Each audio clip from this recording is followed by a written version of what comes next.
interested in being an MVP with Microsoft, you get some goodies, you get some inside tea. Join mvp.microsoft.com, and you can be one of the cool kids we get to hang out with. Yeah, Shout out to absolutely. my .NET Visual Studio MVPs out there. So speaking of .NET MVP, tell us about development. You're excited about that. Yeah, I think the biggest thing I'm most excited for in the dev tools world is the GA announcement for .NET Aspire. Long time coming, your go-to .NET-based cloud-native solution for building those cloud-native apps with ease, because those things have so many different components. Oh, I know. Like databases. You like didn't see, I did the sparkle fingers when you were now. I just want to let you know that I'm going the extra mile for you. I appreciate the special effects in the background. I think that's really helpful. And for me, I'm most excited about all the AI news. I've been doing AI since before it was popular. Yes, you have. When it was called ML. Yeah, when we called it machine learning. You know what I'm talking about, fellow Pythonista here. It's exciting to see how I know you made a joke about 99 copilots, but everyone that knows me knows I probably need 100 copilots to help me out in my daily life. It's exciting to see how AI is transforming the way people are interacting with machines.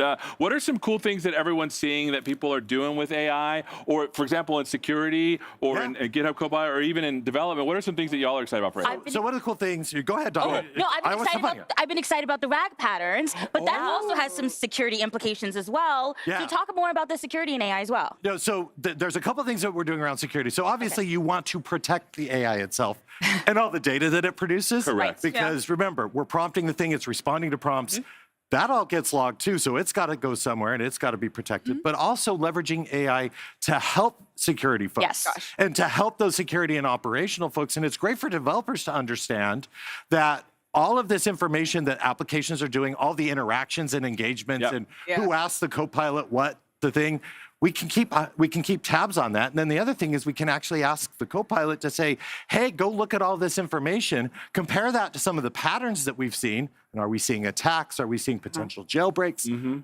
Lots of cool, again, you wind me up. There goes security, Joey. There he goes. Upskilling for this new AI generation is a big deal. Correct. So we have tons of content on MS Learn, and we're going to have some cool tea on some things announced with MS Learn as well, including with AI, including with some other things, but I'll let them give the good news later. No tea spilling just yet. Just yet. And as you're watching, please remember to come back to the show. We have a ton of amazing guests, a ton of amazing content. There'll be sessions on here. We'll get some people with in-depth analysis and Mark Rusinovich. I think I saw Brendan Burns hanging out around here. He might be coming on. We have people I get to interview my bosses, so I'm a little nervous. Are they going to fire you this year? Are you going to stay employed? Do we know?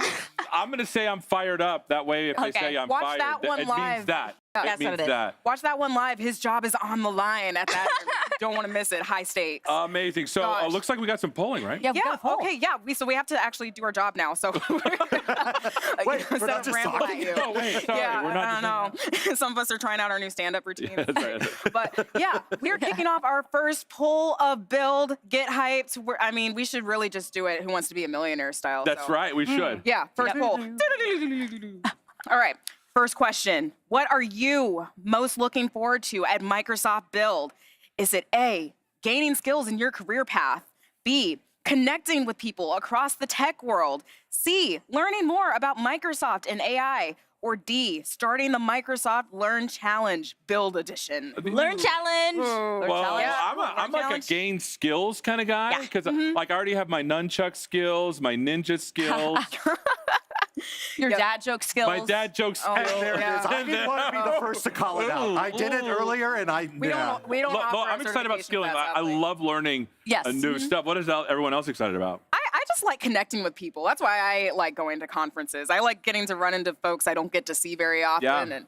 And we're all talking about similar stuff that is really cool and interesting. And also just connecting with the customers that we've been trying to create cool tools for, getting their feedback. It's really exciting.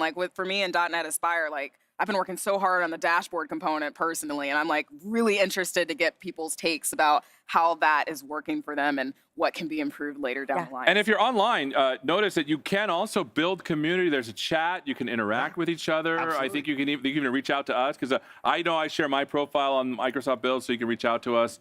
But again, I think I read those too quickly. I'm more excited about Microsoft and AI. I was going to say, that seemed like that you. That's really- also probably me. Yeah, tell us more about that. So, I mean, we're doing so many great things with AI right now. This is having a moment, as you were saying before. You were into it before; it was cool, but it's cool now, and there are I'm so cool many. now. There was an announcement yesterday around new hardware. Yeah. And we were going to have a lot of conversations throughout the week, a lot of sessions around how you can leverage this hardware on your device, not pretty just in the cool. cloud, and the things that you can build, and that's exciting. That's exciting to me. Yeah, and like I said, if you didn't miss out on the hardware announcements, there's a ton of amazing AI stuff in there. Yep. Down at the hardware level, which to me is super exciting because one of the things that makes this stuff more magical. I know how it works, but I remember the first time I wrote a machine learning algorithm, you're like, it's thinking, but I know what it's doing.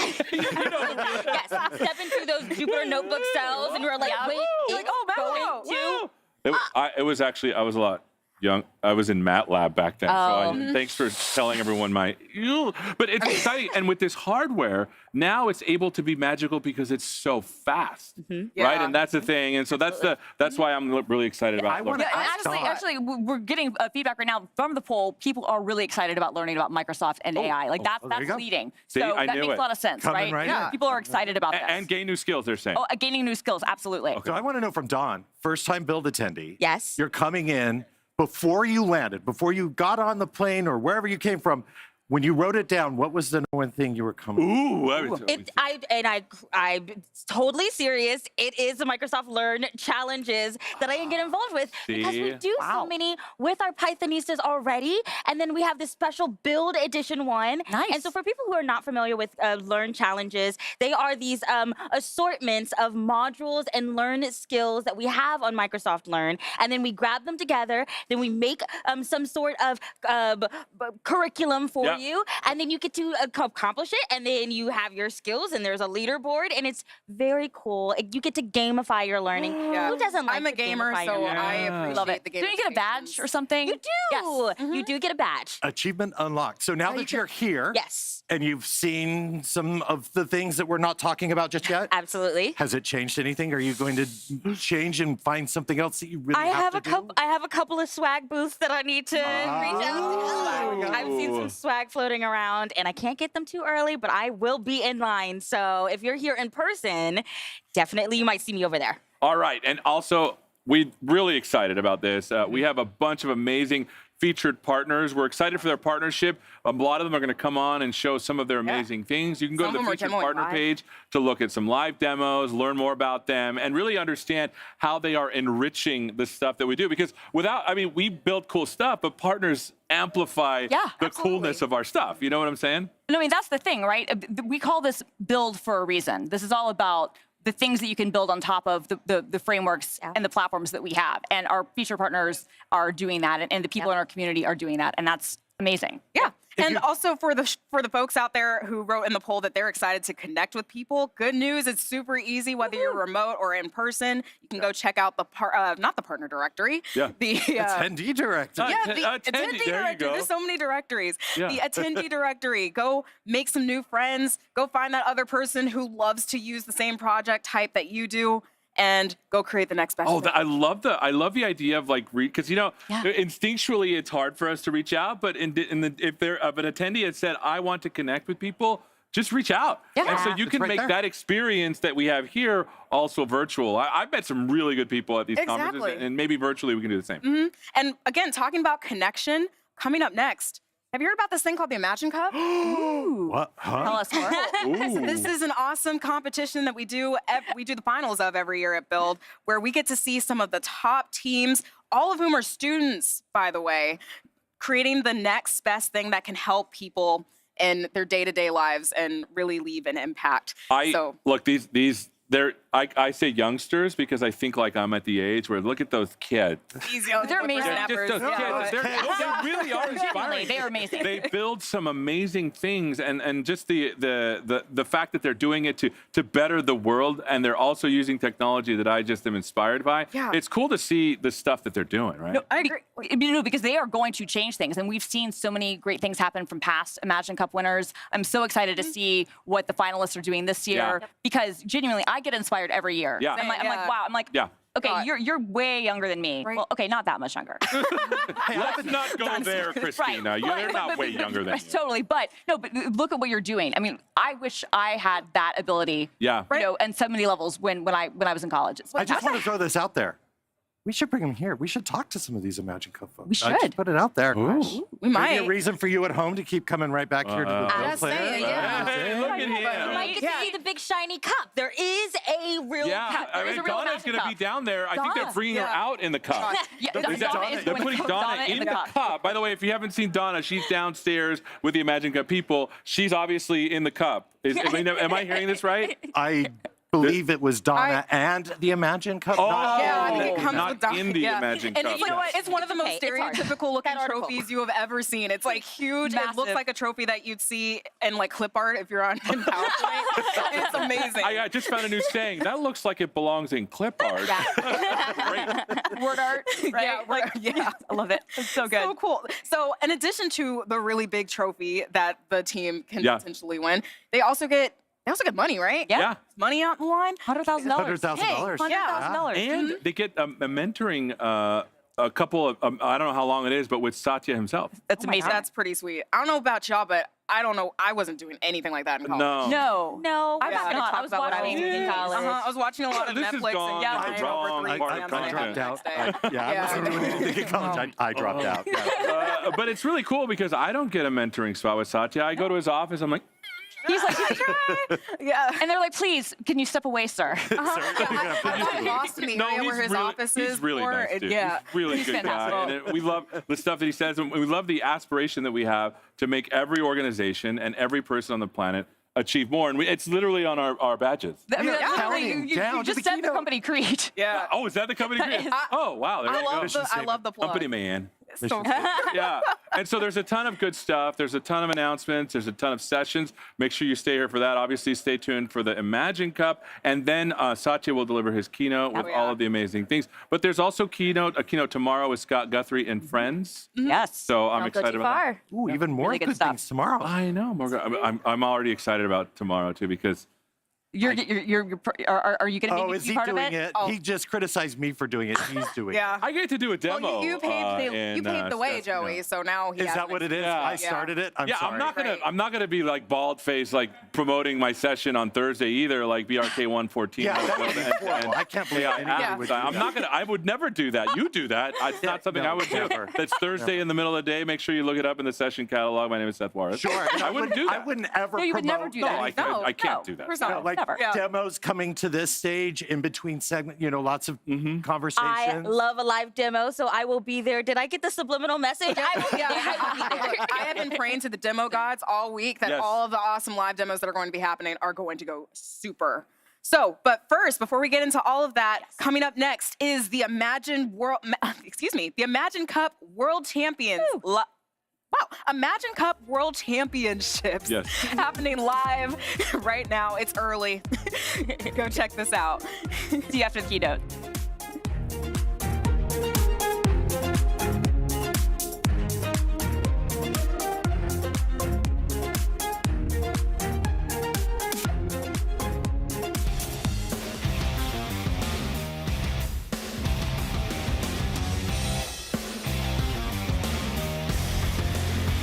The moment we've all been waiting for.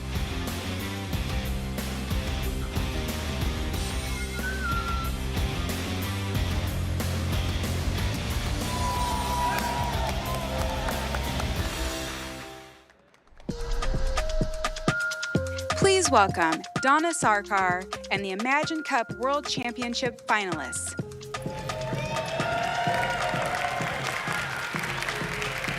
Hello, Microsoft Build. We are so excited to be here to announce who will be crowned the Imagine Cup World Champion. For those who don't know, who might be new here, anyone new here? Few hands. Imagine Cup has a proud 22-year-old history of empowering students all around the world to solve some of our most difficult challenges using tech. From the tens of thousands of students who applied, and we really do mean tens of thousands, every country in the world, by the way, we're so excited to have the final 3 startups live here with us today. These students are not holograms and they're not AI, they're real and live. Wave. Earlier this month, everyone, yeah, thank you. Okay, so earlier this month, these finalists pitched to our esteemed panel of judges. All right, here they are. Elnaz Sharaf, first of all, the CEO and founder of Roybe Robot. Second, Ali Partovi, CEO of Neo. And third, Annie Pearl, corporate vice president of ecosystems here at Microsoft. So each of these startups presented their solution, demoed their technology, and fielded some pretty hard questions, I think. Right? Yeah. So they were judged on their use of AI, their consideration of inclusive practices and design, we like that, and third, their overall viability. So these students are just so impressive, and you're absolutely going to fall in love with them, so let's get to know them. All right, Plan Roadmap, tell us about you, your team, and your project. My name is Leah, this is Ever, and that's Clay. We're from the United States. I go to Georgia Tech, and they go to Binghamton University.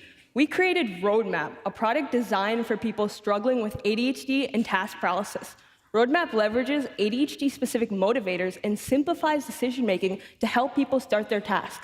We use Azure OpenAI to personalize the user experience with learned user information and the latest ADHD research. We want to help people work with their brains, not against them. That is fantastic. Can we get a round of applause, please? Thank you.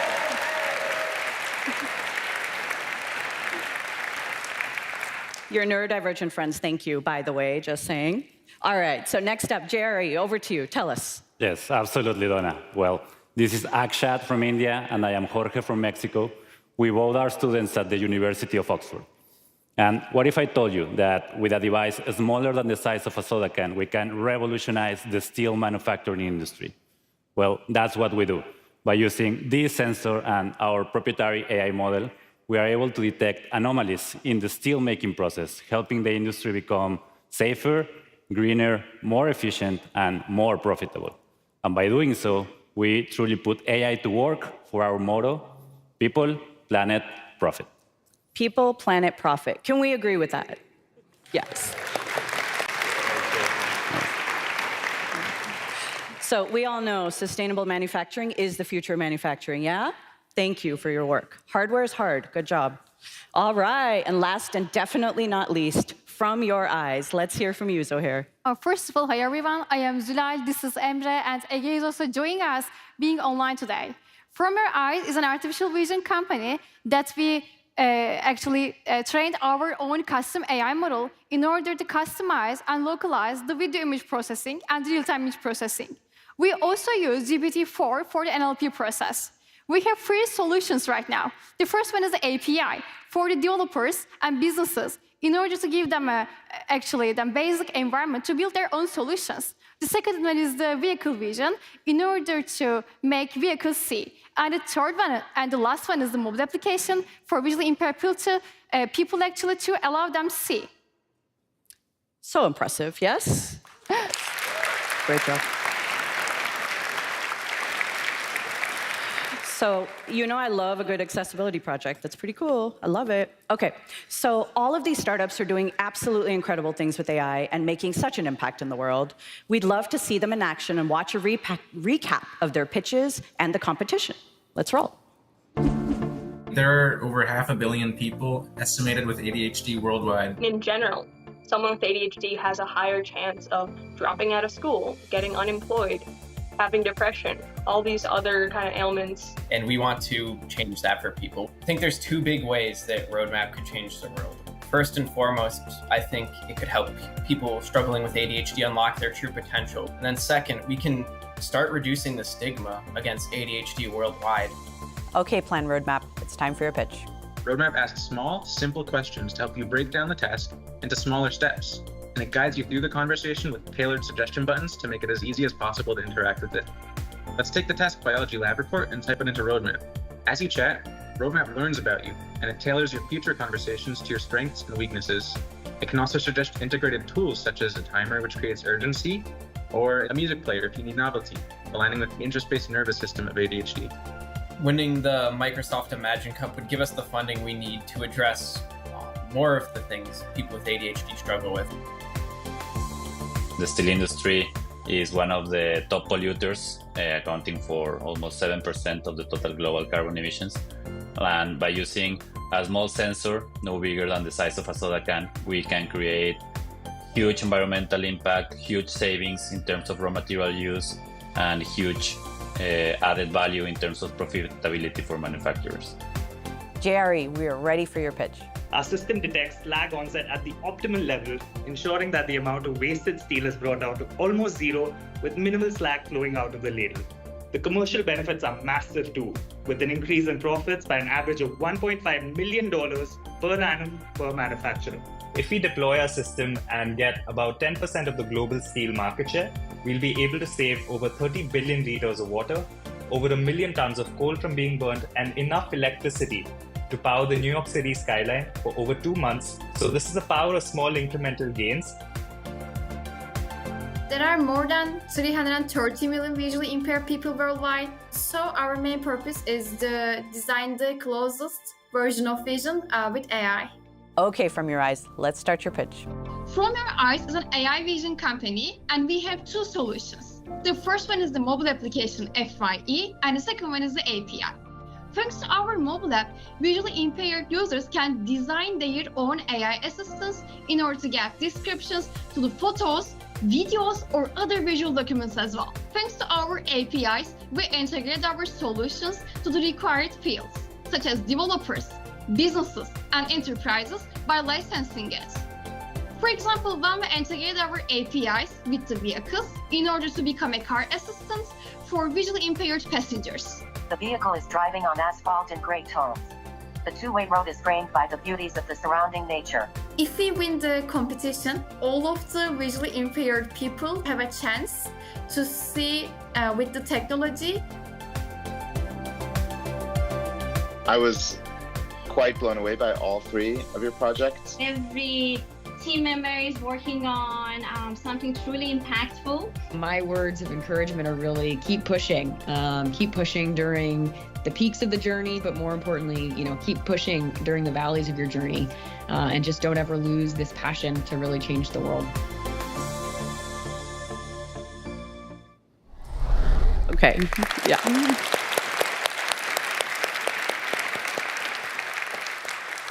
I still can't get over how amazing your pitches were. We could all use some life coaching on how to pitch like that, right? Okay, so the pitches were amazing, competition was incredible, and I'm so thrilled to be joined by Imagine Cup judge Annie Pearl. Annie, thank you so much for joining us here today. So how fantastic are these startups?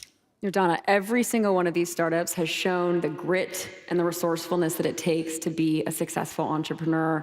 And it's been so inspiring to see their creative uses of AI. And it really just goes to show you what can happen when you take students and you give them access to the power of Azure AI and you let them build. That's right. And when they're given these awesome tools like AI, Copilot, and all of these things, it's amazing how you can just do the thing, yeah? All right, so in fact, all of these teams are winners today. Both runners-up will receive $50,000, and our world champion will go home with $100,000 plus a mentoring session with Microsoft Chairman and CEO Satya Nadella. Pretty good mentor, huh? Not so bad.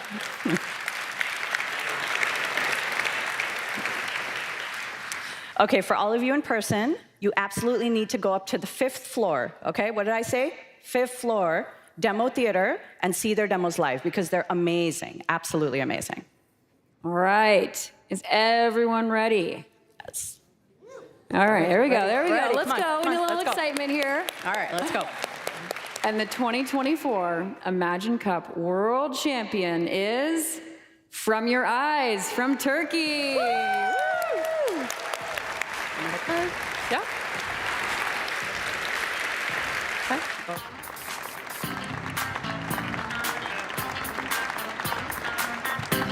Here, I'm next to you. I'm gonna pick your hand.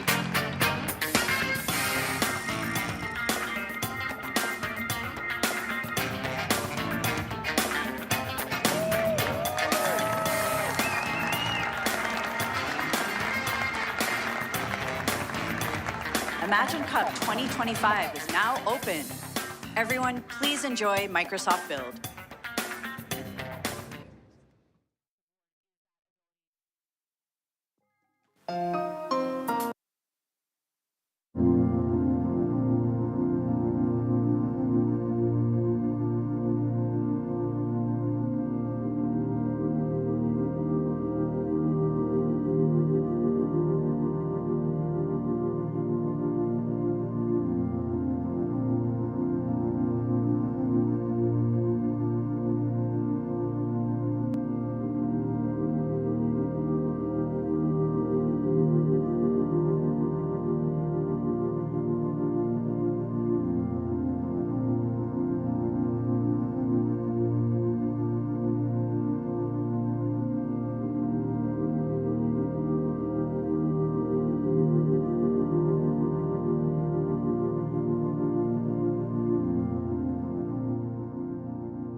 I think that our industry has to have a common vision. It was a time that connected us to incredible things. My name for this vision is information at your fingertips. And 3 decades later, we find ourselves in a new era. One where access to information becomes access to expertise. From the farm to the lab, from the boardroom to the classroom, this new generation of AI is for everyone, everywhere. Now, anyone can save time with a personal assistant. With GitHub Copilot, I'm saving about 50% of time, and that's time that I can use to do other innovative things. Lebih cepat lah, lebih cepat tahu keadaan kolam saya gimana. Anyone can access a personal tutor to learn new skills. आणि त्याच्यामधून शिकायला पण भेटलं बँकिंगचं याचं. कर्ज कसं घ्यायचं, ती कशी बचत करायची, हे खूप शिकलो. I think this technology has the potential to completely reimagine the way every single student learns in the world. This is a new way to analyze with a personal coach. We're going to be able to have not only productivity gains, but insights served to us near real time. Generative AI can learn from the data to help improve the farmer productivity. AI is unlocking creativity for us all. Descriptions are so detailed. In my imagination, I can paint the artwork. ಆದರೆ ಈಗಿನ lesson ಪ್ಲಾನ್ನ ನಮ್ಮ ನೀಡಿಗೆ ತಕ್ಕಂತೆ ನಾವು create ಮಾಡ್ಕೊಳ್ಳಿಕ್ಕೆ ಟೀಚರ್ಗೆ freedom ಇದೆ. With expertise at your fingertips, you can build what matters. Welcome to the age of AI transformation.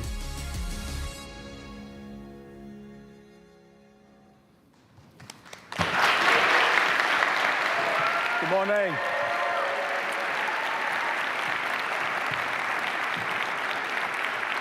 Good morning. It's fantastic to be back here at Microsoft Build. Welcome to everyone here and joining us on the web. You know, developer conferences are always most exciting, most fun when there's these fundamental changes that you can sense in the air. You know, I've marked all my adult life by coming to PDCs and builds, you know, for the last 3 decades. I still remember, you know, distinctly the first time Win32 was discussed. I guess it was 91. .NET, Azure, right? These are moments that I've marked my life with. And it just feels like we're yet again at a moment like that. It's just that the scale, the scope is so much deeper, so much broader this time around, right? Every layer of this tech stack is changing. You know, from everything from the power draw and the cooling layer of the data center to the NPUs at the edge are being shaped by these new workloads, right? These distributed, synchronous data parallel workloads are reshaping every layer of the tech stack. But if you think about even going all the way back to the beginning of modern computing, say 70 years ago, there have been 2 real dreams we've had.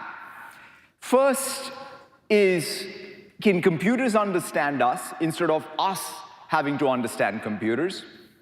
And second, in a world where we have these ever-increasing information, that are of people, places, and things, right? So as you digitize more artifacts on people, places, and things, and you have more information, can computers help us reason, plan, and act more effectively on all that information? Those are the 2 dreams that we've had for the last 70+ years. And here we are. I think that we have real breakthroughs on both fronts. The core underlying force, one of the questions I always ask myself is like, okay, this is great. This is like maybe the golden age of systems. What's really driving it? I always come back to these scaling laws. Just like Moore's law, you know, helped drive the information revolution, the scaling laws of DNNs are really, along with the model architecture, interesting ways to use data, generate data, are really driving this intelligence revolution. You could say Moore's law was probably more stable in the sense that it was scaling at maybe 15 months, 18 months. We now have these things that are scaling every 6 months or doubling every 6 months. What we have, though, with the effect of these scaling laws is a new natural user interface that's multimodal. That means supports text, speech, images, video as input and output. We have memory that retains important context, recalls both our personal knowledge and data across our apps and devices. We have new reasoning and planning capabilities that helps us understand very complex context and complete complex tasks, right, while reducing the cognitive load on us.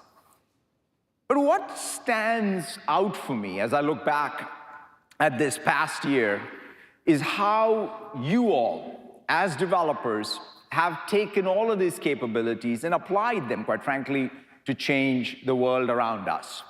Right? I'll always remember this moment in January 2023 when I met a rural Indian farmer who was able to reason over some government farm subsidies that he had heard about on television using GPT-3.5 and his voice. It was remarkable, right? For me, it just brought home the power of all of this because a frontier model developed on the West Coast of the United States just a few months earlier was used by a developer in India to directly improve the life of a rural Indian farmer. The rate of diffusion is unlike anything I've seen in my professional career, and it's just increasing. In fact, earlier this month, I was in Southeast Asia. I was in Thailand, where I met a developer, and I was having a great roundtable, and he was talking to me about how he's using Phi 3 and GPT-4, and he was using Phi 3 to just optimize all of the things that he was doing with RAG. I mean, this is crazy. I mean, this is unbelievable. It had just launched a few weeks earlier, and I was there in Thailand, in Bangkok, listening to a developer talk about this technology as a real expert on it. So it's just great to see the democratization force that we love to talk about, but to witness it has just been something. And this is, quite frankly, the impact of why we are in this industry, and it's what gives us, I would say, that deep meaning in our work.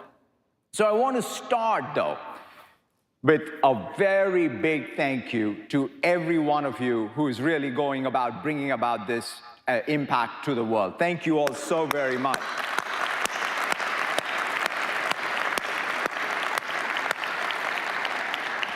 When I think about what progress we have made even since last time we were here at Build, we've built really 3 platforms. The first is Microsoft Copilot, which is your everyday companion.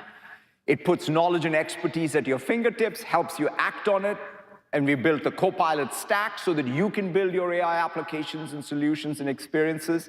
And just yesterday, we introduced a new category of Copilot Plus PCs, the fastest AI-first PCs ever built. All 3 of these things are exciting platforms, but I want to start with Copilot Plus PCs. We're exposing AI as a first-class namespace for Windows. This week, we're introducing the Windows Copilot Runtime to make Windows the best platform for you to be able to build your AI applications. Yeah.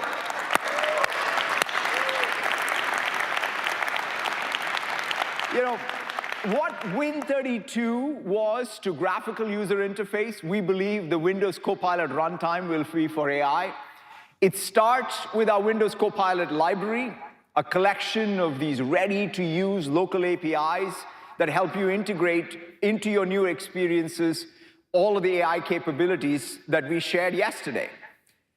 Now, this includes no-code integrations for studio effects, things like creative filters, teleprompter, voice focus, and much more.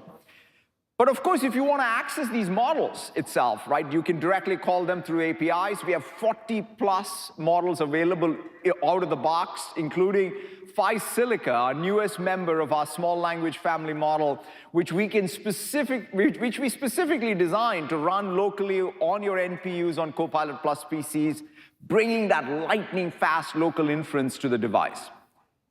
You know, the other thing is the Copilot library also makes it easy for you to incorporate RAG inside of your applications with on-device data, right? It gives you the right tools to build a vector store within your app. It enables you to do that semantic search that you saw with Recall, but now you can, in your own application, construct these prompts using local data for RAG applications. Now, I'm so thrilled to announce as well today that we will be natively supporting PyTorch and new WebNN framework through Windows DirectML.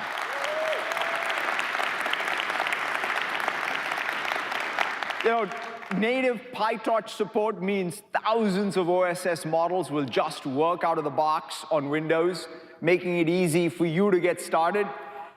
In fact, with WebNN, web developers finally have a web-native machine learning framework that gives them direct access to both GPUs and NPUs. In fact, last night I was playing with it, turning it on edge and seeing the WebNN sample code running. It's just so cool to see it, you know, now use even the NPUs. Both PyTorch and WebNN are available in developer preview today. Let's take a look.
And these are just one of the many announcements today. We are introducing more than 50+ new products and partnerships to create new opportunity for you.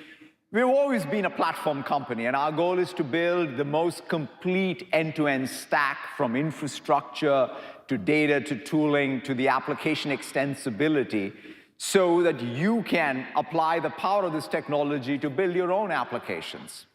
And so today I want to highlight our top news for this event across every layer of this Copilot stack. So let's dive right in with infrastructure. You know, we have the most complete scalable AI infrastructure that meets your needs in this AI era.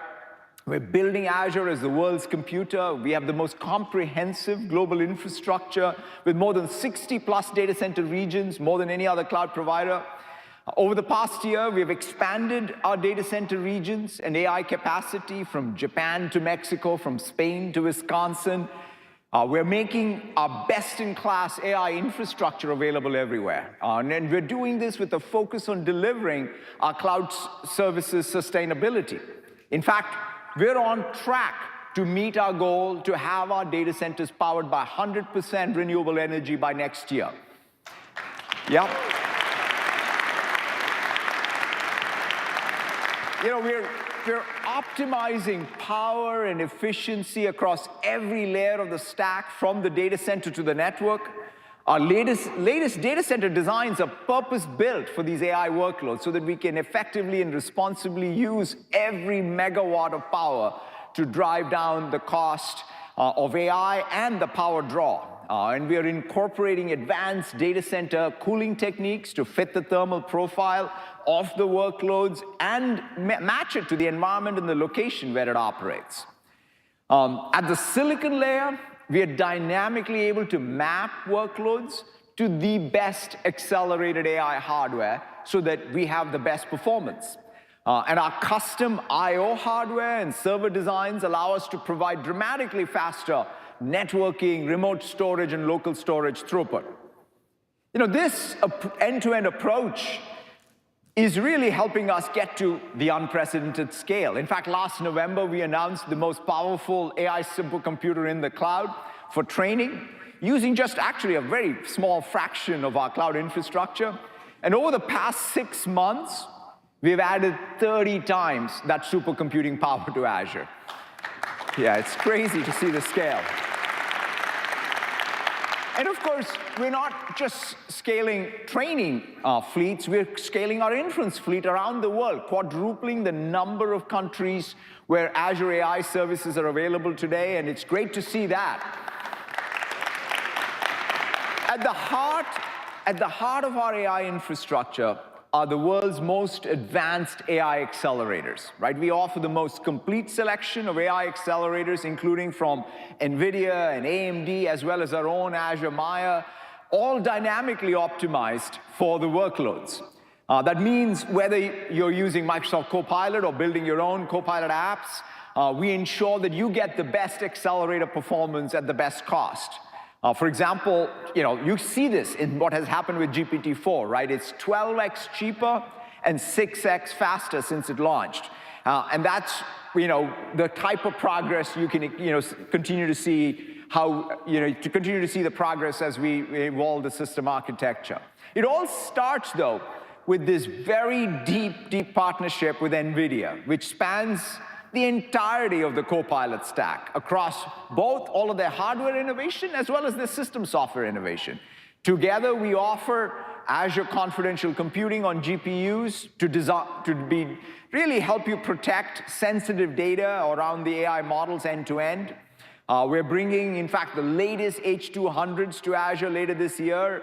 And we will be among the first cloud providers to offer NVIDIA's Blackwell GPUs B100s as well as GB200 configurations.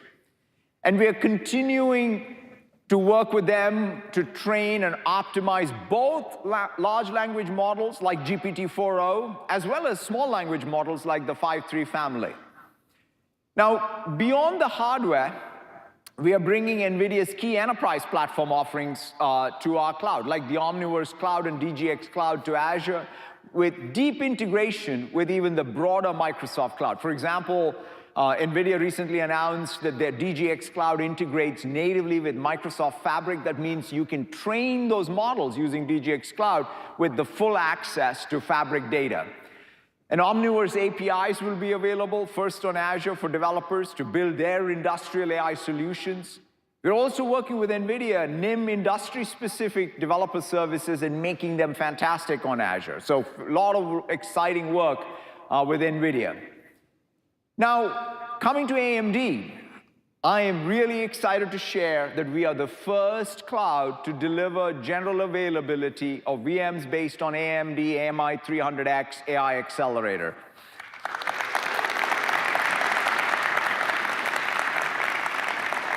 It's a big milestone for both AMD and Microsoft. We've been working at it for a while, and it's great to see that today, as we speak, it offers the best price performance on GPT-4 inference. And we'll continue to move forward with Azure Maya. In fact, our first clusters are live, and soon, if you're using Copilot or one of the Azure OpenAI services, some of your prompts will be served using Maya hardware. Now, beyond AI, our end-to-end systems optimization also makes cloud-native apps and the development of cloud-native apps better. Right? 6 months ago is when we announced our first general-purpose ARM-based compute processor, Microsoft Cobalt. And today, I am really excited to announce the public preview of Cobalt-based VMs.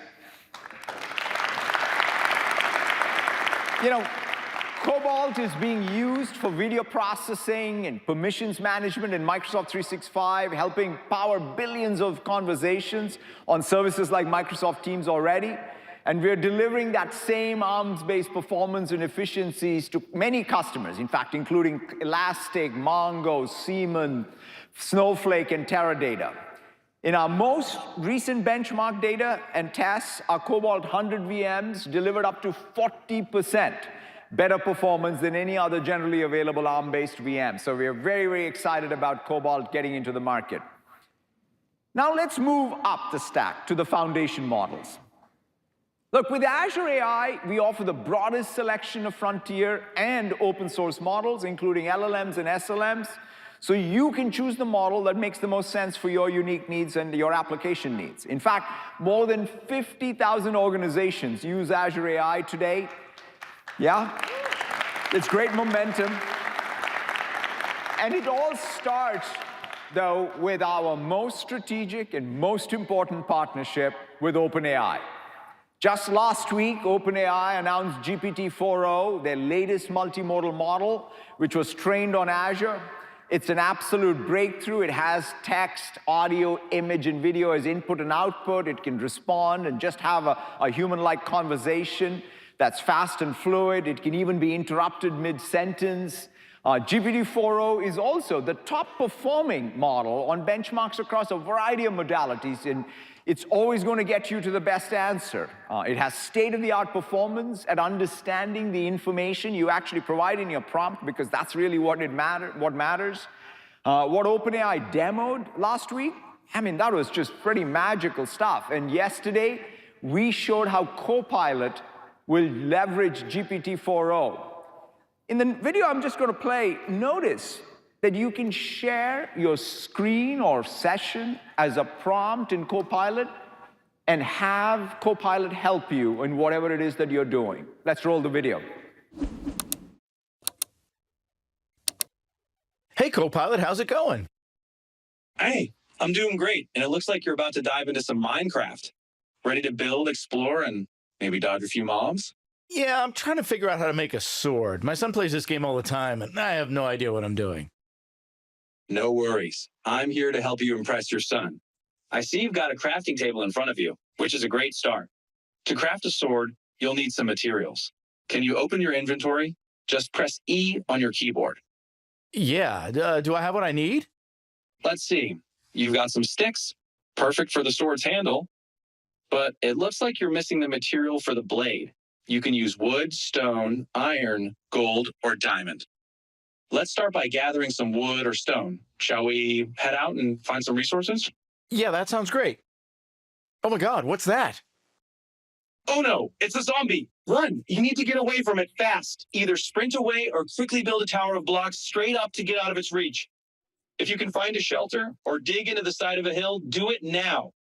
Just make sure it can't reach you. All right, I think I might be safe now. Cool.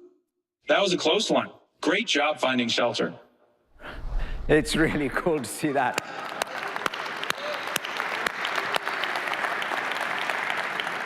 You know, the magic here is that Copilot is your personal assistant that's helping you with any task, helping you stay, quite frankly, in the flow, in the moment, whether it's a game or a document or a line of code.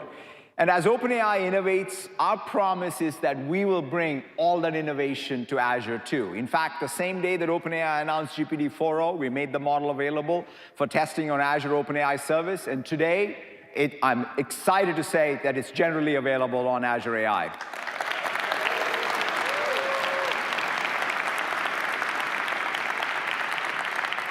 You know, what this means, though, is that now we can have these groundbreaking apps that all of you can build using this capability. One of the coolest things is that now any app, any website can essentially be turned into a full multimodal, full duplex conversational canvas. Let's take a look. All right, let me ask the agent here. Hey, Seth, how's it going? What can I help you with today? I am fantastic. I'm sorry, I'm in such a hurry. I'm gonna go on an overnight camping hike where we're camping all this. It's gonna be dark, cold. Should I use these shoes? It's the mountains. It's probably gonna be cold. Great, no worries. Let me take a look. Ah, those are the Trek Star hiking sandals. While they're fantastic for summer hikes and keeping your feet cool, they might not be the best choice for cold mountain. Oh my goodness, mountain okay, I'm sorry to interrupt you. Pick the best thing that I should use, and can you just add it to my cart? Just one product. No worries. Let's go with the Trek Ready hiking boots. They're durable, provide great ankle support, and most importantly, they'll keep your feet warm in the cold mountains. I'll add them to your cart now. Oh, ready for checkout? I see that. Amazing. Muchísimas gracias. Espero que me vaya bien en el campamento. De nada, Seth. Disfruta de tu campamento y mantente caliente con esas botas. Buena suerte y diviértate en las montañas. While Seth was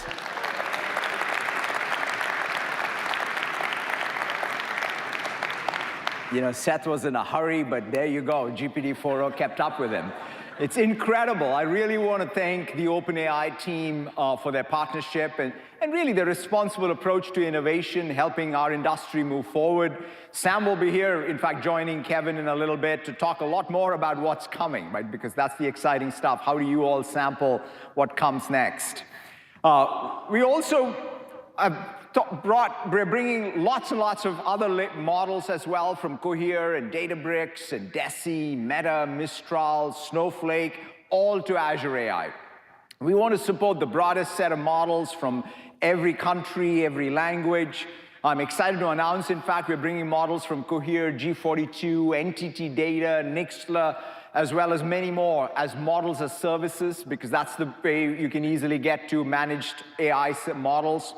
And we all love open source too. In fact, 2 years ago at Build, we were the first to partner with Hugging Face, making it simple for you to access the leading open source library with state-of-the-art language models via Azure AI.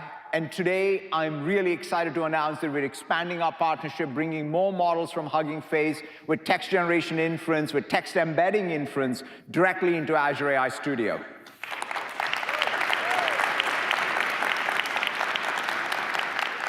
And we're not stopping there. We are adding not just large language models, but we're also leading the small language revolution, small language model revolution. You know, our 5.3 family of SLMs are the most capable and most cost-effective. They outperform models of the same size or the next size up even across a variety of language, reasoning, coding, as well as math benchmarks. If you think about it, by performance to parameter count ratio, it's truly best in class. And today we are adding new models to the 5.3 family to add even more flexibility across that quality cost curve. We're introducing 5.3 Vision, a 4.2 billion parameter multimodal model with language and vision capabilities. It can be used to reason over real-world images or generate insights and answer questions about images, as you can see right here. Yeah.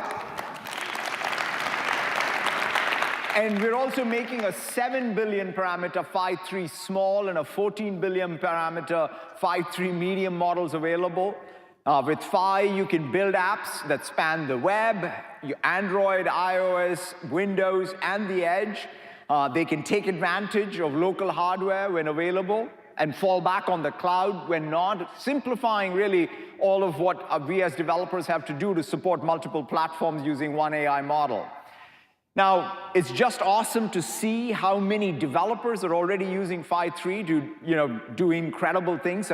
From Amity Solutions, the Thai company that I mentioned earlier, the ITC, which has been built a copilot for Indian farmers to ask questions about their crops. Epic in healthcare, which is now using Phi to summarize complex patient histories more quickly and efficiently.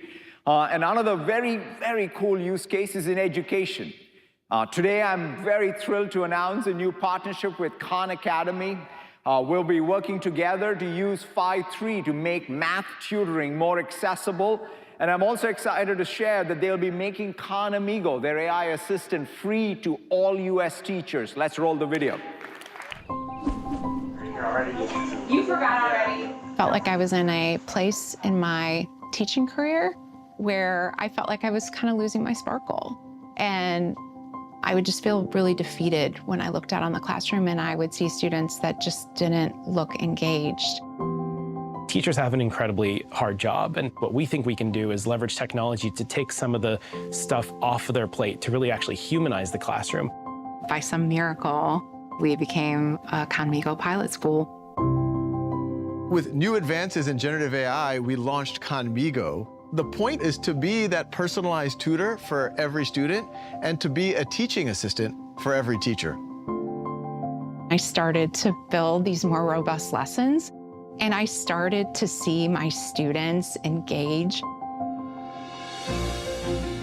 We're working with Microsoft on these Phi models that are specifically tuned for math tutoring.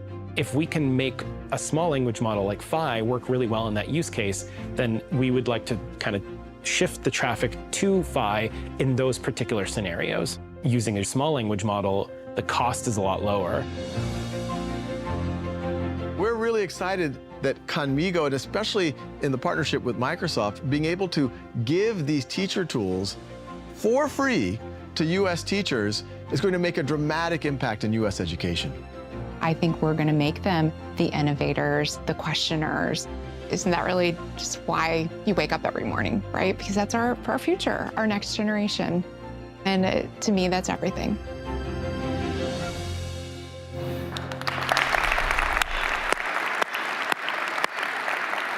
You know, I'm super excited to see the impact this all will have and what Khan Academy will do. And Sal's going to, in fact, join Kevin soon to share more. And I'm really thankful for teachers like Melissa and everything that they do. Thank you very much. You know, of course, it's about more than just models. It's about the tools you need to build these experiences. With Azure AI Studio, we provide an end-to-end tooling solution to develop and safeguard the Copilot apps you build. We also provide tooling and guidance to evaluate your AI models and applications for performance and quality, which is one of the most important tasks, as you can imagine, with all these models. And I'm excited to announce that Azure AI Studio now is generally available.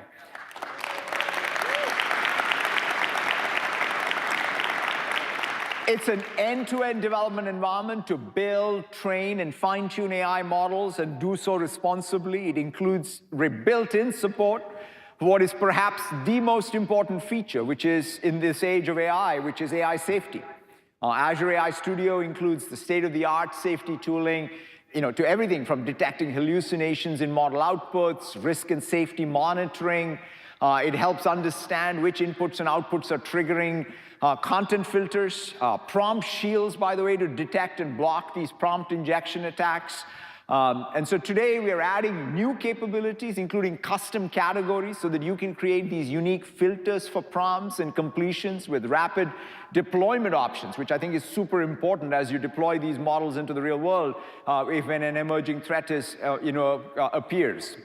Beyond Azure AI Studio, we recognize that there are advanced applications where you need much more customization of these models for very specific use cases. And today, I'm really excited to announce that Azure AI custom models will come, giving you the ability to train a custom model that's unique to your domain, to your data, that's perhaps proprietary.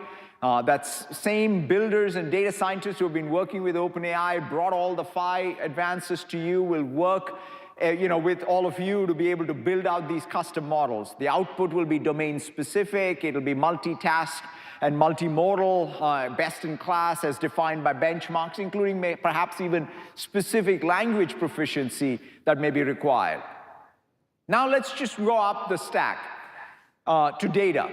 Ultimately, in order to train, fine-tune, ground your models, you need your data to be in its best shape. And to do so, we are building out the full data estate, right? From operational stores to analytics in Azure. We've also added AI capabilities to all of our operational stores, whether it's Cosmos DB or SQL or PostgreSQL. At the core, though, of the intelligent data platform is Microsoft Fabric. We now have over 11,000 customers, including leaders in every industry who are using Fabric. It's fantastic to see the progress. With Fabric, you get everything you need in a single integrated SaaS platform. It's deeply integrated at its most fundamental level, with compute and storage being unified, your experience is unified, governance is unified, and more importantly, the business model is unified. And what's also great about Fabric is that it works with data anywhere, right? Not just on Azure, but it can be on AWS or on GCP, or even on your on-premise data center. And today, we are taking the next step. We're introducing real-time intelligence in Fabric. Customers today have more and more of this real-time data coming from your IoT systems, your telemetry systems. In fact, cloud applications themselves are generating lots of data. But with Fabric, anyone can unlock actionable insights across all of your data estate. Let's take a look. Introducing real-time intelligence in Microsoft Fabric, an end-to-end solution empowering you to get instant, actionable insights on streaming data. At its heart lies a central place to discover, manage, and consume event data across your entire organization with a rich, governed experience. Get started quickly by bringing in data from Microsoft sources and across clouds with a variety of out-of-the-box connectors. Route the relevant data to the right destination in Fabric using a simple drag-and-drop experience. Explore insights on petabytes of streaming data with just a few clicks. Elevate your analysis by harnessing the intelligence of Copilot in Microsoft Fabric using simple, natural language. Make efficient business decisions in the moment with real-time, actionable insights and respond to changing landscapes proactively.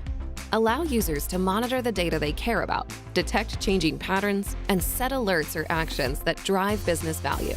All your data, all your teams, all in one place. This is Microsoft Fabric.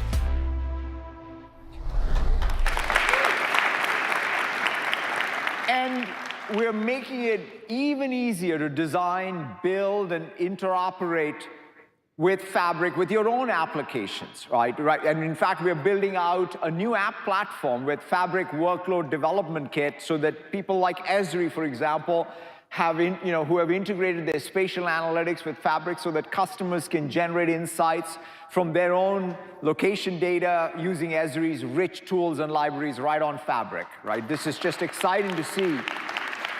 It's the first time where the analytics stack is really a first-class app platform as well. And beyond Fabric, we're integrating the power of AI across the entirety of the data stack.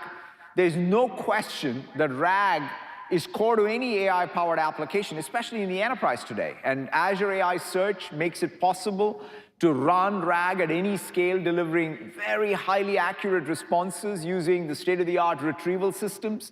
In fact, ChatGPT supports with GPTs, their assistants API, are all powered by Azure AI Search today. And with built-in OneLake integration, Azure AI Search will automatically index your unstructured data too. And it's also integrated into Azure AI Studio to support bringing your own embedding model, for example. And so it's pretty incredible to see Azure Search grow over the last year into that very core developer service. Now let's go up to developer tools. Nearly 50 years after our founding as a developer tools company, here we are once again redefining software development. Right? GitHub Copilot was the first, I would say, hit product of this generative AI age. And it's the most widely adopted AI developer tools. 1.8 million subs across 50,000 organizations are using it. And with GitHub Copilot, we are empowering every developer on the planet to be able to access programming languages and programming knowledge in their own native language. Think about that. Any person can start programming, whether it's in Hindi or Brazilian Portuguese, and they bring back the joy of coding to their native language. And with Copilot Workspace, staying in your flow has never been easier. We are an order of magnitude closer to a world where any person can go from idea to code in an instant. You start with an issue. It creates a spec based on its deep understanding of your code base. It then creates a plan which you can execute to generate the code across the full repo, that is multiple files. At every point in this process, from the issue to spec to plan to code, you are in control, you can edit it. And that's really what is fundamentally a new way of building software. And we're looking forward to making it much more broadly available in the coming months. And today, we're taking one more big leap forward. We are bridging the broader developer tools and services ecosystem with Copilot for the first time. We're really thrilled to be announcing GitHub Copilot extensions.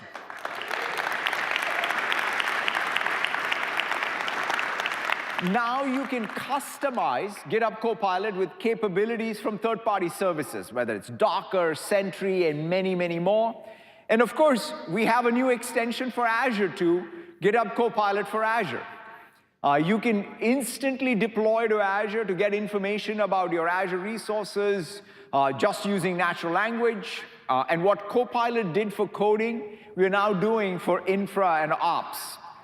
To show you all this in action, here is Neha from our GitHub team. Neha, take it away. Thanks, Satya. GitHub Copilot gives you suggestions in your favorite editor, like here, where I'm writing unit tests. Copilot is great at meeting you where you're at, regardless of the language you're most comfortable with. So let's ask for something simple, like how to write a prime number test in Java, but let's converse in Spanish using my voice. ¿Cómo verificar si el número dado es un número primo en Java? Look at that. Gracias, Copilot. Copilot is great at turning natural language into code and back again. But what about beyond the code? With the new GitHub Copilot extensions, you can now bring the context from your connected systems to you. So now I can ask Azure where my app is deployed. I could ask what my available Azure resources are, or I could diagnose issues with my environment. And this isn't just for Azure. As Satya announced, any developer can now create extensions for GitHub Copilot, and that includes any tool in your stack, including your in-house tools, keeping you in the flow across your entire day. Actually, 75% of a developer's day is spent outside of coding, gathering requirements, writing specifications, and creating plans. Let's show how GitHub Copilot can help with that. Live on stage for the first time. So typically, my day starts by looking at GitHub issues. Looks like we want to support a rich text input for our product description. Let's open Workspace and get some help with that. Copilot interprets the intent of the issue to see what's required, and it then looks across the entire code base, and it proposes what changes should be made. This specification is fully editable, and the whole process is iterative. But actually, this looks pretty good. Copilot can now help us build a plan on how to implement this change. All right, that's a great start, but we must not forget about our documentation. So let's edit the plan and have Copilot update our README. And then we can even get Copilot's help in starting to implement the code for us. Now, this was just a simple example, but in a large enterprise code base, there are tens of thousands of files and dozens of stakeholders involved. And that means meetings, so many meetings. Workspace helps you focus on what you need to change. And by the way, as a developer, I'm always in control. I can see exactly what changes Copilot is proposing, and I can even get a live preview. All right, let's test out the input. All right, this looks great. So I can go back and I can edit my code in VS Code, or I can submit these changes as a pull request to share with my team. GitHub Copilot, Copilot extensions, and Copilot Workspace help you stay focused on solving problems and keeping you in the flow. Back to you, Satya.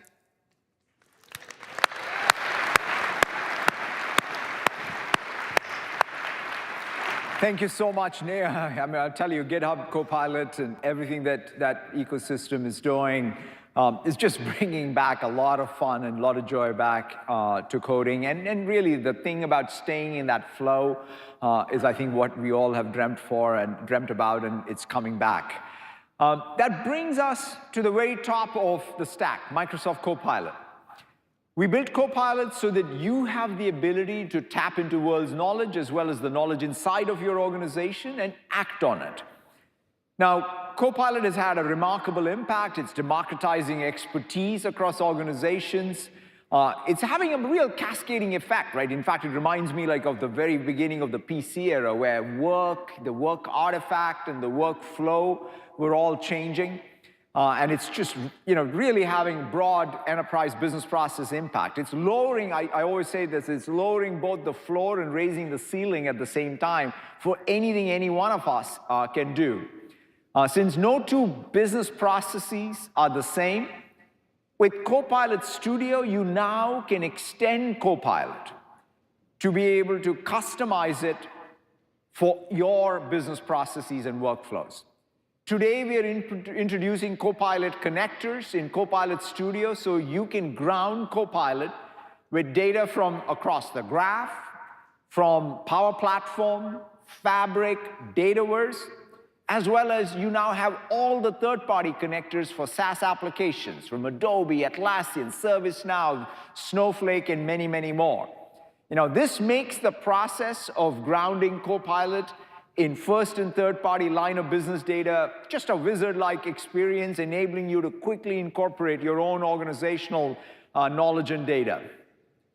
We're also extending Copilot beyond a personal assistant to become a team assistant. I'm thrilled today to announce Team Copilot.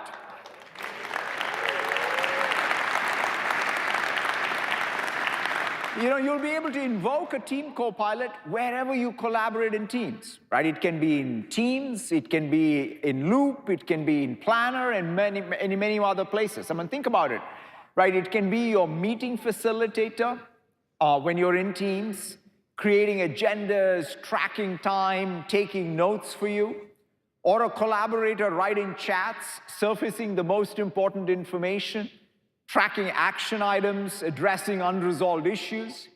And it can even be your project manager, ensuring that every project that you're working on as a team is running smoothly. These capabilities will all come to you all and be available in preview later this year. And we're not stopping there.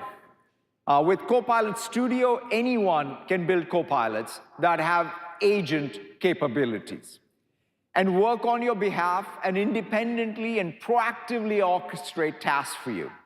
Simply provide your Copilot a job description or choose from one of our pre-made templates and equip it with the necessary knowledge and actions, and Copilot will work in the background and act asynchronously for you.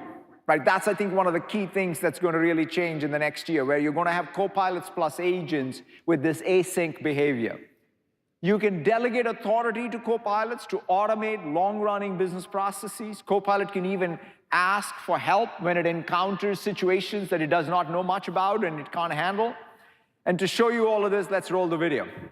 Redefine business processes with Copilot Studio. Create copilots that act as agents, working independently for you. Simply describe what you want your Copilot to do. Easily configure your Copilot with the details it needs, like instructions, triggers, knowledge, and actions. Quickly test your Copilot before you deploy, and seamlessly publish across multiple channels. Watch it use memory for context, reason over user input, and manage long-running tasks. Copilot can learn from feedback to improve.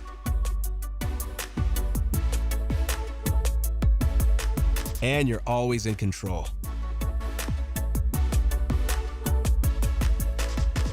Put Copilot to work for you with Copilot Studio.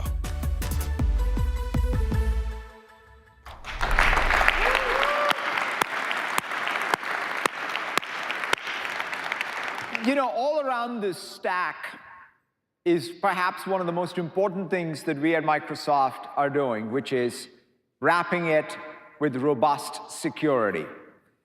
Security underlies our approach with Copilot, Copilot Plus PCs, Copilot Stack. We're committed to our Secure Future initiative. You will see us make rapid progress across each of the 6 pillars of SFI. And the core design principles, right, which is secure by design, secure by default, and secure operations. You'll hear about throughout this conference, in fact, a lot more in Scott's keynote tomorrow, how it underlies everything that we build and everything that we do. So, coming to the close, I want to sort of, there are many announcements that you will hear about at Build, but I want to go back to, I think, the core of what I think why we chose to be in this industry and why we come to work every day as developers. which is the mission ultimately of empowering every person in every organization. At the end of the day, it's not about innovation that is only useful for a few. It's about really being able to empower everyone. And it comes down to you all as developers and builders of this new world. For us, it's never about celebrating tech for tech's sake.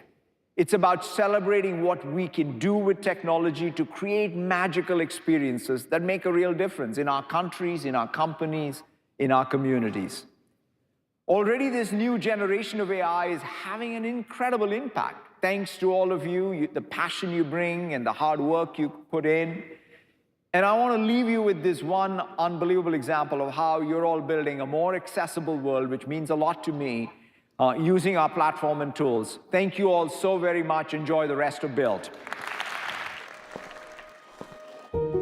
Audio description is something that enables me to be able to watch a program or a film and get as much out of it as everybody else who is sighted.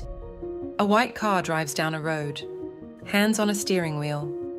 I see art as a collective good. I think everyone should be able to have access to art. Audio description really helps me get the full experience. A portrait of a group of 17th century civic guardsmen in Amsterdam. The challenge, though, is that there are limited amounts of audio descriptions being incorporated across media and entertainment. Tech and AI have the potential to bring the blind and low vision community into the fold. So at WPP, we really care passionately about opening up access to content to people in a way that they want to consume it. The tool that I've made is an application that allows you to upload videos, and on the other end with GPT-4 with Vision and as your AI services, you get your video back with spoken narrations over the top. Kitchen scene with Kat and Hellman's mayonnaise. This makes audio descriptions cheaper and faster. Our goal is to be able to offer this product as a service for all of our advertisement campaigns. There are so many artworks in the Rijksmuseum. There are almost 1 million. To describe ourselves, it would have taken hundreds of years. With AI, we can do this in a matter of hours. The subject is a male with a reddish beard and mustache. Visible brushstrokes that add texture and movement. The first time I heard audio descriptions, it just brought me delight. It was this opportunity of, oh my gosh, I'm seen. Through the power of AI, we're able to do things only dreamt about until recently. When we strengthen our access to culture, we strengthen the culture itself, connecting our shared humanity.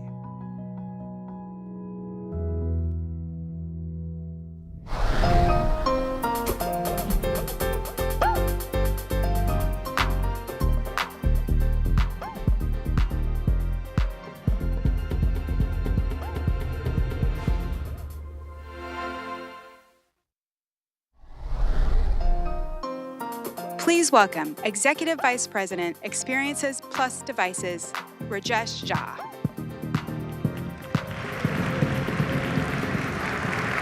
Good morning. I'm Rajesh. You heard Satya talk about the Copilot stack, the AI architecture of the future. Now, I want to talk about bringing that AI stack to Microsoft products. First, I'm going to focus on how we are expanding Copilot. Then Jeff Teeper will talk more about extensibility, and then finally Pawan Davuluri will share more on Copilot, plus PCs, and the Windows ecosystem. Now, diving into how Copilot is evolving, it was only a year ago at Build that we showed you the promise of AI, and then we made Copilot for Microsoft 365 generally available in November. I want to spend a moment and talk about the journey that we've been on. Within Microsoft 365, we brought Copilot to the applications that hundreds of millions of people use every day, giving our users a powerful new way to interact with AI right in the flow of their work. Now, we've seen great adoption across a range of customers and industries. Nearly 60% of the Fortune 500 now use Copilot. And we've seen accelerated adoption across industries and geographies with companies like Amgen and BP, Cognizant, Moody's, Novo Nordisk, NVIDIA, Tech Mahindra, and many others purchasing over 10,000 seats each. We've added over 150 Copilot capabilities since the start of just this year.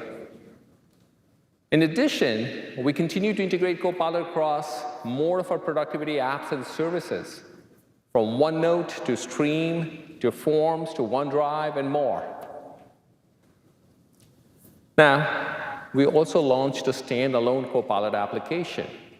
Whereas Copilot had been embedded in Office, Outlook, and Teams, the Copilot app now has all of Microsoft 365 embedded in it. And what makes the Copilot app unique and uniquely powerful is the grounding it has. First, our Copilot understands the web. More than web grounding, the Copilot is crucially grounded in the user's work context. Who do they work with? What do they work on? Their meetings, their conversations, their documents, and that is the Microsoft Graph.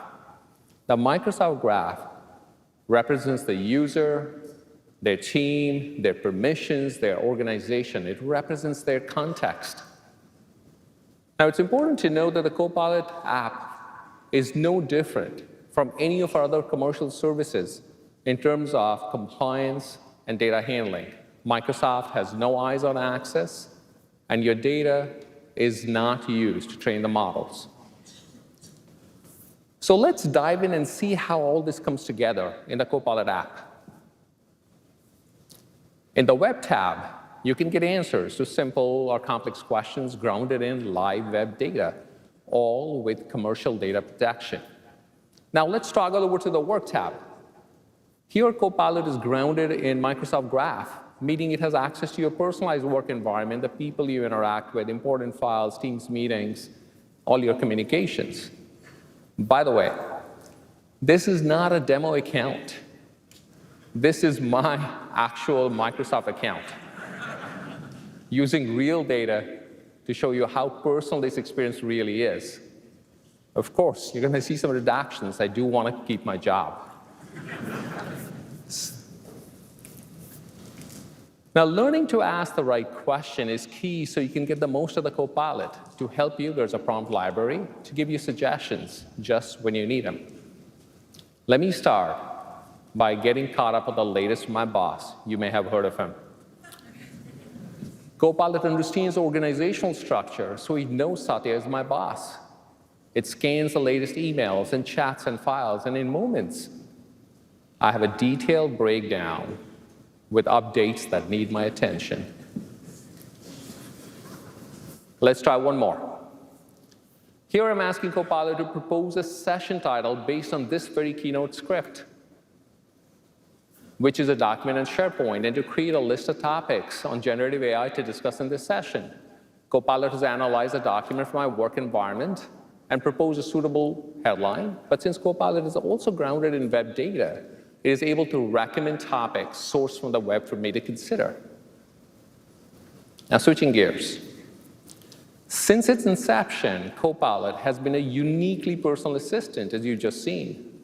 But we all work in teams, small and large, organizations, intimate and global.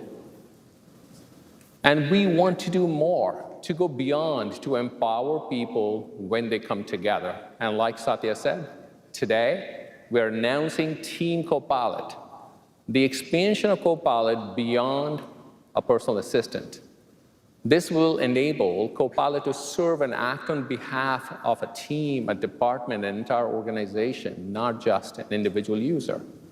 Copilot will act as a valuable team member, improving collaboration and project management. Let's take a look. Team Copilot expands Copilot from Microsoft 365 from a personal assistant to a team assistant that becomes a valuable member of the team. It gets added to a meeting and group chat like any other participant, making it visible for everyone to interact with. Here, Copilot has been added to a meeting as the meeting facilitator, helping the team focus on having a productive conversation. Copilot shares the agenda in the meeting chat, and anyone can add topics without interrupting the active discussion. It actively tracks time, providing reminders when it's time to move on to the next topic. Copilot will also take notes during the discussion that anyone can edit or add to, and flags follow-up tasks for everyone to see. Let's switch over to Teams chat. Here, Copilot has been added as a collaborator to help streamline communications. As the conversation happens, Copilot maintains an up-to-date view of important information for everyone to see. This includes surfacing an unresolved issue for the team. Copilot will also help the team work together to resolve open issues. Here, a team member asks Copilot for recommendations and grounds the prompt with a relevant document. Copilot instantly responds with suggestions for the team to consider. Once the team has agreed on a solution, Copilot automatically updates the notes pane, removing the open issue and detailing the decision made. With Team Copilot assisting in new ways, the entire team will be more productive and collaborative.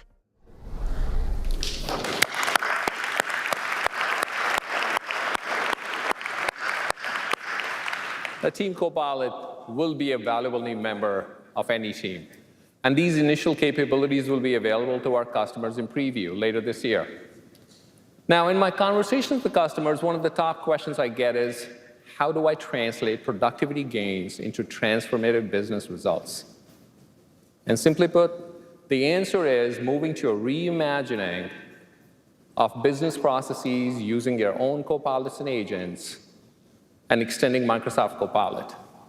Now, Jeff is going to walk you through how our extensibility platform is going to enable you to do just that. But first, let's take a look at the Copilot architecture that really makes all of this possible. A Copilot, as we spoke, can recall and reason over up-to-date web knowledge. It is grounded in search. All Copilot experiences have this web skill. Now, in addition to being grounded in the web, it is also grounded in your data through the Microsoft Graph. And when the Copilot is in an application like Office or Teams or Edge, it also understands the application context. So for example, in PowerPoint, it is able to draft a slide deck for you from a document. The Microsoft Copilot is architected to compose or inherit capabilities based on the user context. And now, as a developer, you can build Copilot extensions at the data layer, at the experience layer, to further extend and customize the Copilot. And all of this is enterprise-grade, with tools for IT to manage and personalize for employees. Our leading ISVs are already working with us, building solutions that can extend the Microsoft Copilot. And I would like to share two examples from ServiceNow and Adobe. For ServiceNow, as you know, ServiceNow helps organizations orchestrate and automate tasks and processes across their enterprise. Here, we see ServiceNow's Copilot extension now assist responding to user prompts inside Copilot for Microsoft 365 with the exact same knowledge, functionality, and user experience as it has today in Teams.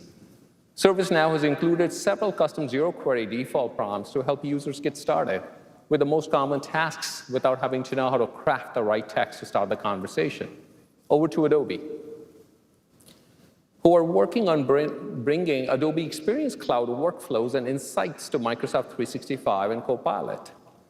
With Adobe Express Copilot extension, users stay in the flow of their work in a Word document and get started a workflow in Adobe Express that allows them to create social content, select and edit images, and stage it for publishing. So, as we close out this first chapter, I hope you're excited. Microsoft Copilot is already helping people save time, be more productive and creative. Team Copilot expands Copilot in meaningful ways, and then there are great developer opportunities for you to extend Microsoft Copilot. Jeff Teeper will join us now to share how easily you can build Copilot extensions. But first, I want to close my section with a video showcasing how Lumen is using Copilot for personal productivity, to enhance their sales processes, and connecting Copilot to their systems using Copilot connectors. Let's roll the video. Lumen is a company that's going through a tremendous transformation, an evolution to move from telecommunications to technology. Our goal is to help our 3,000 sellers and customer success professionals shift away from transactional selling and move to being customer obsessed. Copilot for Microsoft 365 helps us move faster. It's really hard for a seller to learn everything about all of their customers, and one way they can do this is using Copilot for Sales. What takes sellers hours, they can now do in minutes. Copilot and Salesforce, for us, that integration has been vital. People are coming to the table more prepared. They have more information. They're armed. They're ready to have customer conversations. Before Copilot, with these third-party data connectors, the seller would have to go out to all of the disparate systems, Salesforce, Gainsight, ServiceNow. Copilot connectors help to solve for the fragmentation that customers can feel, which drives customer satisfaction. We have seen an increase in outbound calls by 40%. Customer outreach typically takes 4 hours. Now, with Microsoft Copilot, with all of these third-party data connectors, that is a 15-minute journey. If we can give our sellers back 4 hours a week, it's worth $50 million in annual revenue, and that is math that matters. When you unlock people, teams, and culture, you unlock growth. We're at an intersection. It's time for disruption in this industry, and we are here for it.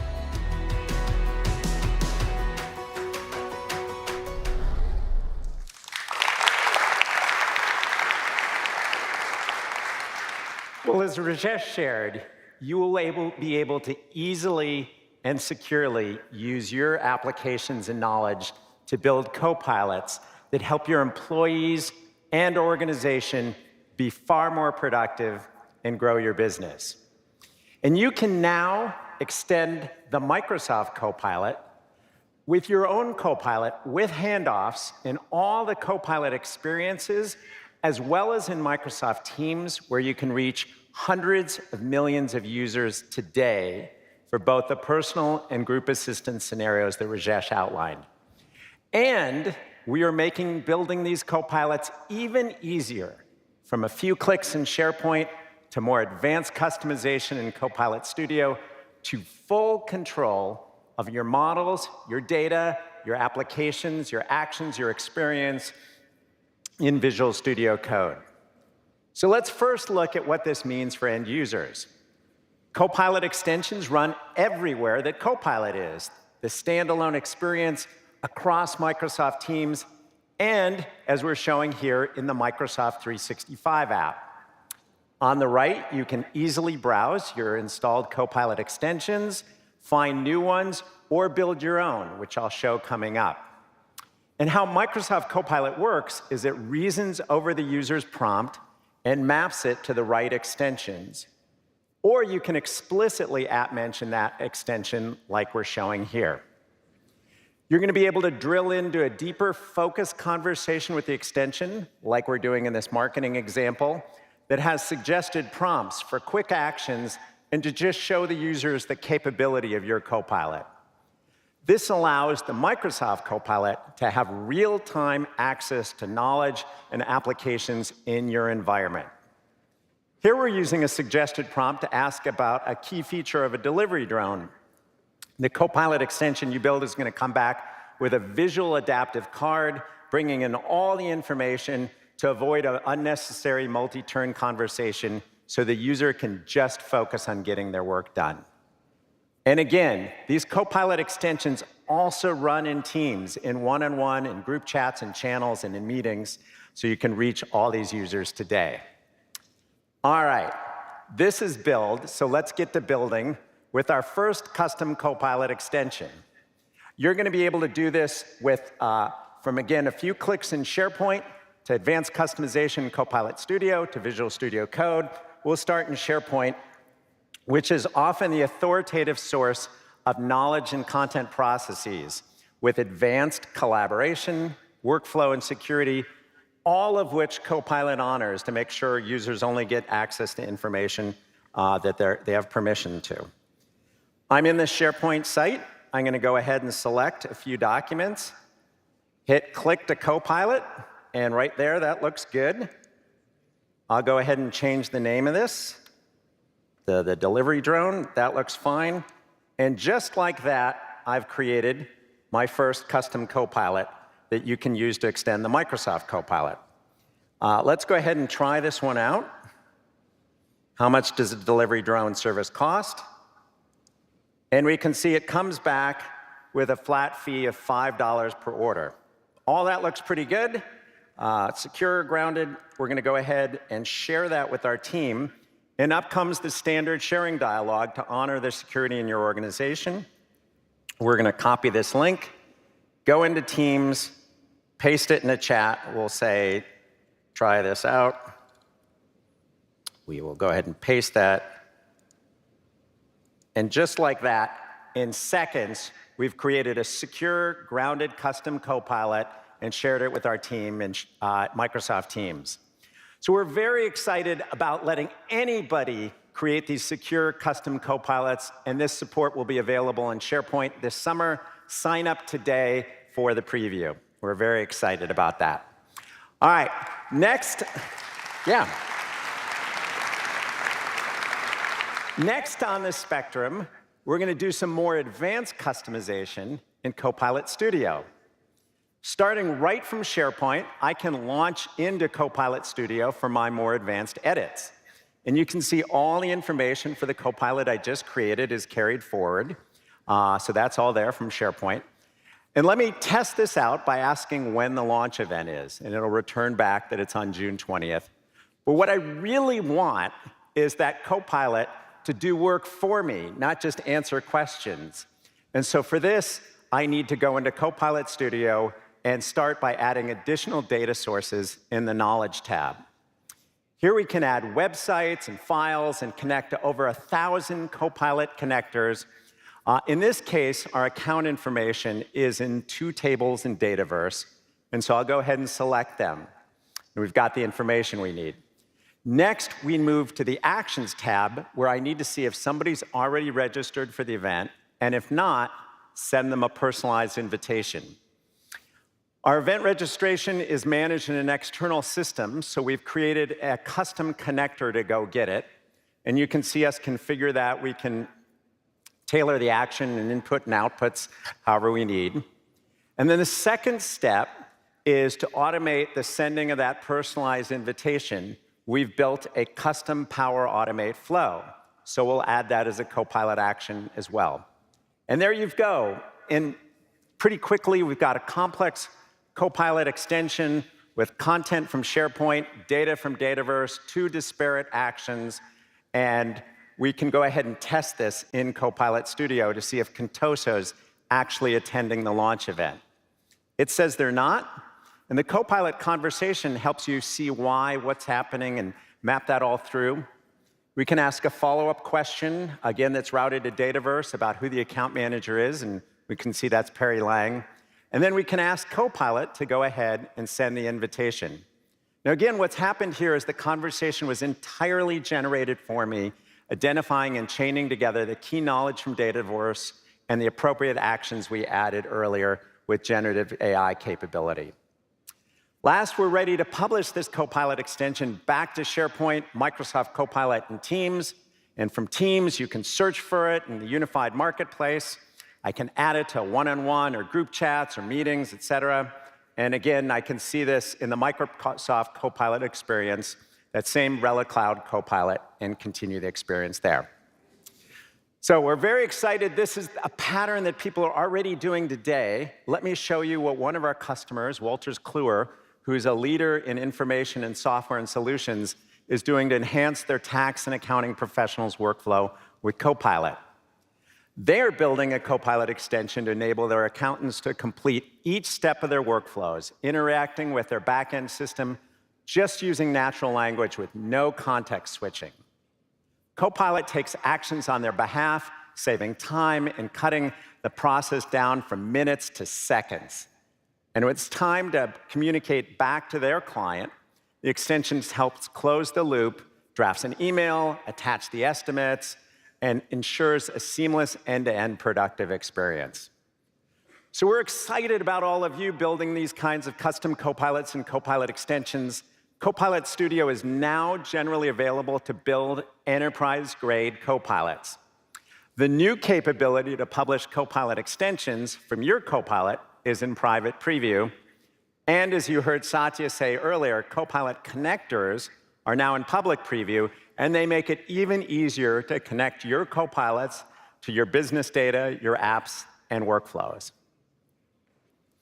OK, last, we want to show you how to build a Copilot extension as a professional developer with full control of your models, your data, your actions, your experience in Visual Studio Code. So let me go ahead and do that.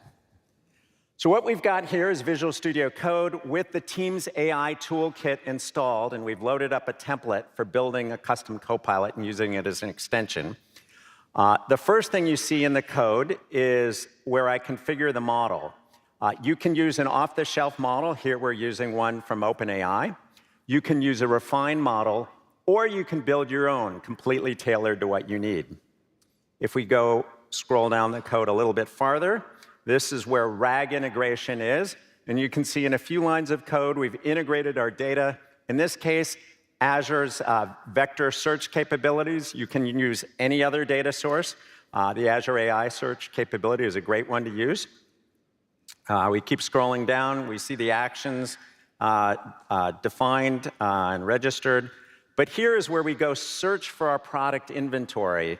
And you can see we've inserted a breakpoint so that we can follow this along, because I want to show how easy it is to do end-to-end development here. So we'll bring up Teams, where we've installed that Copilot extension for the inventory, find information for the chai tea product, hit return, and we're paused. Why? Because we've hit that breakpoint. And so we can go back into Visual Studio. You can see, sure enough, it's fired. And if I hover over the parameters, you can see the product name, chai, has been passed to it. So this is incredibly powerful right from within Visual Studio to do end-to-end debugging across the Microsoft apps, Copilot, and your Copilot extension. If we keep going down, before we return that to the user, I just wanted to show what the UX looks like. Here's an adaptive card that comes back. It's defined in JSON, but you can also see the user experience for that. That all looks good. Let's go ahead and resume execution from the debugger.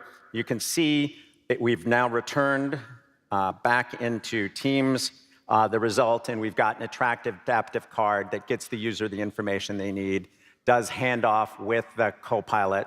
So right in line, the user can complete their work. So pretty exciting. Again, full flexibility within the Teams AI library and Visual Studio Code. And we're excited, just like with Copilot Studio, this is something you can do today, targeting hundreds of millions of Teams users, and very soon the ability to turn your custom Copilot into an extension will be available. And this is not new. This is something that hundreds of ISVs are already doing today across all sorts of experiences in Microsoft 365, Teams, and now Copilot. Just two examples are leading software organizations, Esri and Thomson Reuters. Esri is the market leader in geographic information systems. They're building a Copilot extension that adds spatial analytical capabilities directly into Teams meetings so that users can ask Copilot from Microsoft 365 a question about map data, and Copilot will seamlessly hand off to a rich interactive experience with visualization in Esri's custom Copilot with all the associated context. Next up is Thomson Reuters, who's a leading global content and technology company that is transforming the legal profession with AI. Thomson Reuters is extending the Copilot experience in Outlook and Word and Teams for things like risk assessment, so that based on the content of the Outlook email, they can update the policy documents in Word and communicate those policy changes to reduce risk right within the Teams meeting. We're super excited to see what you do targeting this huge user base, and we're going to help promote and distribute your application through our unified marketplace, again, reaching hundreds of millions of users today in Microsoft 365 and in Teams. And one of the reasons this marketplace is trusted is IT has confidence in the full governance capabilities for their own applications and custom extensions they build as well as the ones they will get from all of you building them in a vibrant third-party ecosystem. So to recap, we have a simple, powerful platform for AI in Microsoft 365 that you can use to be far more productive across the full spectrum, from something everyone can do in SharePoint to advanced customization in Copilot Studio to the full power of Visual Studio and Visual Studio Code. But wait, there's one more thing. We are very excited to make Teams a fantastic place for developers to work together with AI to write better code faster. And so we've got a whole set of announcements around that this week at Build as well. First things first, source code inside Teams with syntax formatting. And get this, we wondered what would get the applause, and that was my bet. But wait, you should have held the applause. With Microsoft Loop, co-editing of that source code right within Teams. But yes, but there's more. Developers have asked us for a while for greater information density in Teams so you can create and switch to compact mode to see much more content on the screen. And you can be much more productive with things like keyboard shortcuts and new / commands for Teams. And of course, developers are always in the flow of resolving issues in chat, and one of the features we're really excited to announce is Meet Now, so that right within chat, you can bring up a ringless call between members of the team and resolve the issue in seconds.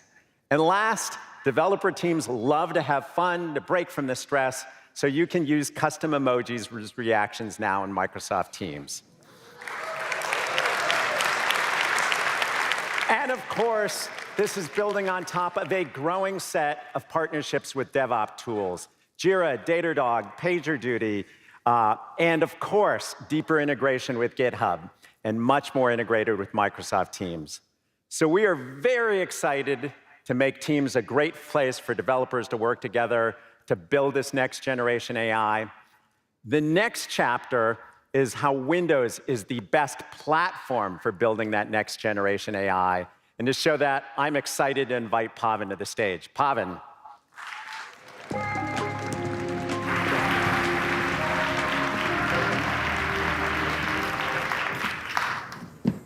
Thank you, Jeff.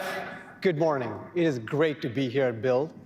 This is one of my favorite times of the year, connecting with fellow product makers about the world's canvas for innovation, Windows. I'm excited about the Copilot extensibility that Rajesh and Jeff just shared. It really shines on Windows, the platform customers choose for Microsoft 365 and Copilot. Over the last year, we've learned so much about how Copilot can best serve you. We're working hard to make it even more valuable with a vision for Copilot meeting you right in your workflow. Imagine creating a presentation from a document in File Explorer, or helping customers troubleshoot their PCs using quick actions and natural language right in Settings. We're focused on making Copilot even more contextual and useful across Windows.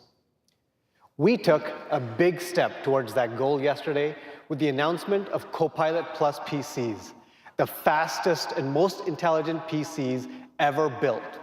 Let's take a look.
That is inspiring.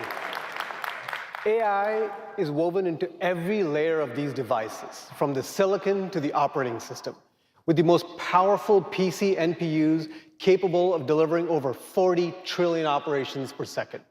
This new class of PCs is up to 20 times as powerful and 100 times as efficient for running AI workloads compared to traditional PCs from just a few years ago. Built together with our silicon partners, AMD, Intel, and Qualcomm, and our OEM partners, these PCs will be available June 18th, starting with Qualcomm's Snapdragon X series of chips. Copilot Plus PCs are redefining what you can do on a PC and setting the direction for the next decade of Windows. To put this new wave of AI innovation in your hands, we're excited that Qualcomm has announced Snapdragon Dev Kit for Windows. It is designed to be your everyday dev box for AI with the power and flexibility you need.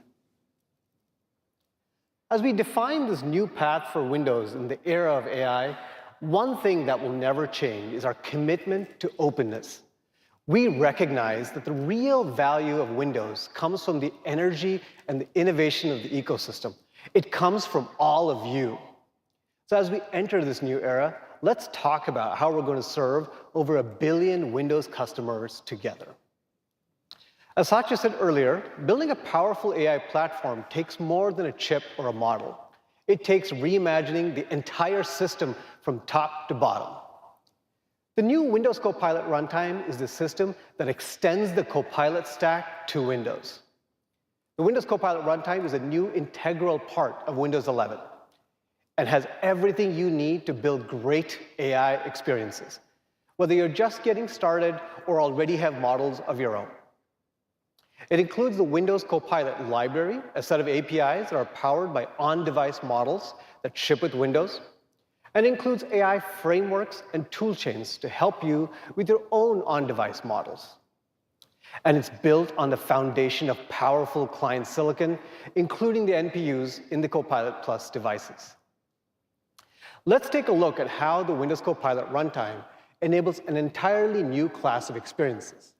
OS experiences like Recall that help users find anything they've seen on their PC, inbox app experiences in Photos and Paint, which let you bring your ideas to life using real-time image generation, and app experiences like CapCut and Cephable and DaVinci Resolve, some of our first partners using the new NPU and helping us build the Windows Copilot runtime. Looking ahead, the Xbox team has a vision for using the Windows Copilot runtime to empower players and game developers. Let's take a look.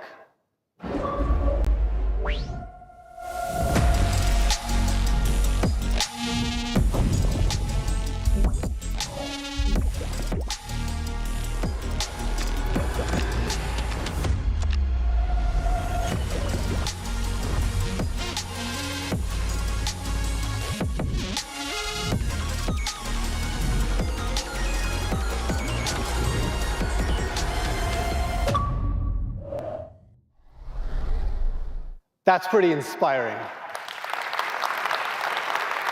This entire class of new experiences now benefit from faster task completion, enhanced privacy, and lower costs by using the Windows Copilot runtime. Next, let's take a look at the Windows Copilot library, the APIs and models that support them. Let's take the Recall experience as an example.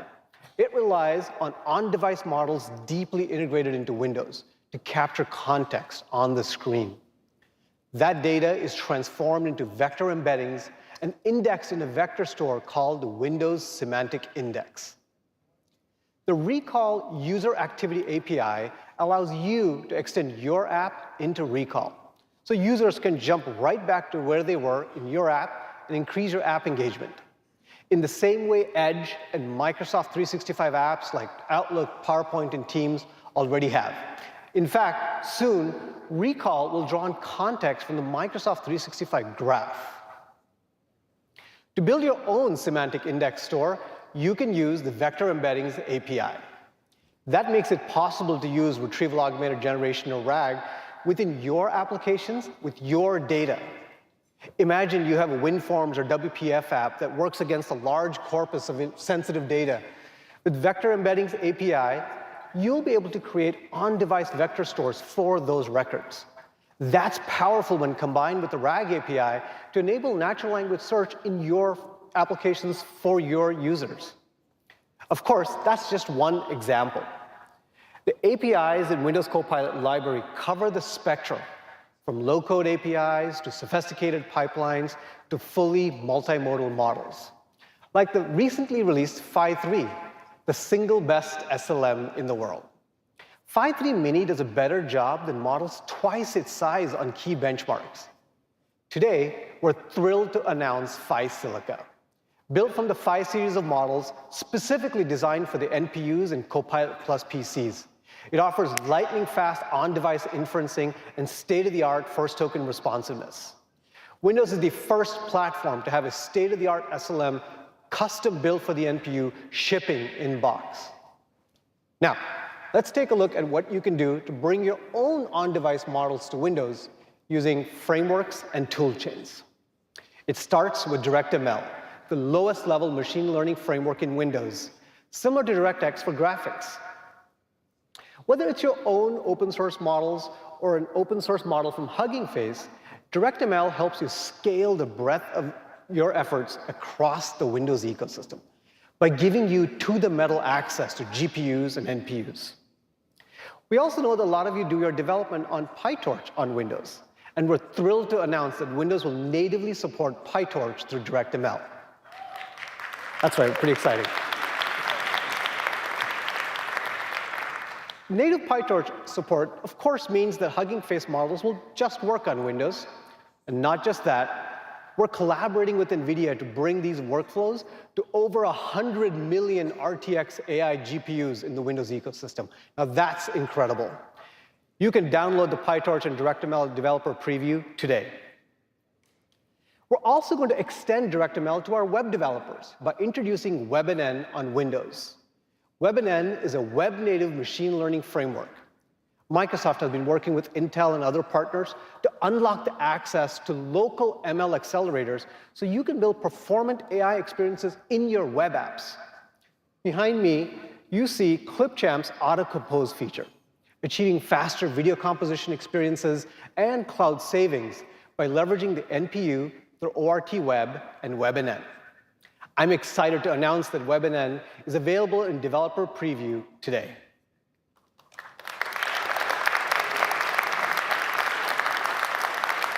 OK, so that's a glimpse of the Windows Copilot runtime and how it lays a foundation for innovation, giving you the largest catalog of models on the largest ecosystem of devices, making Windows the most open platform for AI. I heard you there. That's fantastic.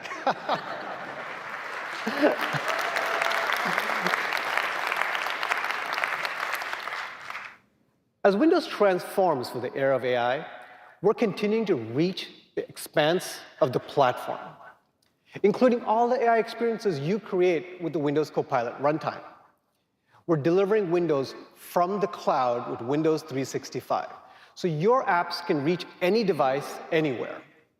And we're introducing Windows experiences to new form factors beyond the PC. For example, we're deepening our partnership with Meta to make Windows a first-class experience on Quest devices. And Windows can take advantage of Quest's unique capabilities to extend Windows apps into 3D space. We call these volumetric apps. Let's take a look. Workflows are transforming with mixed reality. Microsoft is partnering with Meta to bring Windows 365 and local PC connectivity to Quest and enable developers to easily extend their Windows apps into the 3D space. PTC has been working with this platform, bringing Creo into mixed reality in under a day. This extension allows users to enhance spatial understanding without leaving the app that powers their work. Sign up for the developer preview today. As developers, you'll have access. That's great to hear. As developers, you'll have access to Volumetric API. And this is just one of many ways to broaden your reach through the Windows ecosystem. For decades, Windows has been the stage for the world's innovation. With Copilot Plus PCs, the Windows Copilot runtime, and Windows 365, we're going to unlock a new era of innovation together. Thank you. Back to you, Rajesh.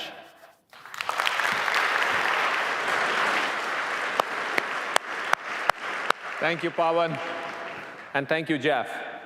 Now, we've covered a lot of ground over the last 40 minutes, from the expansion of Copilot beyond a personal assistant, to acting as a valuable team member, to how you as developers can extend Microsoft Copilot with your own copilots and agents in just a few clicks in SharePoint, to more advanced customization in Copilot Studio. You can use VS Code, full control of your models, your data, and actions. And of course, a phenomenal opportunity for developers with over 1 billion Windows customers. So I'm going to close with highlighting another customer, Amgen, a pioneering biotechnology company that harnesses the power of biology and technology to fight the world's toughest diseases. We are going to see how they harness Microsoft Copilot in their mission. Kevin Scott, our CTO, along with some special guests, will round out the day one of keynotes. But before the video, let me just finish by simply saying thank you. Thank you for spending your time with us here at Build. It means a great deal to all of us, and thank you for the trust you place working together, building the future with us every single day. Let's roll the video, and thank you. We are at a once-in-a-generation moment where we have the opportunity to harness the power of tech and biotech to revolutionize drug discovery and development, manufacturing, and commercialization.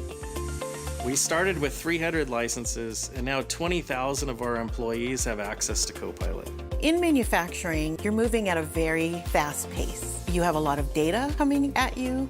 Copilot is one tool that allows us to synthesize that information and ensures that we can focus on what's most important, the production of that drug. We've taken advantage of extensibility options using graph connectors, identifying opportunities to use Copilot for daily efficiency gains, and then multiplying those by 100 or 1,000 times in the life of a molecule, from idea to achieving marketing authorization, starts to give you a sense for what's possible.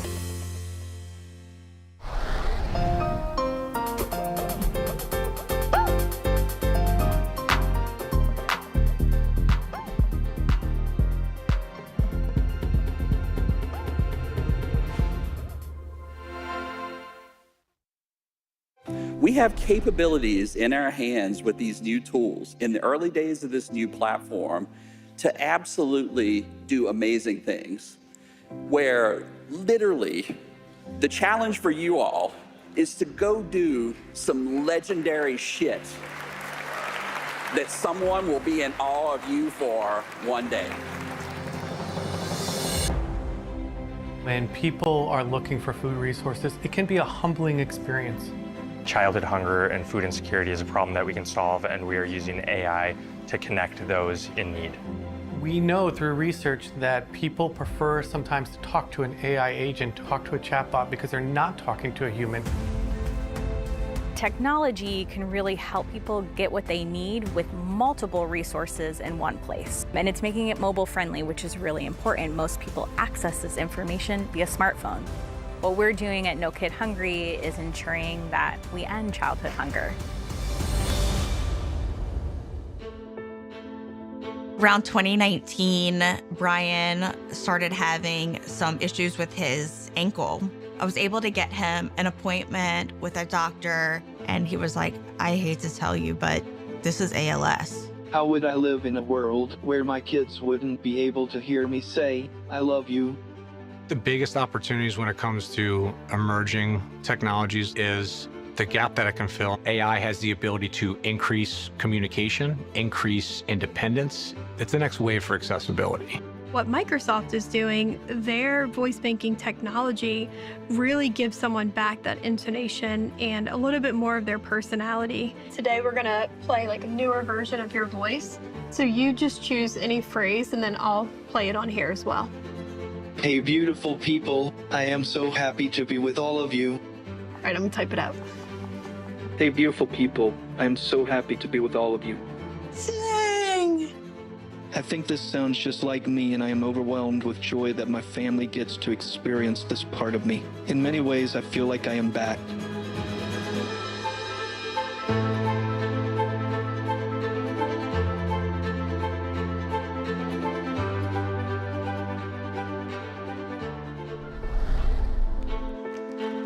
Please welcome Chief Technology Officer and Executive Vice President of AI, Kevin Scott.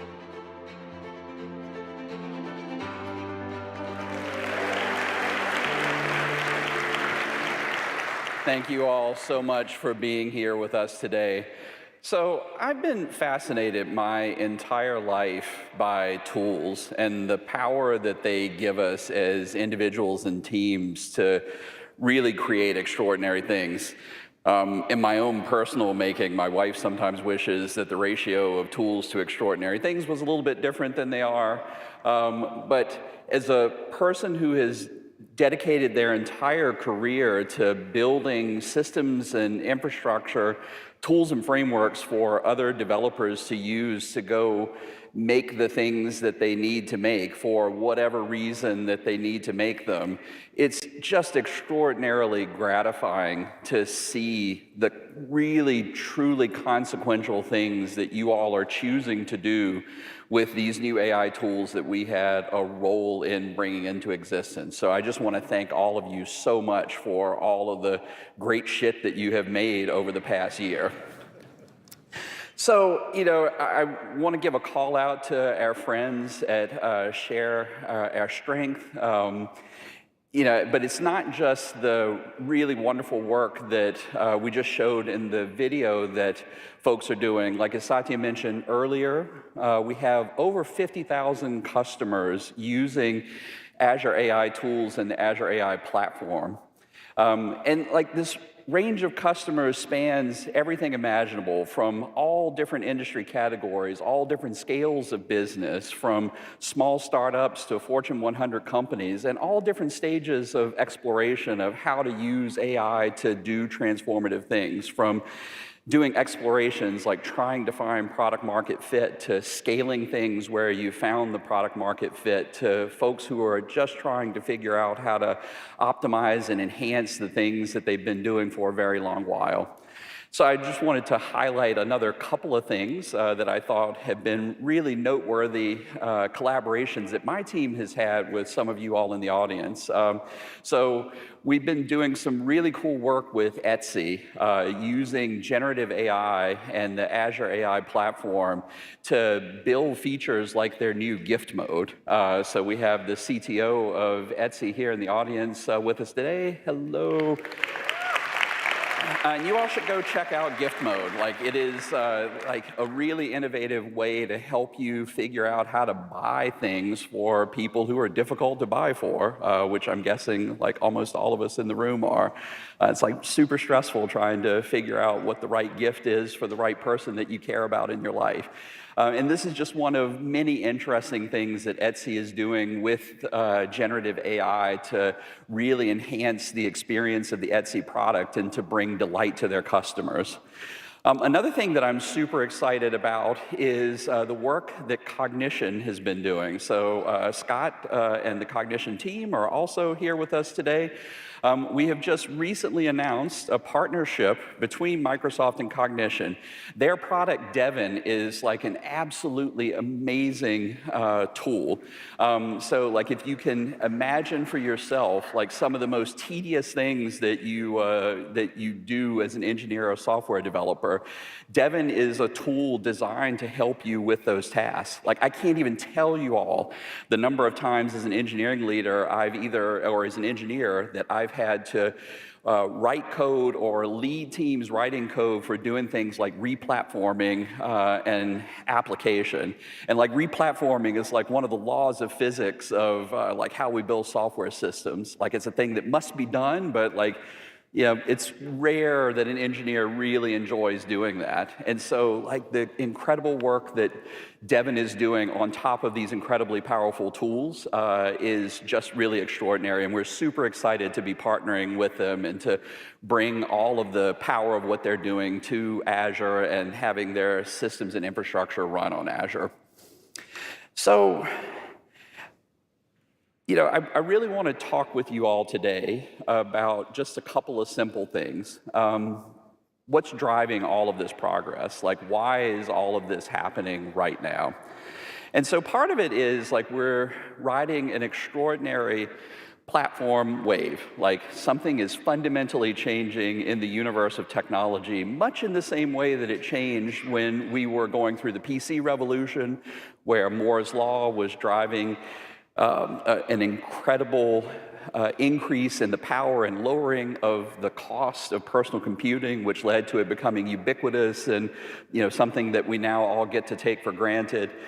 Similar thing happened with the internet revolution, where networking technology connected all of this compute together and allowed us to do things that previously were unimaginable. And we're going through one of those major technological changes right now, being partly driven by a set of things that we'll talk about in a few minutes, just the incredible scaling of the capability of AI systems as you apply more compute and more data to training them. But before we get to that expansion of the frontier of the increase in those capabilities, a super important part of the emergence of a new powerful platform is sort of completing the stack.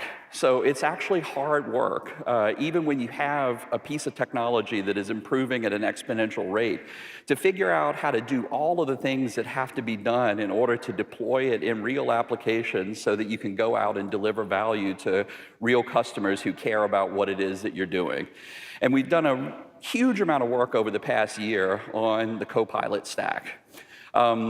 It is both optimizing a bunch of systems, so things are getting cheaper and more capable, and it's also building that whole cloud of capabilities and systems, services, and tools around the core AI platforms, the big models that you all need, and the choices that you all want, so that you can build the things that matter to you under the constraints that you're operating under.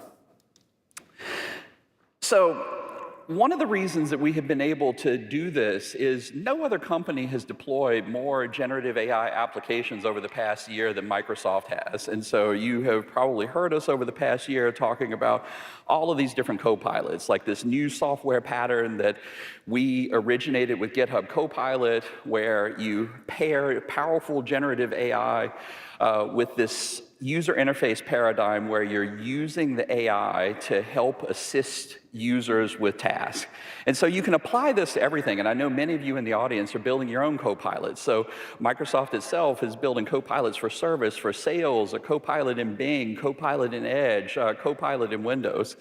And the reason that we've been able to do all of this work is because we have the Copilot stack that we built for ourselves to help us have real agility in getting these products built quickly, to have them built efficiently where they're price and cost optimized, and to build them in a way where they're safe and secure. One of the things that you have heard from Rajesh, and that you'll be hearing a lot more of at Build, is part of what the Copilot stack is allowing us to do is to unify the experience across all of these copilots into one logical Microsoft Copilot, where you don't have to really pay attention to which Microsoft product or service you're in. The Copilot just understands all of your context and delivers all of the capability of the model in the context of your data and your tasks to you when you need it. So the other thing that is really driving progress is not just this sort of completion of the Copilot stack, this sort of progress that we're making in filling out that toolkit for you all so that it is easier for you to build software. But we are riding a fundamental wave in the development of this AI platform, where if you just sort of look at compute over time, how much GPU cycles or accelerator cycles that we're using to train the very biggest models in the world, since about 2012, that rate of increase in compute when applied to training has been increasing exponentially. And we are nowhere near the point of diminishing marginal returns on how powerful we can make AI models as we increase the scale of compute. So we're sort of doing two things at once at Microsoft. So we are optimizing the current frontier and building that toolkit to help you all leverage it, while at the same time investing at a pretty incredible rate in pushing the frontier forward. And so one of the super interesting things that has just happened as we're sort of pushing the the frontier forward and like really driving forward on efficiency is what our partners OpenAI launched last week in the form of GPT-4o. As Satya mentioned earlier, GPT-4o is like a really stunning achievement. A multimodal model that understands a bunch of different input types, from video to text to speech, that can respond in a bunch of rich ways, from text to speech and eventually video. It can respond to you or to the interactions for users in their applications in real time. And in the case of the ChatGPT demos that folks have seen, you can even interrupt the model so that you can have really fluid interactions with these systems. And then an enormous amount of work has gone into GPT-4o, both the model itself as well as the supporting infrastructure around it, to ensure that it's safe by design. So I wanted to also just remind folks, like this efficiency point is real. So while we're off, building bigger supercomputers to get the next big models out and to deliver more and more capability to you, like we're also grinding away on making the current generation of models much more efficient. So between the launch of GPT-4, which is not quite a year and a half ago now, it's 12 times cheaper to make a call to GPT-4o than the original or the GPT-4 model. And it's also 6 times faster in terms of like time to first token response.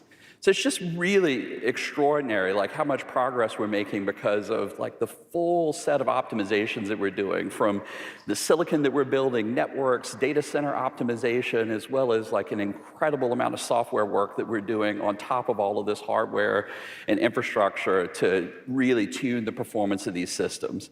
And the great thing is again, there's no point of diminishing marginal return here. And one of the messages that I want to land with you all today is that you can count on things getting more robust and cheaper at a pretty aggressive clip over time. So it's like a really important thing to internalize, like something like we challenge ourselves on at Microsoft all the time, is like aim for things that are like really truly ambitious, because like all of this optimization work is going to accrue to make things like really ubiquitous in terms of like how you can go deploy them. I just want to show a little quick demo video here. So let's roll the video, show you. Hey, Microsoft Build Conference is tomorrow, and I have not been sleeping, and I am making stupid mistakes. Can you help me take a look at this code? I'd be happy to help. Could you tell me a bit more about the issue you're facing with the code? For example, are you getting an error message, or is the code not doing what you expect it to do? Let me just show this to you. It looks like you're working on a Python function to summarize main points from a keynote.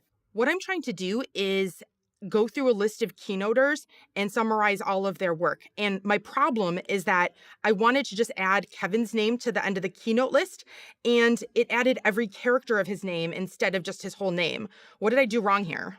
Change keynote list.extend to keynote list.append last keynote. This will add Kevin as a single element to your list, just like Satya and Rajesh. Ooh, that sounds good. Let me try that. Sounds good. Give it a go and let me know how it works. Okay, I replaced extend with append. Does that look right? Yes, that looks better. All right, I made that change. Let me run it and try. Sounds good. Let's see how it goes. It worked. Satya, Rajesh, and Kevin all came out. Awesome. I'm glad it worked out. Sometimes the smallest things can trip us up, especially when we're sleep deprived. Thank you. So, yeah. I mean, it really is extraordinary. So, like, I should say, by the way, that Jennifer would never make that actual mistake in writing a Python application, but Kevin might. So, like, this is all giving me hope that a rusty old CTO might one day be able to program again if the need arose. But like, I do want to make sure that we're paying attention to, like, just how much has changed over the past year. I mean, like, what you just saw would have been absolutely inconceivable to think about actually working. And like, this was not a tortured demo like, we were sort of looking for something to show off GPT-4o to you all last night, and Jennifer showed me this, and then she just recorded this demo. Like, this is just crazy that it works this well. So another set of things that have been really making a huge amount of progress is like what's possible with smaller models. So we have been working for a while on this series of models called Phi that are small language models. So Satya chatted a little bit about this in his keynote earlier. And the way that we think about Phi is just imagine an efficient frontier. And so usually when you're building these models, you're trading a couple of things off. So you can trade size off, which is related to performance and cost and a whole bunch of other things, versus quality. So the smaller the model is, like the cheaper it is to do inference and like the less compute that you need to actually run the model. So small models are more amenable to running on devices. But it usually means that you have to take a hit on quality. And like what we're discovering, in particular over the past year, is that there's this notion of an efficient frontier. So we don't even show the GPT-4o point on this slide. It would be like way, way, way off to the right, just in terms of the size. So like if you want extreme levels of quality and performance, like a frontier model is your friend. But in some cases, like you may want to choose one of these other models somewhere else on this efficient frontier where the trade-off that you're making between cost to serve or latency or locality is acceptable given the quality that you can get. And the very interesting thing that's been happening over the past year is the quality that you're able to achieve in these small models is getting pretty high. So I just wanted to show this as an illustration. So like, remember back ancient history to the launch of ChatGPT in November of 2022. So ChatGPT launched on top of GPT-3.5. And so like everybody was just absolutely gobsmacked at what was possible with GPT-3.5. I mean, just a sort of a stunning revolutionary thing that happened. We fast forward a few months to March 2023, and ChatGPT gets an upgrade to GPT-4, which is even more extraordinary what it's able to do. Like you're able to ask extremely complicated questions of these things and get very rich, interesting, compelling completions. So fast forward to today, and like you can sort of see that a version of Phi 3 optimized to run on a mobile phone can respond to a prompt just like ChatGPT could just a year or so ago with responses that are sort of equivalent. And like this is not arguing that Phi 3 that's running on this device is just as powerful as GPT-4. It is not. But the way that you all should be thinking about it is in many cases these models can be appropriate to use for building your applications when you have a particular set of constraints that you're trying to optimize towards. And so like all of this is kind of abstract in a way. And so I wanted to really motivate why this matters with the following example. So Satya mentioned earlier the partnership that Microsoft has formed with Khan Academy.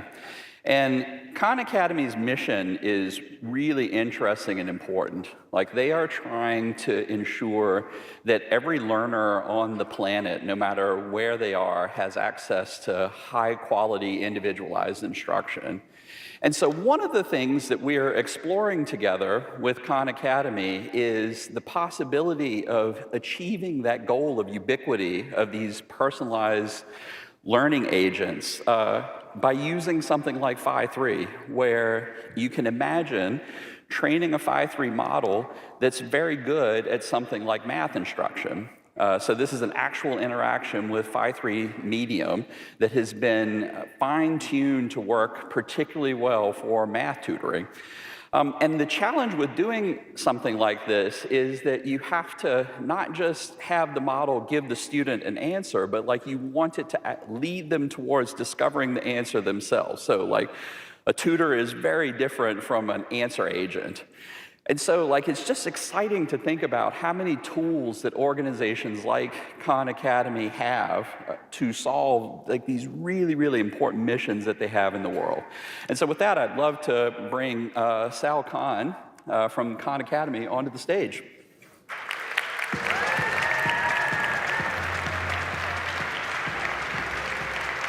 Hey, Sal. Thank you so much for being here with us today. So, you know, we have been chatting about your mission, I think, for quite a while. And, you know, one of the interesting things that happened when ChatGPT burst onto the scene a few years ago is that there was this reaction from a bunch of educators, and like I think it was actually a reasonable reaction where like, okay, we don't understand this, like we don't want our students using it, they're gonna like do things that we would prefer that they didn't do it. You, on the other hand, looked at this and said, this is amazing, and leaned all the way in. Can you explain a little bit about what drove your first reaction to this new technology? Yeah, you know, some of you all know how Khan Academy got started. If you go almost 20 years ago, it started with me tutoring a cousin. I was a hedge fund analyst at the time. I tutor one cousin, word spreads in my family, free tutoring is going on. Before I know it, I'm tutoring 10, 15 cousins, and I start writing tools for them, software. I started making videos. That's what a lot of people know about Khan Academy. And if you think about that journey from then till now, even right before we started really working on generative AI, everything we've been doing is how could you scale that type of personalization that I was originally doing with my cousin Nadia. And we were approximating it with software and videos and teacher tools. But when we saw, but to some degree, we were going to asymptote on how far you could get with pre-generative AI tools. And then when we saw it, it was really GPT-4 that opened our mind. You know, Greg and Sam from OpenAI showed it to us end of summer 2022. And we realized there's things that had to be worked out, but it could get that much closer to emulating what a real tutor would do. And it was obvious that, it could also be used as a cheating tool, and you have to worry about safety and privacy, especially with under 18 users. But I told the team, let's turn those into features, let's put the guardrails on it, because this could get us that much closer to our mission, which is free world-class education. Yeah, I think one of the other things that you all have done, and like this is a really important thing to internalize about these models and systems, is like the model isn't a product and like the systems aren't silver bullets. Like you still actually have to understand like who your customer is, like what problem you're trying to solve, and like how to go deal with a whole bunch of gnarly things on top of the, you know, this incredibly interesting and powerful tool so you can do something useful. Like you want to talk a little bit about what you had to do there? Yeah, and I have to admit, and maybe everyone, a lot of people in this room or in the world right now are experiencing this. Every now and then you see some of these demos and you're like, does my application even have relevance anymore? This thing's going to be able to do everything. But then when you sit down and you really think about how a school system, a teacher, a student's going to use it, and you're going to, what are the guardrails? What are the privacy? How do you make sure that it really does the tutoring interactions appropriately? It's aligned to standards. You realize that there's a lot to do at the application layer. Now, I think we're all discovering together this new world of developing applications on top of large language models. It's not deterministic in a traditional way. You have to have evals, you have to constantly test it. But we're realizing that there's just so much to do. It really is a bit of it's a very exciting time.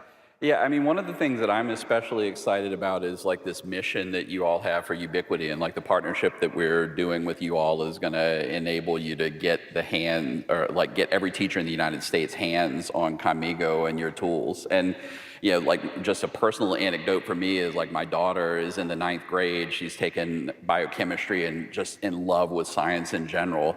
And she, on her own, without any prompting from dad, figured out how to use the free version of ChatGPT to take a bunch of biochem papers that were like way, way, way more complicated than a 15-year-old by rights has to understand, dump them into ChatGPT and then just ask a million questions about it. And like her learning acceleration, because she's figured out how to use this tool, is extraordinary. And like I just want every kid in the world to like have the same experience that my daughter has.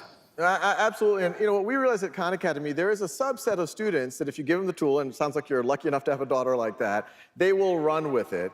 But what you really need in most cases is you need caring adults, primarily teachers, in the room, motivating students, driving that usage. And so what we're really excited about this partnership, and this is a big deal. I want to make sure, you know, we are using state-of-the-art models that use real compute. It has real cost associated with it. When we launched Khanmigo, and which is still out there, and it's a tutor for students, it's a teaching assistant for teachers.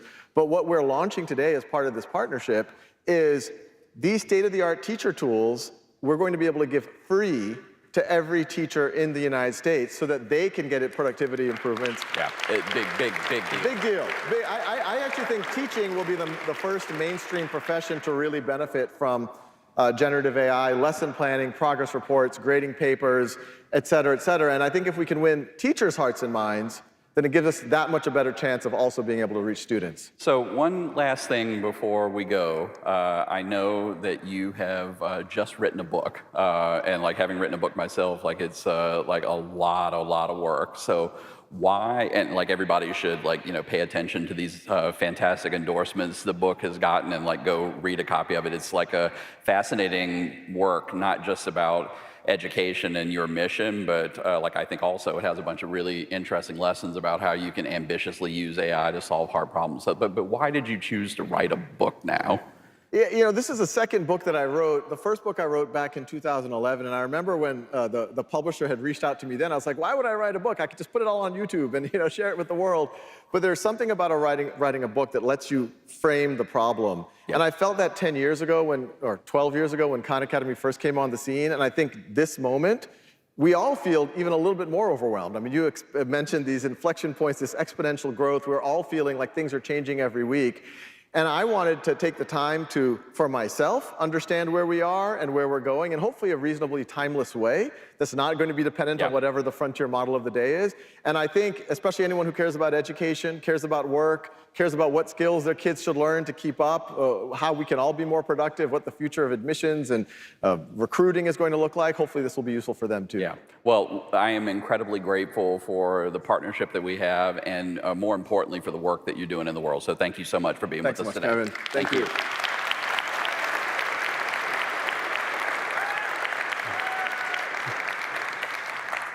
So another really incredibly impactful area where these new AI tools and platforms are going to have an enormous impact is healthcare. So I just wanted to share another personal anecdote with you all. So like I grew up in rural Central Virginia, and my mom and brother and most of my family still live in the place where I grew up. My mom is like a 74-year-old Southern woman and has been suffering from a thyroid condition for 26 years, which, entirely under control, like she's been taking medication for it. And just last fall, she had like some sort of change in her, in her system, where like all of a sudden her medication wasn't working as well as it used to, which resulted in her spending a bunch of time in the hospital, like trying to figure out what was going on. And the healthcare system in the part of the world where my mom lives is like super overburdened. It's not a place where like tons of people are sort of moving for economic opportunity. Like it's one of those places where people tend to move away from to seek economic opportunity, which has impacts on everything that is happening in that part of the world.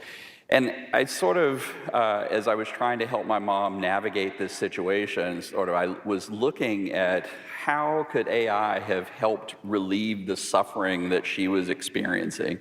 And, if doctors everywhere had access to these tools, like a lot of what she went through could have been immediately alleviated. Like if you just take her symptoms that she was presenting and put it into GPT-4 along with her chart, it would immediately say like, go get this test, which is like going to help find root cause. And then the results of the test like could be input into the same session, which would then sort of give a set of recommendations to doctors about course of therapy. And like if that had happened in her case, like what was 6 visits to the hospital, like could have been compressed to 1. I think about this a lot because I worry even whether or not my mom would have pulled out of a health spiral that she was in if she hadn't had me for a son intervening on her behalf. And I worry about all of the people in the world who don't have someone to intervene on their behalf, who are interacting with one of these resources that is overburdened. And so I just want us all to think about as we're imagining what the set of possibilities are for what we go do with AI, Like things like what Saul is doing with Khan Academy, and like some of the amazing potential that we have to reduce suffering in the world and to like help make things like high quality healthcare more equitable and accessible, like just super inspiring to think about. So, the last thing that I want to chat about before we get to conversation with Sam Altman is how we at Microsoft have been thinking about building applications on top of this incredible platform that is emerging right now. And so the challenge, I think, for us, and I think it's the same challenge that all of you face, is that you really want to focus on things that have made the transition from impossible to merely difficult. Like, that's where all the interesting stuff is. Like, if you look at the history of platform revolutions, like, that's where all the interesting companies emerge from. It's where all the innovation happens. It's where all of the value gets unlocked.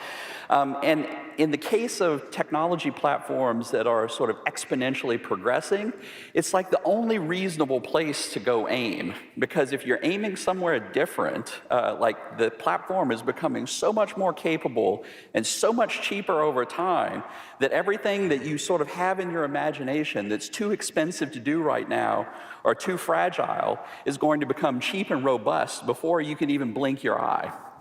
And so, like, that is really, the thing more than anything else that I would say to all of you to take away from what I'm saying here today is, like, really focus on those phase transitions. So while you all have been out there, grinding away, building really extraordinary things over the past year with all of these AI tools that are coming, like, we've been hard at work trying to make forward progress on our AI platform. So, we talked a lot about how we're optimizing the current frontier, like making things cheaper and making them more powerful and complete. But we've also been hard at work building new supercomputing infrastructure and working with our partners at OpenAI to push that frontier forward. And like we showed this slide at the beginning, like there's this like really beautiful relationship right now between the sort of exponential progression of compute that we're applying to building the platform, to the capability and power of the platform that we get. And I just wanted to, sort of without mentioning numbers, which is sort of hard to do, to give you all an idea of the scaling of these systems. So in 2020, we built our first AI supercomputer for OpenAI. It's the supercomputing environment that trained GPT-3. And so, like, we're going to just choose marine wildlife as our scale marker. So you can think of that system about as big as a shark. So the next system that we built, scale-wise, is about as big as an orca. And like that is the system that we delivered in 2022 that trained GPT-4. The system that we have just deployed is, like scale-wise, about as big as a whale relative to the shark-sized supercomputer and this orca-sized supercomputer. And it turns out like you can build a whole hell of a lot of AI with a whale-sized supercomputer. I just want everybody to really, really be thinking clearly about, and like this is going to be our segue to talking with Sam, is the next sample is coming. So like this whale-sized supercomputer is hard at work right now building the next set of capabilities that we're going to put into your hands so that you all can do the next round of amazing things with it. And so with that, I'd like to bring Sam Altman to the stage.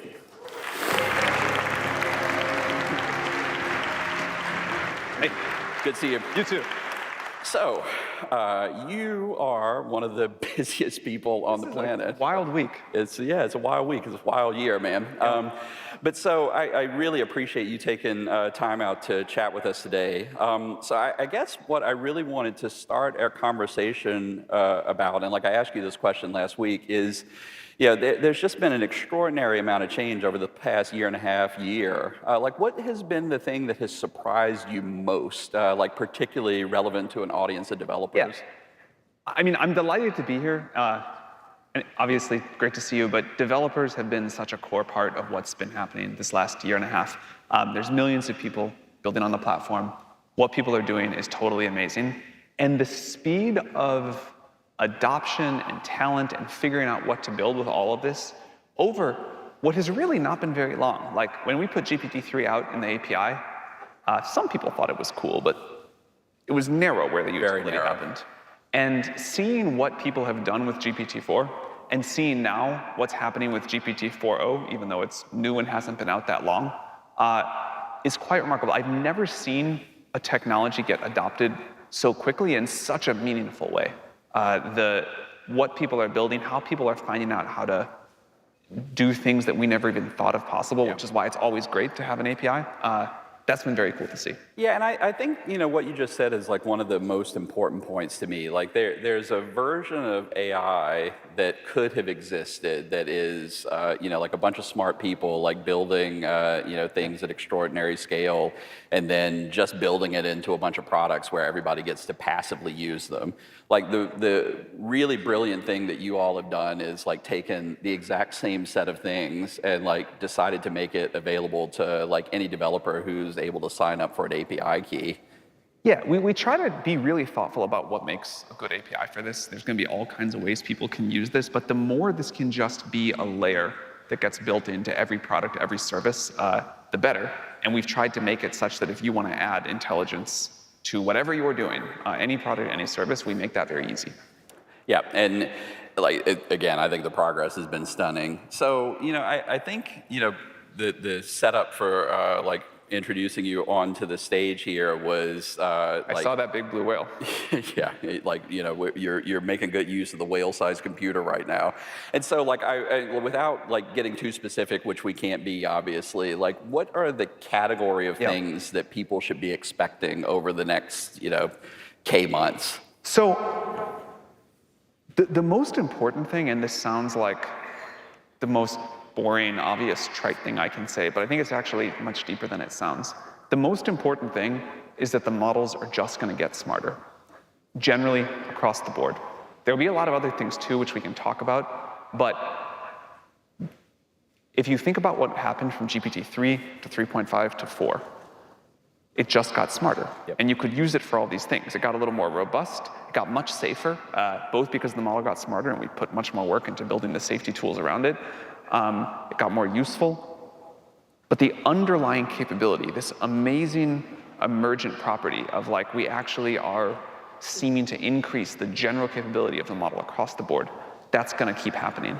And the jump that we have seen in the utility that a model can deliver with each of those half-step jumps in smartness, it's quite significant each time. So as we think about the next model and the next one, and the incredible things that developers are going to build with that, I think that's the most important thing to keep in mind. Also, speed and cost really matter to us. So with GPT-4o, we were able to bring the price down by half and double the speed. New modalities really matter. Voice mode has been actually a genuine surprise for me in how much I like the new voice mode. And when people start integrating that, I think that'll matter. But it's the overall intelligence that'll be coming that I think matters the most. So you, for a while now, have been one of the most successful startup investors in the world. And like now you are one of the most successful CEOs of one of the most important companies in the world. And so you've got a room full of developers here, you know, like I think there are 5,000 people in the room and there are about 200,000 people online right now. What's your advice to them as like they think about how to spend their precious time given what's happening in the world? Like what's your advice? Two things. Number one, this is probably the most exciting time to be building a product, doing a startup, whatever it is, that we have seen at least since the mobile boom, and probably, I would say, since the internet. And maybe even bigger than that, we don't know yet. But the big opportunities, the ability to sort of build something new and really kind of like change the landscape, that comes at the platform shift times. And we haven't had a platform shift in a while. And this looks like it's really, truly a platform shift. And so my biggest piece of advice is like, this is a special time and take advantage of it. This is like not the time to delay what you were planning to do or wait for the next thing. Like, this is a special moment and a few years where a lot of stuff is going to happen and a lot of like great new things are going to get going. The second thing also about platform shifts is when the mobile phone revolution started or really got going, like 2008, 2009, you would see people say, we're a mobile company, we have a mobile app. And then only a few years later, no one said they were a mobile company because it was like table stakes. An amazing new technology, which I would bias, but we'll put AI in that category, it doesn't get you out of the hard work of building a great product or a great company or a great service. You still have to do it. AI alone is a new enabler, but it does not automatically break the rules of business. And so you can use this as like a new thing to do, but you still have to figure out how you're going to build enduring value in whatever you're doing. And it's easy to lose sight of that in the excitement of the gold rush. Yeah.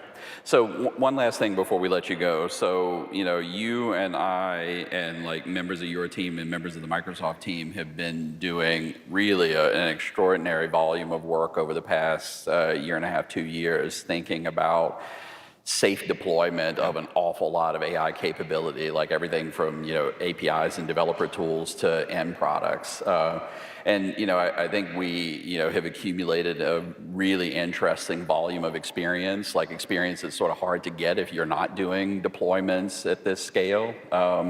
So I think you just mentioned something that's like really, really interesting, like part of the interesting and surprising progression of capabilities of these models means that they're more useful in like helping to like make AI systems safer. So I don't know whether you had some thoughts you wanted to share there as well. When we first developed this technology, we spent a lot of time talking about, all right, we've made this thing, it's cool. Are we ever going to be able to get it to an acceptable level of robustness and safety? And now we kind of take that for granted with GPT-4. If you use it, it's far from perfect. We have more work to do, but it is generally considered robust enough and safe enough for a wide variety of uses. And that took an enormous amount of work across both teams and fundamental research. Like when we started this, we're like, we've got this thing, we've got this language model. It looks like kind of impressive and kind of not. And even then, how are we going to like get it aligned and what does it mean? What is it going to take to be able to deploy it? The number of different teams we've had to build up to go from research and creation of the model to safety systems to figuring out policy to how we do the monitoring, that's a huge amount of work, but it's necessary to be able to deploy these and use them. Like, when you take a medicine, you want to know it's going to be safe. When you use an AI model, you want to know it's going to be robust and behave the way you want, and have been super proud of the work the teams have done together. And I think it's amazing how fast this much work has happened, and that we can all now use this and say, oh yeah, it basically works. As the models get more powerful, there will be many new things we have to figure out as we move towards AGI. The level of complexity and I think the new research that it'll take will increase. I'm sure we'll do that together, but we view this as a gate on being able to put these things out into the world, which we really want to do. Yeah, it's definitely table stakes. So thank you so much for being with us here today. I really appreciate your time. It's awesome to hear from you. Awesome.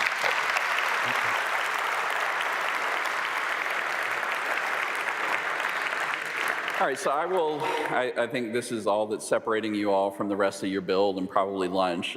So my very last thing for you all is the following call to action. So Microsoft and our partners like OpenAI are spending an extraordinary amount of energy and investing capital at an unprecedented scale, trying to make sure that we are building a genuinely valuable platform.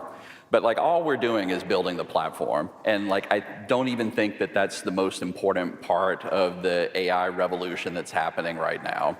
It's you who are doing the work. You're the ones who are making all of these things matter. We could build platforms all day, all night, and if you all didn't have the great ideas, you didn't understand the consequential impact that you wanted to have on the world, it would all be for nothing. And so I'm incredibly grateful for all of the things that you all have done on the platform over the past year, and I am incredibly excited to see what you all are going to go do in the year ahead. Thank you all so much.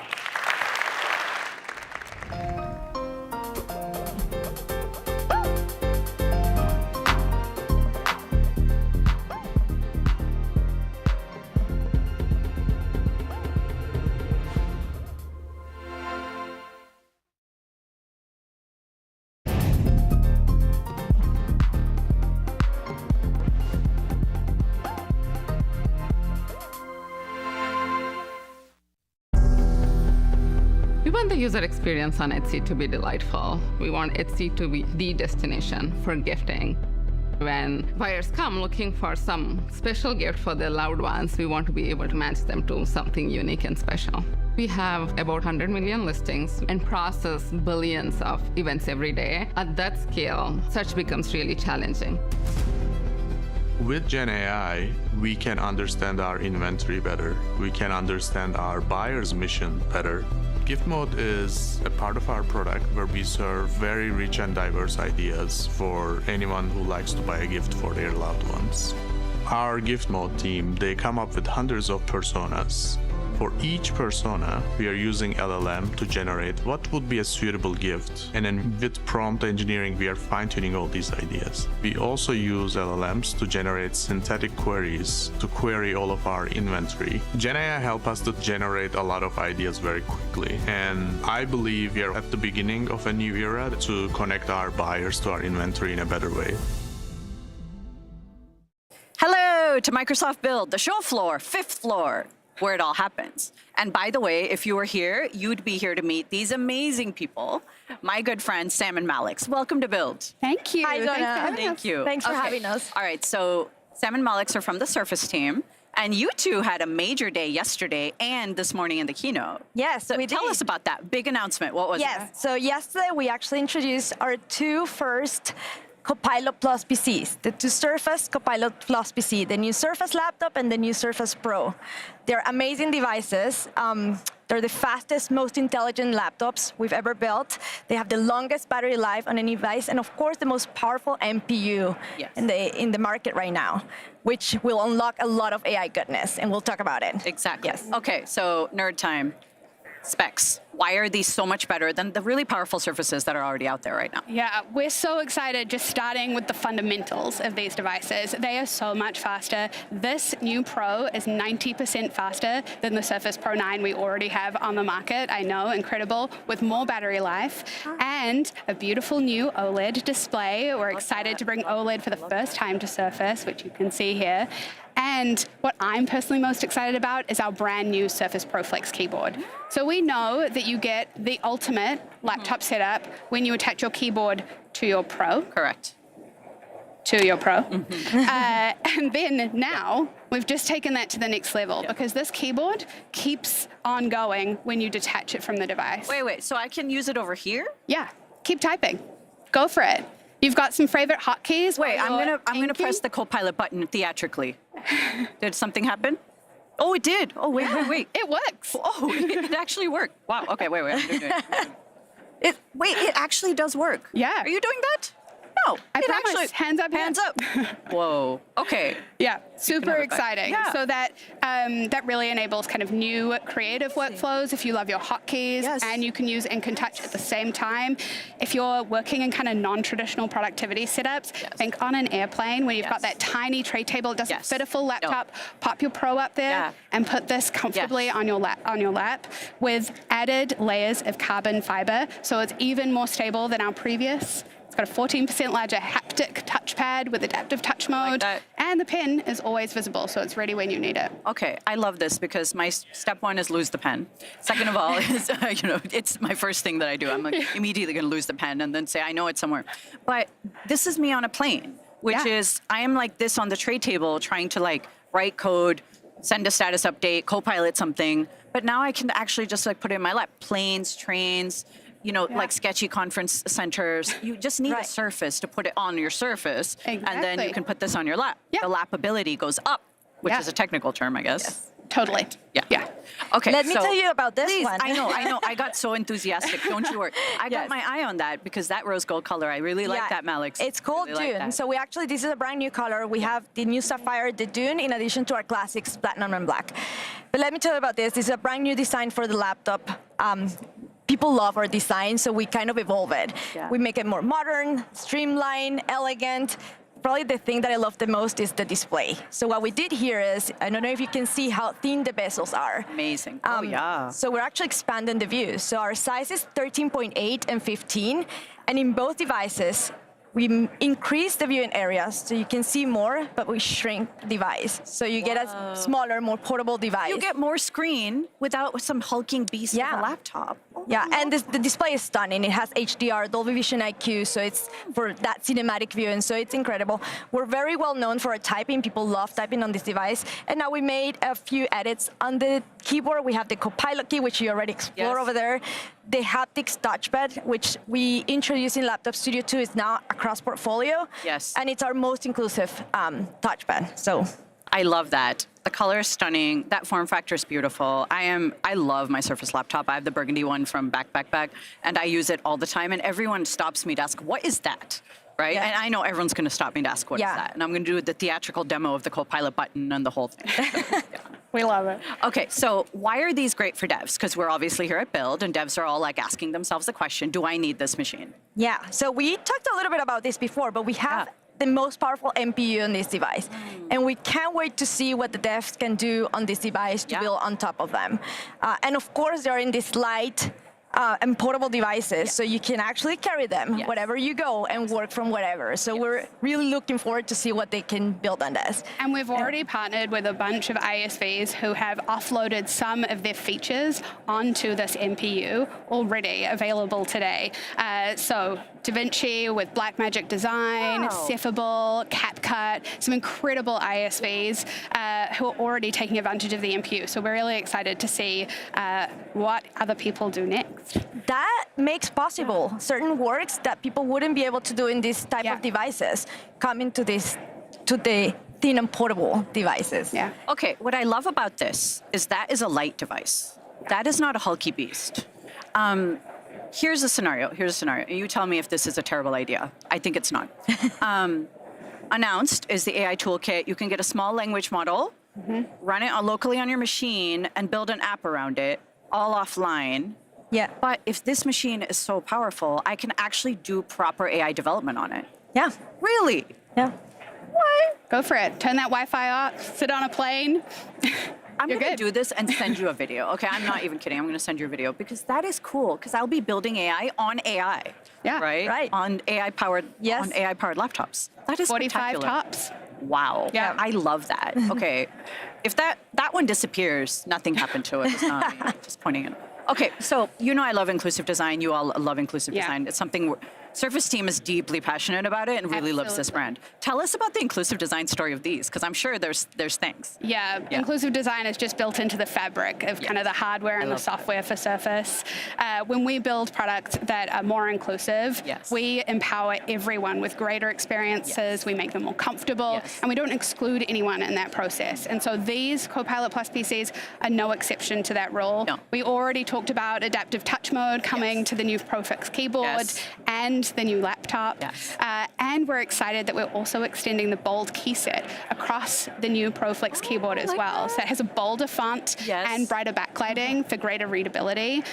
Really excited about that feature. And of course, you just think about the combo of this Flex keyboard with Pro. That really makes it our most inclusive Pro we have ever made. And we're really excited to see how people adapt these devices to make them work best for them. Okay, limited mobility friends, this might be really cool for you because you don't have to go like this. You can have it on your lap where it's comfortable. I have arthritis, so I'm like really into limited mobility functionality nowadays. And we're all gonna have arthritis or something strange, right, happen to us. Okay, I love the bold font and everything because I'm dyslexic, right? And it's just a thing that will benefit everybody. Like whether you're doing a demo or showing someone or just using it on a day-to-day. I want one. Exactly. It's one of those things where designing for inclusivity actually does benefit everyone. Shocking, 100%. Right? Yeah. And it's just built into the product. That's right. It's not some extra that you have to go buy. It's just like choosing a color. You're just going to choose a bold key set. Okay, so I'm just going to make my way over here with this. I have a Pro 8. Will this work with it?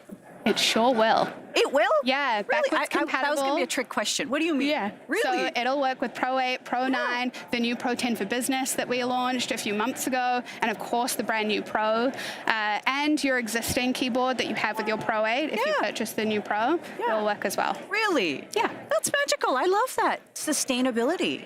This is sustainability in action. So every time we design a new laptop or a new device, we try to make strides in making it more sustainable.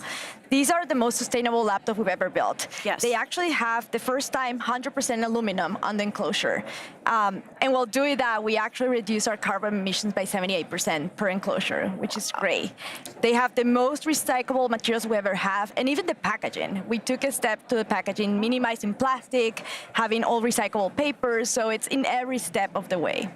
I love that because you're living sustainability in action. And that is one of the reasons that carbon announcement this morning, really making progress is happening because you work on this every day. Yes. Yeah. All right. So what is the call to action homework that you two have for our Build audience online and here? Yeah. If you're online, head to surface.com. You can go and take a look at these devices. There are some beautiful websites you can go and explore. If you're here, please come and see us. We're just over to the left of the stage here in the expert zone. Come and get hands-on with these devices. They're also available for pre-order right now, and they're shipping on June 18th. So it's not long until you can get one of your own in your hands and start that dev. Okay, so if you pre-order right now, June 18th shipping, that's in 3 weeks. That means you can be more, creative, productive, having more fun, lugging less stuff. Yes. In 3 weeks. Yes. I love that. Yeah. Get up to the 5th floor if you're here. Come to the Ask the Experts area. It says Copilot Plus PC in big letters. You can't miss it. And get your hands on one of these. All right, Bill, thank you so much. Sam and Malix, thank you so much. Thank you. This has been insanely fun. Yeah, so fun. absolutely. Thank you. Have a wonderful build. The moment we hit the button to launch, Twitter just flooded. Wow. Wow. Wow. Origin story, take one. I literally saw their jaws drop. I guess holy shit is maybe the phrase. Being faced with a lot of opinions in the media, a lot of opinions from developers. Can we actually do this? I think this is smoke and mirrors. You're doing something in the background. But more than that, there was just a whole lot of excitement about what the technology could do. We opened the doors to think about AI as something that makes our life better. For the first time, that dream could become a reality. Another industry revolution. This is going to change the world.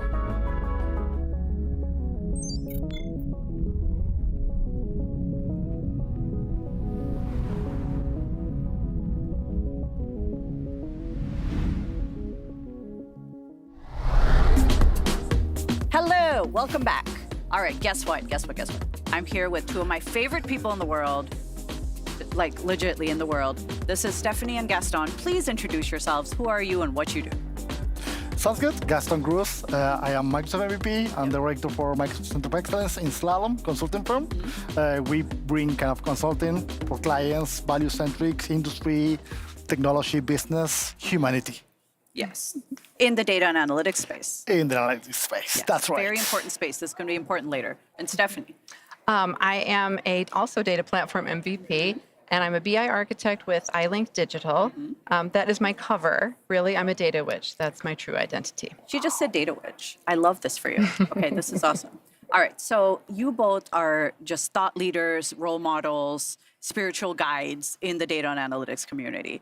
Tell us about how that has impacted your careers, because we've talked about this a lot. Like joining a community is one of the quickest way to grow your career in very unexpected ways. So Gaston, I know you've got a fascinating story. So I grew up in Uruguay, South America. So back in the days, I remember very first training, dashboard in a day, training people in Excel, databases all around. And I bring this kind of, community engagements all in South America, starting with Uruguay, Peru, Chile, Argentina, bring that kind of a spirit around user groups and community. That's bring a lot of magic out of the world. So it's great to see catching up on all this kind of knowledge sharing and all the stuff. And when I joined Slalom in Seattle 5 years ago, I went right away and created a Seattle Power BI user group.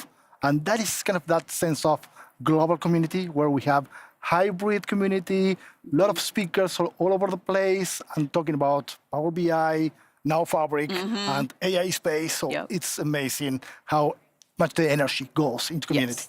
And of course, data is the backbone of all things AI, right? So thank you for doing that, because you joined this community in Uruguay, crossed lots of boundaries, came here and said, you know what? This is a quick way to make a lot of friends in your new home.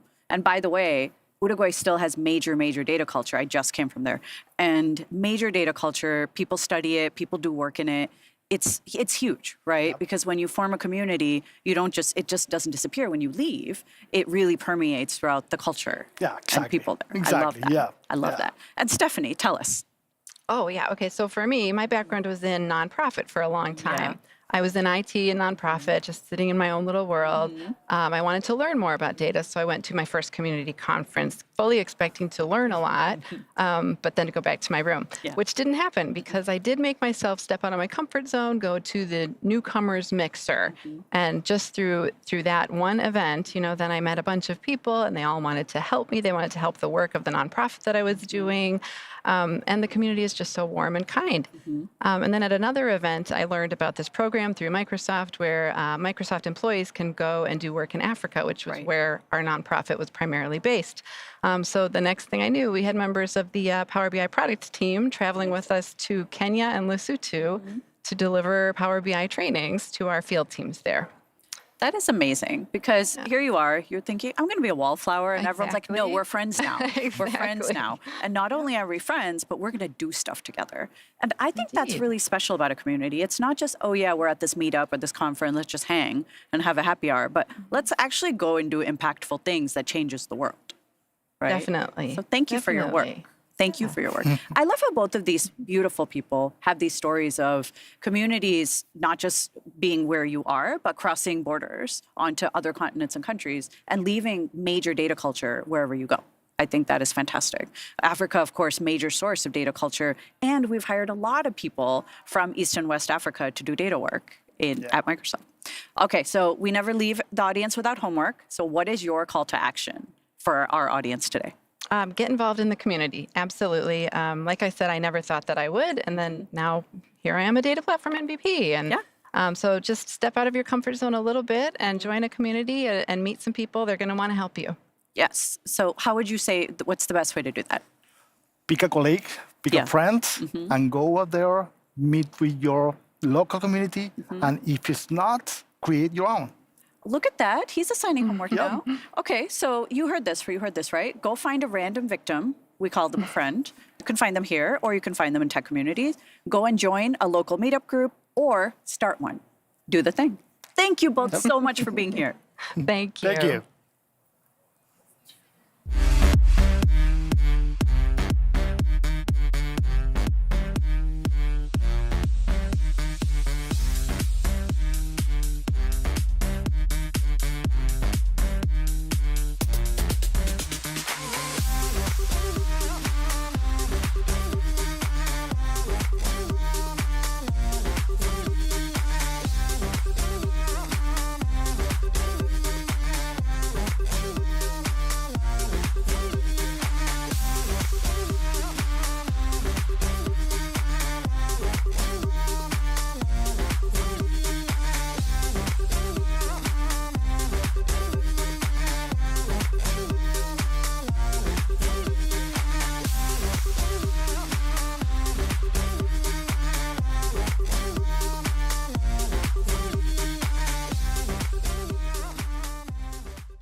I loved every part of that video. Community, Microsoft Build, all coming together.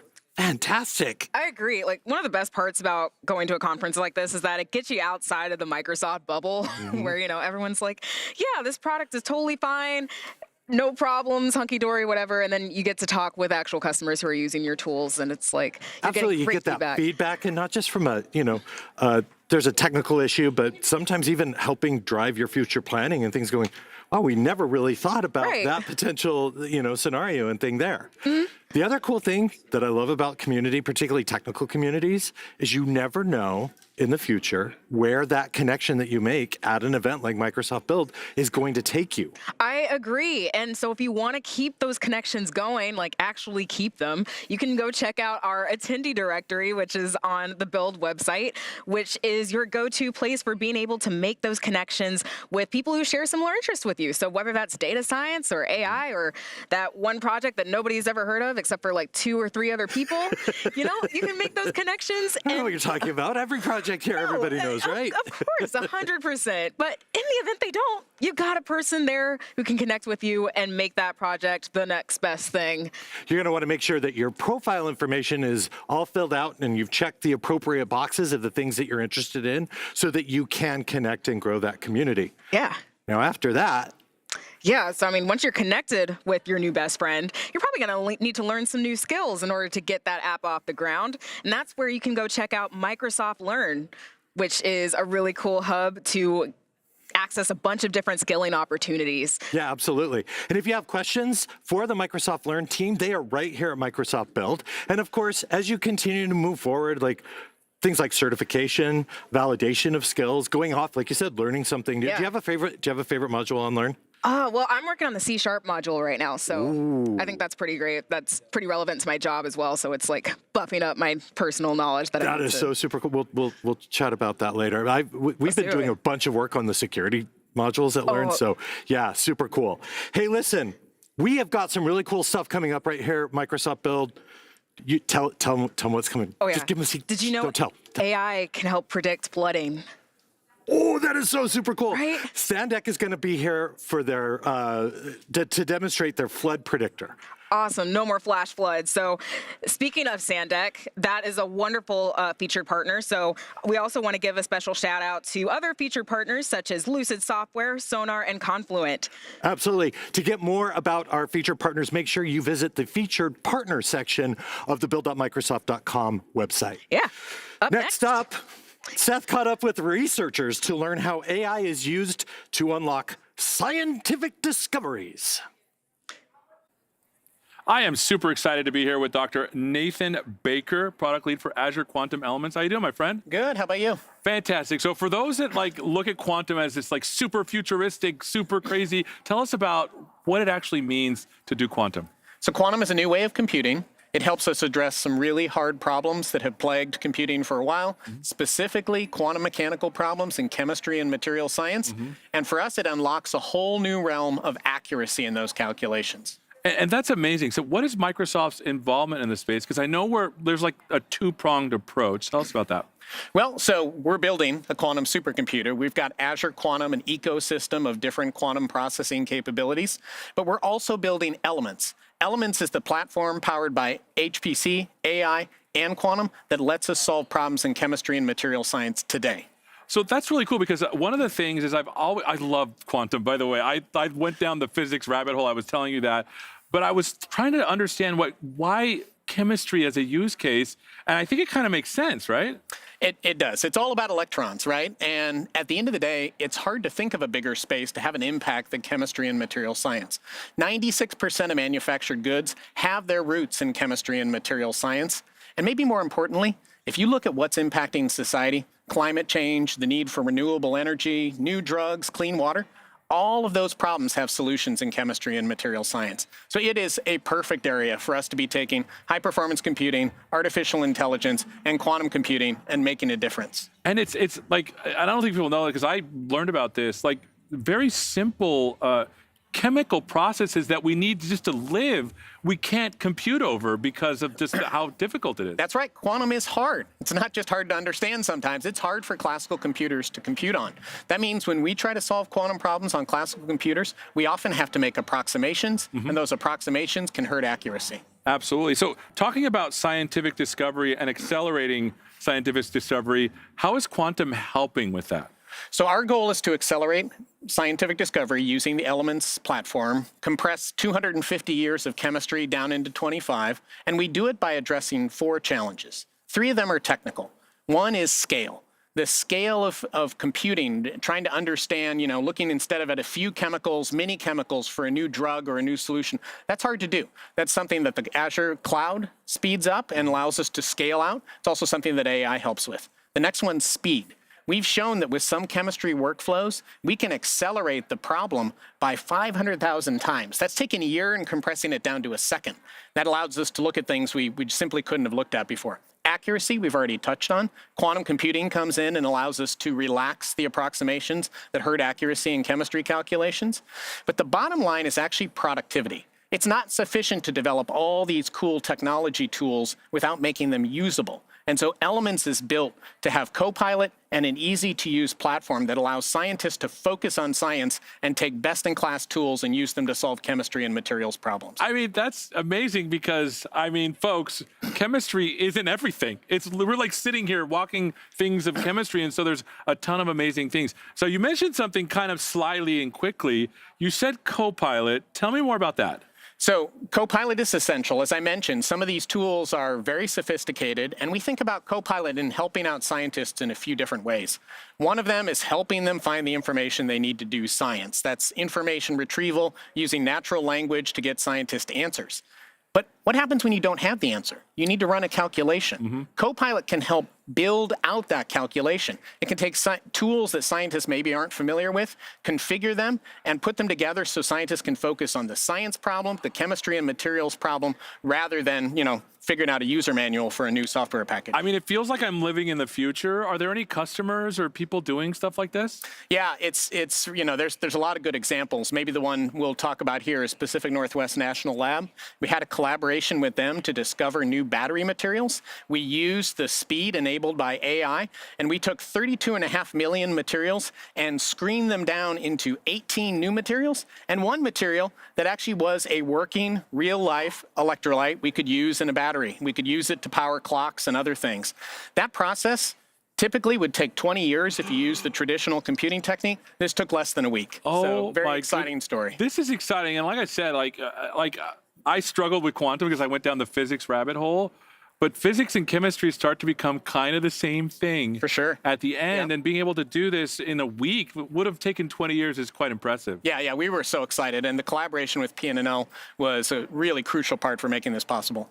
Well, this has been amazing. I know there's a video coming up of you doing. Can you give us just 10 seconds on what that is? Yeah, it's kind of a story about how this battery material came to life, how we worked with the experts at PNNL to make it possible, how we paired their deep scientific expertise with the new AI, HPC, and quantum tools and elements to make it possible. This is amazing. Thank you so much for being with us, my friend. Thank you. And thank you for watching about Azure Quantum Elements. Let's take a look at the video. Imagine if every scientist had access to their very own personalized supercomputer. How much faster could they go? How much further would they get? At Microsoft, we're actually doing it. We're co-innovating with the world's leading scientific institutions like Pacific Northwest National Laboratory to reduce the impact of climate change, get to net zero emissions, and find new ways to create, to store, and use energy more efficiently. We're joining forces with Microsoft to explore this convergence of artificial intelligence, high-performance computing in the cloud. And this is a shift that the world of science hasn't seen since really the dawn of supercomputing. And for us, it's helping us tackle these challenges in chemistry and material science that are embedded in the search for new energy storage solutions that the world needs. My name is Vijay Murugesan. I'm a material scientist here in Pacific Northwest National Lab. My research is mostly focused on designing next-generation battery materials. Electricity generation needs to be renewable energy, but the renewable energy is not constant. It's sporadic, right? There's a lot of rain, or there's no sun, a lot of winds. Battery gives you an opportunity to store energy in a compact way and deliver it whenever, however you want. Microsoft was really excited to work deeply with an organization that has strong roots in chemistry, material science, and how those disciplines relate to sustainability. Our goal was to work with PNNL to take the burden of exploring vast chemical or material spaces. Computational tools allow us to put the emphasis in the most promising parts of that discovery process. That's going to require a new way of doing chemistry that's computation first. Our team discovered a new electrolyte that uses 70% less lithium than shown in other industry announcements, because it replaces part of it with the earth-abundant compound, sodium. Azure Quantum Elements accelerated the initial phase of the discovery process. It took what would have been 20 years of computation and compressed it down into 1 week to identify the most promising candidates for later exploration. Battery has multiple components. You are trying to put completely different type of materials together, and then you are asking them to work together as a synergetically. One part of the battery is called the lithium ion. Lithium is fast, and its ability to move even within solids is what makes lithium more attractive. But lithium is not something that you can easily go and dig it up. It's only available in certain geopolitical places. What the scientists have been thinking about is that how can we make it to the next stage, right? Can we use something else that can work as good as lithium, but without the baggage of their environmental and safety issues? Tackling this approach through the traditional trial and error method is simply too time consuming. The ability to narrow down the playing field from millions of potential combinations of elements and structures to dozens in just months, something that would have taken decades. The acceleration aspect of this can't be understated.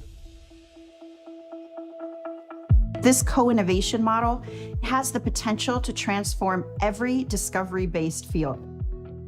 Chemistry and material science impact nearly all manufactured goods. So think of areas like pharma, life sciences, transportation, manufacturing. All of it is in play. What we're most excited about at Pacific Northwest National Laboratory in this partnership with Microsoft is the opportunity to accelerate scientific discovery, not just in chemistry and material science. This is just where we're starting. When you think about the convergence of artificial intelligence models coupled with high-performance computing in the cloud, running alongside of copilots that are trained in specific scientific disciplines, and having all of that come to bear at the disposal of the individual researcher or the scientist, that's a paradigm shift. How cool is that? Thank you so much for being with us, Nathan. And make sure to learn more about Azure Quantum Elements. We have some links below to learn more about it. And if you want to sign up, we also have another link. Make sure you follow that. Thank you so much, friend. Thank you.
AI and cloud computing are changing technology at a record pace. Are you ready to prove you can keep pace with evolving roles and that you're the best person for the job? For over 30 years, Microsoft certifications have provided proof of technical proficiency and remain one of the most highly regarded credentials in the industry. Certifications are role-based and validate a broad range of skills required to be successful in jobs that are critical to organizations. Here's how to earn your Microsoft certification. Augment your on-the-job skills with training by following free learning paths at your own pace or choosing instructor-led training taught by Microsoft certified trainers. Build confidence with free exam readiness resources.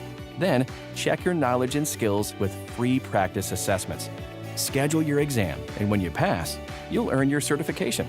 Some certifications may require more than one exam.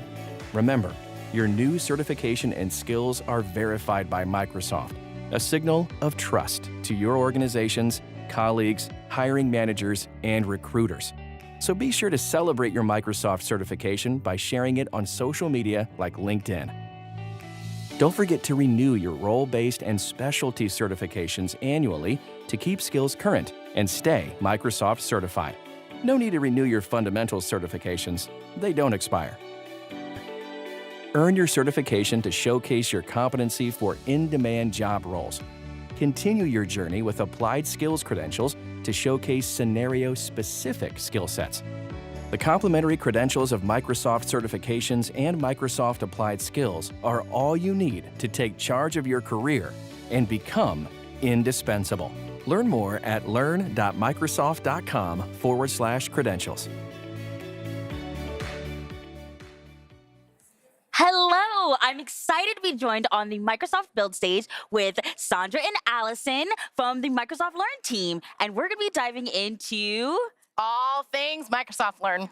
Awesome. So now that we're diving in, can you tell me a little bit more about what Microsoft Learn can offer developers across the world? Absolutely. There's so much that Microsoft Learn can offer, and we're super excited to be here today. So really, Microsoft Learn is the hub for our training, documentation, resources, credentials across the technology suite for Microsoft. So anything from self-paced training that's available, we've got instructor-led training, we do virtual training days, we do events, challenges, resources, documentation. There's really so much that's there, and it's just a wealth of resources and information. That's amazing. And I know Microsoft Learn has been pivotal in my career and learning Microsoft technologies in particular, but it also just learning about technology in general. I didn't realize it was so extensive though. Yeah. But Sandra, can you tell me a little bit more about how, given AI and the focus on AI, how can organizations focus their learning to improve their workflow and what they need to be accomplishing? Absolutely, Dawn. AI is changing so many things. It's changing every industry, every sector, and organizations are willing and eager to get everything AI. There are so many opportunities for organizations, for technology professionals. And one of the things is that organizations are looking for that people that can help them execute all these transformative projects. And they are not finding them. They've been struggling for a while on finding the right people with the right skills. There is a skills gap, it's real, and AI is just making it bigger. Interesting. So we are seeing actually some organizations, customers and partners we work with, they are using this skills-first approach to deal with this challenge of finding the people with the skills. And this is pretty cool. It's something that we use at Microsoft. Skills first means focusing on competencies and skills, not only on degrees, not only on your job history, on your title. And we do use this at Microsoft. So what we are doing with Microsoft Learn is that we are using everything that we are learning from our customers, from our partners, from the way we do it internally, and we are helping customers and partners to build these skills that they need. And we are providing them with the resources so they can build skills, demonstrate skills, verify skills, and they can use and lead all these transformative projects. So if I'm understanding you correctly, the change in the industry is necessitating a change in the skill sets, and they can find that on Microsoft Learn. Exactly. So the way we think about our credentials and our training is skills-based. So what are the skills that customers, organizations need for the roles that are critical for AI, for the projects that they are embarking. So we design our training and credentials in a way that is easy for them to take all this information on Microsoft Learn and gain these skills. Awesome. Okay, so Allison, where should they start? Oh gosh, there is a lot, but AI obviously is top of mind, and there's so much on AI. But we really think about skilling being a personal journey, and AI is absolutely no different. So no matter where you are in that journey, we've got content for you. Whether you're looking for Azure OpenAI, whether you're looking for Copilot, we've got a lot of content that's available. The second area that I really think is important to bring up is really around security, right? So we definitely want to make sure that our customers, our partners are really securing their data, securing their organizations. And so there's a lot of resources that is specifically in the security space that we want to make sure that folks are getting and getting those skills. As Sandra mentioned, really making sure that you're ready to go there. Okay. And there were also some announcements today. There's a lot going on with Microsoft Learn. Oh, yeah. Give us the tea. Yeah. We are super excited. We have made some announcements here at Deal. They are all on the Microsoft Learn blog, and it's everything around how to build AI skills. So the first announcement is we continue growing our portfolio of Microsoft credentials because we know people want to prove they have these skills. So we have released today 5 new Microsoft Applied Skills credentials for AI and for cloud. We are very excited about this. Second, we just released plans to build AI skills. So plans, is a recent feature that we released 2 weeks ago on Microsoft Learn. And we give you guidance and structured content, milestones, and reminders, because it's important that you stay focused on your training. So you don't need to figure out I want to learn this. Where do I start? Right. We are giving you everything there with plans, and we released today plans for AI specifically, and we'll keep releasing more. And also the coolest announcement that we are doing, we are very excited about this, is the new Copilot Learning Hub. This is a space inside Microsoft Learn just dedicated to resources to learn Copilot. So this is where technology professionals need to go to find everything, to find which one is the Copilot that they need to work on, what is the experience that fits them better. And they're going to find training, videos, tutorials. It's amazing. We just launched this today as well. And one of the things that we were talking about, how AI is disrupting everything, is that getting ready for AI is pervasive to every role in the organization, not just to technology people. So we just released today also, we are announcing training for non-technical roles. Wow. Because it's super important that they actually get to learn how to use Copilot.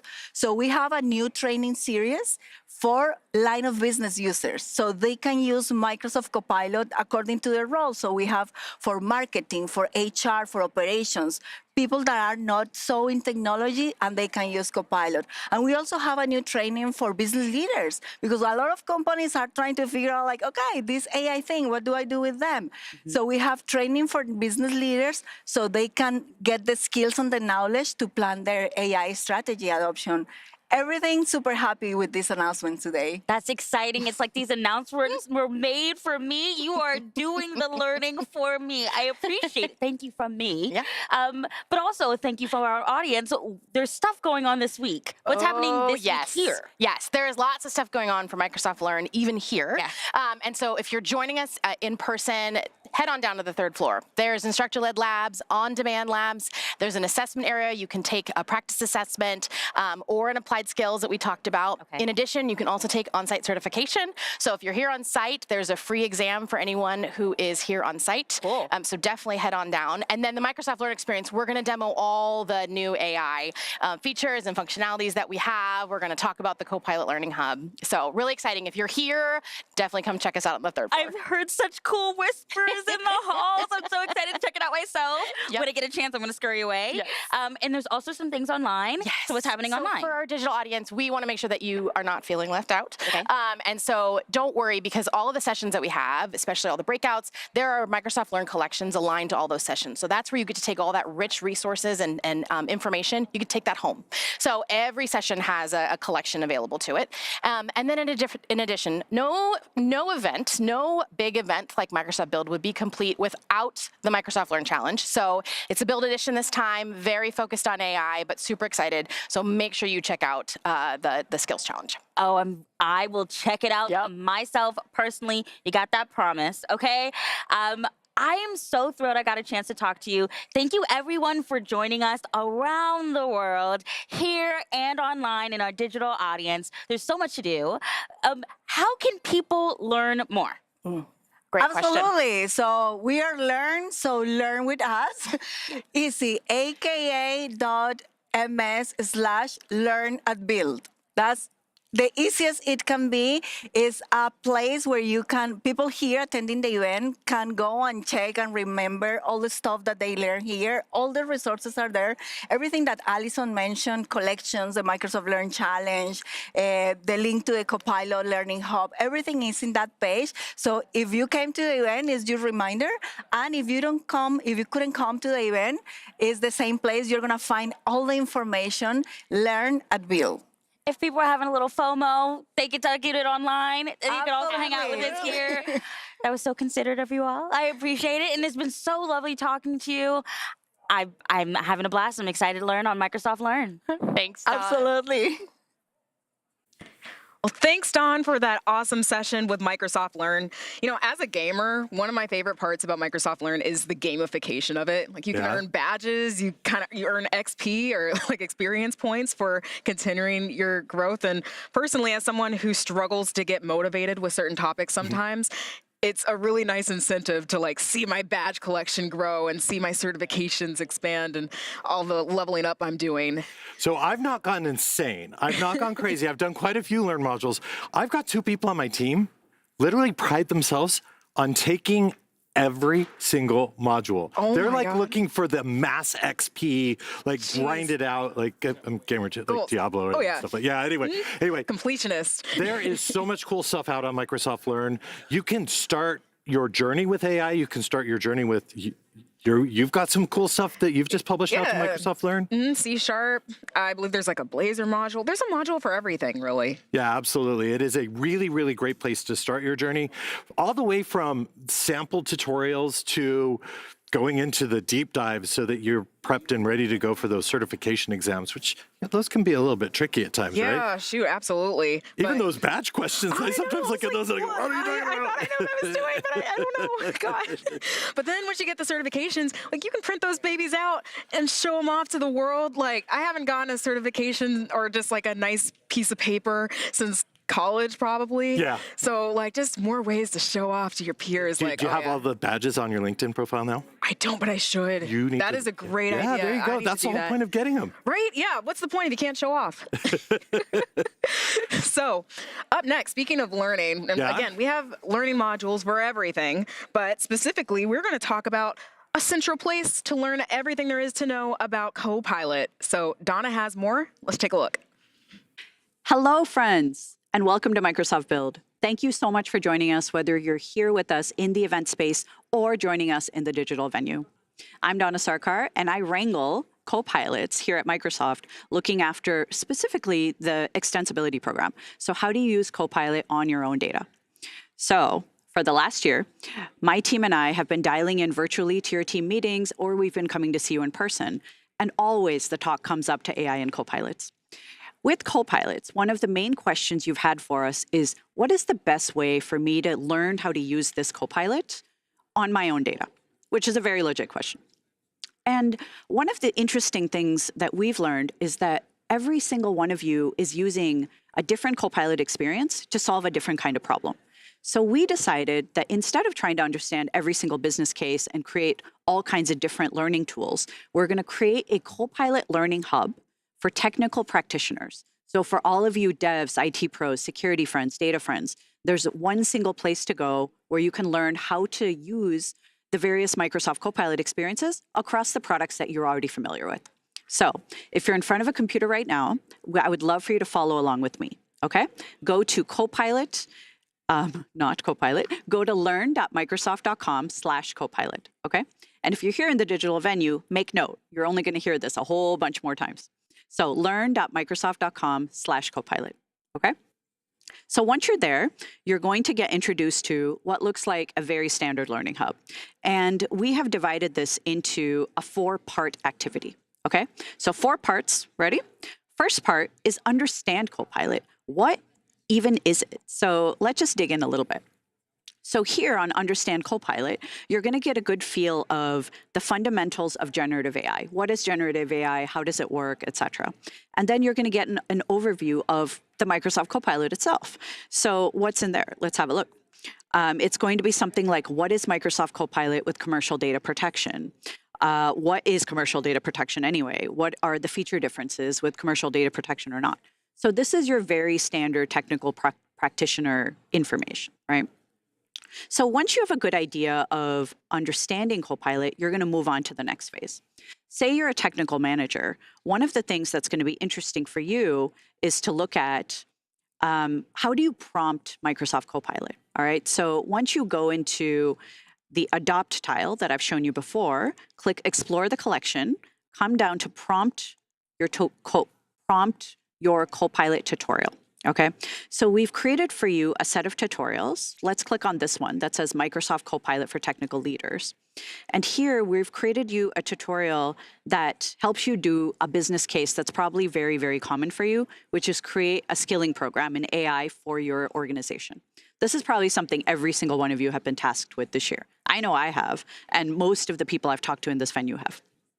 So what we've done is created you a video, about 10 minutes, not too long, and it walks you through step-by-step how to do 5 different things, okay? You're going to create a 6-week skilling program using the Microsoft Copilot. You're going to compare the pros and cons. You're going to change the format into a different way to see your data.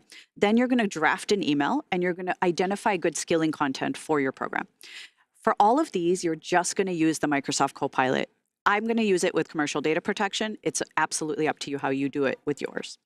But the entire tutorial is written here, and we've included every single prompt that you should use. This is going to get you very used to what the Microsoft Copilot can do, and more specifically, what it can do for you. So we've got many other tutorials coming.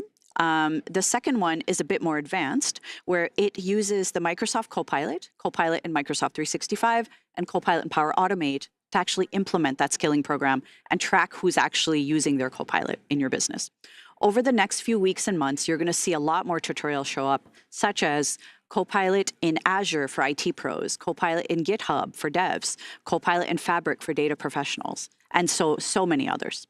This is a pro tip for all of you. If you're implementing Copilot in your enterprise or your business and you've got a use case, hit us up, because we'd love to get you creating these tutorials with us and dial you into the studio so you can share your use case.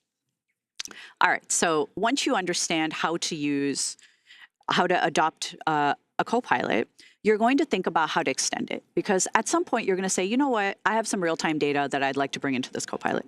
So for this, you're going to dive into this collection here, and you're going to learn how to use plugins for the Microsoft Copilot, extend Microsoft Copilot for 365 with different extensibility options. Like, is it graph connectors? Is it plugins? What is it? Once you do that, you're going to say like, all right, cool. I've adopted Copilots out of the box. I've learned to extend them over my own data, but now I really want to build my own. I feel like I have a good idea of what I'm doing. Then you're going to go to our Build Your Own Copilot collection, okay? And here, you're going to first look at how to build your own Copilot with Copilot Studio. And this will bring you to, how do you do it? Here's a lab that you can walk through. And this is the same lab that we've been doing on our AI tour. So a lot of you have asked, how can I do this lab at home? Here it is, live for you. Or you can go and do this online workshop, or you can kind of follow along at home doing a standard Learn tutorial. One of the things I really encourage you to do in this space is to check out our videos. So I'm going to show you. We've got this video collection where you can learn all about the Copilot Studio just the underlyings, all of the pieces, all of the parts by our friend Dwayne, who's created this beautiful playlist for all of you. The second one you could do is learn about, where did I put it? Learn how to actually build your own Copilot using Copilot Studio, just in the step-by-step playlist that Dwayne's made for you as well. If you are more of the high code variety, then we hope that you check out, where did I put it? Right here. You're going to go to Create Custom Copilots with Azure AI Studio. And this is a brand new tutorial we've made for you as well. It's in preview, so we really appreciate your feedback. And just go through it step by step. What is AI Studio? How do you choose a model? How do you do content moderation? How do you connect your own data, et cetera? So once you are at a point where you feel like you understand Copilot, you've adopted it, you've extended it, you've built it, you can have a look at all of our other learning resources. I'm sure you've heard about the AI Learning Hub. If you're ready to deploy Copilot within your business or organization, check out the Copilot Adoption Kit, which has got a whole bunch of learning tools on how do you set up an internal user group, how do you deploy, what does week 1 look like, email templates, et cetera. And if you're in a specific role in your company, I just walked you through a tech manager role since Build is full of tech managers. I am one, you are one, all of us. There's also Copilot learning across all of these other jobs that people in your organization do. Like we know there are a lot of app makers out there, so many, and there's a series of Copilot experiences that are ideal for app makers. Same thing for devs, same thing for security engineers, same thing for data professionals. And if you just want your basic documentation hub for Copilots, we've got that as well. So each of these is going to lead you to the basic documentation hub, like Copilot for Azure, which got quite a bit of airtime in the keynotes. We want to show you the Docs Hub because Copilot for Azure is now coming out of preview and is now open to all of you. And you can figure out what are some good capabilities, what are some cool prompts for you to try, et cetera, et cetera. So that is the Copilot Learning Hub. We are very much in the early days. We launched this just this week so we could come and show this to you. What we really want you to do is go to learn.microsoft.com/Copilot, try it out, go through these 4 steps, send us feedback, and if you're doing some Copilot-y thing in your organization, let us know because we would love to get you on air with us. Thank you so much for joining us. Go to learn.microsoft.com/Copilot. Thank you, and have a spectacular build experience. Ever wonder what a day in the life of data is like? When data lives in the Microsoft Intelligent Data Platform, it works around the clock to drive innovation. First stop, the Azure Database Ecosystem. Data is primed for its processing adventures ahead, with flexible and secure options and hyperscale performance. Cyber attacks and stranger danger? Not in this database. AI-powered end-to-end security keeps data safe at large scale and high speeds. And built-in protection controls and flexible policies ensure responsible data handling and access at role level. So much to do, but where to start? Microsoft Fabric unifies and simplifies the data landscape, clearing the path to critical insights. By joining forces with machine learning and advanced analytics, data unlocks new information to drive decisions that solve problems fast. Up next, data delivers more value with AI in Azure. Microsoft Copilot is always by data's side. A quick chat helps data spark opportunities. Generative AI joins the party, working with data to whip up new experiences fast and responsibly, using advanced models like Azure OpenAI Service and Azure AI Speech. Azure AI Search jumps in to retrieve the most relevant data. Whew, data's job just got easier. Thanks to Azure AI Studio, data has access to all of these AI services in a single, unified platform. And with Azure Kubernetes Service, new app features deploy quickly and scale with customer demand. With cutting-edge capabilities and end-to-end services, Azure helps data do more than ever before.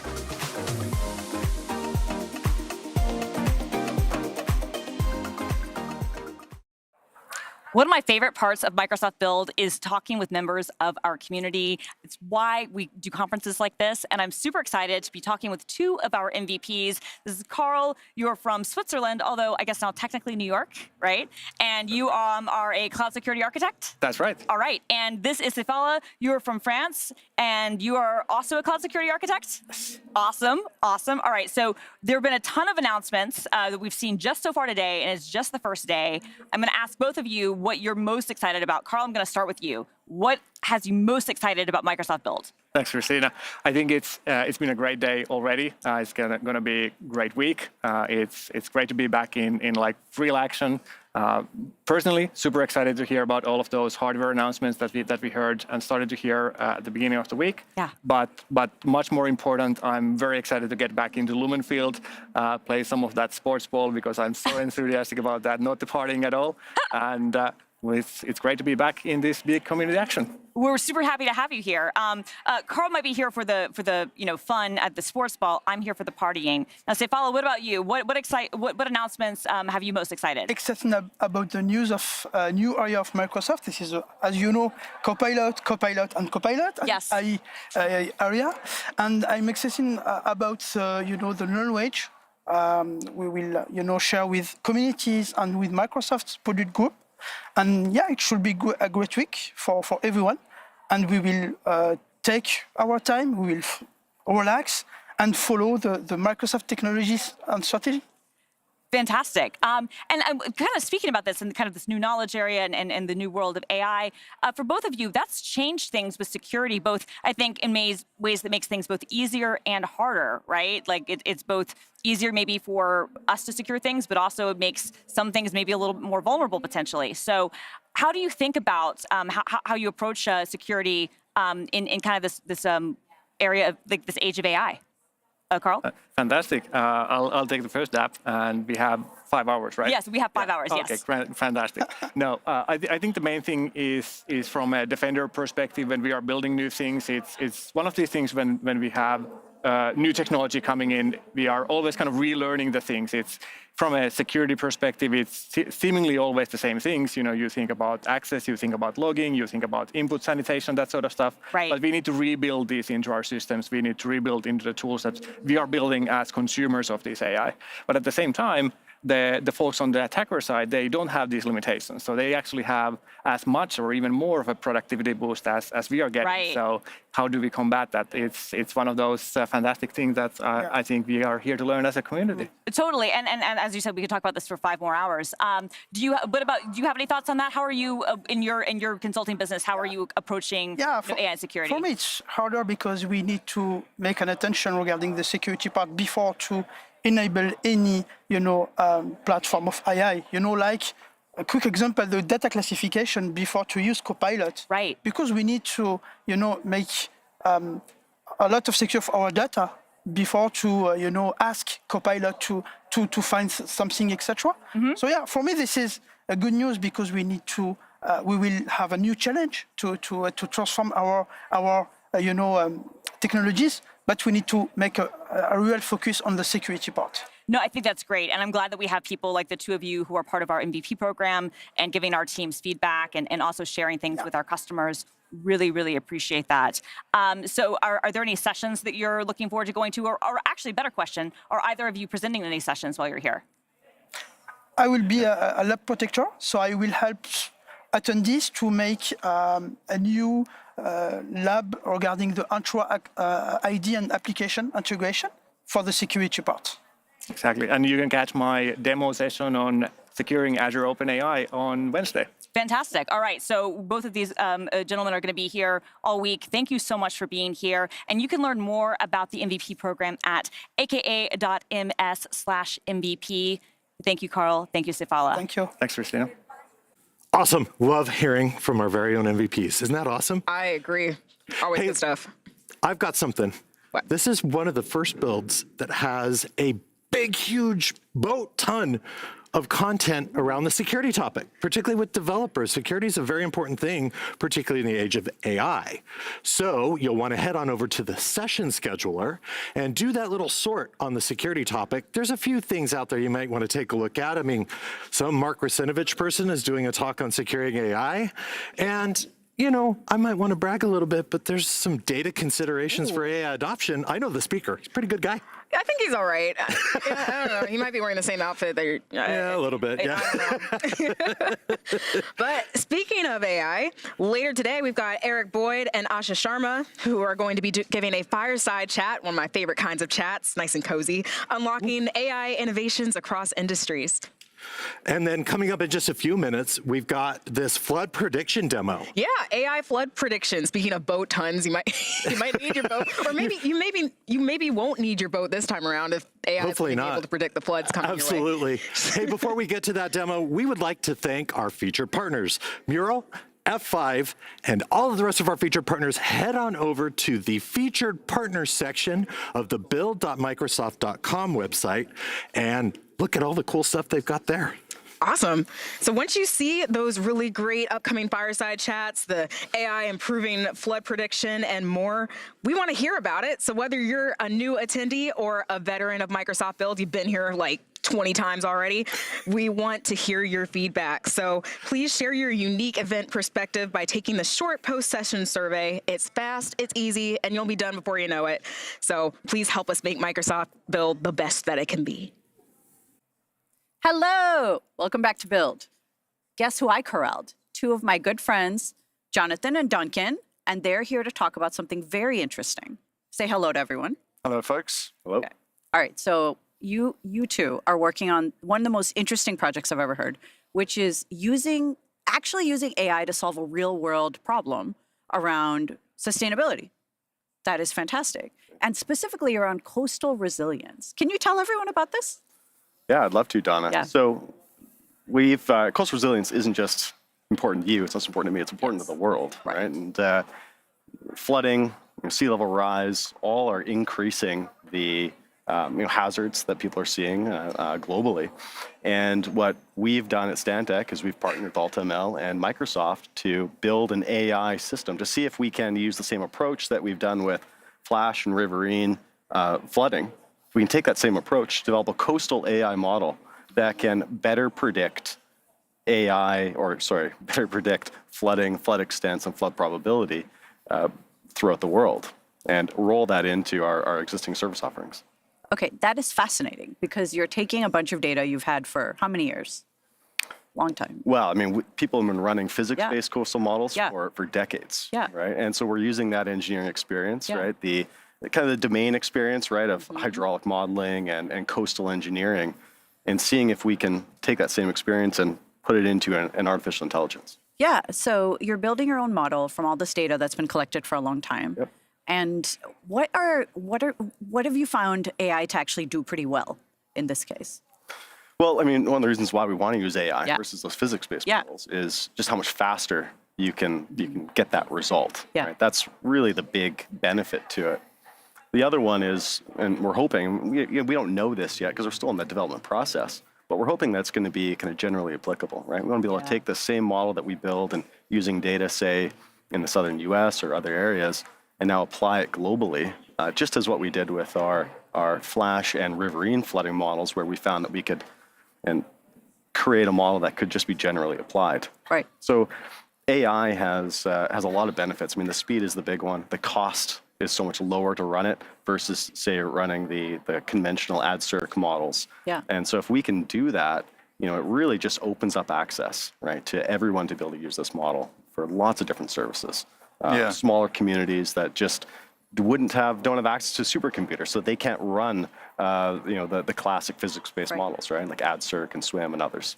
Yeah, and I think the interesting thing that we're doing is the applicability of what we've created here is not just about modeling for assessment, right? Like there's a real-time element to what we're doing here, and to the general applicability pieces. One of the things we're trying to create here is democratizing the access to the capability, right? Yes. And so we're taking the new format, the new technology that's available now, using old and well-established models, but the tech has progressed so much that we're able to run these things much faster. So we're really working on access to the tooling. We're working on timely access as well, which is critically important. Yes. And driving down that cost as well.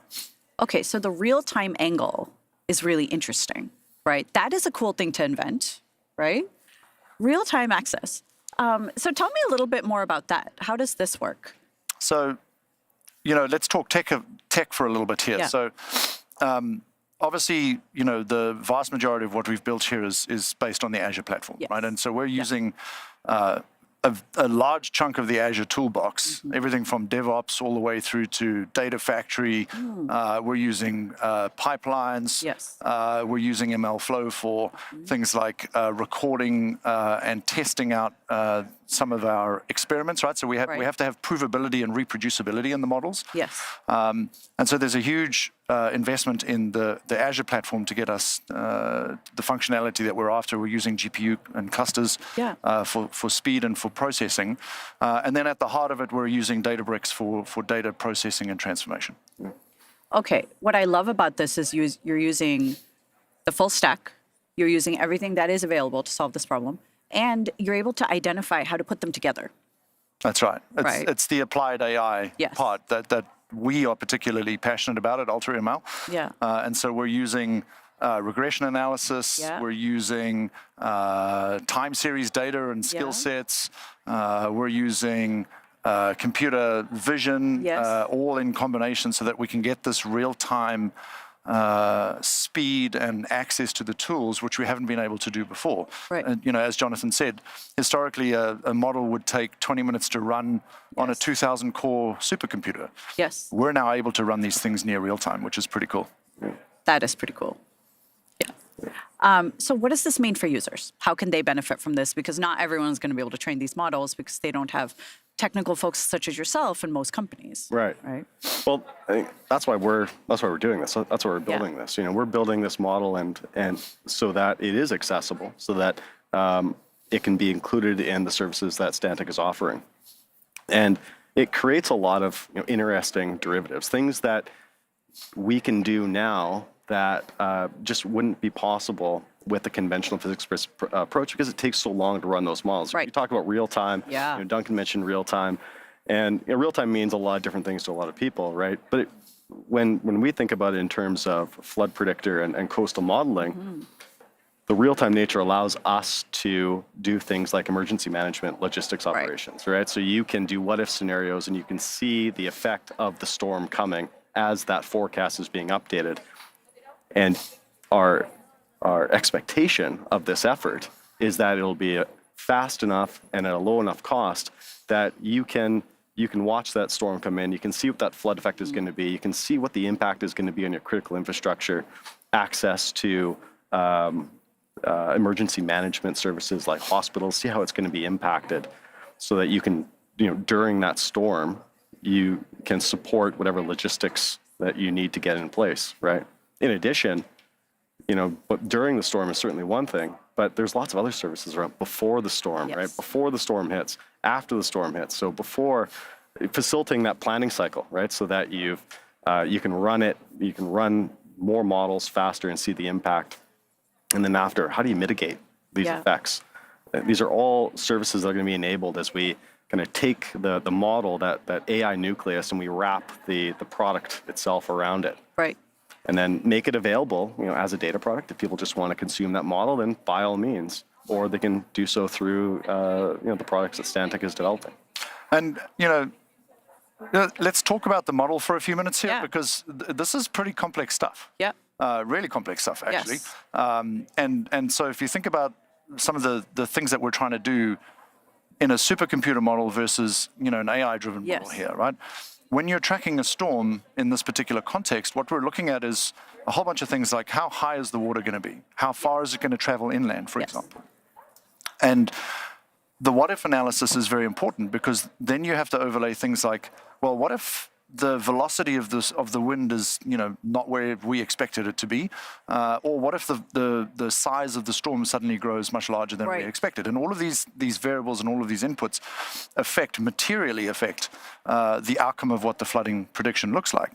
And so, as Jonathan said, this ability now to do very extensive what-if analysis in real time or near real time in emergency response scenarios is pretty powerful. Yes. You know what's interesting about this whole thing? It's so applicable to all these other industries as well, right? Natural disasters. Yeah. Like we see this all the time where how can you predict the impact of this? We know a natural disaster is coming. What will the impact of it be, just given decades and decades and decades of data? Right. So, yeah. So I can see this being used for all kinds of sustainability things, right? And just figuring out like, how do you allocate resources? How do you allocate people to be in certain places? That's right. That's exactly right. And a lot of these things are causal, right? One environmental thing causes this other environmental thing, et cetera, et cetera. Mm-hmm. Yeah. Yeah. Yeah. And I mean, if you look at the spin-off stuff as well, right? As Jonathan was alluding to, you look at things like how do you tie in, with the mitigation piece of, so let's do an analysis. Let's look at the mitigation of that analysis. That extends into things like insurance, right? And That's so the cost to develop something becomes much clearer in terms of the risk that you're assuming. I love it. When you run these things. So it's pretty cool. Applied AI, do it. Not just boring AI, applied AI like these two. So you've got homework for everyone. What is that? What is the call to action? Well, I mean, we've been working on this science for about 4 years now, developing and integrating coastal with flood predictor, with riverine flooding, and the call to action is to learn more on aka.ms/flood predictor, and to see how you can use it and build it into your systems, right? I love it. Make it available to your people. Go try it. aka.ms/flood predictor. Do the thing. Thank you. What an incredible first day. Microsoft Build. Are you having fun yet? I am having a blast. 5 boat tons if we're using the boat measurement, More boat tons again. Yes.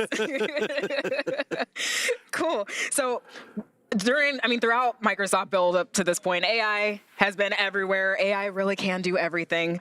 So coming up, something that every developer here loves, right? Coding. Ooh. I like to write code. Even better than coding, live coding. Live coding, live on screen, live on stage. Yeah, live on stage. No net. Yep, no net, anything goes. That is fantastic. Yep. Hey, stick around as well, because later today, fresh off the keynote stage, Rajesh Jha's joining us, talking more about Copilot for M365 empowerment and involving work. But first, Christina's standing by with our friends at Qualcomm so you can learn how Snapdragon can help developers innovate faster than ever. Thanks so much. All right, I'm so excited. Earlier this week, we announced a bunch of new devices running some of the latest Snapdragon X Elite processors. And this is a great opportunity for developers to really think about how they can start to build and port their apps to this new platform. And so we wanted to talk about that. And so I'm joined right now by Dilip from Qualcomm and Carl from McAfee to talk to us about what this process is like and why all the devs out there should be bringing their apps to the latest Snapdragon platform. So I'm going to start with you, Dilip. Yeah. All right. This new Windows on Snapdragon stuff, it's really exciting. Yes. We were seeing some really impressive metrics and demos earlier this week. But why should developers consider building applications? Why should they port their stuff from x86 and bring it into Snapdragon? Yeah, no, look, so Windows on Snapdragon is a very powerful combination of all the versatility of Windows that you have, plus all the powerful applications that you can run on our Snapdragon processors. To put it in short, I would say, what you have seen on the mobile side, we are bringing the same goodness to our compute side with better efficiency and performance.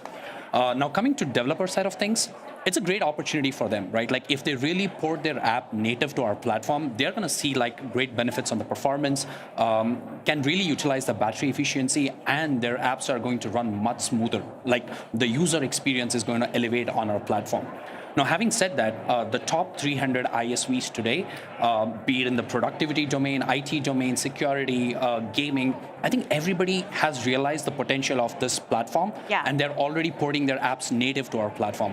So that's huge, right? Like, that's where the ecosystem is building for us. Now, I would also say that the way we are developing our whole tools and ecosystem, this is a great way for our developers to really get started on our platform that way. Yeah. No, and I love that, and so I'm excited by that. We were seeing, as you were saying, the power efficiency is great. It's going to lead to better performing apps, better battery life. And what's great about this is Carl McAfee, you've done this. So you've gone through the process of porting your app to this new platform. Can you talk to me a little bit about what your company's motivations were and why you wanted to make it a native port? Yeah, sure, no problem at all. So McAfee is a household name in online protection. Yeah. And we're experts at taking our extensive threat intelligence and then merging with AI and ML to produce protection for things like, phishing, Trojans, unwanted programs, malicious files, malicious content in general, URLs, web pages, those kind of things. Now, all of those were candidates for porting, but we decided we wanted to do something brand new, something that was really applicable to this new AI era that we're in. Yeah. We wanted something that was going to be impractical to do in the cloud and something that was impossible to do without AI. So we settled on deepfakes and analyzing those, and really, really important time to do it. They're quite easy to create now. The effectiveness of them is just going sky high, sort of like week by week. And a lot of our users, I think about 2/3, don't really have a good way. They're not confident in their ability to spot a deepfake or not. And so, just think about this year. So we've got a US presidential election. We want to make sure that people know that an ad campaign or like a political message or something is real and not fake. Huge implications for the election and democracy in general. Then just on a personal level, scams, misinformation, malicious actors can now really convince someone to do something or think something that they wouldn't otherwise. And massive financial, personal standing, relationship issues can come from that. So that's the direction we decided to go, and that's what we've produced. And that's great. And so can you talk to me a little bit about, those things are so important, and I think that I'm really glad that McAfee is taking those challenges on, because as you say, this is really important to a lot of things. And as technology, we're also impressed with AI, but it can lead to people having a hard time figuring out what they want, what's real and what's not. And so having, our security software be on alert is really great. But can you talk to me a little bit about what your process was of bringing your code over and what you did? And was there anything in the new chips that you were able to do that you couldn't do before? Oh, yeah, absolutely. So I think the main thing, the main advantage that came out really quite early on is that we realized that we were able to produce and use really intensive AI content on the NPU without really having to worry, in the same way that we do today, about CPU usage, network bandwidth usage, and in particular battery usage. So that was really the thing that we were getting out of the NPU at the time. No, which is great, because that's one of the things. We want all this stuff to, alert us, but we don't want it to, take up a bunch of resources. We don't want it to slow us down. We want it to just, the NPU will allow that. Now, Dilip, if developers are wanting to get started, they want to bring their apps over, they're excited about these possibilities, what are some of the resources that you offer, and what do you have for the developer who, okay, I've got an app, and yes, it can run right now on the platform, but it's not maybe going to run its best. What resources do you have for them to say, okay, I want to start porting over? Yeah, absolutely. That's a great question. Look, we are having our own developer page, which we call it as web portal or Snapdragon developer portal, as to say.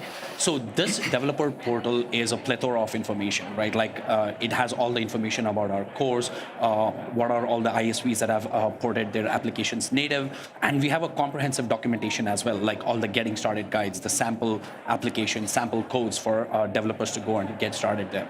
Not just that, I would also say we have a bunch of Qualcomm hosted tools as well, which can really help developers to optimize on our platform. To start with, Snapdragon LLVM. They can really use this compiler to optimize on our platform. And we also have Qualcomm Profiler. This profiler will really help you to profile your CPU, NPU, or even you can go up to a part where you can understand how the memory complications are part of the code. Other than that, we also have plenty of AI software tools as well, like AI Engine Direct. We have model zoo, which are models are all optimized in the AMET library, which we call it. So yes, not only that, just to top on all these things, we also have like bunch of resources, blogs, videos. We even in fact have a video course, like if developers want to enroll and start developing on our platform. So yes, just come over to developer.qualcomm.com, check out all the resources that they have. Any questions they have, they can join our Discord channel as well. So there's plenty of resources for them to get started. Okay, developer.qualcomm.com. Got it. So you've got a lot of resources, and I like that. I like that you are even doing the video tutorials and really taking people through every step of the process, because this is an exciting platform. But for a lot of people, this is going to be new. You're going to have to, maybe reconfigure some things, but it's also an opportunity. And you were talking about this a little bit, Carl, about how you're using the NPU part of the architecture to detect, deep fakes in audio. Can you talk about what your approach was with that, and why you made the decision to use the NPU and how for that process? Sure, yeah. So understandably, a lot of our users are really concerned about personal and private data making its way into anyone's cloud. Really. Yeah. It's it's quite a nervy prospect. The other thing is that all users, doesn't have to be security software. All users are concerned about the performance of their PCs, their devices. They don't want them to drop down. They definitely don't want us to use battery. We're depending on that throughout the day. So our big value add here for customers was privacy, latency, and then power and performance. So privacy-wise, we are capturing audio and doing all of the processing locally. We're doing the inference locally. We're gathering results and interacting with the user locally. So I know I said that a few times, laboring the point, but it's very easy for us to reassure users that they're not going to have a privacy issue if we're doing that, and it's better for us too. The second thing, latency. So imagine doing this in the cloud. You've got to capture the audio, you've got to process it, package it up, send it up the cloud. You've got to do the inferencing there, get the results. Takes a long time, takes a lot of bandwidth. So if you're doing this locally, no round trip, and so we're in a much better spot. And we're not going to be causing the same kind of internet bandwidth problem when we're doing real-time processing as well. Final thing there, power and performance. I mean, NPUs, and I've seen this in my experiments, they quite often, depending on the model, they run faster. They run low power, so we're really giving the users that performance benefit. No, and I love that. I think that's so important. We need to have the performance, but I also really like what you were saying about the privacy, because this is something you don't want to know what people are. You want to keep it private on the device, and the latency is important too, because the only way people are going to adopt these sorts of tools is if it's going to happen in real time. Like if you have to wait and go through that process, then people are just going to turn it off. So if you want people to actually use these features, taking advantage of the NPU the way that you are, that's important. And actually, that kind of gets to next question I have for you, Dilip. Because it's not just about getting your existing apps running really well on these new processors and really well optimized, but there are new AI capabilities that you can take advantage of. So can you talk to me a little bit about what these capabilities are? Yeah, absolutely. Just to add to the point of NPUs, right? Like that's our flagship chip on the value chain of the processors that we have. Like it's real, and you have already seen the Copilot plus PC announcement. We can run up to 40 TOPS. Now that's a big deal. That is a very big deal. That's a very big deal. Now, if you're a developer and really want to get started on the AI journey, right? I would again say our developer portal is the right place to start. And the very first thing, any developer, like if they have a model or if they want to like download a library of models, we have this AI hub. So that's where I would suggest all our developers to go and get started in their journey.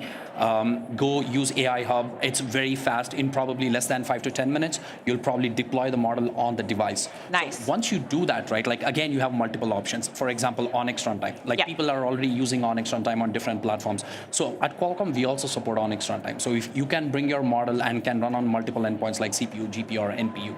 And you saw Pawan's keynote today as well. DirectML is supported, and so do we support DirectML as well. So if developers want to bring their AI models and start running, DirectML is definitely a good path for Snapdragon processors right there. I would also like to say that we have AI Engine Direct. Now look, AI Engine Direct is our would say the flagship SDK if you really want to optimize on our devices. Okay. Really fine-tune the models and really get into, I would say, profiling. So AI Engine Direct is the right way to go about it and take the best advantage of our hardware. And to end with it, I would also like to say, if developers are using Optimum library from Hugging Face, we now support Optimum library as well. Awesome. Yes. So there is plenty of options for any developer to come and get started on our devices. No, I love that, and I really appreciate how easy you're making it for people to bring their own models, whether they're using DirectML or they're using Onyx Runtime, they're bringing things in from Hugging Face. Because I think that's, again, we're talking about the only way we can kind of get adoption is if you meet where people are, right? The only way you get people to use things is if you make sure they perform well. And so I think making it easy for people to bring their own models is great. That's fantastic. And so again, those resources are in your AI Hub, which is at developer.qualcomm.com. Yes, that's definitely a way to go and start up. Okay, all right. So I do have a question for you. What advice do you have, to developers who are looking to, run their apps or, integrate AI capabilities into their applications, Carl? What advice do you have for them? Right, so I'm really glad that you said AI Hub there. Delete, definitely, because what we do at the moment is we convert from Onyx to DLC, then run a whole pile of quantization experiments, and then pick the model as the best effectiveness and power and performance profile. And that's a lot of work. It's quite tedious and takes a lot of time and a lot of energy to do that. So using something like AI Hub would be a really, really, really good start. The other ones that I would say, make sure you have an infrastructure that is ready to do all of this conversion testing in place. I can't tell you how many times I personally have used the wrong command line and produced a model. It was just not what we were hoping for, that kind of thing. The other thing, always use the latest version of the SDK, or at least check it out. We had a problem where a conversion step needed an extra command line, and moving from the snappy Onyx to DLC tool to QAIT convert eliminated that step. That worked really well. And I think the other thing is we had some really amazing help from Qualcomm. David Parker team, absolutely fantastic. Most people aren't going to have access to that, so be intimately familiar with the tools. Read all the documentation. I know it's not the funnest thing, but it will really get you off to a great start. And then, again, obviously, AI Hub. That is probably how I would do this going forward. All right, I love that. Thank you for those great tips. Now, Dilip, I think you have something. What can you tell us about the future? I think you have something you can show us. Yes. Can somebody bring the good stuff for me? Yeah, I think someone's going to bring. Here we go. Yes. So we have props. This is something that we launched today. This is the Snapdragon Dev Kit. Nice. So this comes with the 12-core powerful Orion CPUs and our Hexagon NPU as well. And it has 32 gigs of RAM. And it can run up to 40 TOPS of all your AI models. So this is a real powerhouse. And I'm super excited to see how our developers start using this one. Woo!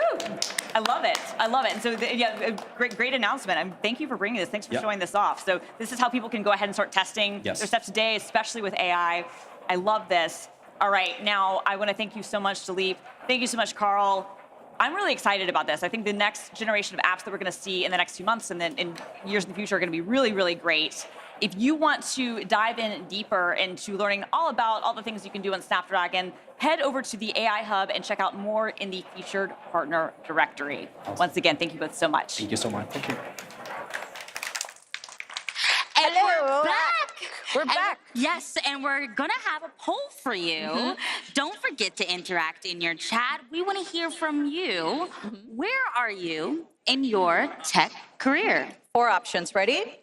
All right. 1, I'm just starting my career. 2, I've worked in other industries, but I'm new to tech. Okay. 3, I'm transitioning between roles. I like that. And 4, I'm an expert in my field, like her over here. We're both experts. I love chatting with you with all the things that you know. We've been talking chat, GPT, and Copilot. All the things, all the different Copilots. So do you think Build is just for experts or is for everyone? It's for everyone. It's for all the gamut of experience levels. And I've talked to all levels today already. So you know what's a fun thing to do is go to the session scheduler and look it by level, right? And choose things that are maybe a level above what you're at. Okay, so go forth, do the thing. Thank you. I've been using the session scheduler, and it's been cool to see all the little sessions. Some are recorded, some are not. So there's a little edge on some people who get to hang out here in person, or there's extra special recorded options for people online. Yeah, that's right. And there's all these levels from foundational all the way to expert. Absolutely. And I think what's really special when you're an expert in one area, go look at a foundational one for a completely different area. Like I would say that, Raji, you're my dad. I would say that when, we might be experts in dev, but I'm definitely not an expert in data. Yeah. So I would definitely choose a more foundational one for data. Totally. Right? Yeah. I'm so excited to hear from you. Yeah. And now we're going to go to Leslie over with a guest. Yes. All right. Hey, everyone. Joining me right now is a man who probably needs no introduction, but I'm joined by Rajesh Jha, who's an EVP of Experiences and Devices. Hi, Leslie. How are you? I'm good. How are you doing? Good, thank you. Cool. Yeah, you're already getting applause. Shoot, you don't even have to do anything. That's great. So you gave a great keynote just like an hour or two ago, right? And you talked a lot about Copilot, so I think we should dive into that some more. Cool. So you had three main points, right? You talked about Copilot evolution, Copilot extensibility, and also Copilot plus PCs and Windows and how those can work together. So we also have some footage from the keynote in case y'all didn't see it or you need a recap, no worries. And we're going to ask you a couple questions. Sounds great. All right. So before we get into the clips, you talked about how we have started to change how we look at Copilot. So on the one hand, we used to think of Copilot purely as just like this personal experience, but now we're evolving that to be thinking about how that impacts teams and how that impacts even agents for process automation. So can you tell us a little bit more about why that evolution is important? Yeah, I mean, the Copilot today is a personal assistant. It's really augmenting the human agency for every one of us, but it does it in a way which is private to us. But when you invite the Copilots to join a team, to join, whether it be a meeting or moderate a chat, be a part of a project, the Copilot gets to do things on behalf of the entire group. And so what that enables is a set of new scenarios, whether it be note-taking on behalf of everybody out in the open, anybody can go edit the note, or whether it be, helping assign tasks and keep track of who's doing what next. And we think this is a very important evolution because, the way work is done in large organizations or small organizations is in the context of groups. Yeah, we want to make sure every human's agency is advanced with Copilot, but we also want to invite the Copilot to participate in workflows that are at the group level, the department level, organizational level. I like that. That's great. I think it helps the team all get on the same page. Absolutely. Right? Absolutely. Yeah. So nice to have the Yeah. cohesion. You're not spending the extra time messaging your coworker like, wait, what did you get from that meeting? That wasn't That's what I correct. got. Or, if you guys are in a series of meetings, if you're daily stand-up, the team Copilot can actually take the notes from one and get you ready for the stand-up the next day. Mm-hmm. Perfect. Yeah. Especially after you get back from, if you had a meeting conflict or you got back from vacation, catching up. That's right. That's right. Excellent. So up next, you talked a lot about kind of behind the scenes, under the hood. So that Copilot architecture. So let's take a quick look at Copilot architecture. In addition to being grounded in the web, it is also grounded in your work data through Microsoft Graph. And when the Copilot is in an application like Office, or Teams, or Edge, it also understands the application context. So for example, in PowerPoint, it is able to draft a slide deck for you from a document. So the Microsoft Copilot is architected to compose or inherit capabilities based on context. Now, as a developer, you can build Copilot extensions to further extend and customize a Copilot. Sweet. So it's always weird watching yourself back, right? I don't know about you, but It is weird, yes.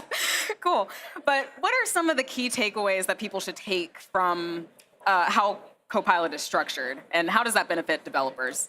The key thing here is that there is one Microsoft Copilot, and the Microsoft Copilot is context aware. So when you are in PowerPoint or when you are in a Teams meeting where it has been invited as a team Copilot, when you're in the context of Outlook triaging your messages, it's still the same Copilot, except it is context aware. And the way we've architected that is there's a set of composable skills. And why is this important? Because it's important because as a developer, as a customer, you can augment, you can inherit all the capabilities, whether it be graph capabilities, web capabilities, and then augment that with what is unique about the workflow or the function or the department that you're catering the Copilot to. So the user still thinks there is one Copilot, but it adapts to their needs in the specific context at the moment. That's why it's really, otherwise, what you have is this notion of dueling Copilots, everybody trying to help you, except they're getting in each other's way. This architecture is what allows us to have one coherent user experience, which is, again, powerful but simple. Excellent. Yeah, and I think coherent, that's such a, Yeah, I think that's right. like the theme of Copilot right now. That's really exciting. And I feel like that's a good transition into the extensibility story, which is one of the things I'm most excited about that was announced today. So in regards to Copilot extensibility, Jeff Teeper came on stage to talk about a little about the extensibility story. So let's take a look at that. So we're very excited about all of you doing this, and Copilot Studio is generally available today to build enterprise-grade Copilots. The new capability to publish Copilot extensions from your Copilots is now today in public preview. And as you heard Satya announce earlier, Copilot connectors are also in public preview to make it easier for you to connect Copilots to all your business data, apps, and workflow.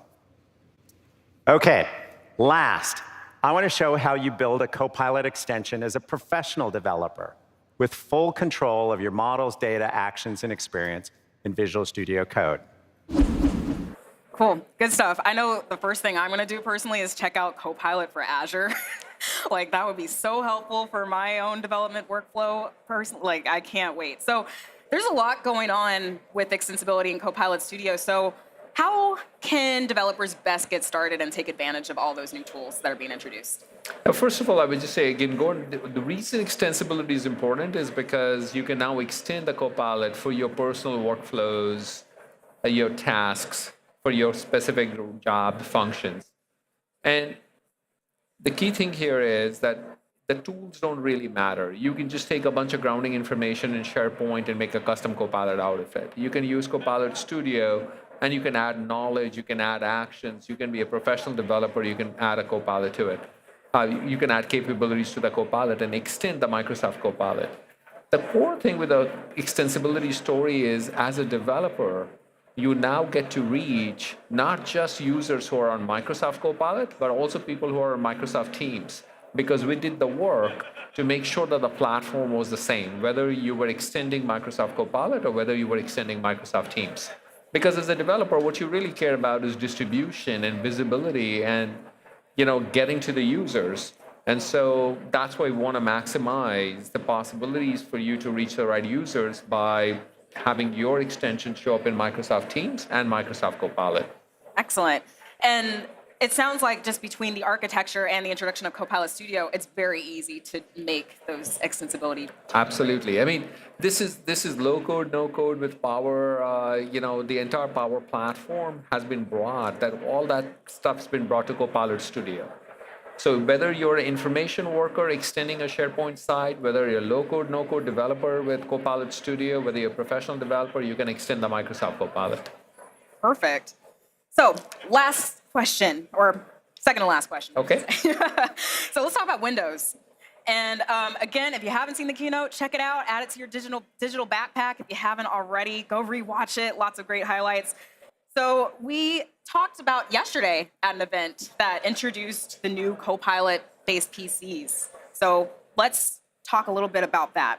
So the notion of Windows Copilot runtime, it's a relatively new experience, right? So can you share more about how you think about it and what the key takeaways should be for the audience? The Windows Copilot runtime is up-leveling the Windows API set for you as developers to take advantage of on-device silicon and the most extensible set of models. We have 40 models that ship as a part of the Windows Copilot runtime. And so it's set up that whether you take the on-box models, whether you use any open source models, we've set it up so that you can take full advantage of the silicon. And we've provided APIs at a higher level as well. So for example, you need a semantic index. This runtime has that index available for you. But to what end? And the end here is to bring the full power of AI, the natural language. Today, Windows is a graphical user interface environment. That is now being able to be augmented with multimodal natural user interface in addition to graphical user interface. And we want to be able to do all of that without compromising the fundamentals, the battery life, or the performance of your device. And so the Windows Copilot runtime is about the next generation of graphical user interface and natural user interface coming together, taking advantage of the silicon and the core services in Windows. Awesome. Well, Rajesh, thank you so much. Unfortunately, that's all the time we have, but if you want to learn even more, the M365 blog about it is out right now. Absolutely. And where can people go to learn even more about Copilot? Go to our blog, and then you'll find links to things that you can start doing today with the Microsoft Copilot. Awesome. Yep. Also check out aka.ms/Team Copilot for more. That is the right answer. There you go. All right. So that was so cool to hear from Rajesh and Leslie. What was the most interesting thing for you from this chat? Okay, I'm gonna be honest with you. As cool as all the software stuff is, I can't stop thinking about the hardware and the way that we can use those two things together. And like, we happen to be in this area with all these beautiful devices where we're going to be able to do all of these great things with Copilot Studio. But like, I want a new toy. So that's Christina what I'm wants a new toy, everyone. I do. Someone please give Christina a new toy. Please a new one. And by the way, putting her in front of the toys is a very poor idea. I'm just saying. Yes. Okay, you know what I liked about it? And this is selfish, but every single customer I've talked to this year asks, how do you extend M365 Copilot on these data sources? And then I give them a laundry list of 7 ways to do it. And they were like, isn't there like one way? Turns out there is. Now there is, yes. Copilot extensions through Copilot Studio. I love that. I do. And honestly, people have been asking for this. I'm so excited to see the extensions come to this because we will see so much innovation from so many of our developers. That's exactly. Really, really good. All right. All right, so what's up next? What's coming up next? What's up next? Okay, so coming up, we've got Dev in the Cloud coming up. And then we've got this really interesting, right up after this, with a conversation with Seth, Asha, and Eric Boyd, all about Azure AI. Yeah. You don't want to miss that, all you AI really fans. And then, of course, selfishly, again, I get to interview the Imagine Cup semifinalists and the finalists and get their, just get their backstories. Fantastic. All right, but first, we're going to go to Seth, who's standing by for what developers can expect in the world of AI. Hello, my friends. Welcome back. This is the Build Live stage. My name is Seth, and no pressure for me because this is my boss, and then my boss's boss. And so today's a really good day to maybe, how's it going, my friends? So Eric and Asha, why don't you introduce yourselves? We'll start with you, and then Asha. So I'm Eric Boyd. I lead the AI platform team. Asha, I lead product for the AI platform team. So let's start with what is the now of AI, because there's a lot of stuff going on, and maybe you can help us rationalize it. Want to get your thoughts, and then Asha on product, how that looks. I mean, there's so much going on in AI, and I think some of the most exciting things to think about are what are our customers doing? And so if I start with like Mercedes-Benz, you know, everyone's been in a car and has tried to talk to that car voice interface, and it doesn't understand you and can't say anything back. Mercedes-Benz integrated with GPT-4 for their MBUX, and so now you can have a much more natural conversation in the car, being able to like get directions and get things done. They even integrated GPT-4 vision into the dash cam, so now they can see things going on around the car and near you. And so it's those exciting things like that, and you can go from like car manufacturers all the way to like developers with the Unity platform, which has now made a bot that can help developers figure out all the things that you're doing on Unity. Unity is a platform for making 3D games, and so helping you figure out all their APIs and how everything works, all within the Unity environment and not having to leave. And so when you look at those two extremes of just how much these applications are just all over the place, it just shows you how quickly companies are adopting AI across the spectrum. And so we're just building tools as quickly ways we can to try and serve those needs. I mean, you know, companies need things like search to be able to get their data in and sort of store it. So Azure AI Search, which is now, you know, 12 times as much storage for the same price, like really all integrated in. The Azure AI Studio making it easy. I mean, there's just so much going on in AI, just really bringing all those applications together. It's really fun and exciting to see. Yeah, it almost feels like applications today are feeling increasingly broken when they don't have AI as part of it. And so we're starting to see organizations go from experimentation now to scale and, you know, even think about customizing the experiences. So a lot of the tools that we're working on are going towards how do they fine tune, how do they, you know, leverage data to ground their application and things like that. What are some cool things that people are doing now that you're getting a sense for? Because we talk about AI all the time and everyone's like, AI, you know, but what are some things that people are doing to sort of soften the edge around software and hardware and people?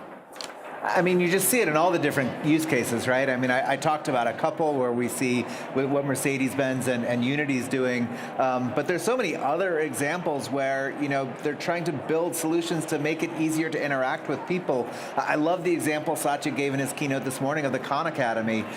You know, the ability to have an individualized education tutor really connecting directly with each student is really powerful, and the types of things that they're the applications you couldn't even have really dreamed of, you know, a few years ago until AI really got to this point. What are your thoughts? Yeah, I think multimodal is becoming a big aspect of that. And so now with the power of GPT-4o, which is GA today on Azure OpenAI and Azure AI Studio, I think there's going to be a new world of possibilities to actually interact with your AI much more fluently than ever before. Yeah, and I love that because they let me play with these models sometimes, and they're actually really fun to imagine the kind of things that you can do. So we started talking about GPT-4 Omni, but there's a lot of other models that we're looking at right now. Eric, why don't we start with some of the cool things that are out today, and then Asha, maybe some ways that we're helping people use those things. I mean, some of the other things that we're excited to see today, you know, we announced the Phi series of models, Phi 3. We've got Phi 3 mini, small, and medium, which are 3, 7, and 14 billion parameter models. The thing about those Phi series models is, you know, we took a different approach to training them, where we really tried to think of the data that they train on as like a curriculum, like you would give to a student, where you're trying to teach the model, you know, step by step, how do we make it, you know, learn everything about the world. And in doing that, we got a model that is much smaller and more powerful. So all the Phi 3 models, they basically punch a full weight class ahead for their size, which is really interesting as customers are looking for what's the most power that I can get from a model at the right price point. And so looking to select all sort of along that price performance curve, what are the places where the model's going to work really well? And so it's exciting to see what we've done with that. We also added, you know, Ash was talking about multimodal. Phi 3 for vision is also available today. And so now you can, in these smaller models, still get those same rich vision capabilities that you're used to seeing with GPT-4V and GPT-O. Really excited to see that. We also expanded our partnership with Hugging Face, so there's a lot of open source models. We are also doing a lot around the tool chain. So I think that's what's most special. Eventually, we have to teach people to get the right model for the right job at the right cost. And if they can do that, then it's about the tool chain to build those applications. So we announced the general availability of Azure AI Studio, but we're also announcing a lot around responsible AI to keep those applications safe and secure end-to-end. So content filters, prompt shields, all of those things are going to become even more important as we start to scale. So as we look at this from a perspective of developers, like I might be like, oh, I got to use AI. I don't know what to do, because I've been to conferences around the world, and people are literally being told by their management, you need to use AI, and they're like, what? Yeah. And so what is some of the stuff that we provide to help developers get started? We'll start with you and then Asha. I mean, there are all these different tools that we built to make things easier. You know, you can go to Azure AI Studio, which is the integrated place to go and build your generative AI applications. And, you know, the most common pattern that we're seeing is this, you know, retrieval augmented generation, the RAG pattern of how do I take some data and put it into a search engine, usually one that has vector search. And so that's why, you know, Azure Azure AI Search is super helpful for building those applications. It's a really rich search engine that brings all the power of vector search with all the things that we've learned over decades of doing keywords-based search into a single platform, and then has a semantic ranker on top of them to really retrieve the most relevant results. And so then you feed that to your model, that then the model now has all of the information for your application, just all that built into it. And so that's the pattern that developers are really going after. And so how do we make it easy for them to build that, to put all those pieces together, and then to start experimenting and iterating and learning, like, all right, how do I tweak this to get the best quality out of it? It seems like some of the more sophisticated developers, once they do that, they're starting to turn to tools to actually help them solve complex tasks. So assistants, Assistant API, which we have from Azure OpenAI, that's becoming increasingly more popular. I saw Coca-Cola is doing something really cool where they have Assistant API templates for every single department. So it makes it much easier than for a business decision maker to actually get started with the tools in a really, non-scary way. Yeah, and the cool, and did you want to say something? I was going to say, you even mentioned prompt shields, which we also didn't talk about, is like the whole capability of building these tools responsibly and safely.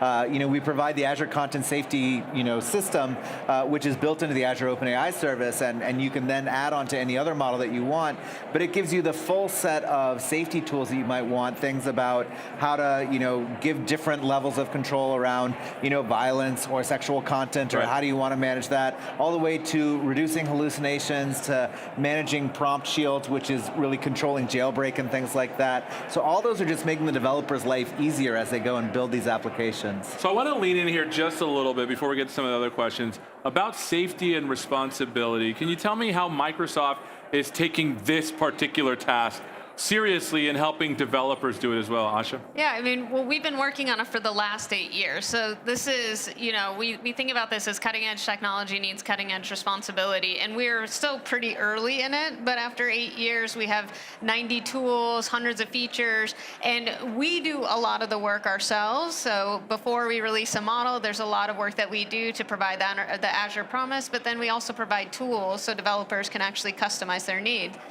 So custom filters is a big feature that we released today, and that's allowing you to then set up different tools for moderation for things that maybe we haven't even thought about yet. Yeah, that's right. Yeah, and that's really cool. And the thing that I think now I want to dive into, if it's possible, is the notion of, like, what are customers doing with this? I know we spent a lot of time talking about, here's all this good stuff, goodness that we have, but what are customers doing? We'll start with you, Eric, and then maybe Asha tell us a little. We just keep telling all of the customer stories of all the amazing things that they're able to go and deliver on top of these tools, and it's been in every industry that we've, really worked with. You see obvious cases in customer support where people are trying to, build customer support bots to sort of help answer users' questions, or even, for their own agents to go and help them, develop that. But I think the interesting things are the new applications, the things that we just couldn't imagine being sort of lit up previously, and now seeing how those are coming to light with the way the customers are pulling all these different tools together in incredible applications. Some of the most interesting things are sort of this new space of having multiple agents sort of talk to each other and sort of string different conversations together. I think that's a really interesting space where we're starting to see, the standard computer science abstractions and separation of control, like that's starting to materialize into these much richer applications. Yeah, we now have more than 53,000 customers that are on Azure AI, and one of the things that we're thinking deeply about is how do we start to do safety and security by default? So again, removing as much work as possible from our customers. The other interesting thing is that Microsoft runs on Azure AI. And so all of the copilots, all the millions of users, we're getting a first-class ride at learning and using the technology for our customers internally, and then we put it in the platform and we extend it to our third-party customers. So Microsoft has always been customer number 0, right?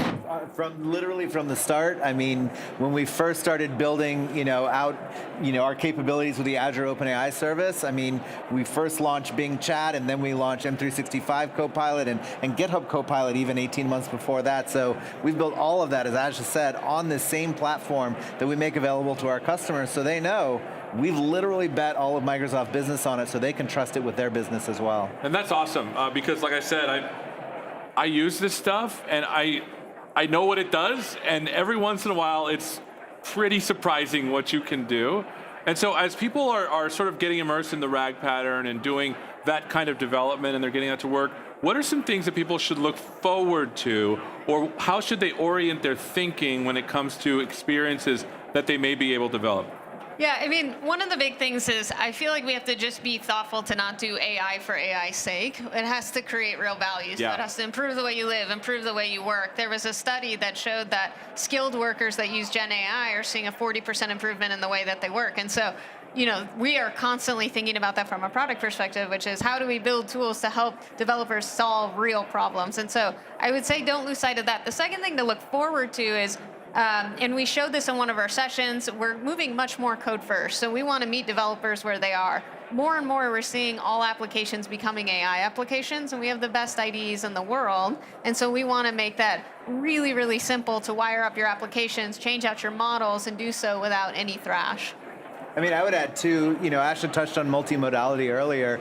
This is something that we've been kind of seeing coming for a while, but really with GPT-4o, it really brought home just how powerful this could be to have that much fluency with voice and sort of talking to a model and having it sort of talk back. And you know, there's sort of these inflection points on all technologies where suddenly you get to a point where it's good enough that it opens up scenarios that didn't used to previously work, right? In the early 2000s, speech recognition had to be word at time, and now it's much more natural for me to talk to my phone than to sort of swipe text messages. I think this level of voice fluency is going to change the way that we interact with machines, where we'll just talk much more naturally in our voice as opposed to doctoring things to machine speak and sort of making it work that way. So I think that combined with vision is going to be really interesting, the types of things we can build. No, I was just going to say, I agree. In many ways, we've taught ourselves to prompt engineer queries for search. And then, your demo this morning was pretty amazing because it was just you expressing yourself to an application that now becomes much smarter over time and can help you in any mode that you want, in any language that you want. And for those wondering, that actually, I coded that up. That's a real thing. I know this weekend. It's pretty amazing because, like, as I was interacting with it, I like forgot the interface. Yeah. Like, it wasn't a keyboard thing anymore. So where should people go to get started with this stuff? Asha? Azure Studio is the best place. We have a playground, so you can just start to dabble with the models, and then you can consume the models. And so that's a great place to get started. And any final thoughts from you, Eric, and then Asha? I mean, there's so much happening in AI these days that the main thing for developers is they just have to get their hands wet. Like, just dig in and start building something and just start to see what you can do with it. Because until you have that experience, until you're really seeing how things compose and how you can use it, you're just not going to have that full understanding. And so that's the main thing I would encourage people to do is go try these tools, go build applications, and you'll be surprised at the power that you can really create with things. Asha, from you, last word. I mean, he took it. I feel like I just said get started, but that's okay. No, I mean, I think that we just need to imagine the world as every application becoming an AI application. I would say think at a much bigger scale than what we have before. Well, this has been amazing, and thank you so much for letting me work with you on these cool models. It's really exciting. Thank you so much, and we'll see you after this. All right. Okay, that was awesome. I love what Asha said about don't just use AI for AI's sake. Use it when it makes sense. Absolutely. Right? That made sense. Absolutely. Okay, by the way, can we talk about how the future's bright for Windows devs again? Yep, that's right. So in case you missed it, and go look this up, the Windows Copilot Runtime, WCR, okay? Because that's how you're gonna build AI apps on Windows for Windows using this Copilot stack that runs on Windows. So, just biased, a little plug. So what was your favorite announcements about Copilots other than all of them? Yeah. Well, all the announcements were pretty great, but I was really enjoying now Copilot's not just a personal assistant. It's a service for your entire team. I mean, the implications are endless on that. We also have these agents, so the world is your oyster, you have all of this content, but now you're able to narrow that scope for what your end users need. And, okay, last but absolutely not least, the Copilot Hub. I didn't pay her to say that. Copilot Learning Hub, your stop for technical people to go learn about the Copilot experiences across the Microsoft product family. Remember, does everyone remember the URL? Let's say it together, louder for the people in the back. learn.microsoft.com/copilot. All right? Go there. You will see all the experiences, Copilot by job role, adopt Copilot, extend Copilot, build Copilot, etc. And we're going to update it with all the goodness from Build in the next few weeks. And for those who didn't know, you had an awesome hand in making sure all that magic happened. So we can thank our friend Donna for that. Okay, so what's coming up next that you're excited about? Yes, totally. Well, we're gonna head over to Leslie and we're gonna be walking through building some apps from the cloud. I love that. Over to you, Leslie. All right, so I am joined right now by Anthony Cangelosi. Starting out strong by botching your name. It's a mouthful. Yeah, I hear you. Anthony Cangelosi, who's from the Microsoft DevBox team. How you doing? I'm good, but if you're gonna talk about my name, then you're gonna Anthony Cangelosi. Like, do a little bit. Am I loud? Yeah. Awesome. Sweet. So you're my former manager, so we're not complete strangers. It's cool. So we're going to be talking about Microsoft DevBox, which is really cool. I myself use one a lot all the time, especially for demos. So just so we're all on the same page, can you tell us what Microsoft DevBox is? Yeah, so Microsoft DevBox are cloud developer workstations. They're ready to code, so you can actually configure the dev boxes to have all your tools, all your software, even your source code can be deployed on them. So the devs on your team pretty much just get to click a button, say, create me a dev box, and they have everything they need ready to go. It's kind of like getting into the seat of a car and just being able to step on the gas and go. I love it. You don't even need to put on the seatbelt. You just No go. No safety belts here. Like, we got to go fast. Awesome. I love it. So what can you currently do in a DevBox?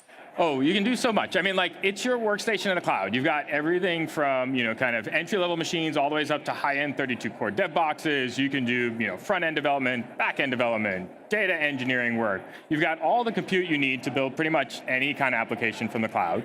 And then the other big part about dev boxes is it's not just a virtual machine. I mean, it is a VM under the covers, but, we wanted to make it something really unique for the developer. And so when we really looked at that, it was about giving developers the tools they needed and making it really a self-serve tool.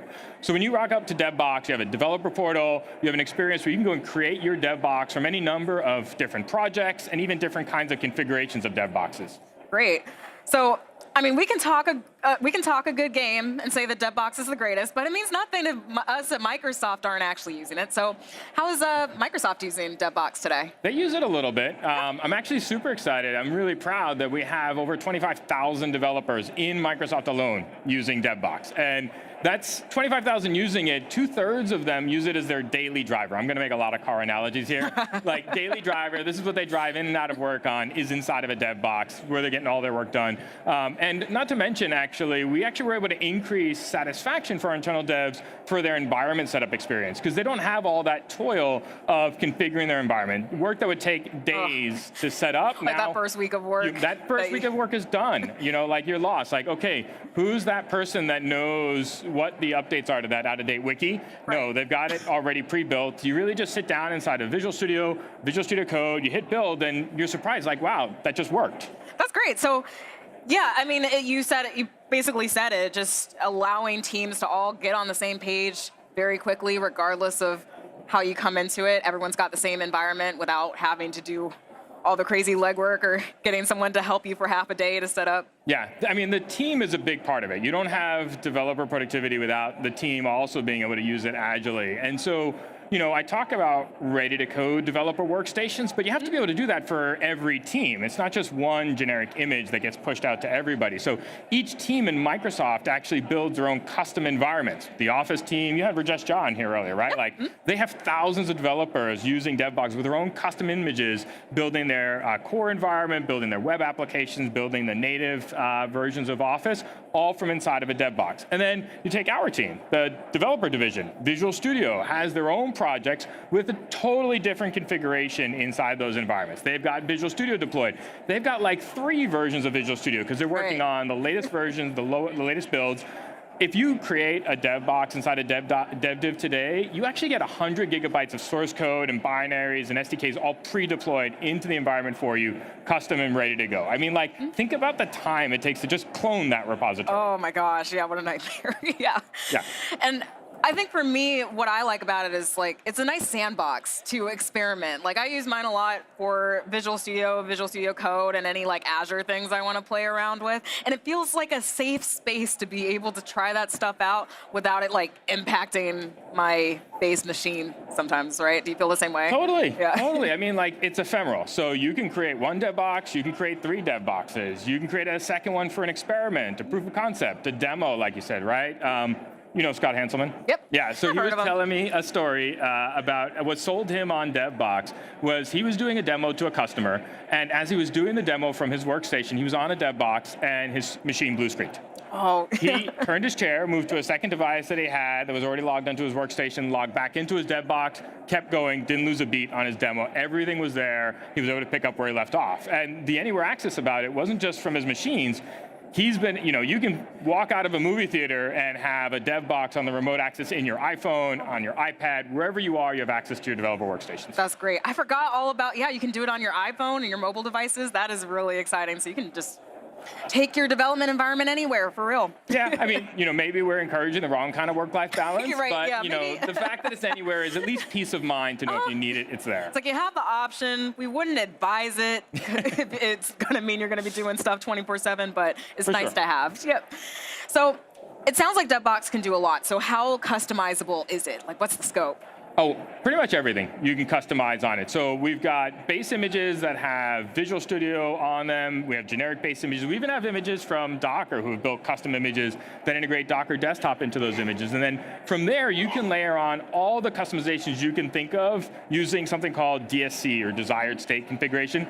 Pretty much anything you can run from PowerShell, you can run to configure a dev box. And one of the things we're announcing here at Build is the private preview for a built-in imaging service where you can actually build your own custom images with just some config as code to define what you want on there, and the service will take care of discovering them and actually preparing them and make them available for DevBox. Cool. So you can get really fine-grained with it if you want to. Anything you can imagine, anything to your heart's desire, you can put it on a dev box. But I don't want to scare away all the IT guys that, the devs can pretty much, run wild. There's also the controls that you need in place. So, for example, there are some companies that don't give their devs admin access. They have standard user, and so you can apply that to a dev box, and then you can only configure what you can do as an individual developer.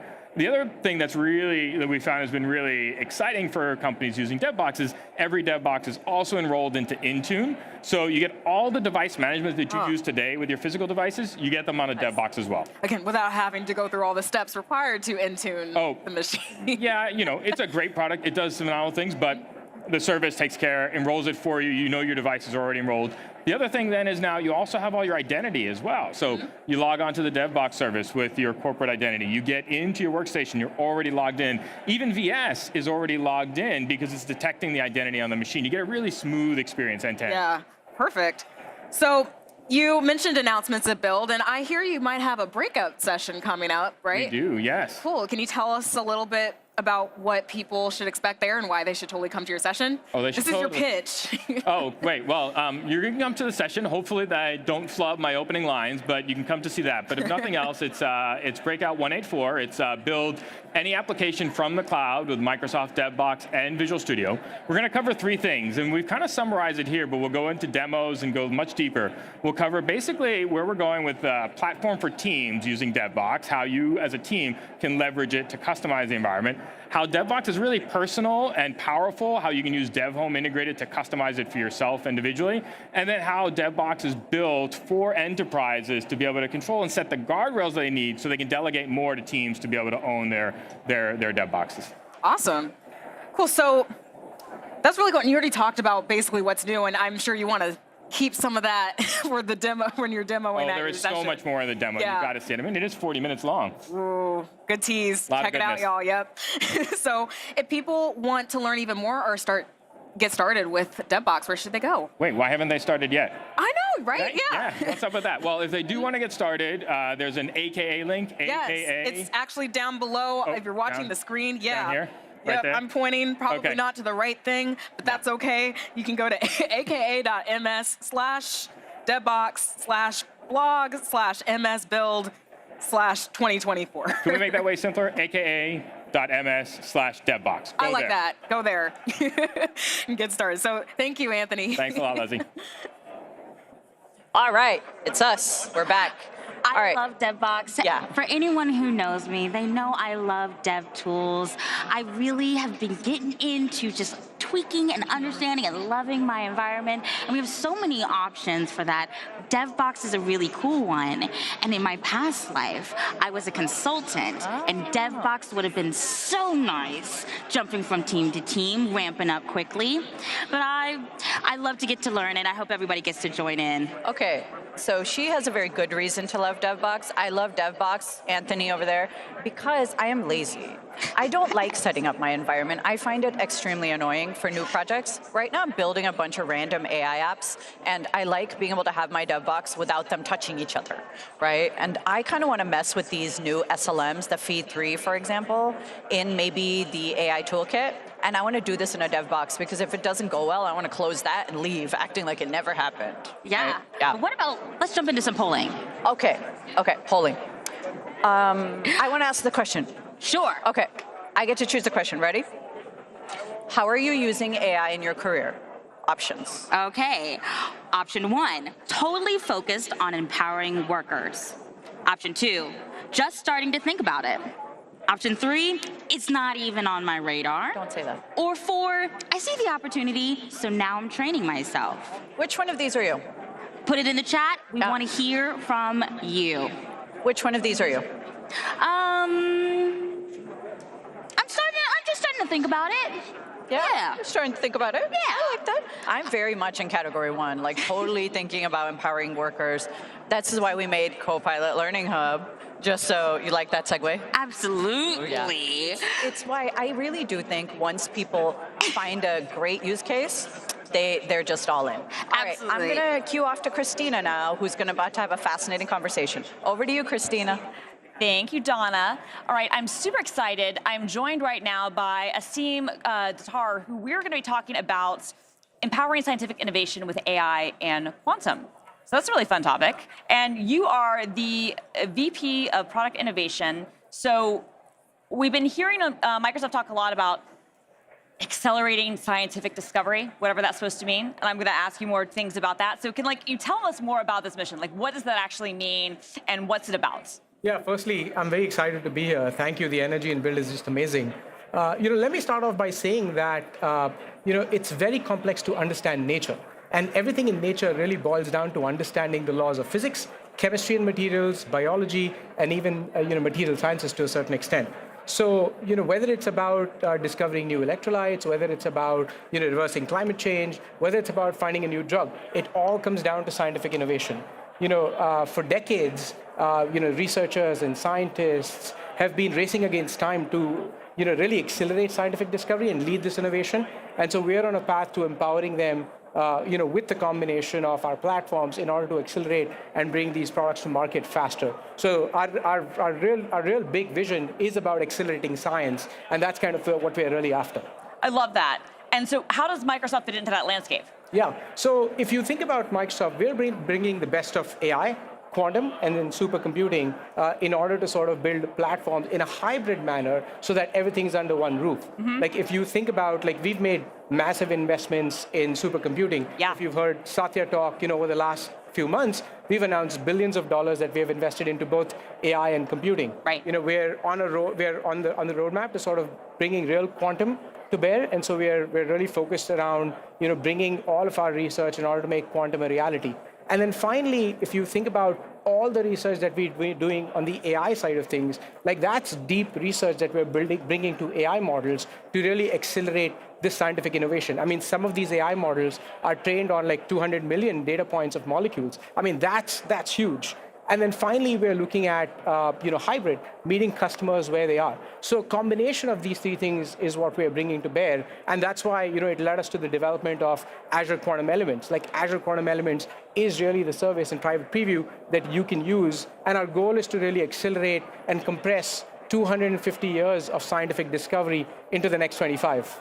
I love that. 250 years into 20. I love that. And so what is this going to mean, for how are we going to be able to support industry leaders by doing this? Yeah. If you really talk to industry leaders, they care about, a few things. They care about making sure that we help them with traversing the vast world of compounds and molecules to get to better candidates. They care about managing cost, expenses, as well as making sure that there's not a lot of throwaway work. And they also care about getting better outcomes. So we're really empowering them with these three things, and it's really coming down to three buckets. First is making sure that we've traversed the wild world of scientific possibilities, and really narrowing it down to the one or two candidates that leads to better outcomes. And then finally, it's also about making sure that we're guiding the right set of innovations. One of the customers we worked with, they were on this path to use a chemical compound, and in order to manufacture a particular and go through a particular process, and the chemical process was used for decades. And we really fully couldn't understand the process until AI showed up. And so we're able to apply AI, get to really understanding the chemical process, tweak it, and to lead to better and faster outcomes. So that's kind of the macro of how we are working with industry leaders. That's great. That's really great. So, and I love that that's what we're able to do and kind of unlock. So what are the kinds of companies that we're working with, and what sort of impact are they seeing from digital R&D? Yeah, I think it's all important to note that it's not just R&D, right? Like we're also helping make societal advantages. Yeah.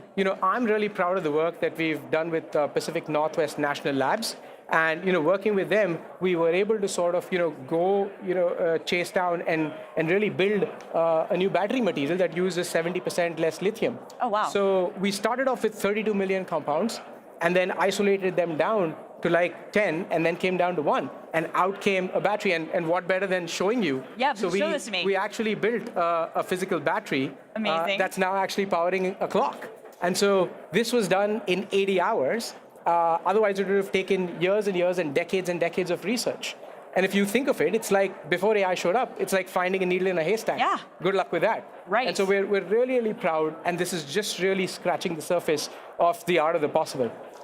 No, this is so impressive. That's great. No, because you're right. This would have taken so much longer before. In 80 hours, you were able to create this battery to power this clock. Yep. Fantastic.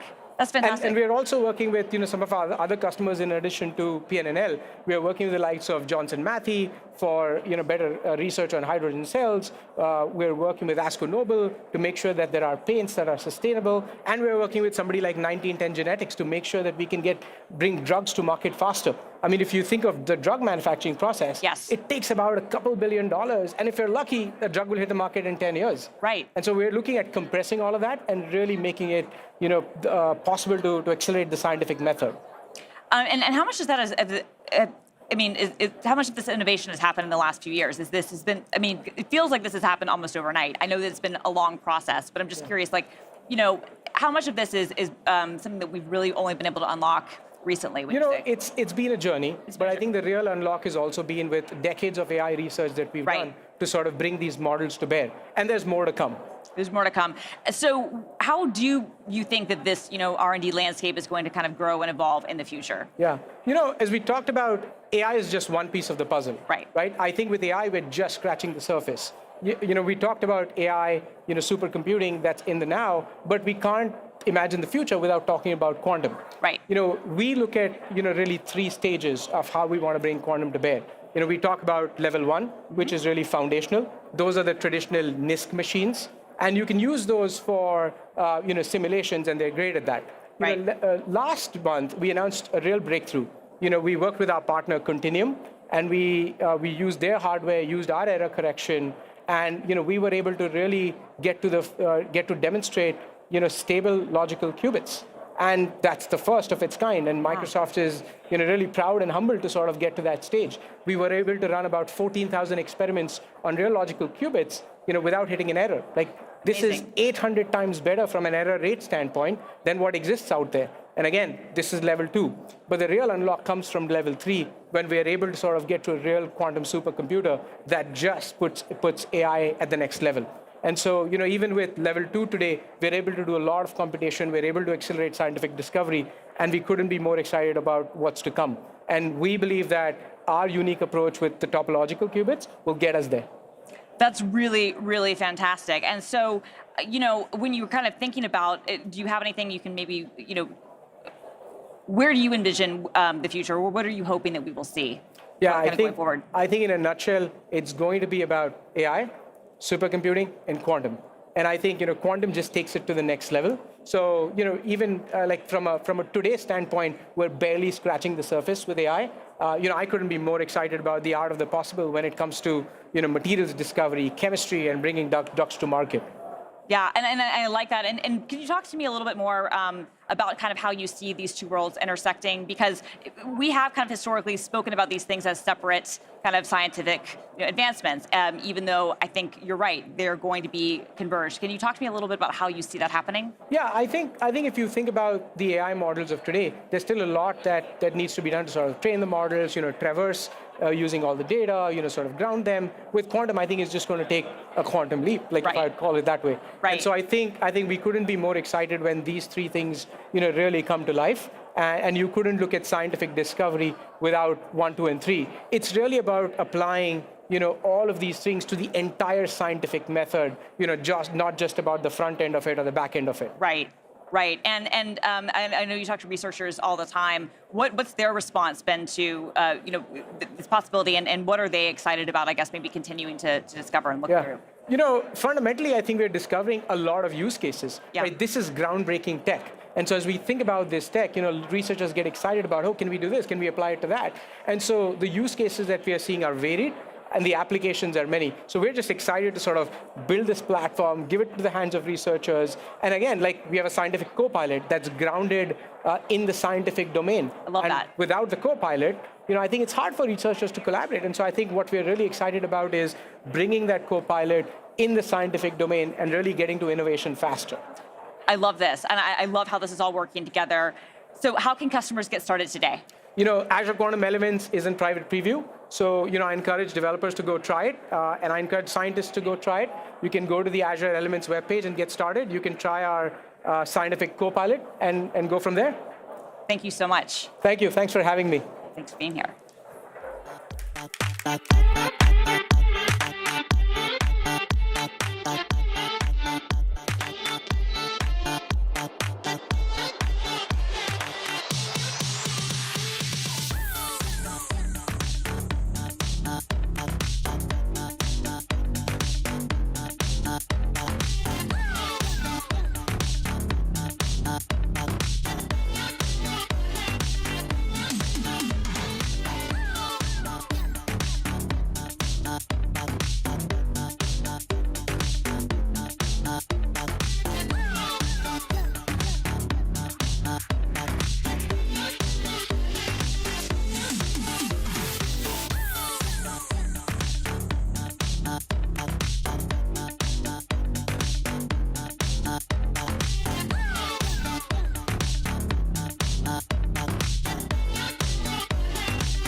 All right, welcome back live, Microsoft Build, on the 5th floor, the expo. This is where it's at, because this is where we corral beautiful people like this.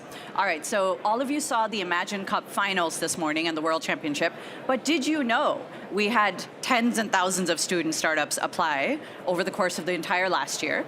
And we've got some of the runners-up here with us today.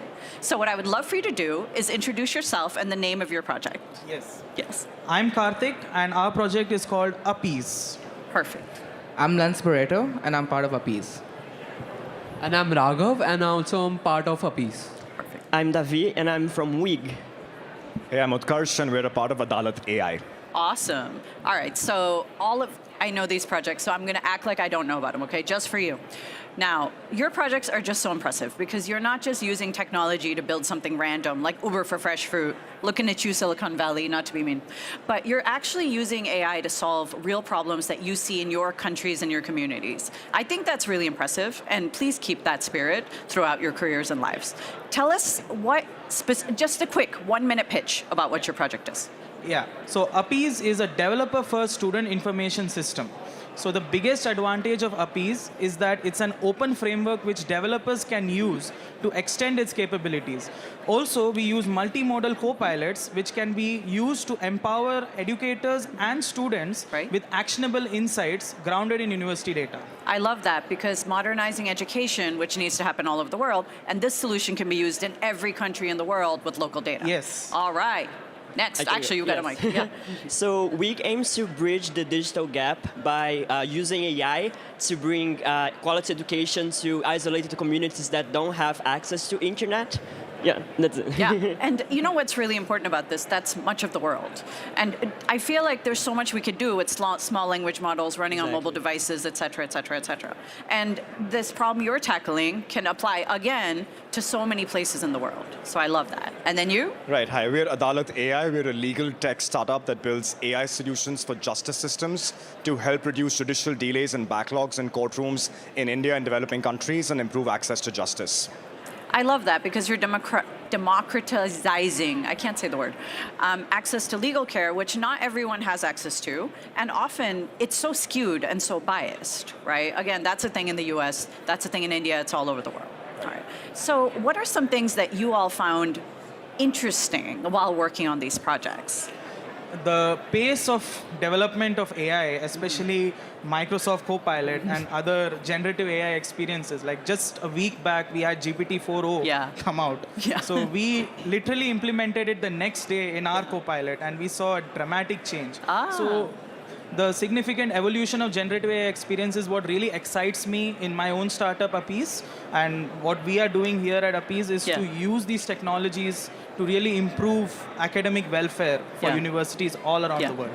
No, 4.0 is magical for you because now all that multimodal, you could do like voice input, video input, et cetera, versus like typing all the time. Yes. And that, I think, is it's an equity thing because not everyone has that kind of literacy, but most people can speak. It's also really good at marginalized languages, like, for example, minority languages. Okay, So, I didn't know that. It's really Thank good you. actually at that. That's very interesting. What about you? What's been interesting about this journey that you've been on? Yeah, so I think in our project, the most interesting thing is we are creating an infrastructure that is optimized for AI. Yeah. So it's analogous to an internet infrastructure, but not really. So we have to think from ground up what it would mean to have an AI internet. Yeah. So I think that's like one of the coolest parts of it. And it also extends to stuff like UX and UI, especially because we're bringing it to isolated communities. So we need to understand how we create a UX and UI for someone who never had contact with internet. Yeah. And that's such an interesting problem because how do you design a UX for someone who's never seen a screen?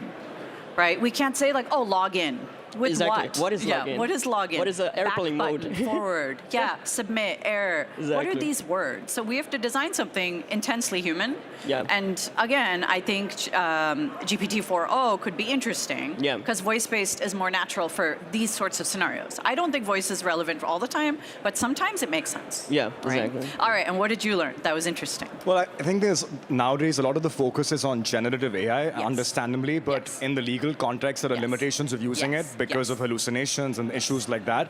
I think we aren't talking enough of the non-generative AI stuff. Yes. So our core model is a speech-to-text model, which helps become a co-pilot to judges and stenographers, because in the courtroom, everything has to be written down. Right. And the gains there add huge value add in terms of productivity and just times taken to resolve cases, that I think we should talk a lot more about the non-Gen AI stuff, which is also unleashing a lot of productivity in the world.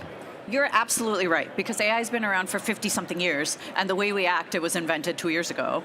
But predictive AI has been around a long time, and it's a lot more predictable, and it's also a lot lower cost, like train and use, et cetera. All right, so real quick, 10 seconds each. Homework for the audience. Next gen Imagine Cup people. I'd like you guys to read up about the semantic kernel, which is what powers our Copilot. I like that. Great. Next. Check out the speech-to-text revolution that's happening. The error rates have gone down even for multiple minority languages, and a lot of productivity is going to come out of that. Then you? Yeah, and I would say let's think of people who don't have the same privilege as us, and let's always try to use technology to help them out. These are the themes of the conference. Thank you. Thank you.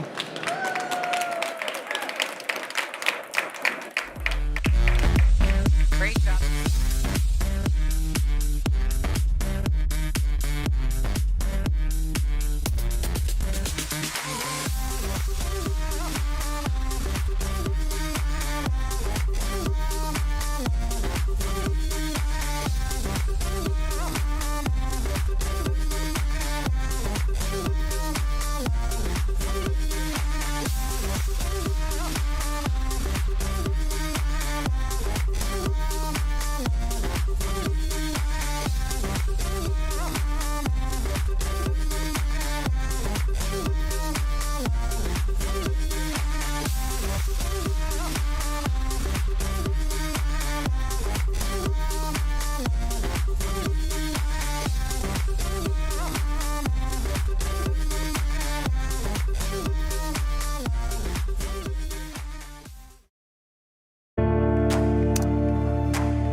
Hello, I'm here with Ryan Madison, director at Syncfusion. We had such a lovely conversation before talking about Syncfusion's journey, your journey. Tell me a little bit more about how people can use Syncfusion and what's it like using Syncfusion? First of all, Dawn, it's a pleasure to be here with you and the entire Microsoft developer community here at Build. Just very exciting to have so many wonderful thought leaders here today.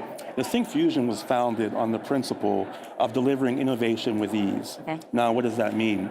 Syncfusion components provide software developers with the tools and skill to be able to build custom software applications more quickly. Yeah. Productivity is a huge issue with us, of course. AI can be an even greater accelerant.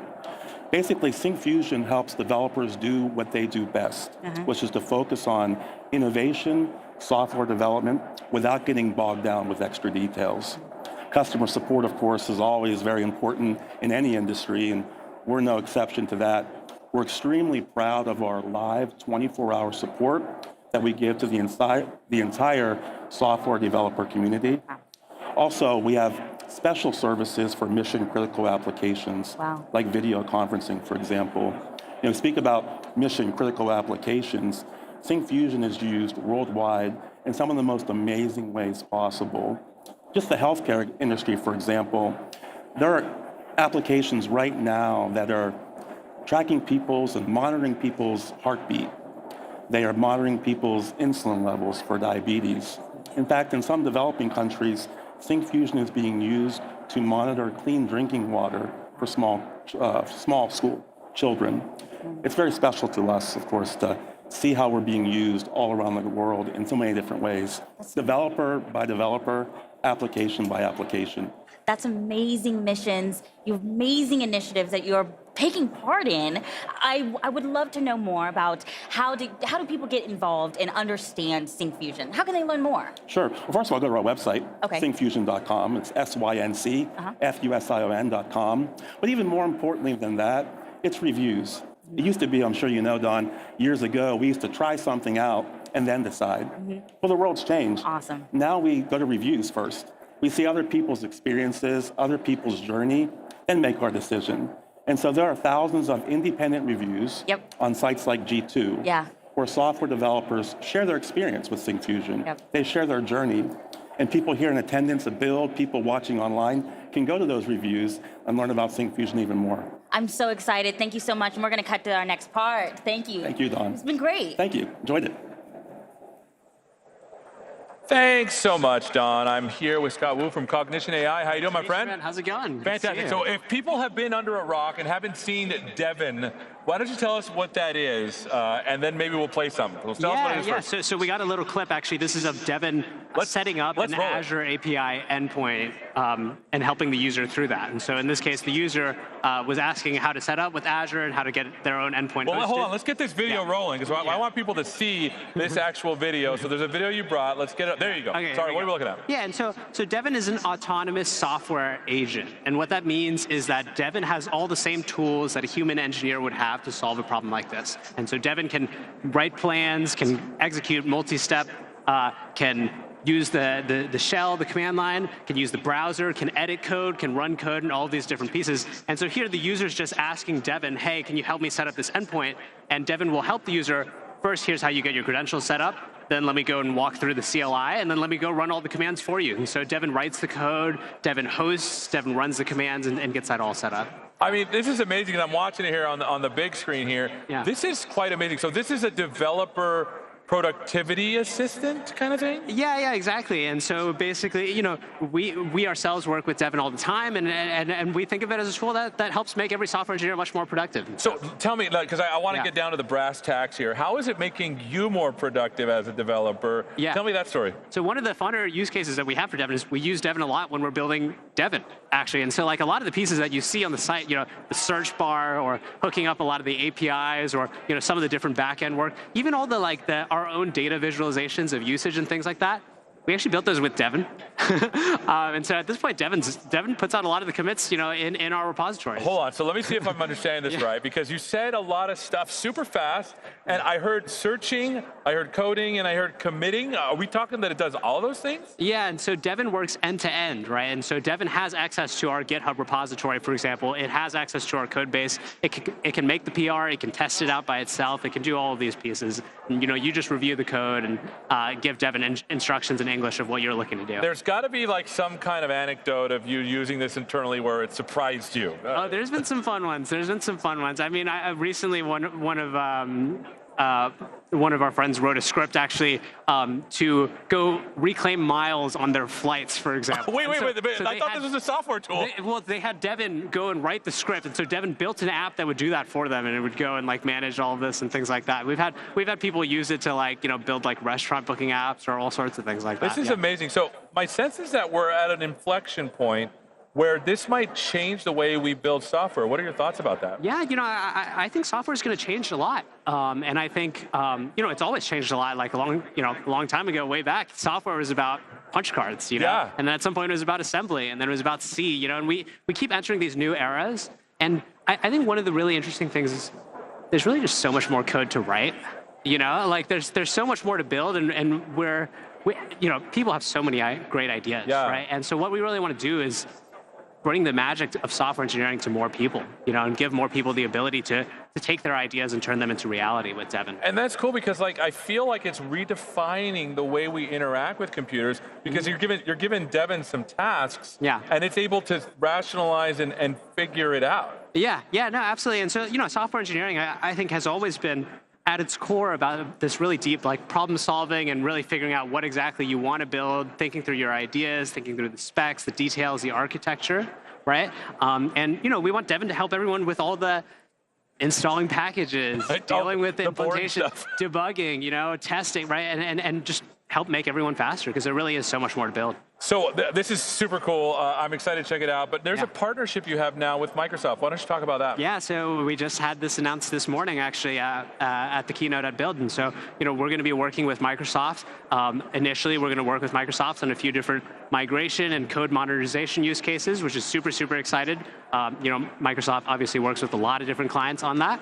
And in the long run, you know, I think the reason we're really, really excited is because Microsoft understands the developer stack better than anyone in the world, maybe, right? And so, it's really cool to see as software continues to evolve and each of these next steps. I mean, I think there's a lot of really great ways that we can work together.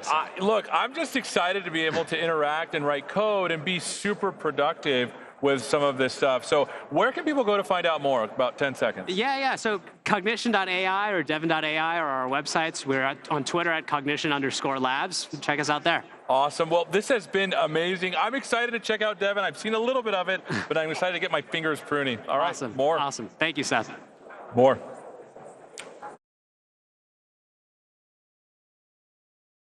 Hello, everyone. Are you a new attendee or are you a veteran of Microsoft Build?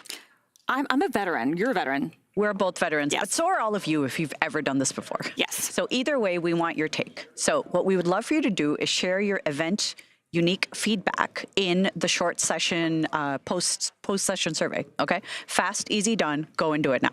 Do it right now. And you can help us make Microsoft Build the best that it can be. We would also like to thank our featured partners, including Fortinet, HashiCorp, and New Relic. And you can find out more information in the featured partner directory. And now we're going to ship you off to Joey, standing by with the team from Intel. Hey, and welcome right back to the live stage, right here in the hub, Microsoft Build. I am here with some good friends from Intel. I've got Saurabh and I've got Guy, and we are talking a little bit about unleashing superpowers of AI PC. All right, talk to me. Superpowers. Absolutely, Joey. Thanks for having us today. Thanks for being here. Today is an amazing day. We couldn't trade it for anything else. Very inspired by the talk, that keynote that Satya gave today. Yep. All about unleashing copilots. And we're here to talk about the superpowers that you have to run on AI PC, all this brilliant AI that people are going to bring up. We have the superpowers of GPU, NPU, and CPU working together. AI, as we see it, it's not just about being able to run one appliance at a time. It's about real-world AI. Being able to run the same AI differently. AI comes in all shapes and sizes, so that's what it's all about. Now, what we are here to talk about are the capabilities that are already built into a platform, especially now coming into this new age of copilots. What you need is essentially a pipeline, AI pipeline of ingredients or capabilities that are working together. You have a static LLM model, which was trained on a static knowledge base. But now you're able to augment that ability by running a RAG pipeline to it. You're augmenting its ability to do more. And then, we've all seen a lot of these demos of static chatting between LLMs and you. We're talking more about whether we can do some action on top of it. So to give you an example here, it's a consumer scenario that you're looking at. We have such question all the time. Did I spend more than my budget? Now, what you're able to do is bring in your private data, be able to analyze it using an LLM, a bleeding edge LLM, all happening on your PC. So it's secure. You can trust something on these lines. And then what you're able to do is extract some knowledge and action out of it. This action element is very novel. I'm super excited about. This is the first time what we are doing is showcasing this complete pipeline running from RAG to LLM to React reasoning, all running on your PC. It's fairly interesting. It's very bleeding edge, so that's why I'm going to invite my colleague here, the Guy, to take us further.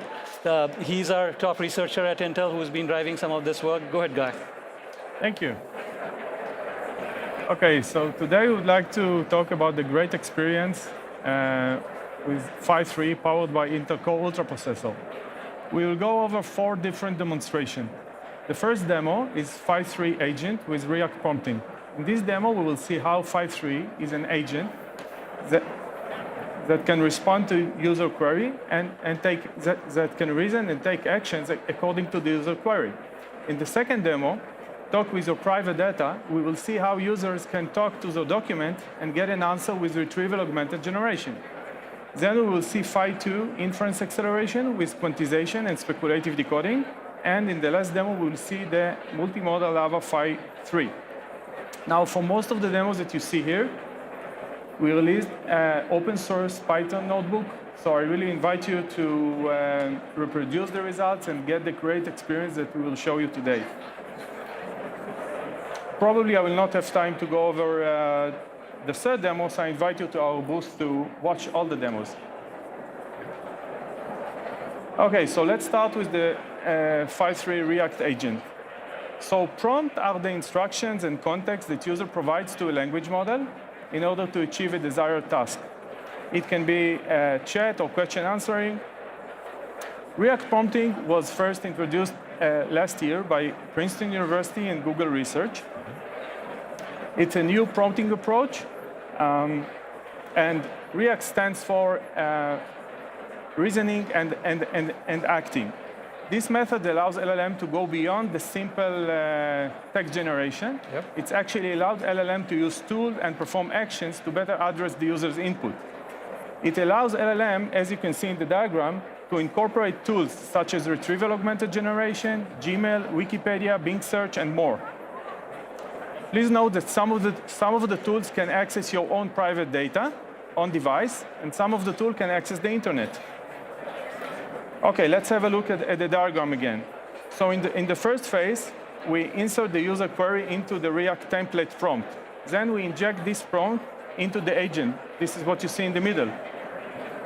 Now the agent decides whether it needs to use a tool in order to answer the user query. If a tool is needed, it calls the tool, and then the output of the tool goes back to the prompt. The prompt goes back again to the agent. Now the agent can decide that it needs to use another tool in order to answer this question, and the process goes back again. Only when the agent decides that it has all the information to answer the user query, it will generate the answer. Okay, so let's have a look at the demo, how it works.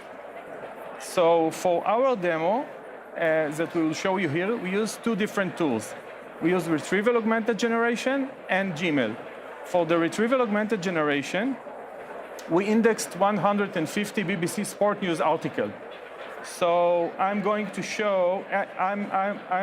ask how many teams will the Champions League feature this year? This is the question.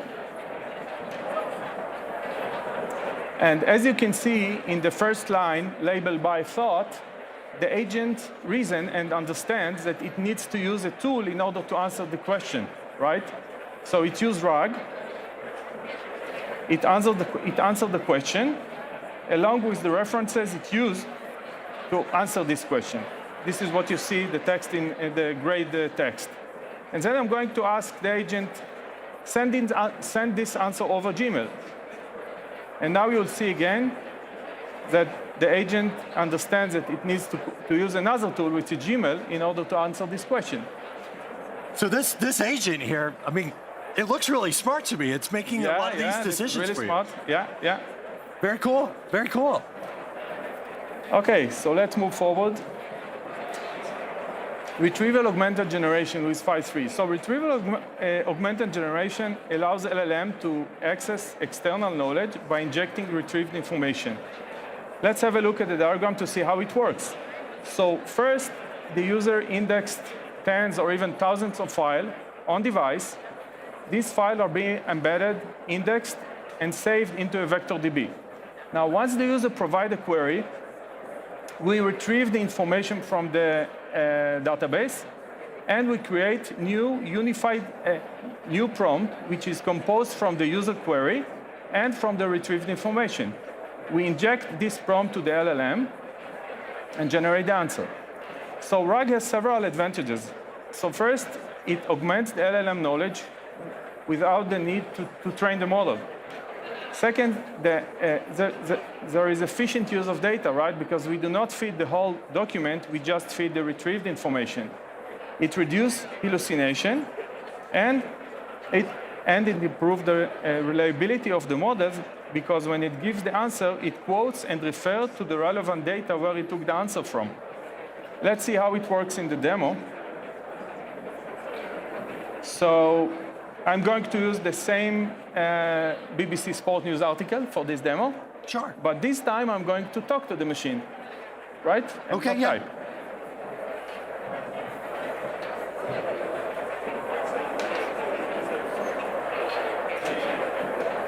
So as you can see, in the first time I'm not using RAG, and the answer is wrong. The answer is 32 teams, and the correct answer is 36 teams. So I'm going to ask the question again with RAG, with retrieval augmented generation, and the answer now is correct. So you've taught me something.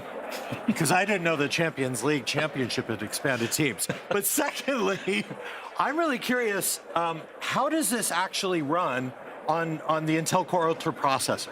Yeah, so I believe this is a great example to show developers how they can leverage our software stack to split the work between NPU, CPU, and integrated GPU.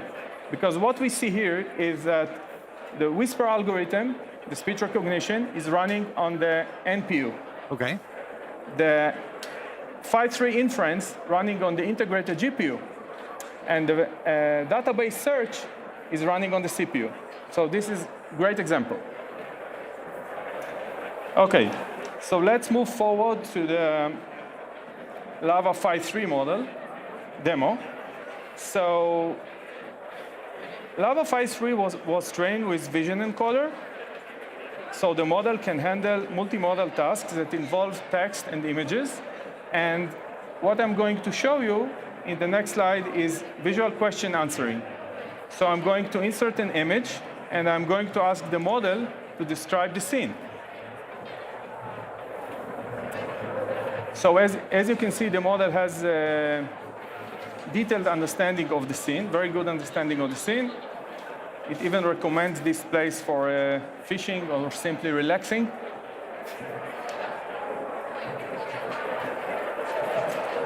OK, so let's have a quick.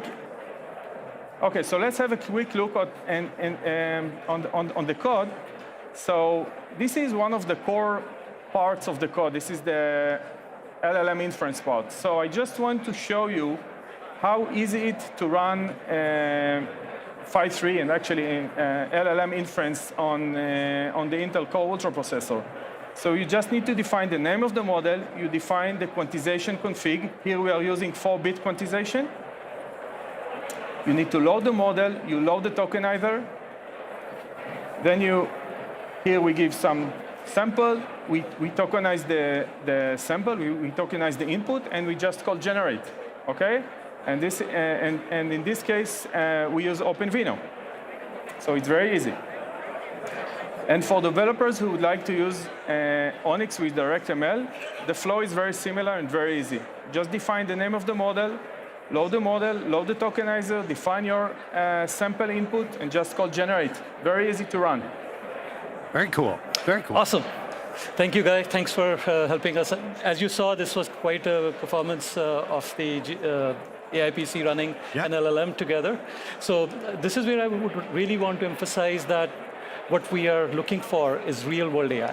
Yeah. Real-world AI has 4 pillars. It's efficiency, there is security, then you have the ability to work with the web, and what you really want after that is also developer readiness. If you can have all 3, but if you're not ready for developers, you would not be able to innovate on that platform. Right? When I mean efficiency, it means being able to run with the longer battery life. Yes. We're not going after a fallacy of just teraflops and flops. And which is true, right? For sure, like AI comes in all shapes and sizes. Yep. You can have models which will do brilliant on running on CPU. Yeah. Right? And then there are scenarios which will do really well on GPU, especially things like stable diffusion. Right. So at the end of the day, what we really want is customer experience, the user experience. And I heard Rajesh Shah said that earlier also. It's about natural language interface coming together with graphics user interface. So at the end of the day, it's experience that we are shooting for, not a fallacy of a tops or a flops. Secondly, it's very important for us to ensure there's security element to it. You would not be able to handle AI well on a platform if you don't have the security aspects covered, right? 100%. You don't need to talk to me about security. Well, we'll talk more later. Absolutely. And then the other element of real-world AI is it needs to be web-ready. And you would hear from Mo in the next session also how AI PC from Intel and the NPU especially is really ready for web. Right? We have a standard. We have worked for years with Microsoft defining standards like Onyx and Onyx Runtime and WebNN. right? So these are the things where you would see real-world AI really come together for you. And developer readiness, I cannot say more about it. There was a running demo of a bleeding-edge, state-of-the-art thing, research that was come, and it's running solely on a PC environment. And you have the example code. Exactly. You're ready to take on the developers right now. Exactly. So whether you like PyTorch, and I don't know if it was mentioned earlier, the demo had DirectML running, it had OpenVINO running, and the models were trained using PyTorch. So we are really meeting the developers where they are. Right, so we're really lowering the bar to come and innovate on our platform without having to go online and use the cloud for it. Everything is here on your AI PC to run LLMs, RAGs, and being able to act on them using React reasoning. Making all of those decisions, taking into account those 4 big things. Super cool, super great stuff. Yeah. Guys, Saurabh, thank you so very much for joining us. And for those of you here in the room, and also for those of you online, you want more information about this Intel cool stuff that we've just seen. You want to see the code? We have an answer for you. It is called the Feature Partner Directory. It's located right there on the build.microsoft website. You can go there, you can hit that link, you can take a look at all the things, and if you happen to be sitting here in the audience, go harass these guys, learn more, go see that code, gather it, and move forward. Absolutely. Thank you so very much. Thank you. We are going to be right back with more from Microsoft Build in just a moment. Thank you.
All right. Right now, I'm joined by James Codella, who's a principal product manager on Azure Cosmos DB.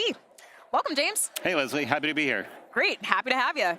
So we've got good news and bad news. The good news is that we're going to try to do some Q&A, either live in person or via chat.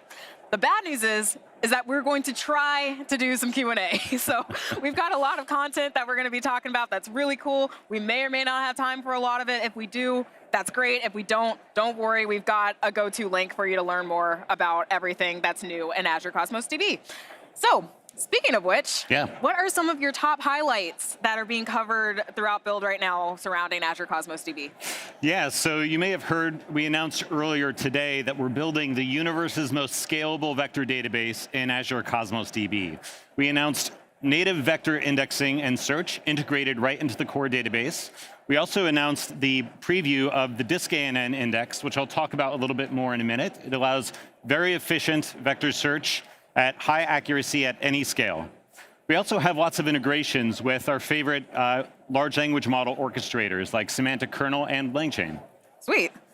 So, kind of the elephant in the room here. There are other databases out there that have vector-based index searching, right? So, what makes Azure Cosmos DBs stand out? Yeah, no, it's a really great question, right? So, in Cosmos DB, you can store your data and your vectors together. This eliminates the need of using a separate vector database and having to worry about keeping your vectors and your data in sync.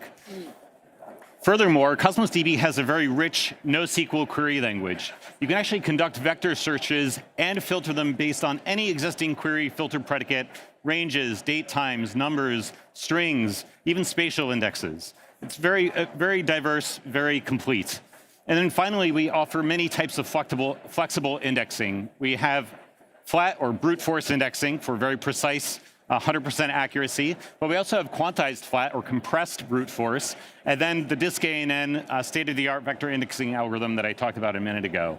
And then you combine all of this with Azure Cosmos DB and our instant and dynamic auto scale, our global replication, our 5.9s SLA, and also announced today the seamless transition from a serverless option to a provisioned throughput option. So the two combined really give a huge advantage over existing vector databases. Great. And I think the favorite highlight for me in all of that was being able to keep everything in sync with each other without having to remember to update the database or remember to update the vector piece. Yeah, so that's really nice. Keeps your architectures nice and simple. I agree. So you mentioned disk-ANN just now. So can you talk a little bit about that? What makes it special compared to other vector index types? Yeah, sure. So disk-ANN is a suite of advanced algorithms developed at Microsoft Research for very efficient and scalable vector indexing and search. So it all starts with you ingest vectors into your database, and it compresses the vectors or quantizes the vectors. And those quantized vectors are kept in memory for very efficient access. Now, the data structure, the graph that powers the search behind disk-ANN resides on high-speed SSDs that are the backbone of Cosmos DB. These the graph index stored on the SSD is actually developed using the full precision vectors, so not the compressed vectors. And when you search the graph, the results are actually re-ranked using those full precision vectors. So what this means is that you get incredible computational efficiency by leveraging the compressed vectors in memory, but then you get the full precision of using the full uncompressed vectors that are stored on the SSD. And then again, this is all enabled through a suite of algorithms that were developed at Microsoft Research. Excellent. So, yeah, I love that. It's like you're kind of taking the best of multiple worlds without really a lot of the cons in terms of like having the precision and stuff like that especially. So how is disk-ANN being used today in the real world? Yeah, so it's used extensively inside Microsoft. So it powers our Bing multimedia search. It also powers Microsoft 365 experiences. And so for the first time ever in a Microsoft product, we're bringing disk-ANN to you and allowing you to use it on your data at incredible scales. Cool. So I think it's time to do some live coding demos, don't you? All right, let's talk a bit. Look. Yeah, see how vector search works in action. Yeah.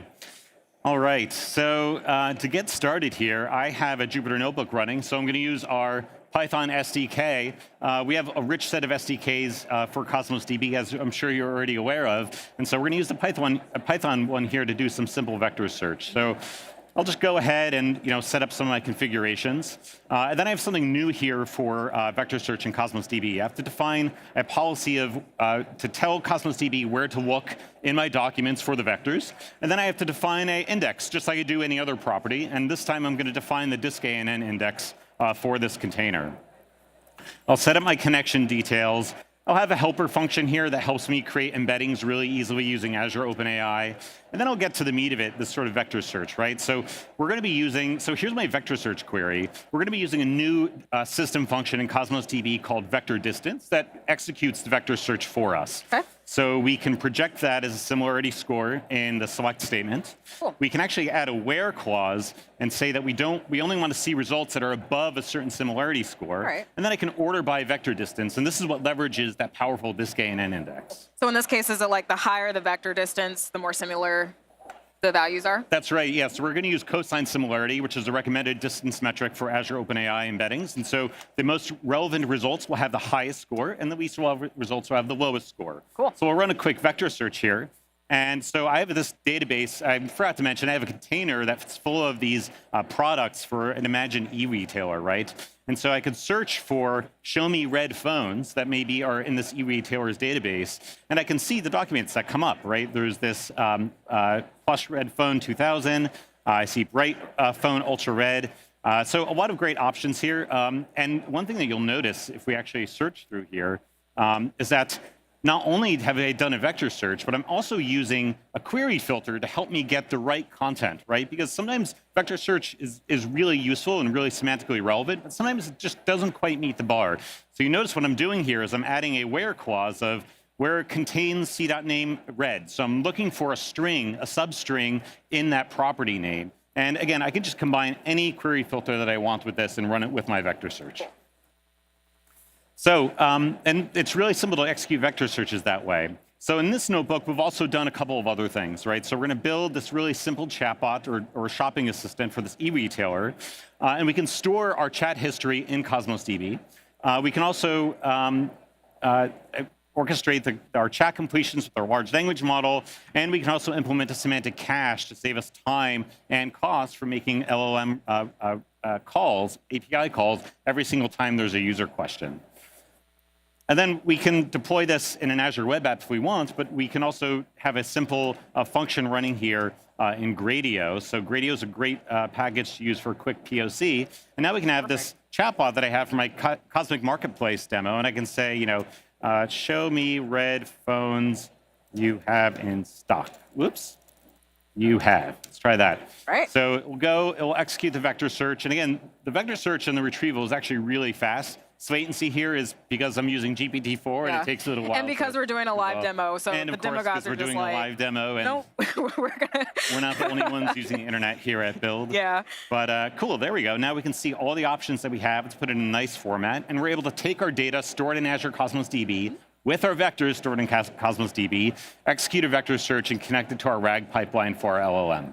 That is excellent. I love it. And you came in with a minute and 30 seconds to spare, which means we might have some Q&A time. Just all right. Like one or two, maybe. So, McCall, starting with the chat. You got anything over there?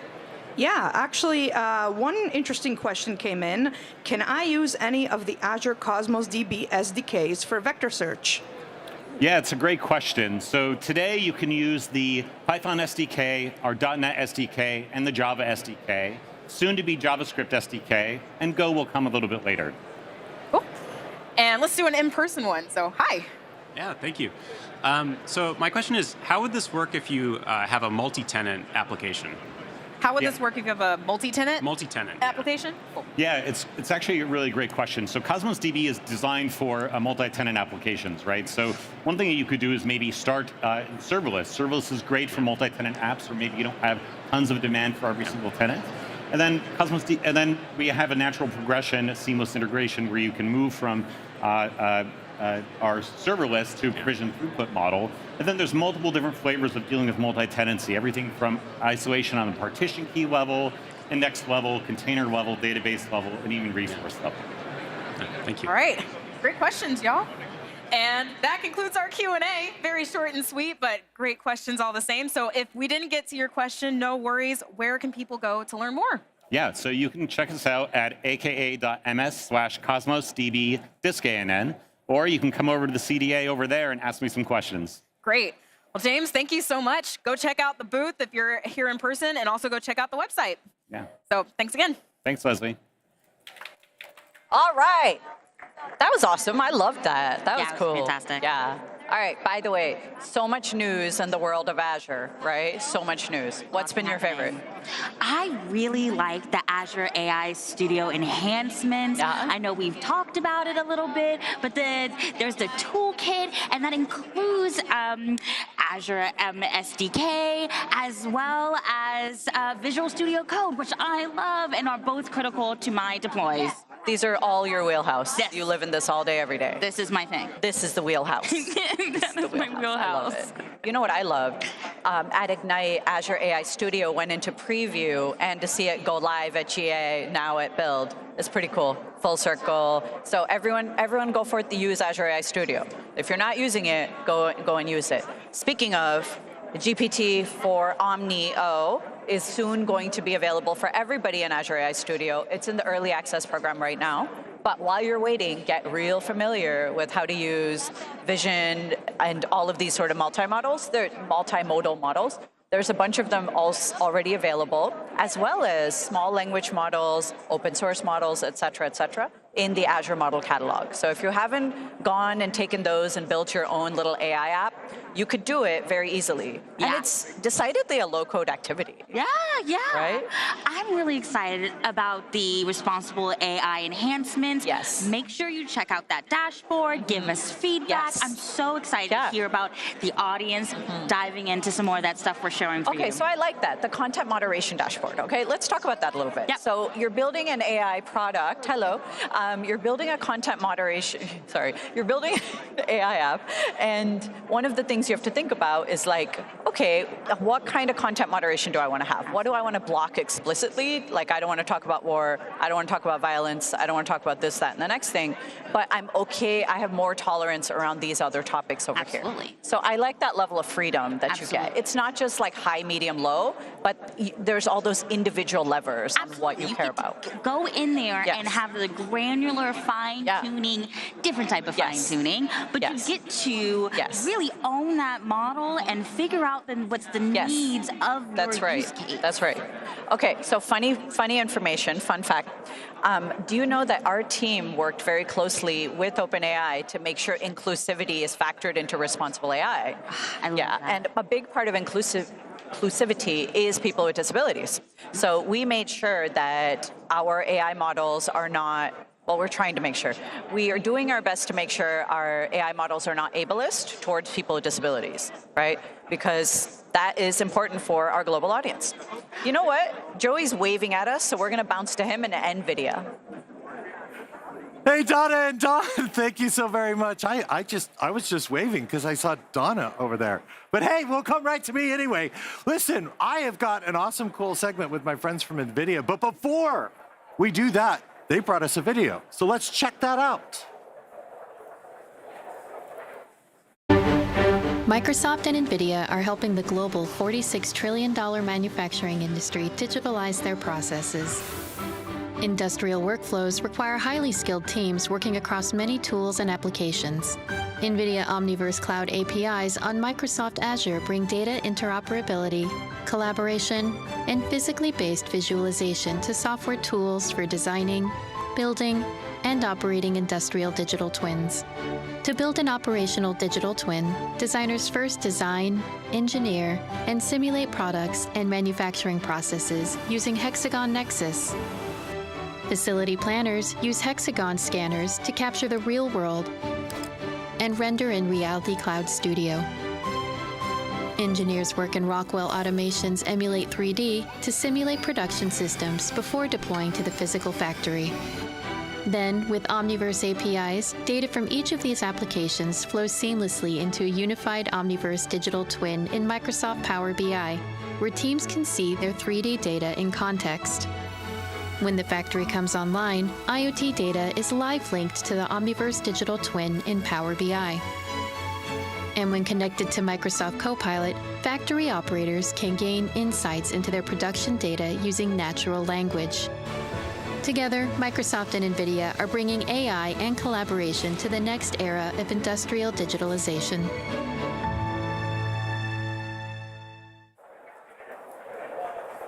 All right, so we are here with my friend Ganesh from NVIDIA, and we've got Adam from Microsoft. All right, let's start off. Talk a little bit about your role, particularly at NVIDIA, and then Adam, you at Microsoft. Yes. It's great to be here. Thank you. My name is Ganesh Shivaraman. I'm part of the Omniverse partnership team, and I lead Strategic Alliance, and Microsoft is an important partner that we are working closely together to drive massive adoptions of Omniverse to our ISV and ecosystem partners. Very cool. Great, and my name's Adam. I'm a principal program manager here at Microsoft within the Edge and Platform team. So my team helps build all the products that help you get that data from your industrial systems on the edge into Azure, as well as begin to find analytics there. And working with NVIDIA is a massive partner for us as we try and help our customers, find value in that data for industrial systems. Very super cool. So I'm going to ask kind of the typical first question. Why are we here? Why are we having this talk? But I'm going to throw in a little interjection here. Why is this relevant to our developer friends out here? So the entire heavy industry is going through a massive amount of transformation. And the transformation is happening through the process of actually building a digital twin of a physical space. So as we are actually embracing all the great things related to AI, there's a lot of changes that is happening where people want to drive more efficiency and reduce cost. So instead of building a brand new factory, how cool would it be if you can actually build that in the digital twin of it, iterate through rapidly in the virtual world before you actually lay any foundations? And that's what we are here about, that massive transformation that's happening in the $50 trillion industry. That's what we are talking about through Omniverse and the partnership that we are having with Microsoft. And I know there are various ways of actually enabling that.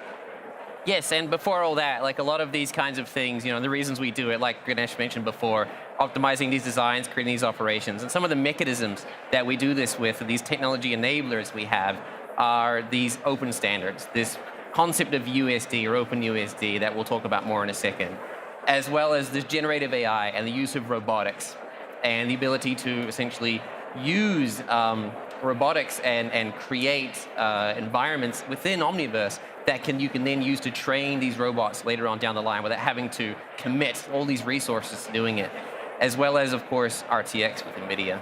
Yeah, so RTX and accelerated computing at NVIDIA plays a major role in building these digital twins, and it allows us to actually create these large-scale, massive real-world simulations in the digital world. And these are the kind of the underlying technology enablers and foundations that NVIDIA and Microsoft is bringing to bear. I'm looking at all this crazy industrial things. You're doing all of this in a world before you even stick a shovel into a piece of ground. Yeah, that's right. That's the power. That is amazing. Share a little bit about, and talk a little bit more about the role of data interoperability and open standards like, Adam, you talked about OpenUSD. Yes. So OpenUSD, for those who don't know, the USD stands for Universal Scene Descriptor. So it actually came from the media and entertainment industry. Pixar was the one who actually created it. It was actually for movie making. So if you think about movie making, it's a team sport. There are several different kinds of collaborators that actually come together to build an incredible movie.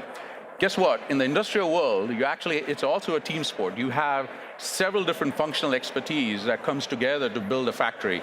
So OpenUSD is the standard of the digital world of creating these 3D workloads and 3D use cases, and OpenUSD is that standard. And NVIDIA, along with other industry partners, came together to create this alliance of OpenUSD, and it unlocks the way to create these digital twins in a very collaborative way. And that's essentially the foundation for a lot of things that we are talking about around AI and simulations, because OpenUSD kind of becomes that de facto industry standard.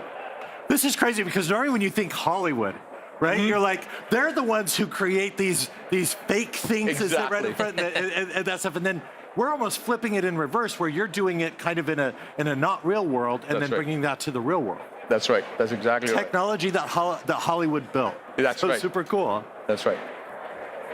Did you have something, Adam? within USD, it's amazing that essentially the special effects world has this, this great pipeline. They've been doing these things for decades and decades, and the industrial world is getting their head around this 3D world. It's a very complex, very difficult world, and tools like OpenUSD really help kind of democratize it and allow everybody to start, contributing to that. And there's just so much functionality within there, and NVIDIA is doing amazing things with Omniverse and the USD format itself. And now we've got this collaboration, right? Yes. So to the next level. Exactly. So what we're doing, we're working closely with NVIDIA here at Microsoft to help bring that Omniverse reality to all of these industrial systems and all these industrial customers that are looking to get involved in this. And to that end, we've started working very closely, and Ganesh can also mention this as well, on some of the projects to help first bring a lot of their industrial data in to the Omniverse experience, as well as help you do these predictions, these synthetic generations like we discussed before. Right. So Microsoft and NVIDIA are kind of uniquely positioned to go after this, this new era of, as we said, the new era of building these digital worlds and tapping into the $50 trillion industry. And we are uniquely positioned because if you think about the power of what NVIDIA is bringing to the table through its GPU and through its accelerated computing, and the power of what Microsoft has done for decades with around data and platform play that has been ubiquitous in the enterprise industries. Now you're bringing those two worlds together to unlock this incredible potential where people are actually going to be not thinking about the physical space first, but creating all of that in the digital twin, as a digital twin in the virtual world. And through this partnership, we are actually, as Satya was mentioning in his keynote, we're actually bringing Omniverse Cloud APIs first on Azure, which is essentially going to be allowing for our end customers as well as our ISV ecosystem players to bring a massive amount of workloads running on Azure, running on NVIDIA GPUs. So that's essentially the partnerships that are underlying that. Do you want to talk a little bit about this? Of course, yeah. So this is a great kind of vision and what we're trying to achieve alongside NVIDIA. And you can see here, this doesn't include just Microsoft and NVIDIA. There are many other partners and other people involved in this awesome ecosystem that's currently going on here. And to that end, as you can see here, the Omniverse Cloud in the center here, bringing in some of that physical asset data from Azure ISU Operations, which is one of the products my engineering team builds to help grab that data from the edge into Azure to be able to do awesome things like this with it. But once you have that data, once you have all these things, there are so many different experiences via these Omniverse Cloud APIs that you can start using this with. For example, the one on the right here, and the one we'll talk about in a bit, is the awesome ability that we've had to embed this within Power BI. So what you can actually achieve is the data living inside Power BI, which is a very traditional way that many of our customers today use to consume this information. Yeah, we've been doing this for a hot minute, right? Yeah, and now you can start bringing in this awesome, rich 3D experience with that data context beside it. And all of a sudden, you've started to elevate your general consumption of how you interpret these signals and things you're seeing within your site. All right, we saw a really cool video earlier. Are there other kind of examples of the work that y'all have been doing together? Yeah, so we're going to talk about this joint work that Microsoft and NVIDIA came together, and we showcased this, a live operational digital twin at Hannover Messe just last month in Germany. So what you're seeing here is two robotic arms that was built by Microsoft ground up for Hannover Messe, where we're actually showing how the whole sim to real gap, the simulation to real gap was fulfilled using Omniverse and Isaac Sim, where we actually simulated the robotic motion and the whole operations of that robot in Omniverse even before the robot was actually programmed. And then I'll let Adam actually fill in the pieces where how Microsoft and the Azure Stack was used. And then we actually used Power BI as the end customer experience, where we were streaming Omniverse embedded viewport into the Power BI application to kind of create that operational digital twin experience for the customer. So you're actually seeing two different really powerful use cases come together. One is the how do you fill the simulation sim to real gap using Omniverse and Isaac Sim, and then how do you use Power BI and create like that operational digital twin of a real factory in action. And do you want to talk about the Azure Stack? Of course. I just want to mention as well, because I think it's really cool, a lot of these robots that you see here, they were trained within that synthetic world, correct? So this is an evolution. What you're seeing here was a live representation. So the actual video is a recording of when we had the physical machine at Hannover Messe beside it. So, you know, we had people come up to our booth and say, oh, that's a video, this doesn't seem right. But no, we would stop this whole thing would stop, those pucks would stop moving around. This is one-to-one a representation of what's happening in the physical space. This isn't any video, this is a true articulation. Everything is there that we're representing. It's essentially where you can see potential issues, any of those things that may come up, as if it was happening. So it's a great point that you bring up. The use case that we're talking about is remote monitoring, remote operations. So imagine gotcha. if I was the executive VP responsible for my entire factory operations worldwide. Right. And if I have a team of people that are sitting in my HQ and they're trying to figure out the KPIs and the problems that I need to deal with on a day-to-day basis at a production level, now they actually don't have to send humans and people into a factory. Yeah, okay. They can actually remotely look at the entire operation as they are happening through this experience. And that's the ultimate vision, the ultimate goal that Microsoft and NVIDIA are coming together to bring the two platforms together to create that experience. By using the data, essentially, coming from that edge to enrich it, by using the NVIDIA ecosystem to present it, but also because it's in this format, like I said, we can start simulating things in the future, we can start building brand new things, all with that same kind of open USD in the middle that's helping articulate a lot of these connectivity pieces together. This is just mind-blowing. So it's amazing. Though I'm not quite sure the guy who used to travel to the thing likes that much, right? Because he wants to travel to see that. They can take more travel vacations, let's put it that way. There you go, personal vacations. All right, anything else you want to add before we wrap up? We are super excited for the partnership with Microsoft, and it's really exciting that Satya and Jensen at that executive level are also very aligned with the vision. There's a lot more exciting things coming, and we are excited to bring those as the two teams work closer together and bring those to general availability in the coming months and a year. Yeah, and from the Microsoft side, same thing. We've got so many awesome things that we're currently working with NVIDIA internally. They're building on the kind of concepts here, and we're just super looking forward to getting them out to everybody, to be able to kind of allow all of our users to have the experience of being able to build something like this and use it for all of their industrial systems. So I think together we're going to make some really amazing stuff. This is so super cool. I love this story.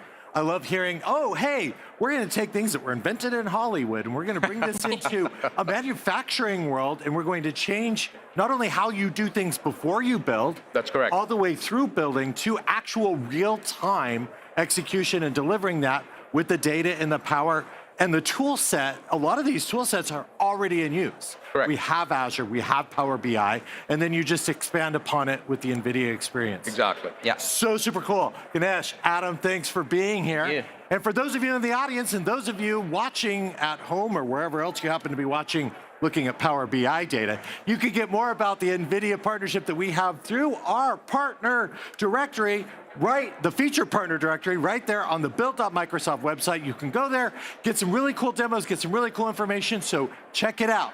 More from Microsoft Build coming up. We have so much planned for you today. That was This good. is the first day. So much is scheduled. Coming up, we have an interview with the founder and CEO of Arise AI, and more cool conversations, a winning conversation. Oh, yeah. Okay, so I get to do something really, really fun. I think this is the best part. Okay, I'm biased, but maybe not. I get to talk more to the Imagine a Cup finalists and winner. Right, that's pretty cool. That's super cool. I've been seeing how all these- impressed were you by the projects? I was just gonna say, I've been seeing all of these presentations, and they were standing up on stage and talking about their values and their mission and the tools they use to accomplish it, and the audience they were able to engage with. It's been so exciting. Exactly. All right, can we do a poll? Yes. All right, ready. All right. I'm going to choose the question. How about this? Okay. Are you ready to start the Microsoft Learn Build Challenge? Do you know what that is? Yes. Okay, But go. tell the audience. Okay. So here's the audience. So the challenge is we want you to skill up using the Microsoft Learn collections. We want you to earn a digital badge by completing a whole collection. And there's collections around. Ready? And this is my favorite one. Collection around Copilot. Do that one, because I want to win the collection thing.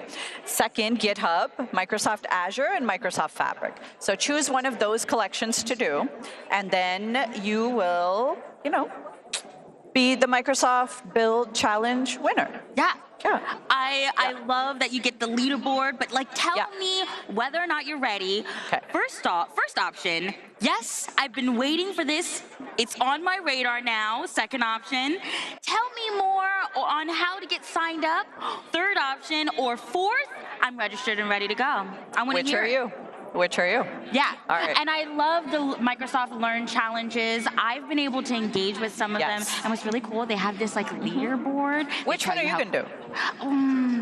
Copilot challenge. Oh, you have to do the obviously. Copilot one. We made that collection just based on everything that we've shared today, and we've plucked very specific learning paths that line up with everything shared across all the Copilot, the keynote, the breakouts, the demos, and the labs. So, But I'm excited to chat I'm with excited Christina. too. You check them out too. Thank you. Let's go chat with Christina. I'll do to you. Thank you so much. I'm super excited right now to talk about AI model evaluations with Jay and Jason. Now, Jay, you are a technical fellow at Cohere. And Jason, you are the founder and CEO of Arise AI. Now, what is Arise? Arise is is the leading platform for observability and evaluation of LLMs and AI. Fantastic. Yeah. All right, so we actually have something really cool. Leslie did this earlier. We're going to do this again now. If you have questions for Jay and Jason, you can ask them in person. We've got a microphone, and if you are online, you can do it by tapping on the Q&A tab in the chat. Just type those in. All right, so we're talking a lot about AI models. I'm going to start with you, Jay. How are the language models in 2024 different from previous years? Because it seems like to me, a new model comes out literally every other week. So how are the 2024 models different than what we've seen in the past? We can talk about a few axes where the models are improving. So one is capability. These models are getting much better and better across many different axes. This can include things like context length, like the steerability, like how the model answers prompts and directions and sort of how it is able to be guided by prompts. There are things like the capability of code, the quality of the code that the model sort of generates.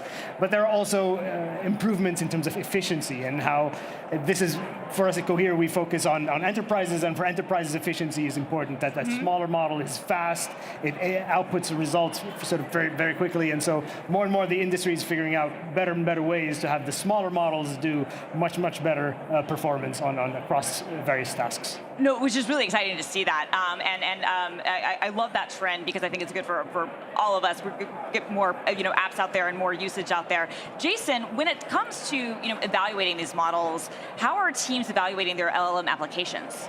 Yeah, you should not put something into production. You should not build something without model evaluations. And what teams are doing is the best teams in the world these days are using LLMs to judge their LLM applications. I know it sounds a little crazy, but you need something intelligent to judge something that's creating intelligence. And so LLM is a judge, and evals are part and parcel with anyone going to production. And then Arise Phoenix, our open source library, is one of the leaders in the eval space. Very cool. And Jay, mentioned the Cohere focuses on enterprise.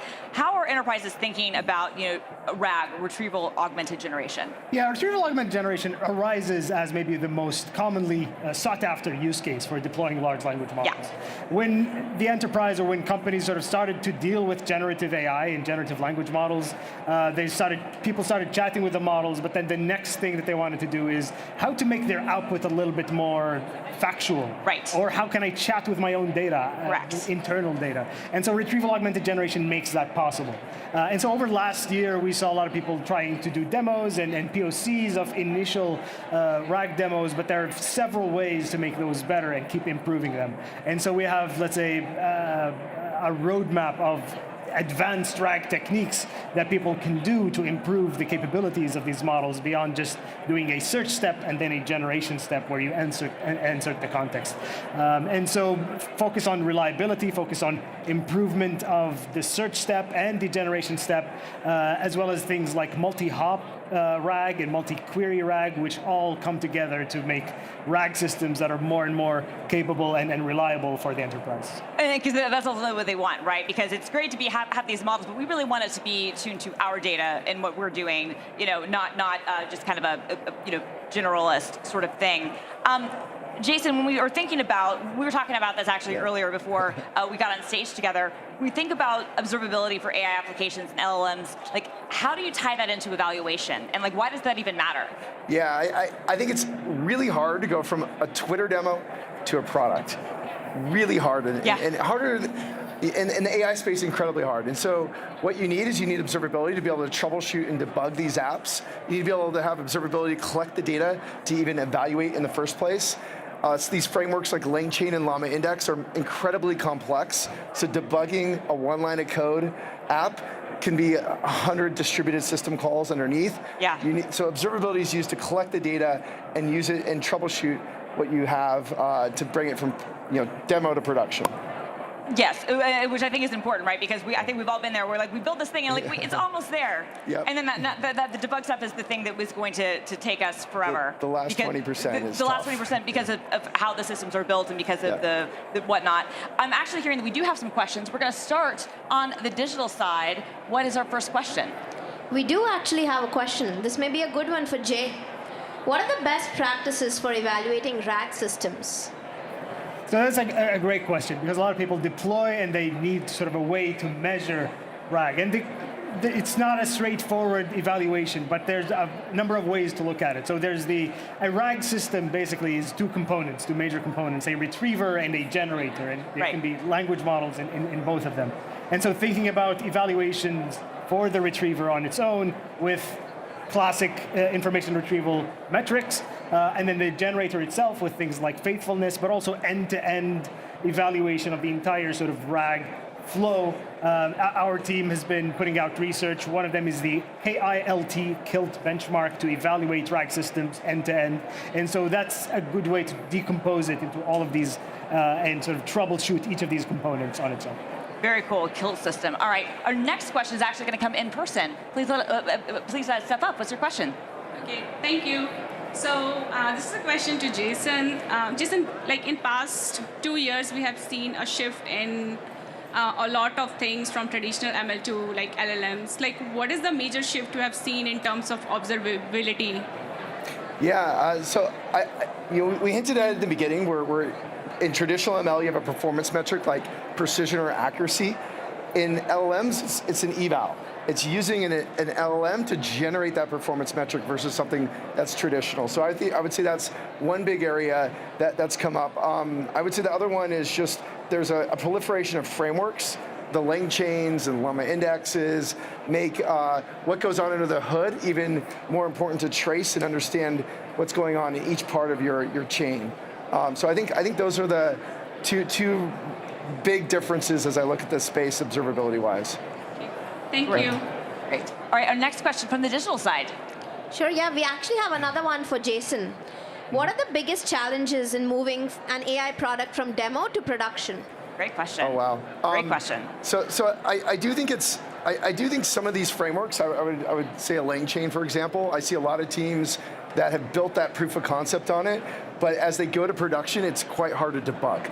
Like the abstractions are so complex that in production environments, that it's hard to figure out what it's doing. So I would say making something simple enough that you can bring it to production, getting evals right so that the evals you do in development translate to production, and that the tracing and debugging that you had in your development environment actually work in production are some of like the biggest challenges. But those come to mind for me.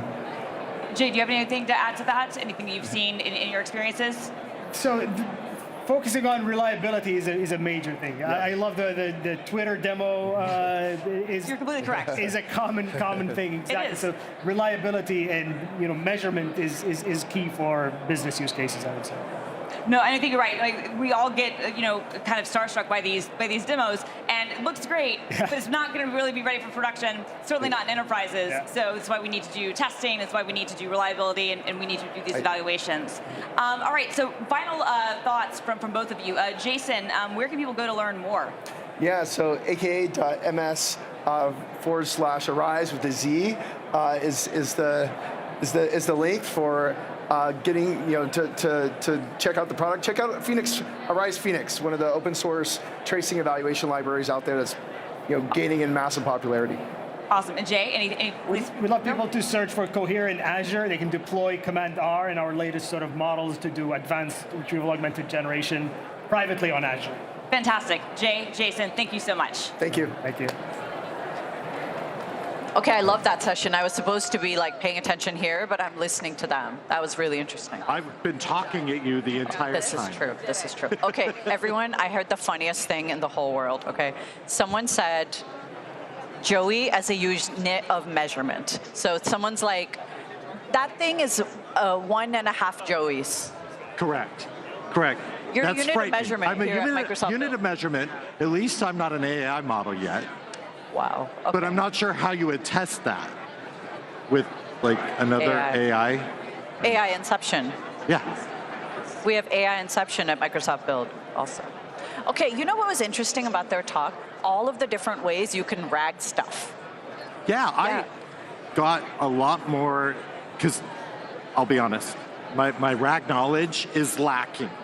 So I got a lot more expansion of my knowledge and use cases that I didn't know before. I just didn't know about you can do this pattern, this thing, that thing, and a lot of it is just orchestration of all. You can RAG more than once, which I didn't know that until right now. But I love how we learn more at Microsoft Build than we teach others. Exactly. That's always fascinating to me. Exactly. Yeah. And don't take it right to production. Don't do that.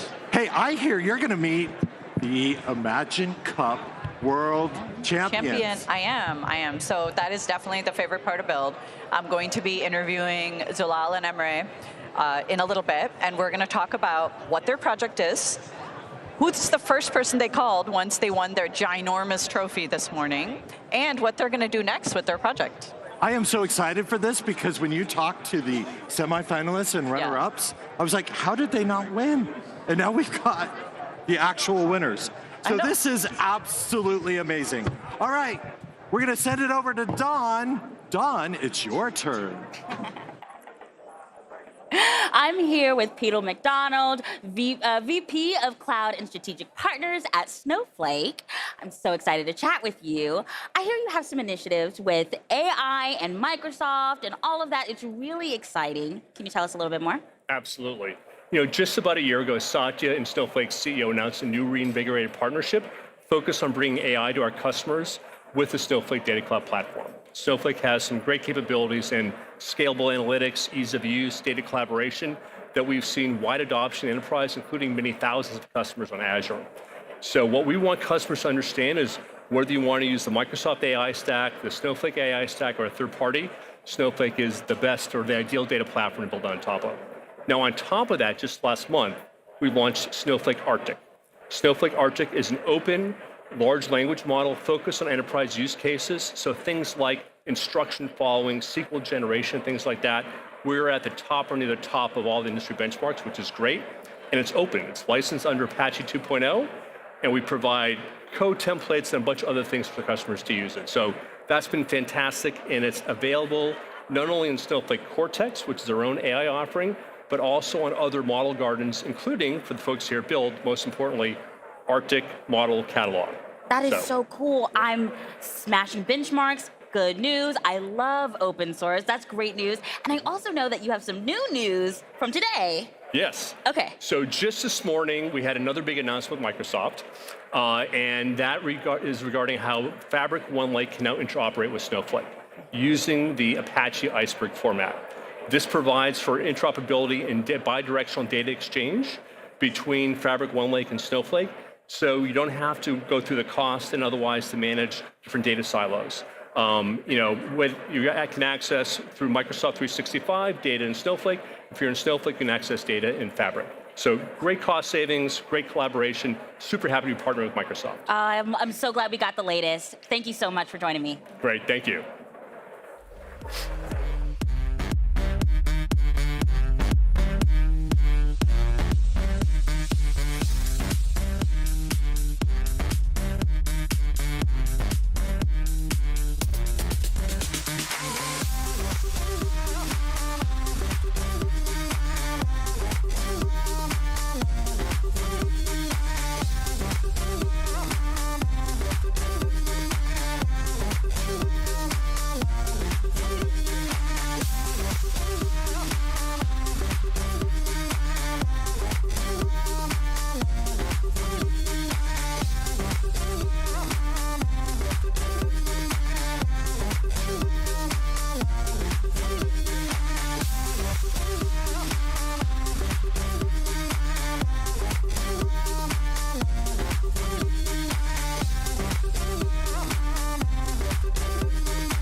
We are back. Build stage, best stage. All right, I'm here with two of the most famous people at this conference because they were part of the biggest news of the day. Zulal, Emre, will you please introduce yourselves and what you're doing here at Build? Of course, Dana, thank you. We are the world champion of the Imagine Cup 2024 this year. That deserves a round of applause. Thank you. Everyone's clapping for you. So, okay, you're the world champions. Introduce yourself. Please tell everyone who you are. Yeah. Actually, I'm the founder and the CEO of From Your Eyes artificial intelligence company, and it is Emre is one of our mobile application developers. From Your Eyes is an artificial vision company that we trained our own custom AI model in order to customize and localize the video image processing and the real-time image processing. Also, we use GPT-4 for the NLP process. We have three solutions. The first one is the API for the developers and businesses in order to give them a best to build their own solutions. And also the second one is the vehicle vision in order to make cars see. And the third one is the mobile application. It is just for the visually impaired people to access the descriptions with AI. Okay, so what is so interesting about your project is that you actually use this. Yeah. You're not building this for some random group of people. You live this every single day. Yeah. Right. Actually, I think the most important thing is our story, the fundamental of our, for example, goal. Because I was born with limited sight, so I learned how to see on the computer screen, which means that I was 4 years old. After this, I completely lost my vision, and I started to use actually the artificial vision solutions in order to get descriptions. And I realized that we couldn't get the closest version of vision. So with my team, we started to develop From Your Eyes in order to close the gap between biological vision and artificial vision. I love that. So you're creating augmented vision. Yeah. Right? You're creating augmented vision, right, which is amazing. Because you're not just doing this for, we tend in the US to go and build products that work really well in the US. But you're building something that works where you live in Turkey. And because it's going to work in Turkey, if it works in the US, it's going to work in many, many, many parts of the world. And I think that's very special about your solution. Because we can't just have people in the US building solutions, right? We need people like you from all over the world who speak different languages, who have different backgrounds, cultural experiences to be able to do this. Exactly right, yes. All right, so now you went up on stage in front of 4,000 of your closest friends, won a ginormous trophy. How do you feel? Actually, it's kind of a feeling that, for example, we feel that we need to, for example, keep all of the opportunities and build great networks with actually feeding from this good community. And we're proud of our team. And also we believe that we will achieve much more than this because we know that our vision is more than vision, actually. I love that. Our vision is more than vision. Ooh. Okay, that seems like a little roadmap hint. What's next for you all? What are you all going to do?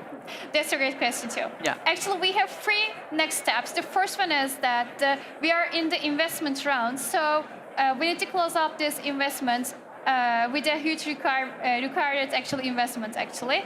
And the second one is to extend our global operations more. And the first one is to complete our R&D process. So at the second half of this year, we are going to launch our real-time image processing. For doing this, we need to grow up our team. And also, we need to get this required funding, I can say. Okay, so step 1, investment. Step 2, refine the model, add functionality, real-time image processing. Step 3, investment again. Because that's, unfortunately, things cost money, right? Nice things cost money.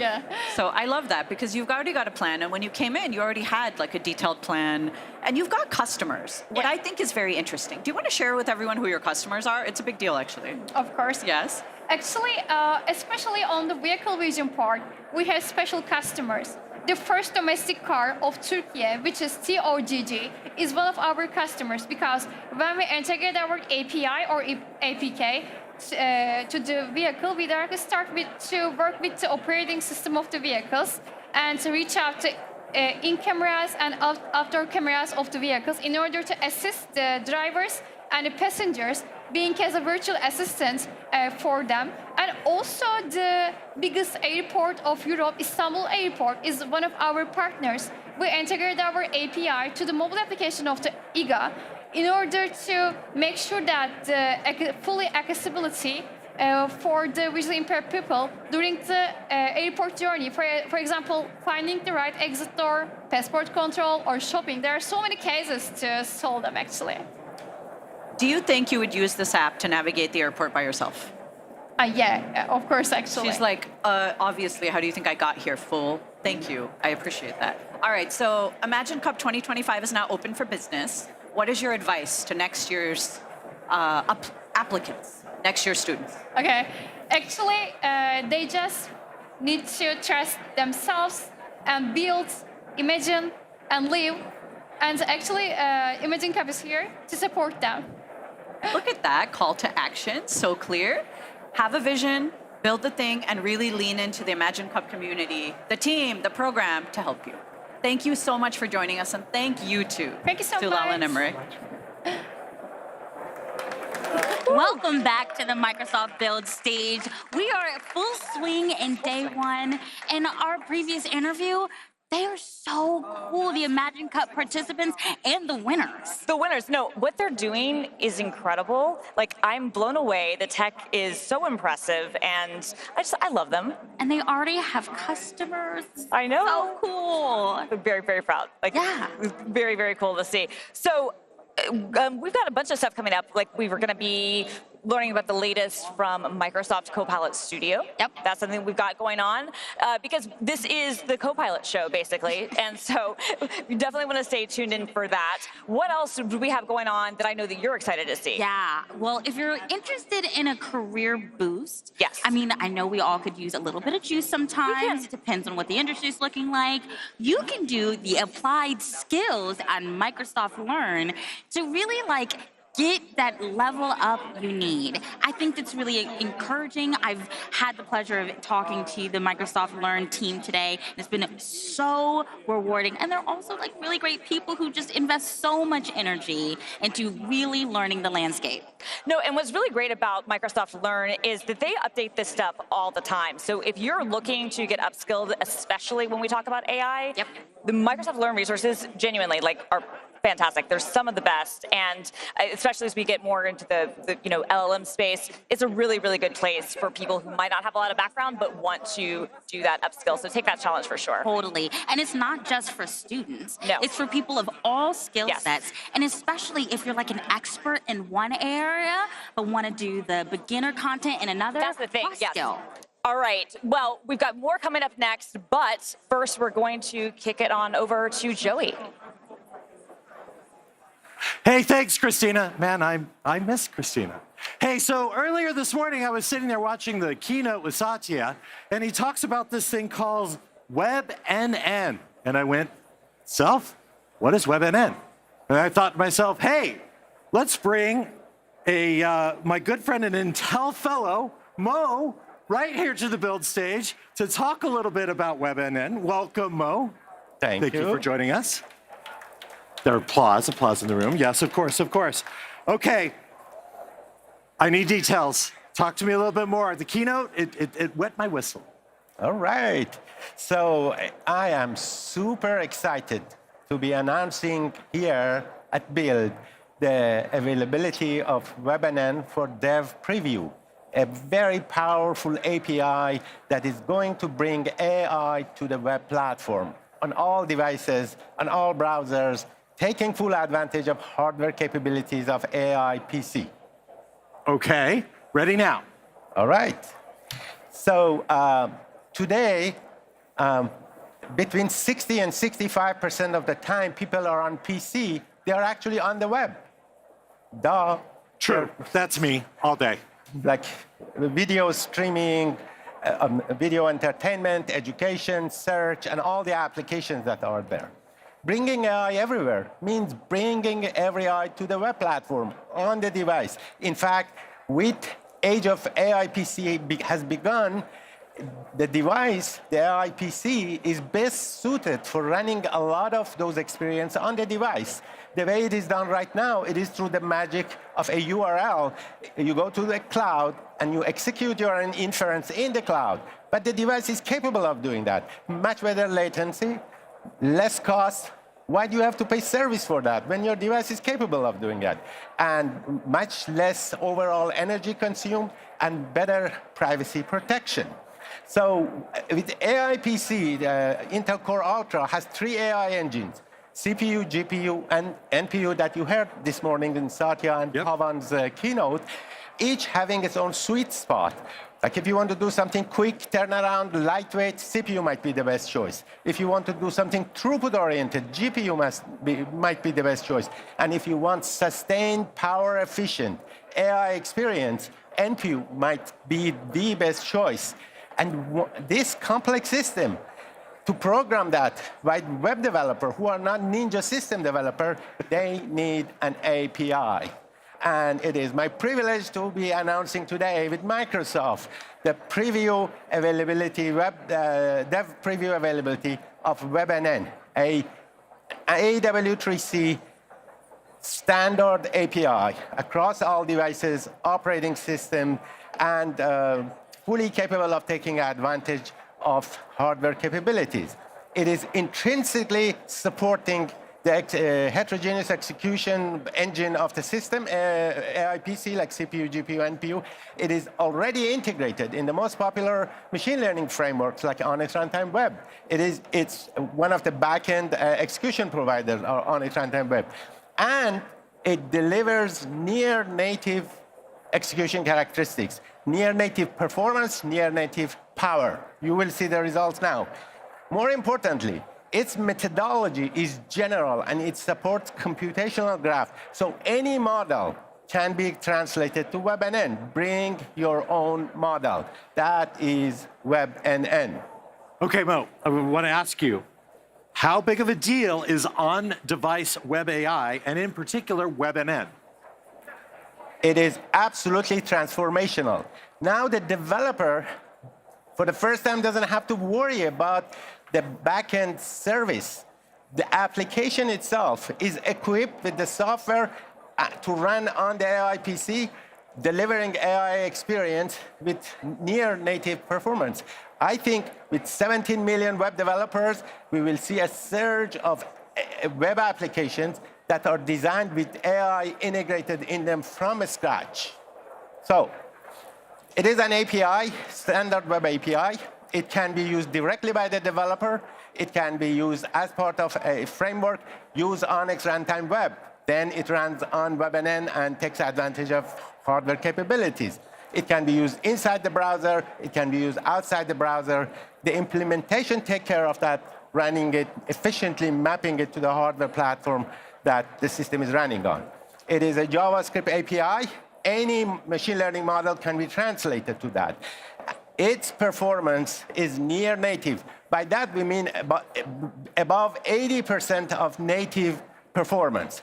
Here you see across 15 WebNN models, it is about 93% performance of native through WebNN with all those additional advantages, cross-platformness, open API, etc.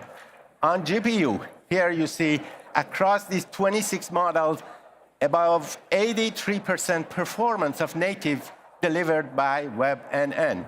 And on NPU, the same, above 80% of performance of native delivered by WebNN.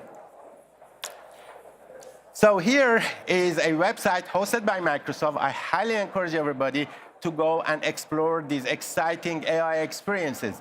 It gives you a glimpse of the more exciting web that is going to come very, very soon. So now here, I'm going to show you a number of these demos. We start with segment anything. Basically, the idea is you click on a point in an image, and you want that part of it get segmented for you. Here we go. WebNN, as execution provider of Onyx Runtime Web, running on the Edge browser. You see, you click anywhere, and that part gets segmented, like 30 milliseconds, 40 milliseconds. Why do you not want this and you want to go to the cloud to execute that? 40 milliseconds. It takes 30 milliseconds just to build the package to send to the cloud, right? Yep. So it's just one simple example that you saw that here through Onyx Runtime Web. Now I'll show you stable diffusion. Here, through a prompt, we ask the system to generate a picture of a cat with some random seeds. You get different cats, blue eyes, covered by snow. And here you see in 3 seconds, the images are created. In fact, it is faster than 3 seconds. It is less than 2 seconds because the video is being recorded on the same machine that this generation is happening. In fact, it is like 2 seconds to get that.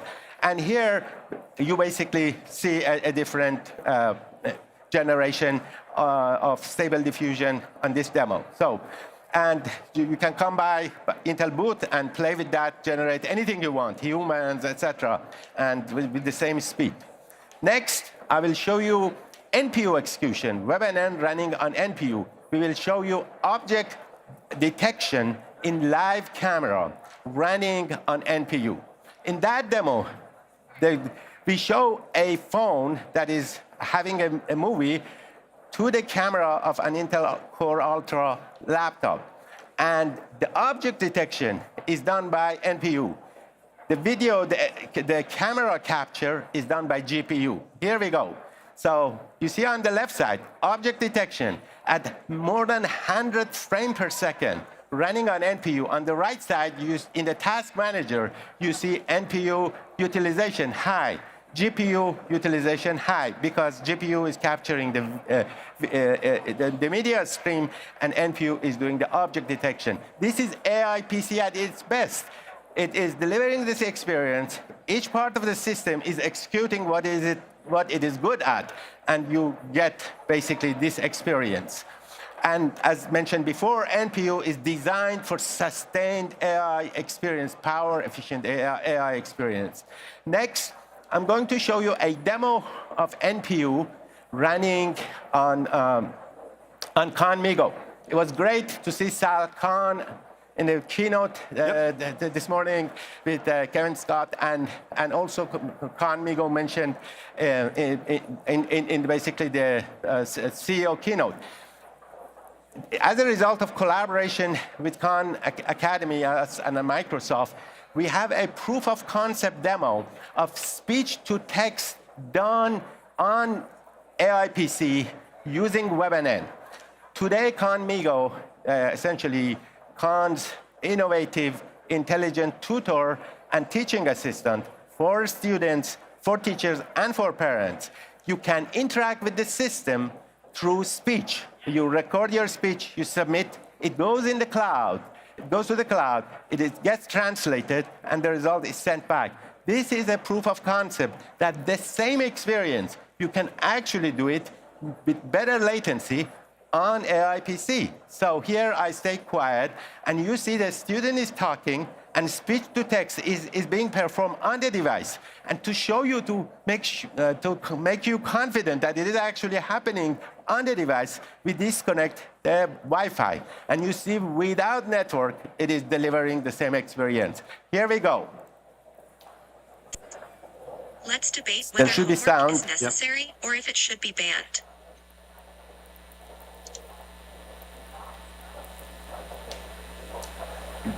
I don't. Yep, it's going. All right. I'll take the side that homework is necessary. Please Here's note why. NPU utilization. Homework is like the extra practice you do in sports. There is no network. It helps you get better at what you Wow. learn in school, just like practicing kicking helps you get better at soccer. Now we send a query. So here, basically, this is the beginning of a trend of bringing a lot of AI experiences to AI PC where it is best suited for the device to execute. So, and that is some of the demos that we have, and there are a lot more at the website. I want to point out that second part of that demo. If you saw it, you're paying attention, completely disconnected. It's not sending it, everything is happening there. And it was so fast. The response was so fast. That is absolutely amazing. The speed of speech to text on this demo is 3 times faster than the speech itself. So it is perfectly real-time speech detection on device on AI PC. 3 times faster 3 than times I can speak. It's like, and I talk fast.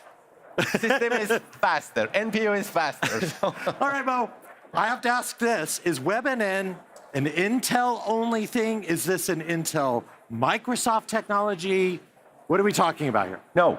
WebNN is an emerging web W3C API, standard API. Full open standard. It is open API for all devices, all browsers, inside browser, outside browser, using web technology. It was initiated by Intel and Microsoft.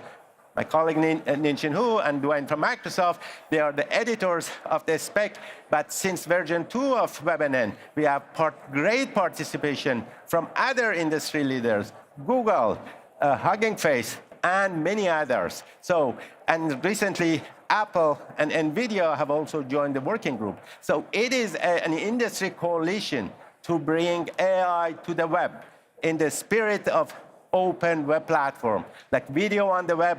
And I think it is much more transformational than video on the web, because it can be an essential part of everything, not just the video. Every experience on the web can now become intelligent. In the next minute or so, can you talk a little bit about other web APIs for AI? And then in addition to that, what about ML or machine learning framework? Sure. So there are other APIs. Already WebAssembly is there for execution on CPU. WebGPU is, again, W3C API for execution on GPU. But WebNN is the one and only API that can target all these hardware execution providers, CPU, GPU, and NPU. And in particular, it is the only API, general purpose API for AI that can target NPU. So we have spent a lot of time with Microsoft, with Google, on ensuring the efficient interplay between these APIs. So all those can be used. And again, depending on the model, depending on the context, different execution engine can be the better target for that. But API, WebNN is just a unified API, and it supports all those platforms. I encourage everybody to try it. Please join us in defining it, shaping it, the future. Visit our booth, and make sure tomorrow you attend the breakout session by Microsoft. Adele will talk about more about WebNN and also her labs. Please go to her labs. Okay, real quick, in like 5 seconds, when is WebNN going to be available? WebNN is already available for dev preview on GPU. Please just see the documents, download the right Edge, dev channel, and Chrome dev channel. You can experience that. You have any question, please contact us. Please contact me, myself, directly, and I'll help you get started. This is the beginning of, I think, an exciting time. Absolutely. Thank you very much. And if you at home want to learn more about WebNN and Intel, visit our featured partners page on the build.microsoft.com website. We're back with more Build after this. Thank you so much, Joey. Thank you so much, Joey. I miss you too. Great stuff. We have some really cool stuff coming up. We do. What are we talking about? Well, we've got more featured partners, and you can check them out in the featured partner directory. And we've got more from the Microsoft Surface team. Absolutely. I love hearing you talk about all of the toys and all of the consumer electronic goodies. Are you into it? Are you excited? No, I'm super excited, and I'm really, really excited to, to find out about how they were able to build the next generation of AI features into the hardware, right? In the hardware. It's all over the place. It's not just AI in our software, it's also in our hardware, and that's the best. Absolutely. It's like a full story on where we're putting this Copilot and AI and all of our different tools. And we are talking to a lot of developers. So there are reasons why this Microsoft Surface can be helpful for developers as well. And we'll be back after this.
Welcome back, everyone. I am joined right now by Tommy Tian, who's a developer advocate and support engineer for the Lead Tools SDK.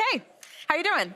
Doing great. How are you, Leslie? I am doing fabulous. Getting kind of tired. We're like midway through build day one. Exactly. So been very exciting, which makes me very tired. So I hear you. Yep. So what are you going to be talking about today in the Lead Tools SDK space? So I'm really just going to give you an overview, kind of walk through our technologies, what we offer, show you guys a brief glimpse at the demo that we're going to go into more tomorrow.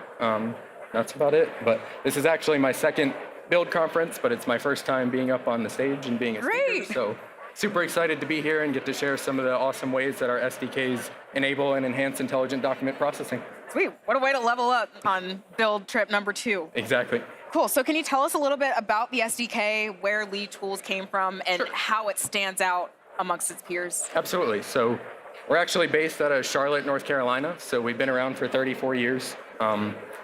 The original idea for the SDK actually started with a patent for an image compression algorithm in 1991. So since then, we've been improving and expanding to get where we are today of being a world leader in image, document recognition, multimedia, and medical SDKs. Awesome.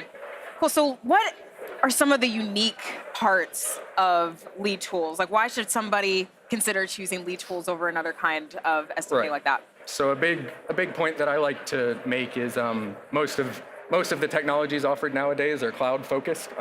We sell libraries, so we sell DLLs. which means we don't require an internet connection. We don't require any cloud connectivity. Super important for banking and medical industries to protect their customer and their patient data. So I think that's one of the biggest things that sets us apart is that ability to not require the cloud. Right. Like the cloud is cool, but yeah, for not every scenario benefits from the cloud sometimes. So it's cool that you're leading in that department. Exactly. Sweet. So it sounds like you offer a lot of different components and features. So can you explain a little bit more about some of the highlights? Absolutely. So we're actually on our website here. This is just the main page, leadtools.com. If anybody's interested, feel free to check it out. But under here on the Technologies tab, you can really see that we cover a whole lot of features. It's a very broad SDK. It's hard to find some things sometimes, so I describe it as being like a needle in a haystack, but we cover everything from document image processing to optical and intelligent character recognition, as well as forms recognition, and we can read and write barcodes, we can scan invoices, passports, IDs, business cards, that kind of thing. We also have a full multimedia suite for playback, capture, and conversion controls, as well as a medical suite for viewing your x-rays, MRIs, all that type of patient data. So a lot of really cool stuff. And from there, I think where I come in is I'm on our support team, so I kind of help develop alongside the customers that are using our SDK. So I'm there to help them, explain how to use it, to find documentation resources. Like I said, that needle in the haystack feeling is really where I come in, and I help make that a little less stressful for our customers. Sweet. So I know you said tomorrow you're going to be doing a longer demo session, but can you tease a little bit of what people can check out tomorrow? Absolutely. Cool. So we'll go ahead and open up our document viewer demo here if we give it a second to load, barring any technical difficulties. So this is our JavaScript document viewer. We're going to just do a quick workflow here and open up a portfolio statement. So we can see here now that this is open, this has all kinds of fake juicy information on it. So we've got dollar amounts, account numbers, social security numbers, all type of data that we don't really want to get out in the world. So what we're going to do is we're going to use the Lead Tools document analyzer, and we're going to apply a rule set.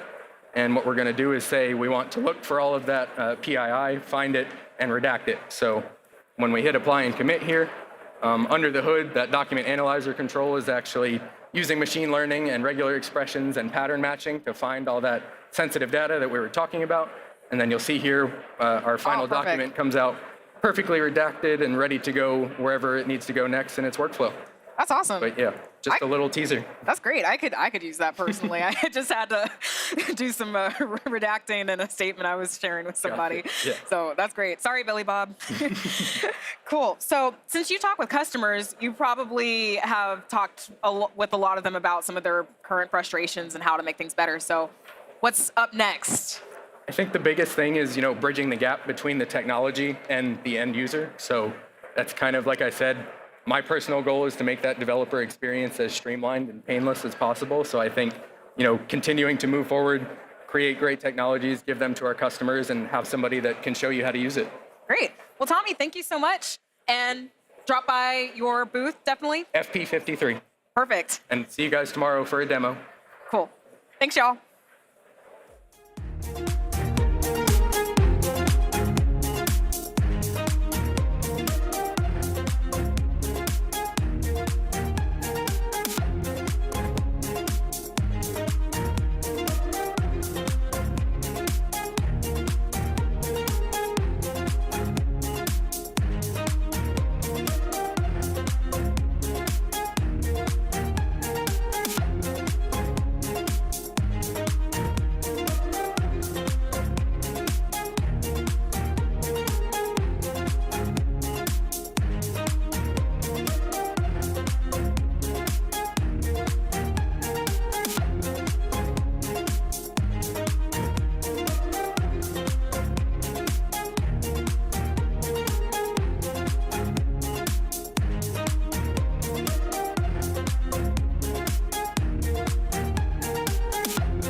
Welcome to the hottest party at Build, the Build stage. So if you're not here, come up here because you are missing out on a good time.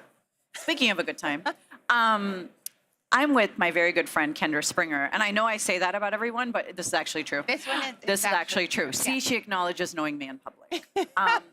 Please tell us about you and tell us about your product, Copilot Studio. Yeah.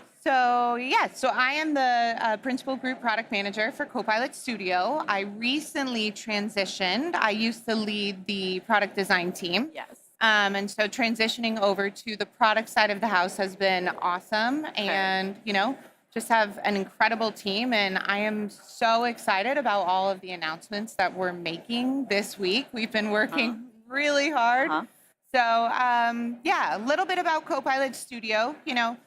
It really has two main opportunities for what you can build and customize in Copilot Studio. So the first is really building that fully customizable Copilot that you can deploy externally on your website or Teams or, any sort of social media channel, right? We have a number of channels availability. All low code. All low code, by the way. So actually, we really do now embrace the, Fusion team. Yes. We know that developers and non-technical makers work together, right? And so we've gone a long way to not only democratize conversational AI, but do it in a way that supports building how you want to build, right? Like, how are you comfortable? How do you want to collaborate with your team? Yeah. And we've also, done a great job. I think I'm a little biased, but we've done a great job infusing generative AI at every single step. Yeah. So if you are like all in and you want to go full, Gen AI and not have any, rule-based topics, great, you do it. If you're a little apprehensive and you want to have a hybrid approach, we give you the ability to benefit from some of the generative capabilities right there in topics and, do a great job there. I love the product, so I could talk for a while, but I know we have a limited amount of time. So the other one that I really want to mention, because I think a lot of folks saw this morning in some of the keynotes, is really the ability to extend first-party Microsoft Copilot. That's exactly it. With Copilot Studio, right? And so that's so important because you're now able to give Copilot, Microsoft Copilot, access to your proprietary data. Right. And enable it to handle common scenarios for your organization that out of the box, it wouldn't be able to do. That's exactly it. It's the number one question we get, which is how do I co-pilot my own data? Yeah. And a lot of it is like, okay, this real-time data source. And I say, do you have an API? If you do, you're in business, right? You can actually do something about it now. Absolutely. So what I like is that you're taking a product that you've been teaching people to use for about a year since Ignite. Since Ignite, I mean, I do have to give a little nod.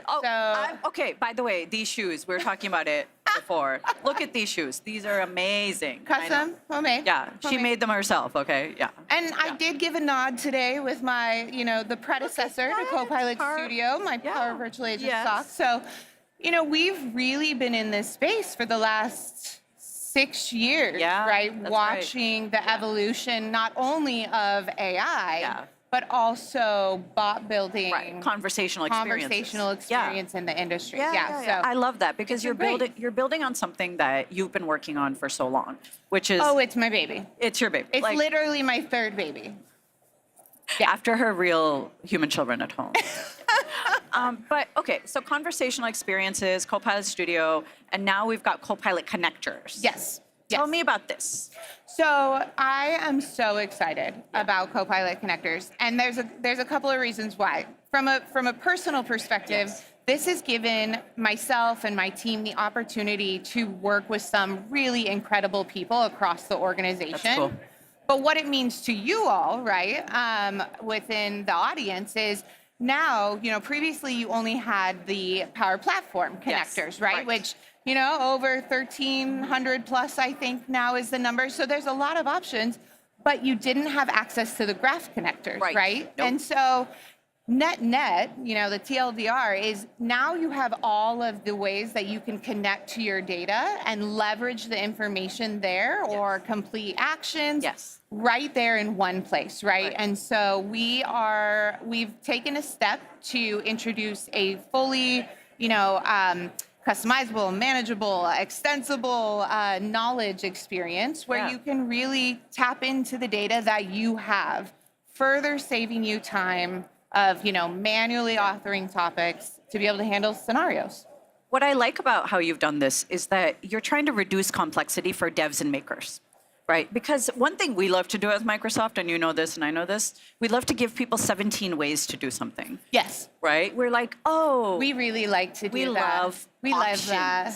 We love options. We're like, you should have all the options. And the booths here on the show floor are full of stations situated to help people walk through their many options. Yeah. And I like that you're trying to reduce complexity and say, companies don't want 17 options. They want to know what is the recommended way to do this one thing. Yeah. Right? Like, I want to build a conversational experience. I want to plug into these 3 data sources. Kendra, teach me how. Yes. Right. And we're trying to really be that single starting point, entry point. If you want to build a Copilot, start here. Yes. If you hit a cliff and want to go fully pro code, right? Like we have tons of integration opportunities to really empower any maker to build the way they want to. Okay. And at the end of the day, that's really what has been, a powerful kind of principle as we think about what features to build, how do we introduce them, where do they live in the product, right? And we're really trying to think about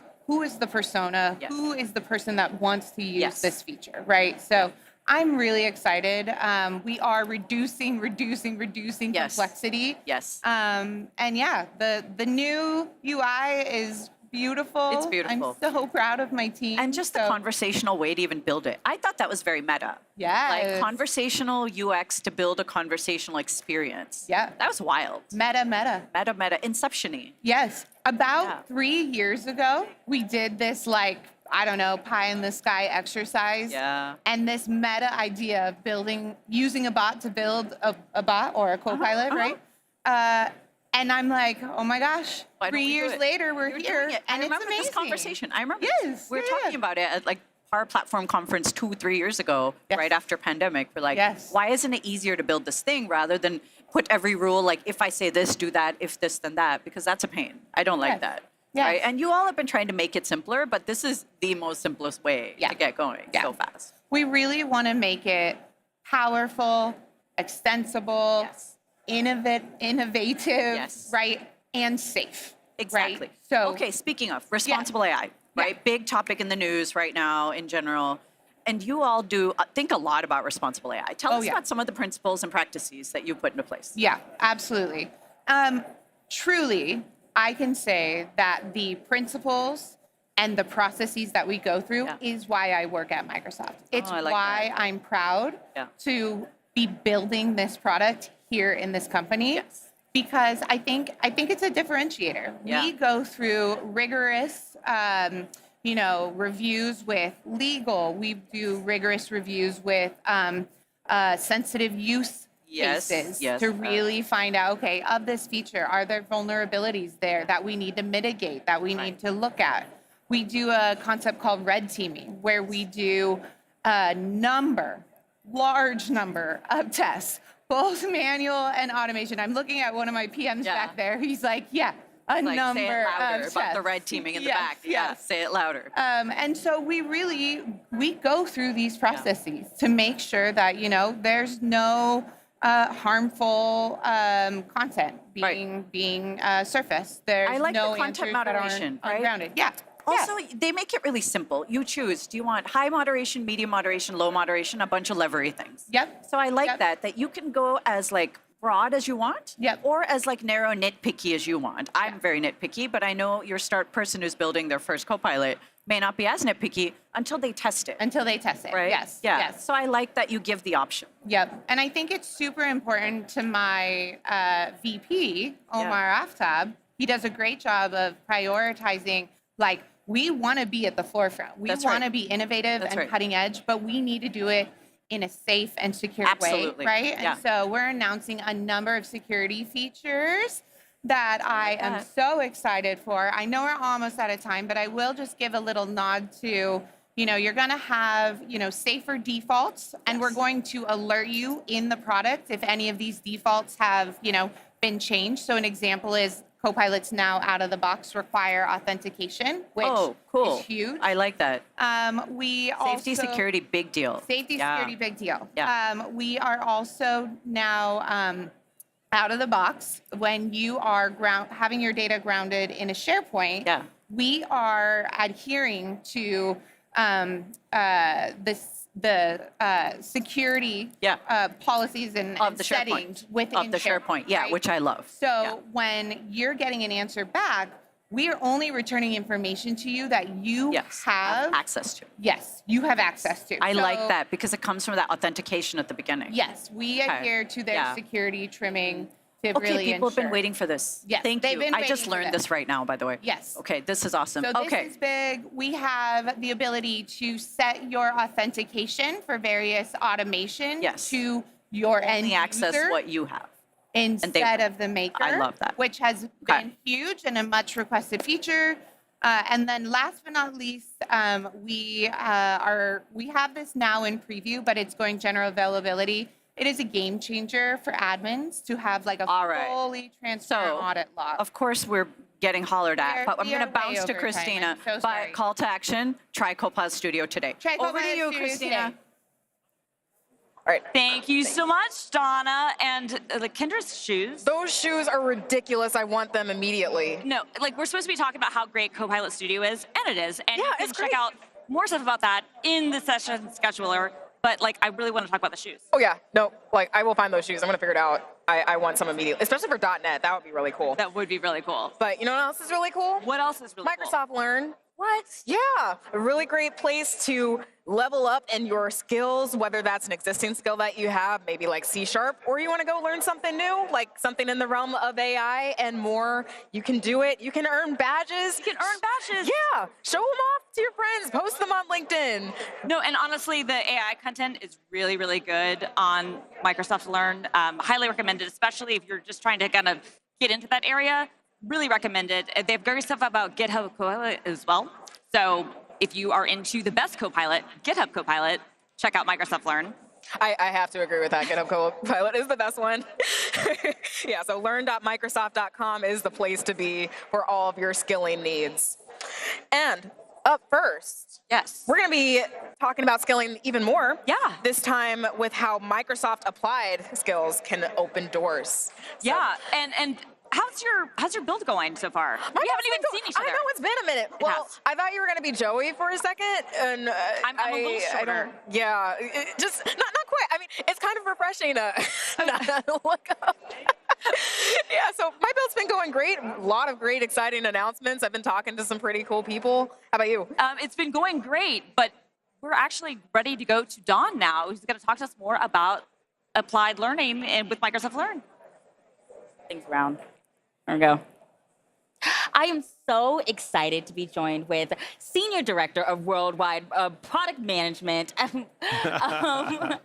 Microsoft's Worldwide Learning. I'm so excited to be chatting with you today. Tell us a little bit more about what we're going to get into. Yeah, sure. First, let me say the excitement and energy here at Build is just awesome. So thanks for having me. We're going to be talking about Microsoft Applied Skills. Absolutely. So really excited about that and love to go deeper on it. Yeah. So the way that AI has permeated, every facet of our industry, every corner, has necessitated individuals and teams to upskill. For sure. And your team is experts on technical upskilling, and you've provided some opportunities for people to get credentials and then earn them. Can you tell us a little bit more about that? Yeah, so we're really excited about Microsoft Applied Skills. We launched them at Ignite last November. And really what they are is they're a verifiable credential focused on validating skills and on real world scenarios, right? So in this skills-based economy that we're living in, right, it allows learners to really showcase and put their skills center stage, and allows them to really demonstrate what they can bring to the market and within their company on the key strategic projects. And for organizational leaders, by having a Microsoft verified credential, they can have the trust in the credential itself as they recruit and look for talent in the marketplace. So it really helps them identify the right talent for these most critical projects, particularly in this world of AI and emerging technology. Absolutely. Yeah. And then earning some of those Yeah. things, how do people go about that? Yeah, the process is actually really simple. So in order to earn a credential, the learner effectively completes online on-demand assessment that requires them to complete a number of tasks in an interactive lab experience, which is really exciting. Yep. And that experience is available to everybody. And so it makes it very accessible and flexible to earn in whichever way you'd like. Yeah. It's really cool. So on the surface level, I'm Yeah. seeing so many benefits. Yeah. But you're really in this field. You're the expert on it. Can you tell me more about what are the benefits that people are finding from these credentials? For sure, yeah. So from a learner's perspective, it really comes down to having the confidence that they need to execute, right? So if you're someone within a company, you want to have that confidence to be able to execute on those key projects within that organization. And you want to be able to prove that you have those skills. So this applied skills allows you to prove it in a different way than historically done. So that's exciting. And then for organizations, it really provides a number of benefits. One, it allows organizations to identify the right talent in a different way, whether that be within their existing employee base or looking for new talent outside of their company. It allows them to get much more targeted around the skills they need and what they're looking for. It allows them to bring products and projects to market faster. And allows them to retain and upskill their talent, because now that employees feel like they're being invested in, they're getting the skills that are most in demand in the market, right? So they feel great about that. Yep. And they're able to have impact within the most important thing within the company, particularly in AI and emerging cloud. That's key. Yeah. Oh, I love that. And so it's been out since Ignite, and that Yep. means you've had a little bit of time to get some feedback. Yeah. What have you been hearing? Yeah, we're overwhelmingly, the feedback's been positive from learners. They're really excited about this potential to boost their career as a different opportunity and really keep pace with technology in an on-demand, flexible way.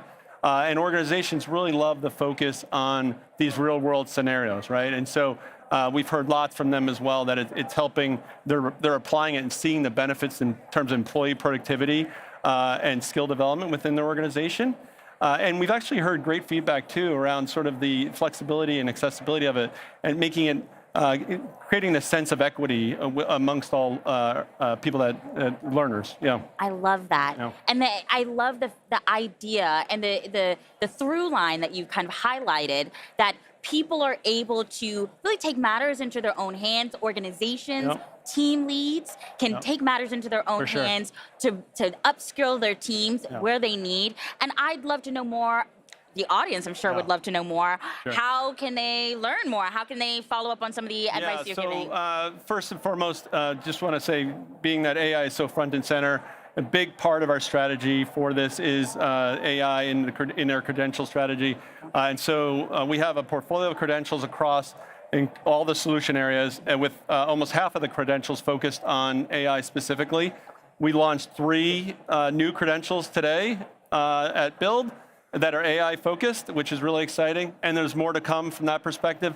And in terms of learning more, Microsoft Learn is your go-to resource. If you go to the credentials page on Microsoft Learn, that'll tell you everything you need to know about credentials, including certifications and Microsoft Applied Skills, and how they're complementary and build on each other. Learn.microsoft.com You got it. /credentials. You got it. Awesome. It was so great Thank chatting you, Don. with you. You too. That was awesome.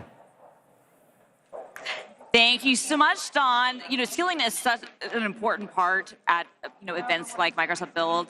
I love to learn. I love to learn too. And I love how MS Learn gamifies it all for me too, because my motivation levels sometimes take a dip unless I see like the XP go up or the badge come up. I need like a reason. I mean, okay, I don't actually need a reason to learn, but if you give me a game, I'm going to go even harder, I will do right? it. I get extremely now competitive. It's a challenge. Yep. And I know you're like very competitive. Yeah, I get super competitive, so I'm like, I have to collect all the badges now. That's it. Right. I have You're a completionist. tint. You have to do yeah, it. it's really bad. Like, I'll be playing a game and I'm like, I have to get all the trophies. days. I don't care how hard and miserable it's going to be to get the one. No, it's called grinding, and it's what we do. Exactly. You know, we're going to deal with it. We learn. Coming up later this hour, I'm actually going to be doing a session on troubleshooting with Microsoft Copilot, and you can see Copilot detect, diagnose, troubleshoot, and optimize work in Azure. Hannah's going to do a live demo with us for that. That's going to be really fun. Awesome. And probably that's not going to be a tedious thing by comparison to being a completionist, right? No, I mean, it's going to be one of those things. I think the idea is that instead of having to search around, the Azure portal and figure out what you're trying to do and what's wrong, the Copilot will just tell you what's wrong and how to fix it, which sounds pretty great. Thank goodness. The Azure editions make me so excited because I am one of those people who gets lost on the Azure portal no matter what. Yeah, totally. So streamline it for me, please. So first, before we get to that, though, we're going to be talking with technical fellow Steve Batish, who's standing by. He leads the AI team in Windows and is responsible for NPU-accelerated models, powering features like Recall, which is really cool. That is really cool. And Co-Creator, that you probably heard about a little yesterday. That is coming up in just a couple of minutes. We have a new poll for you, so check this out. We want to get to know you in the chat. We want to know how many Microsoft Learn challenges have you completed? Are you like Leslie? Are you a completionist? So your options are A, none, but I'm excited to do my first. B, a handful. I know the ropes. C, 5 at least. I'm a veteran participant. That would be Leslie. Or D, none, but tell me more about this. Ooh, tough choices. Yeah. You're definitely like 5 or more. Yeah, if you get to my level of 50. Awesome. Well, you can check that out more at Microsoft Build Digital Venue for more information. Good? Yeah, all right. Thank you. Thank you for coming. My name is Steve Batish. I'm a technical fellow in the Windows and Devices organization. And we are changing the way people use computers through Copilot plus PC. A little bit about what interaction technology is. It's enabling two-way flow of information through an interface between the computer and the person. And that could be transduced mechanically, electrically, or algorithmically. It's crazy to think it wasn't really that long ago that this was the interaction technology for computers. It was a punch cards. This piece of card represents 80 characters, or really one line of code. And a stack of them was a program. It's kind of crazy. This was not long ago, like we're talking about like in the 70s and the 60s. And to actually compile your program was quite an ordeal. You have to write it, you have to take it to the punch card puncher. They had to coalesce it, bring it to the computer, get the printout. Finally, at the end of the steps, you realize that you made one syntax error and the thing didn't compile. That was how we used computers not too long ago. What's interesting, if you look at all the different computing form factors in our time, they all had this pattern. This pattern was when you had a step function increase of compute ability, allowed us to write software that changed how we can interact with the computer. For the most part, abstracting the functionality of the PC, of the processor itself, and that enabled us to build new types of computers. And you see this pattern repeated over and over again, all the way from mechanical computing, the vacuum tube, to the microprocessor, to when even GPUs came, to finally GUI and the mobile, and now cloud. And today, the big thing that's happened with the step function in compute is the neural processing unit. So you see this pattern repeated over and over again. With NPUs, this is a really massive leap in compute availability at the edge.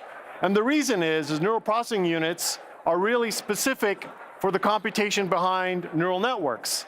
They're basically tensor accelerators. If you think of CPUs generally as great for scalars, GPUs great for vectors, for the most part, NPUs are purpose-built to handle tensors. All the way from the entire silicon architecture to the software stack is all about managing this data type. And it gives us a tremendous amount of efficiency as a result of it. Here's an example of comparing cloud GPUs in terms of total TOPS but the efficiency of tops per watt, trillions of operations per second. So think that as miles per gallon and then top speed. The things that are happening inside of Copilot Plus PC is absolutely extraordinary. This is a log scale graph, so you can actually see in the Snapdragon X series Elite a jump in performance, but it's also a jump in performance and efficiency, and that's really remarkable, and that's going to allow us to do a whole bunch of things. Here's a workload my team did. So this is an NPU running the same workload on the GPU and the CPU. And you can see how fast it is, but it's not just fast, it's very, very efficient. If you compare it to the amount of processing power required to do that speed on a Core i7, let's say, you would need 20 Core i7s. That would cost a lot of money, and also that would take a lot of power. Or even on a GPU, it would take, a couple hundred watts and also a lot of money. But on a neural processing unit integrated into the SoC, it's fractions of a dollar, and fractions, not a dollar, but fractions of the cost of the CPU, and under 4 watts is what you see in the Copilot Plus PCs. And that's really good, because the thing we know in neural networks and large language models is the greater the model, the greater the capacity it has to essentially work across these different domains. Smaller models have less capacity, larger models have more capacity. And when you have when you have a larger model, you have a lot of compute you essentially have to handle.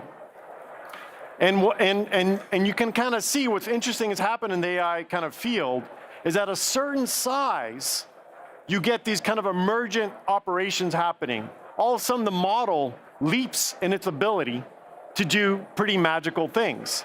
And we kind of call that kind of the sparks of intelligence. And right now, we like it around 2 billion parameters. The cool thing that's happened with our devices, especially Copilot Plus PC, is that we have kind of crossed that threshold. So now our devices can run these types of models locally on the device to do amazing things, and that's what's really cool. And that allows us to do a whole bunch of neat things with interaction technology. The mouse and point and click has been the paradigm for a long time for us and how we use computers. But with AI, we're going to go from being programmatic to piloted. We're going to go being from exact to being fuzzy. We're going to be from explicit to implicit. We're going to go from commanding to asking. And that's going to change how people use computers. This amount of compute allows us to do these low latency transforms, these neural networks, built into the operating system in a performant manner so we can do better privacy and work offline. And it's really the underpinnings behind our banner feature called Recall. And the way we built Recall was having these models run consistently and constantly in the background to detect your region, do OCR, do image encoding, text encoding, and a natural language parser, all running in the background without burning up your battery life, a tremendous amount of compute so that you can help remember what you've seen, the stuff you've seen, and go back. So this is really kind of the underpinnings that enabled Recall to happen. And it allows us to create on the fly a vector database that allows you to very quickly and easily search the things that are on your machine, just like the things you were able to search on the internet. It's in fact the same sort of database technology that we use in the cloud that powers Bing is running here locally on your Copilot PC device. It's pretty incredible. And this allows us, the combination of the step function and compute with the new interaction technologies you saw yesterday with Recall, Co-Create, and a whole bunch more coming, you allowed us to build a new category of PC. This is really the next PC, and everyone is all in making it happen. It's super exciting. It's got a certain minimum bar to actually run all these experiences, which is great for our customers. And it can do some pretty amazing athletic things. So this is a demo we've never shown before. This is the first time I'm showing this demo. We're running all the 40 models that we're talking about simultaneously on the device. So on the left, you see Image Creator running, generating images on the fly, all on the device. We started phySilica, which is a small language model that approaches GPT 3.5 abilities. And you can see the NPU really kind of screaming there on the top right-hand corner in the Resource Task Manager. All the while, this is happening. In fact, I have studio effects running in the background. So the things like denoiser, blur, background segmentation is actually literally happening in the background. The thing I want you to pay attention to, you can't see it, it's just on the bottom. There's no workload on the GPU. And what does this mean? By the end of this demo, while I'm running this entire workload, I can run a game. And that's pretty awesome. That's the type of power that sits in these Copilot Plus PCs. This is a laptop, for crying out loud, doing this workload. It's pretty incredible. That's awesome, thank you. This wouldn't be a developer talk without some developer slides. So this is my developer slide. So what's really neat is these are the things as a developer you can access on the device. We have a WinApp SDK where you can actually use phySilica on the device, a small language model integrating your application. It's super cool.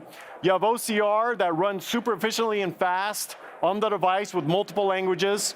You have the ability to use live translation in your applications as well as writing into the vector index that you have so that you can enrich it even more. Then there's a whole bunch of really neat Windows Core Audio APIs for beamforming, sound localization, noise suppression, etc. It's really a high-quality audio pipeline built into all of these Copilot PC devices to really help person-to-person and person-to-machine communication. And finally, we have studio effects that you can use and integrate into your application and experiences such as background segmentation, teleprompter, and auto-framing. That's the call to action. Use these experiences, buy these devices, and make magic happen. Thank you so much.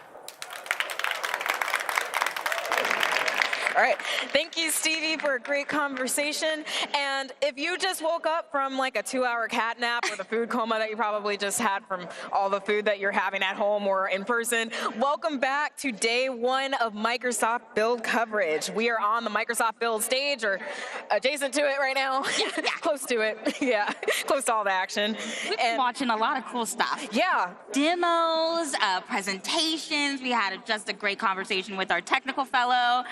That was awesome. Lots of great interviews and just the latest, greatest stuff making headlines as we speak. Check out the book of news. There's a lot of news.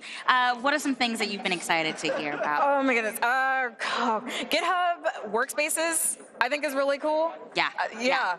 It's kind of scary, but it's amazing, that end-to-end experience. 100%. Yeah. And I've been really excited about the AI Studio and the toolkit. It includes AZD, which is the Azure Developer CLI, and there's a story with Visual Studio Code, which I absolutely love, my favorite technology. I think my favorite addition to the Copilot family is Microsoft Copilot for Azure, part of the extensibility story. Right, there's all of these agent capabilities. So now when you had this like huge well of responses that can come back, you get to put yourself in the seat of your user and then narrow that scope to the functionality that you really want. So I really love that they're putting the tools in the developers and the teams and the agents' hands so you get a better experience for your end user. Yeah.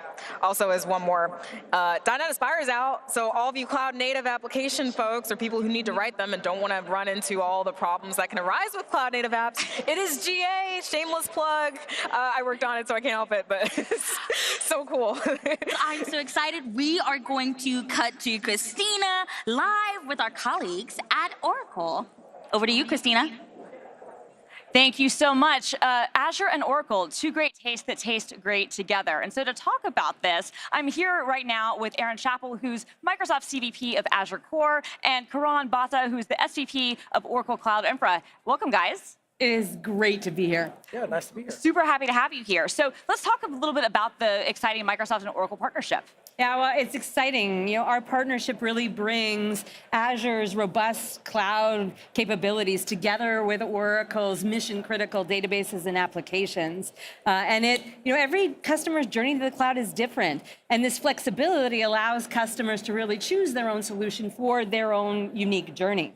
And so by bringing Exadata hardware into the Azure data center, and we bring, right, the database and the application together, really those latency barriers that happen between the database and the application are broken. And then by deploying in at least 2 Azure zones, we have the zonal resiliency that really supports the mission critical applications and workloads that are powered by Oracle databases at Azure. And I think it's really exciting that we are streamlining and simplifying that integration through the application, Azure migration tools that handle the application, and then certified solutions like DataGuard or Golden Gate or our zero downtime that bring then the Oracle workloads. Totally. I mean, she said it perfectly. I think customers have been asking this for a while. I mean, this relationship sort of is perfect because the same customers that have used Oracle technology stack are also the same customers that are on Azure, right? And they wanted the same experience that they've had their developers use Azure for a long, long time, but they want to be able to use Oracle tech, right? With the same SLAs, the same guarantees, the same sort of mission critical capabilities that Oracle database brings. And so now they're able to get that natively through Azure. You literally log in and you can launch an Exadata, you can launch an autonomous database, and it's going to be available in all the regions. Yeah, tell me about this. When can people expect this to be available? Yeah, well, we are generally available in North America and Europe in our primary and secondary zones. And you had some exciting news. Yeah, we just launched France today. Now that brings our total to about 5 regions. We've got a couple in US, we've got West, and we got East. We also have Frankfurt, we've got London, and now we have France. And so, throughout the year, what you're going to see is Microsoft and Oracle work together to expand the capability set, but also expand the number of regions for things like high availability, but also in-country DR. Lots of government customers, lots of public sector customers, and mission-critical workloads, and like financial services and things. They require that resiliency and high availability. So we're super excited. By the end of summer, we're going to have dozens of regions. It's going to be amazing. That's fantastic. I'm really, really looking forward to that. Now, where can people go if they want to learn more about this? Well, you could literally sign up to Azure and you can start launching computers now.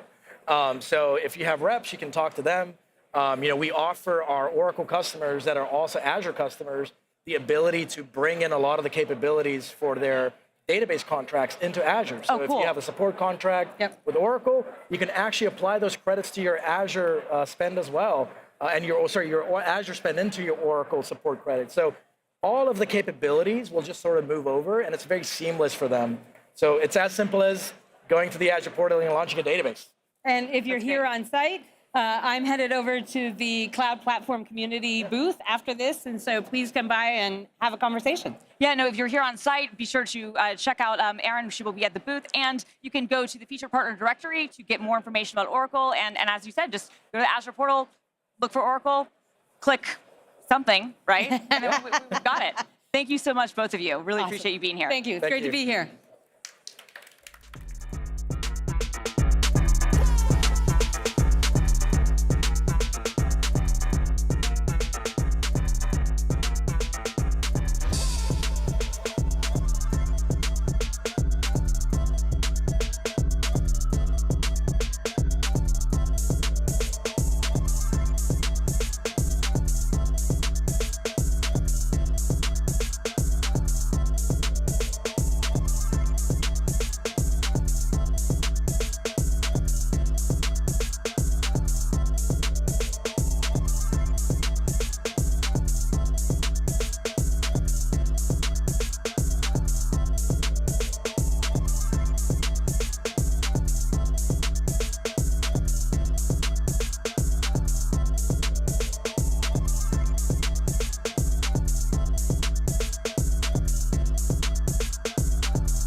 Christina for catching up with Oracle, one of our awesome featured partners throughout the show. So, Dawn, where can people learn about even more featured partners? Yeah, they can learn more about the Feature Partner Directory. You can check out Lead Tools or MongoDB, two of our feature partners. Yep.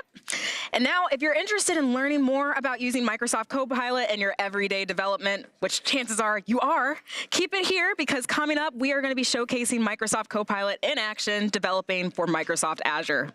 But first, Microsoft Build, you are part of a global community as an attendee.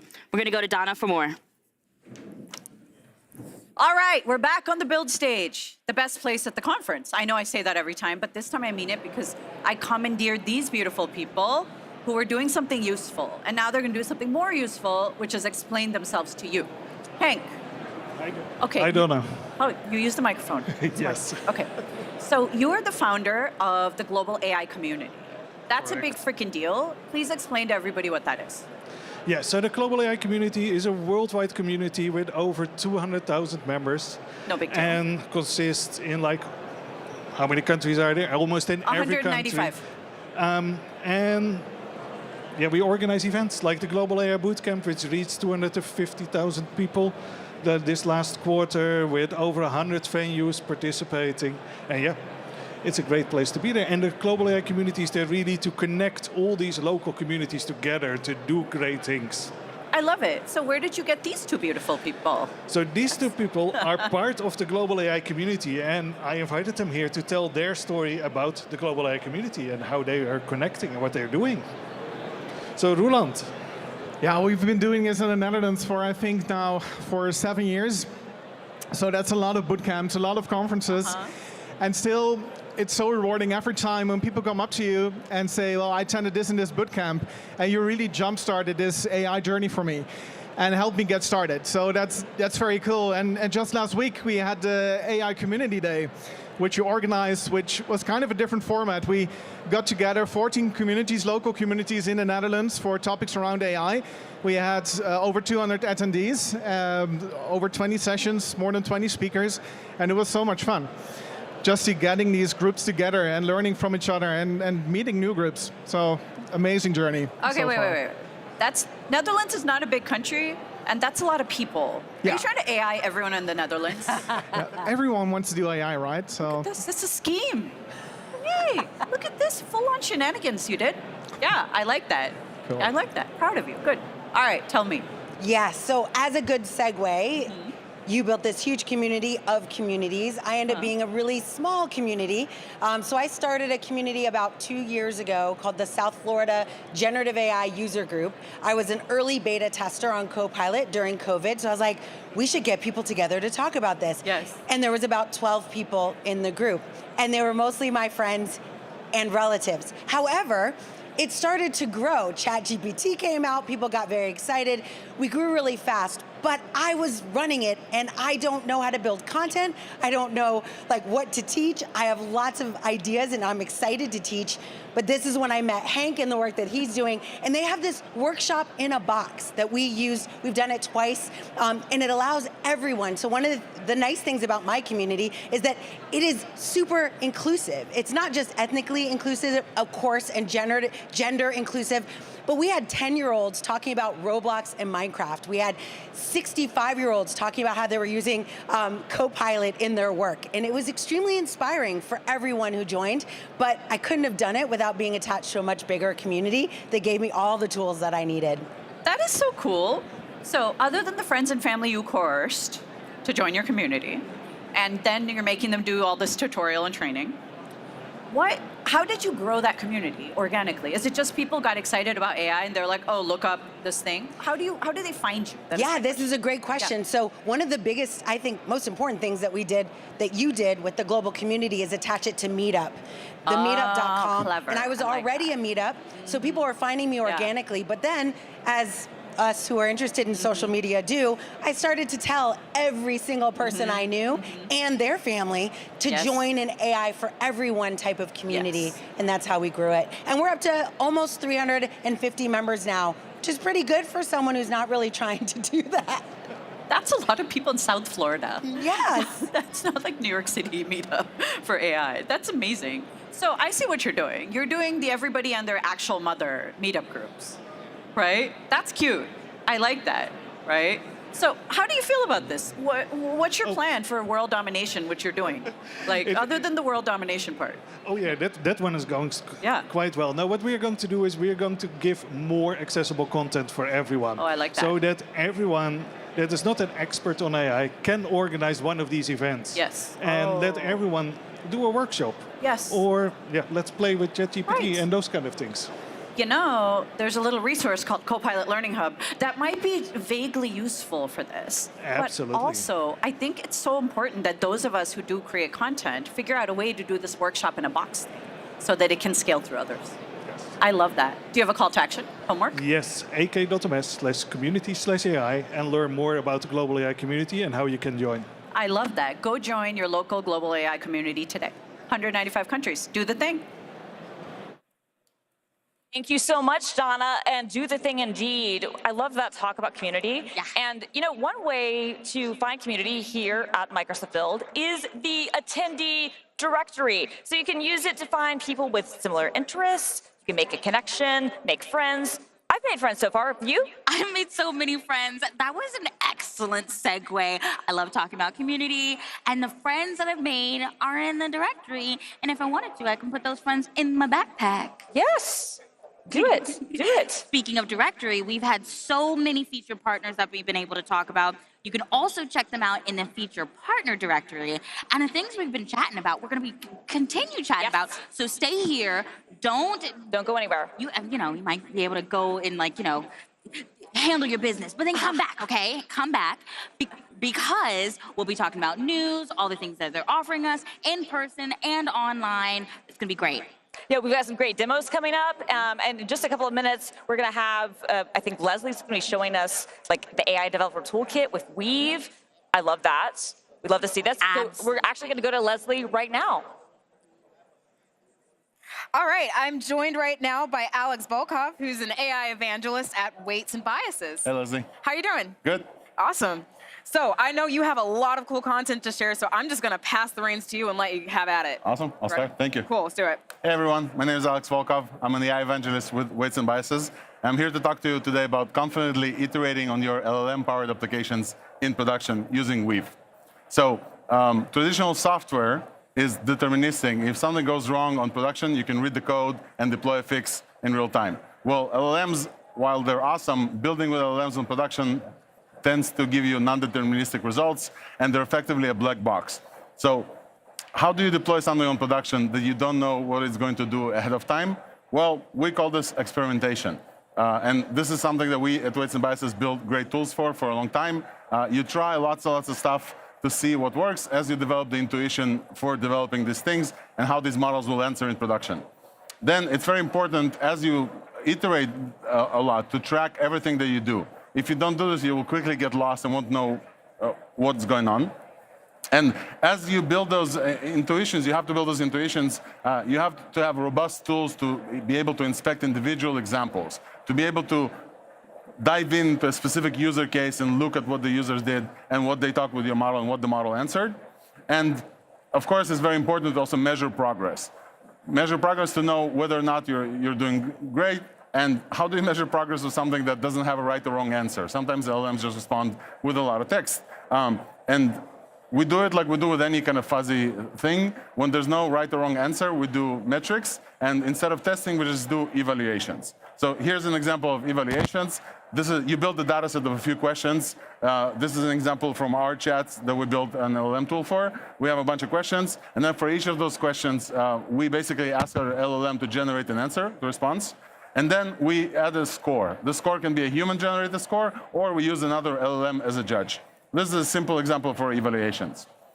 6 years ago, Weights and Biases started with a simple realization that AI developers need new tooling. Back then, machine learning engineers used sheets to track all their machine learning experiments, while software developers already had GitHub and cool tools like this. And so Weights and Biases started with this idea that machine learning engineers and AI developers need new tooling. And since then, you could say that we've done well. So everybody in most foundational model labs for build LLMs, they adopted weights and biases tooling for observability. Companies like Microsoft, like Meta, like OpenAI, they all millions of runs across of hundreds of thousands of metrics, and some metrics go with like millions of data points as well. So we know a thing or two about building robust production-ready observability tools. And so now, including companies like OpenAI that use us to give you tools that you probably use every day, like ChatGPT. And so now we bring this observability, expertise, and tool building to you, the AI developer. We're introducing a tool called Weave. Weave is a lightweight toolkit for the LLM, tracking and evaluating LLM-powered applications in production. So first of all, like I said before, you have to trace everything. Weave tracing is a very simple way for you to do that. It was just like one line of code. If you have a function, you wrap that function with Weave.op decorator, and then we'll take care of everything else for you. We'll track and trace everything, so you don't have to introduce any abstractions or different tools. It's very, very simple, literally just one line of code, and you get this out of the box. And then we also do evaluations for Weave as well, where very simply, in this example, you have a little bit of a data set, like I said before, questions and then answers. And then you do scoring or grading functions, either programmatic or LLM as a judge. And then you run an evaluation, and it kind of looks like this. So let me show you a live demo of how this looks like. So this is a demo dashboard of a open source project we introduced called OpenUI. And you can see that the developer here ran all these evaluations. Each evaluation had actually like a lot of stuff in there. So you can dive in and see that we actually called an OpenAI model here, and it gave us some HTML backwards and even some images as well. And so you can go into your evaluation and also look at scoring. So in this case, you see that he scored this response with a media value of 3, contrast is 1, so he's generating HTML access. This gives you unprecedented ability to understand what's going on in production and then change your product in according to how your users actually use this. And so we've built this tooling for you, the AI developer, and we really hope that you get to use this. Please, very simple to get started, pip install Weave, and then /Weave for documentation. Thank you so much. Great. Thank you, Alex. Yeah, that was really cool to see. Weave.op at the top as an accessory or as an attribute is really cool. I love seeing simple, clean lines like that. Cool. So if you'd like to learn more, please go check out the Weights and Biases booth that is at the Expo Hall. Otherwise, feel free to check out ak.ms/build24fp/weights and biases, which is probably written somewhere on the screen behind me. So with that, thank you so much, Alex. Thank you, and thanks, y'all. All right, we're back. Question for you all. What has been your favorite dev tool announcement today? And question for Christina. Okay, I'm going to give a shout out to Leslie, and I'm going to say .NET Aspire. .NET Aspire. Yeah. Tell me about that. I mean, it's kind of like the next generation of like .NET for building cloud-native apps, and it's really, really exciting. I'm very excited you said this. You should just hang out for 30 more minutes for reasons. Okay, for reasons. So yeah, so hang out around that, but also keep plugged in because we've got plenty more sessions coming up, including in just a couple of moments, Dawn is going to be with our feature partner, Icera, and this is all about generative AI platforms across various industries, and we're going to go to Dawn right now. I am so excited to be here with Peru from Icera. We're going to be talking about deep dives into AI, and we're going to have a demo. So tell me a little bit more. Hi, hello. My name is Peru. Yeah. And I'm here to present Icera. Let me talk about a little bit of Icera. Icera is a 6-year-old startup. Okay. Based in Palo Alto, California, and we building generative AI apps and platform for the enterprises. Yeah. So I'm going to start with a customer demo. And the customer demo is coming from the auto insurance industry. They've been our customers for last 1 year. And the challenge they had was they found out through the research that if the claim processing doesn't go well, the customers are likely to churn. And they really wanted to make sure that the claim processing really happens smoothly for the customers. So I'm going to give you the quick demo of it, and then we can just jump into the what we do and how we solve that problem for us. Yeah, that's such a cool use case. Okay, we're going to jump in. I'm going to pepper in a few questions, I'm sure. Absolutely. All right, cool. So let me start. So this is a John who is a customer, who's an end user, and he had an accident, and he wants to file a claim, right? So he came to the bot, which the insurance company has on their mobile app, and he's going to basically file a claim for it. And when he's filing the claim, he's basically going to upload some pictures. And this is where the iSara's multimodal capabilities comes into the play.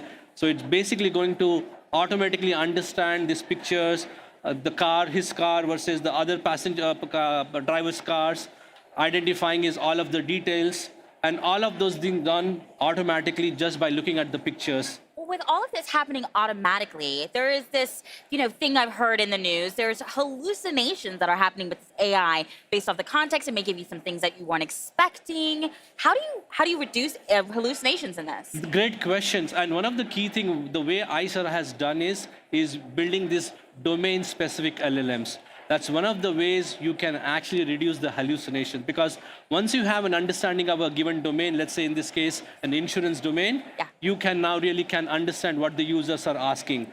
And having the user context, like who the user is, where it's coming from, that really helps you reduce the hallucinations. Interesting. That's so cool. So you're giving tools in the hand of the users on how to actually implement, but sometimes these things are about security. On-prem can help with that. Can you use this on-prem? Absolutely. We do support actually our Copilot into 3 environments. You can run your own VPC environment. You can run in our cloud, where we run our cloud in Azure. And you can run also in on-prem as well. Absolutely. So you have a flexibility to run wherever you want actually to run. Very cool. And it shows like the demo is going, and there's so much that they're interacting with this insurance Copilot. I'm so thrilled that you were able to bring that to us. So this is in the marketplace. How can we get a free trial, perhaps? Yeah, so we are listed onto the Microsoft Teams Marketplace as well as Azure Marketplace. Yeah. And actually, you can come and you can do a trial with us and start using iSara's AI Copilot. I love free, okay? And so that's a really good ad. And thanks so much for the demo. I love those. Awesome. So what are people going to be able to do? Where do they go for more? So you should always go to isara.com and try demo. Yeah. And you can actually get the demo from iSara and go from there. Cool. I love that so much. So let's keep chatting a little bit more about what we saw in the demo, or things that you know that people really will enjoy about iSara. I think the key things about iSara, if you want to take away from that, one is iSara offers what we call the AI copilots for enterprises and heterogeneous systems. So if you look at any enterprise, it has heterogeneous applications, right? And that's where iSara really shines. The second one is what I talked about, iSara's domain-specific LLMs. So iSara has an industry domain-specific LLMs. We have more than 25 LLMs, which we have actually built it out of the box. And that's where basically iSara shines. That's where iSara's IP comes into play. Perfect. All right, well, I want to make sure that everyone visits the URL that's below me to check out more, get your free trial, visit iSara, and thanks so much for joining us. Thank you for having me here. Give a hand clap for the demo. I love a demo. We love demos too. Okay, you know what we're missing? What? Lots of stuff. I know, yeah. I've missed so much content. Everyone's talking about there's cool so stuff. many sessions I want to see because I'm eavesdropping from here. Like, we're missing so many sessions. What are we going to do? Yeah, so if you're in our boat, be sure to check out the digital backpack because you can throw in everything but the kitchen sink, like what I'm doing, basically. You can probably also add the kitchen sink if you try. Yeah, you can add the kitchen sink if you want to. I mean, why not? Though, on the website, build.microsoft.com, did you notice there's a Copilot? I didn't know that. Yes, actually. there is. There's a Copilot. So you can look stuff up. You can say, what is the summary of this session? And if it's already happened, you'll get a little blurb of what was in the session. Amazing. Isn't that clever? That is so clever. So do you know what the team did? They went and got a transcript of the session, used it to RAG the Copilot, and they're able to get a real-time rendition of what was in the session. Sweet. Isn't that fun? And so in addition to that, be sure to check out the session scheduler as well. Gosh, tongue twisters. Right, exactly. To get all of your sessions where you need them in that backpack. But, so this now is the way. we're going over to Christina. Yes. Who's going to be talking Doing about some troubleshooting. Azure demos, by the way. Yes, very exciting. Yes, it is very exciting. Thank you so much, Donna and Leslie. And yeah, we're going to be talking about troubleshooting with Copilot in Azure. So I'm joined right now by Hannah Indris, who is a product manager at Microsoft. Thank you so much for being here. Thank you for inviting me. All right, so if you are a developer, like many of us are, you might be wondering, like, how can you utilize Copilot to help, diagnose, troubleshoot, optimize your work in Azure? Well, Hannah, you're gonna answer this question for us. Correct. All right. Exactly. So first, set the stage for me. What is Copilot for Azure? Because I'm gonna be honest with you, we have so many Copilots. I don't know what all of them are. So can you give me a little bit of a background? What is Copilot for Azure? Yeah, so we have essentially integrated Copilot into the Azure portal. And with that, you're able to learn how to deploy resources, optimize your costs, learn to troubleshoot, and a couple other features as well. Essentially, what we wanted to do is to make it easier for you to access the things that you want to access on Azure and answer those kinds of questions. Awesome, awesome. So what, and this launched last year? Yeah, so we launched it last year. Okay, and so, but there are new capabilities. Correct. All right, so we want to hear about the new stuff. What are the new capabilities that you want to talk about? Yeah, I'm really excited about that. So last fall, we did release an initial set of troubleshooting experiences. But for the spring, we're really excited that we were able to create a troubleshooting experience where we could guide you through the process. So I'll kind of jump into it. Yeah, please show me. Yeah, so right now, imagine you have a healthy resource and people are able to get to the home page. People are able to get to this rating page, but they can't get to this counter page. And I think this is pretty realistic. Usually everything is running pretty smoothly, and then all of a sudden, it breaks. Something breaks. Fire. Yeah. Right. It's what? That's our IDs are getting called. Yes. Exactly. And so then you're flooded with a bunch of questions, both from your manager, from customers, where should you be looking? I mean, even yourself, what's the root cause? Right. Do I even know how to solve this? And will customers even be patient? So it's a very stressful, overwhelming, frustrating experience. Okay, so how do we solve that? Exactly. So we were thinking, what if you could just start with Copilot, right? So if we run that back, what if you could just type, my web app is slow, and then Copilot could do some of that heavy lifting, understanding what you're asking of it, and then actually pulling in diagnostics, maybe information from the web, Azure Docs, and format that in a way that's actually meaningful and really helpful. So that's what we're kind of seeing here. It's identified that a possible root cause is high CPU usage, and then below that, it's showing some possible solutions that we could take advantage of. So we could enable CPU monitoring. The one thing I'd like to highlight is that you're always in control, so nothing happens automatically. Nice. And you're able to get to whatever you want. So now we're taking a look at the Web App Slow tool. And this is a wonderful page. Our team of product groups and support engineers have kind of helped curate this experience. And on this page, we'll show diagnostics relevant to this type of issue. So I would like to pause here and show that I highlighted that this diagnostic said that it might be because of the application code. Right. And actually, for this scenario, this was in fact manufactured. So I did put in an infinite while loop, and hence the high CPU usage. Right. So that's why. Right. Awesome. So you can just see that right there. Yes. Now, what if I need a little bit more, context about the information that I'm seeing? Exactly. That's a good question. Oh, I guess one last thing. So this experience, I just wanted to highlight the difference between the Copilot experiences versus the traditional. You can go to the Diagnose and Solve blade and click the Web App Slow, but if you're not, aware of that, But if you don't know where it is, right? I didn't even know that existed, and I worked on Azure for years, and I didn't even know that existed. So yeah, if you're not sure where to go, then this is a really great way to highlight that. Yeah. But if I want more context, what can I do? Let's jump into that. So we actually have a summarization experience. So if you type in, give me a summary of this page when you're on the Web App Slow page, right? It can actually give you a breakdown of the top root causes and their respective solutions. You can also ask it for a further breakdown for a specific diagnostic on this page. So that's really cool. So I like that. So I mean, not only is it going to give you information, but then you need more information about that. And it's okay, we're going to break this down for you so that you know where to go and what to do. Exactly. Okay. So what other types of prompts should we maybe be trying out, in Copilot and Azure? Yes, that's a good question.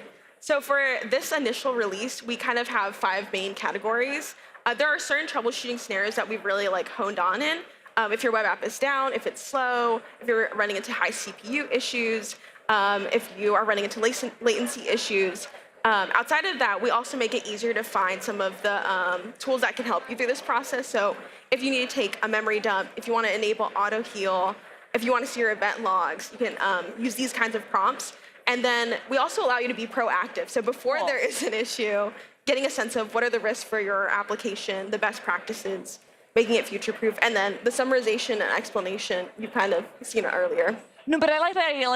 Let's focus on that proactive part a little bit more, right? Yeah. Because I think that's really interesting. So if I'm understanding correctly, you can kind of say, okay, hey, like Copilot, like look at my app and tell me, is there anything I need to optimize? Or is there anything I need to improve? Yeah, so we've actually built like an experience where you can see, oh, these are the areas of opportunity to do better, so that your application remains as healthy as long as possible. That's great. Yeah. That's really, really cool. I really, really like this. All right, so can you give us any hints about like what might be coming up in the future?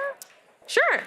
So if you want to take advantage of this experience, like it'll be live in about 2 weeks. Okay. The full troubleshooting experience. The summarization and explanation experience is actually live right now. Live right now. Awesome. And it's available on any Diagnose and Solve page and any resource that has that experience. But yeah, I'm excited for everything else we'll be releasing in the Azure Copilot ecosystem. Fantastic. All right, and where can people go if they want to learn more? Yeah, feel free to visit us at the booth. We actually have a bunch of experts who are answering questions. Please take a look at our documentation. That has a full comprehensive list of what we're able to do in the Azure Copilot ecosystem. And just sign up if you're also interested. But I think we're making it available for most people soon. So it's going to be the next couple of weeks. It'll be available for basically everybody in the portal. Some of the stuff is already available now. You can visit Hannah and her team at the booth, get questions answered. Thank you so much. This was really cool. Thank you. Yeah, it was cool. Okay, those were some dang good prompts. Those were amazing prompts. I love those prompts. Yeah. Okay, to this day, I've been trying to figure out the best ways to use Azure Copilot, and I've come up with like 5 ways, but those were like 20 ways. I screenshotted that slide, and I'm going to tweet that, so letting you know. Those were very good slides. Did you know there were more demos tomorrow with Copilot? No one told me this? You didn't tell me? They need to get you an updated schedule. I mean... So there's Copilot demos I don't know about. I'm not parked here. Unacceptable. You know who I'm going to take this up with? Jeremy Chapman and the mechanics people. Yeah, Jeremy Chapman, I'm calling you out on air. Okay. Do you know what mechanics is? No, I'm not familiar. Tell me. All right. So mechanics is a YouTube show where you go deep into the tech stack of how things work. So it's not marketing, it's not here's some features, it's how does it actually work? So they did a fantastic video on how Microsoft 365 Copilot actually works. So you type in the prompt, then it goes to the LLM, then you go to the graph to figure out like what is in that graph. Is it OneDrive for Business? Is it SharePoint you have access to? Is it Exchange? Then coming out of the graph, you combine with the prompt, create a response using the graph data as the RAG. Then it passes through responsible AI, filters out any shenanigans and nonsense. No, I do not think so. Then it shows up with the user. I learned that from a mechanics video. Each step of the way, I was like, there has to be more. I can't believe it. Yes. So that is mechanics. You should, if any of you haven't, you should binge watch the playlist because you're going to learn more about Microsoft tech stack and how things work than anything. Yes. But we're going to go to Leslie to talk about New Relic. Talk with New Relic. There you go. Over to Leslie. Thank you, Don and Christina. I am joined right now by Jemiah Sayus, who's a Senior Director of Product Management at New Relic. How are you doing? I'm super excited to be here. Cool. Welcome to build number 2, you said? Yeah, it's my second time. Great. So, what are we talking about today? We're talking about LLMs, I'm guessing, right? Yeah, we're going to talk about solving some of the problems that software engineers are going to face as they're exploring AI applications and developing LLMs. Great. Yeah, so, I mean, AI applications are becoming ever more present, and that usually involves integrating an LLM into the app. So what are some of the roadblocks that people can run into? True. I think with, we should all be aware that with every advancement in technology, right? So the move from monolithic apps to distributed services, migrating to the cloud from on-prem, even moving into streaming apps, right? Everything comes with new challenges, and that's what we're also going to see with AI applications.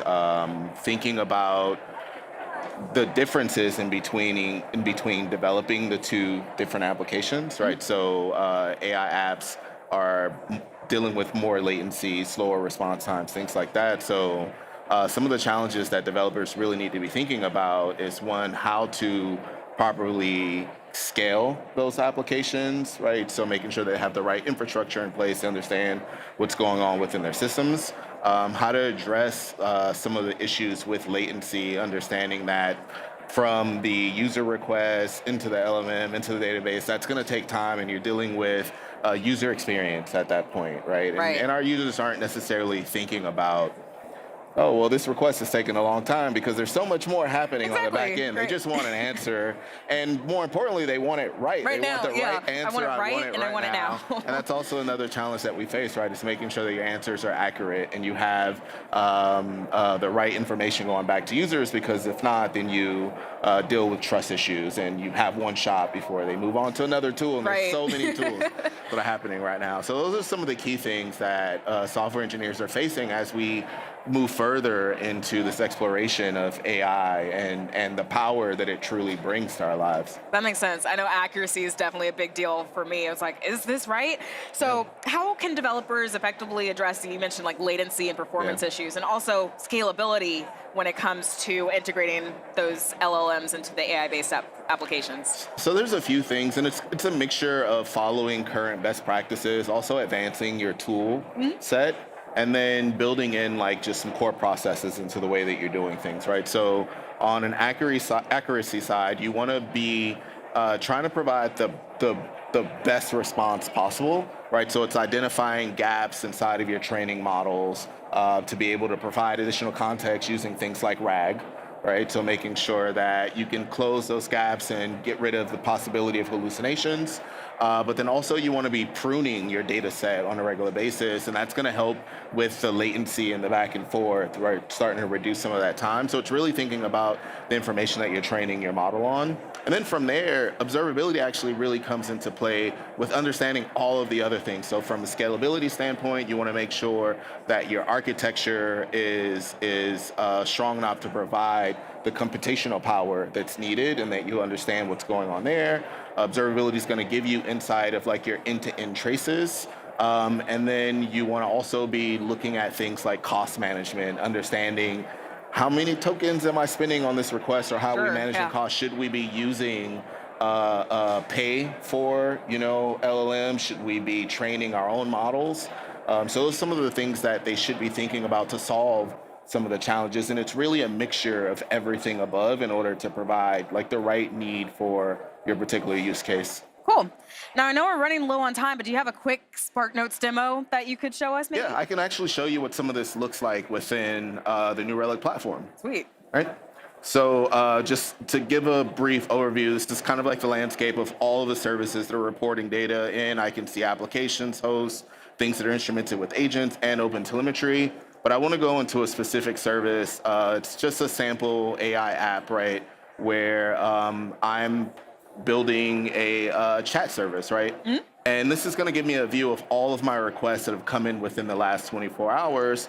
But I can go deeper directly into the AI request, looking at my total response, the amount of time it's taking, whether it's going up or down, my token usage. So this is going to allow me to manage costs. But going deeper, I can actually look at the different requests and then start to find any ones that had errors in them, right? That I want to actually dive into the question that was asked, all the different steps that it took to get through this transaction. And I can expand it so it's not only the AI spans, but I can see my entire stack within here. And then so the platform makes it easy for you to then identify issues that you may have had. So I can actually see that there's an error and quickly get into kind of like the error details or go into the logs for this particular application. That's going to make it really easy for me to find the information that I need to make decisions around, what's happening, what's causing my my users troubles, how could I possibly reduce token usage and manage costs.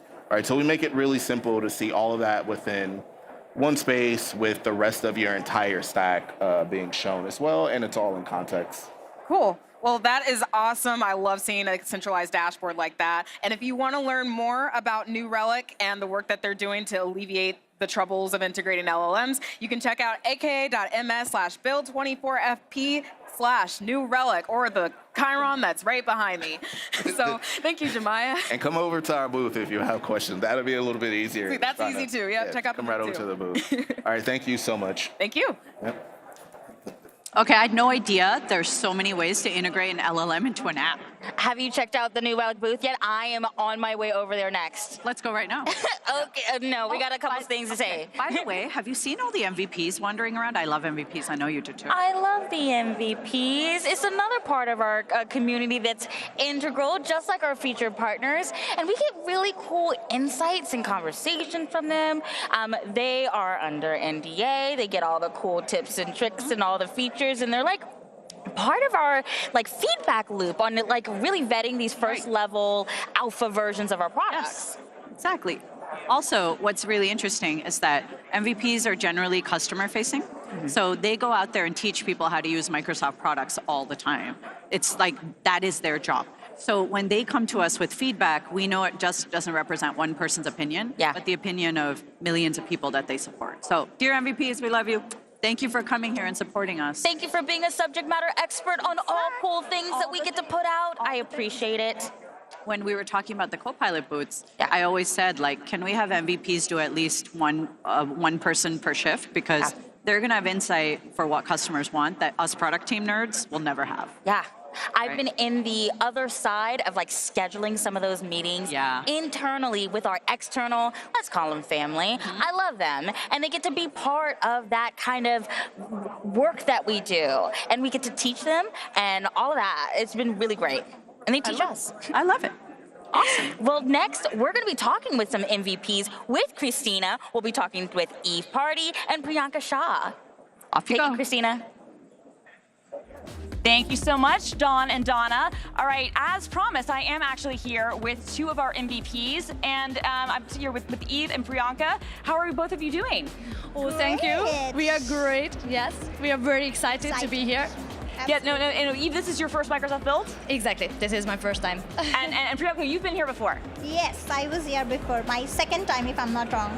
Fantastic. And both of you work for Avanade. Eve, you focus on advanced analytics, and Priyanka, you lead the AI practice? That's right. Awesome. Okay, so I want to ask both of you, because it's been a really busy day one. It feels like it's like day 4 because there's been so much new stuff. And I know that you guys have been busy talking with customers and seeing all kinds of things, but what is the one announcement at Microsoft Build that you're most excited by? Eve, we'll start with you. Thank you, but is it really just one I need to name? Right? Yeah, but if I really need to name only one, I would say the Copilot agents. And I'm so excited about that because in the past few years I have been working a lot with agent-based and multi-agent systems, also for work and school. And now all these new Copilot integrations and everything, it feels like it is helping me so much in my everyday work as well as my studies. So I'm really excited about hearing more about that. I love it. I love it. Now, what are you studying? I am studying at the University of Liverpool in the Masters of AI.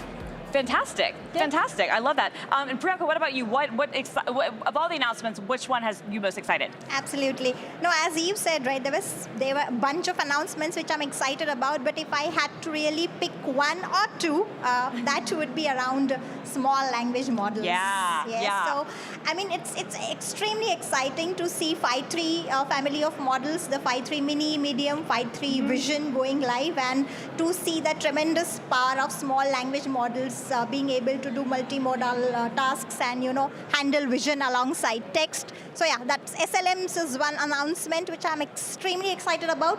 And the second one being real-time intelligence in preview in Fabric, which is like in-the-moment decision-making for your data, which is, at the real-time, high-density, highly granular data decisions for, as a SaaS offering for low-code, pro-code developers. So yeah, these are the two things. No, and I love that. And what I like about that is both of those things kind of, meet different levels of developers and customers, Absolutely. right? Because, Absolutely. obviously the small language models are really great for people who are wanting to run things on device, and you can get a lot of power. You can customize things, keep things on, on-prem without having to worry about where it's going. Absolutely. But then the other solution is really great for people who, like, I need that real-time information about what my data is, and making that available. That's really, I have to think that that's really exciting for potential customers. Yes, that's right. That's right. And also bearing in mind the scalability and cost options, go-to-market options. I think some of these announcements are extremely, make sense for a lot of diverse customer landscape which we have out there. And what do you find, like, when you talk with customers and when you see people, like, what are they excited about? And it kind of with what's been changing, like this next level of AI, both in your studies and also, in your work. I think what I can see nowadays is, first of all, responsible AI, always a hot topic everywhere. Yeah, yes. And the other thing is that AI can be integrated into everything, and mostly the Copilot, what I can see as a thing for clients, that they want to have Copilot in everywhere. So that's exciting. That's exciting. And yeah, and I imagine do you see similar things? Do you hear similar things from when you are working with clients in your AI practice? Yes, absolutely. So one of the other things, they are also talking about, and customers also on the booths are asking about the GitHub Copilot in Azure. Yeah. So which was again in private preview, but nonetheless it was a promise that you can create applications using NLP and deploy it on Azure cloud using the Copilot chat in VS Code and Visual Studio. So that is again a very, very path-breaking announcement for developer community. Thank you for mentioning GitHub Copilot, because that's my favorite Copilot, so I appreciate that. Yeah, and one more thing that I have seen that is coming into very, very hot topic is automation. Yes. And the using the integrated services and all that. Yeah, so the multimodal and DevOps and all that. That's really exciting. And okay, we're going to have even more stuff. If you want to learn more about the MVP program, so you can hear more from people from like Eve and Priyanka, you can go to aka.ms/MVP. Eve, Priyanka, thank you so much for joining me. Thank you, Christine. So much. That was awesome. Thank you, guys. Bye-bye. Have fun. I love when MVPs do segments with us. That's fun because they have such interesting insight that I do not have. Your MVPs are really good. Yeah, I gotta say, shout out to all the .NET MVPs out there and the Visual Studio MVPs who I see pretty frequently. They're awesome. They're doing some really cool stuff with the products that we build, and they're really helping evangelize them for even more people to take advantage of them for all of their development needs. So that's really exciting. MVPs are doing a lot of great work behind the scenes. MVPs are the real MVP. For real. Yeah. Okay, so here's a question. Is it true that Aspire was co-created with feedback from MVPs? It was, actually, Okay. Yeah. It was very much created from a lot of great feedback from MVPs, both over the years and also as we actually started to build it from scratch. So it was very community-driven, to the point where it is still community-driven. It's all open source. Anyone can get involved in making it even better. I love that. Yeah. I love it too. I get really excited. I have a deep dive in a little bit on Aspire, and I'm very excited about it because it's going to help me do the things that I hate doing as a dev, like dashboards and measuring and health and all this stuff. I'm like, and lets me just do the coding part. And Glenn and Gaurav are awesome too, right? You don't want to miss them. They're a lot of fun. they think they're not a lot of fun, but I think they're a lot of fun. Should I terrorize them a little bit? You should, maybe just a little bit, just to keep them on their toes. I think so. Right? That sounds reasonable. I think it'll be pretty good. Yep. Yeah. But first, we're going to talk about some Qualcomm for a bit. So here's Chris. Oh, well, we're going to keep going. No. We're not. No. I'm not handing back off to Christina. No, we're not ready to talk about Qualcomm just yet. I'm not ready to talk about it. Okay. What's been your favorite announcement today? Oh, GitHub Workspaces has been my favorite. That was mine too. That is so cool. I just love the end-to-end from planning to product, basically, that you get out of that. That is so wild, and how it integrates with your traditional GitHub experience that you're probably used to. That's super exciting. I actually really like it for projects where you don't actually know how to start or how to end or anything like that. It's great for brainstorming, and it's like, here, I got you. So now we can talk about Qualcomm. So Christina, please take it away. Thank you so much. I'm super excited. I'm joined right now by Vinesh, who has, I think you have the coolest job. You're the head of AI and ML product management at Qualcomm, and you guys have announced some amazing stuff in the last couple of days. So talk to me a little bit about the new Snapdragon chips, about the X Elite platform. Sure. The Snapdragon X Elite platform is a platform built for AI. It's the most intelligent, efficient, and powerful processor ever built for Windows environment. It has got an integrated hexagon NPU, of 45 TOPS, the custom core Orion CPUs, powerful GPUs. All of this lays the foundation for some of the most innovative and influential AI experiences that we actually launched this morning. Some of them being the semantic search-based recall, or transformer and convolution-based language translation with transcription, which supports 40 plus different languages. Image co-creator that even makes my 65-year-old mom a content creator. Awesome. And plenty more, right? And we also have this mapped up with a Qualcomm AI stack that really pushes for performance and scalability.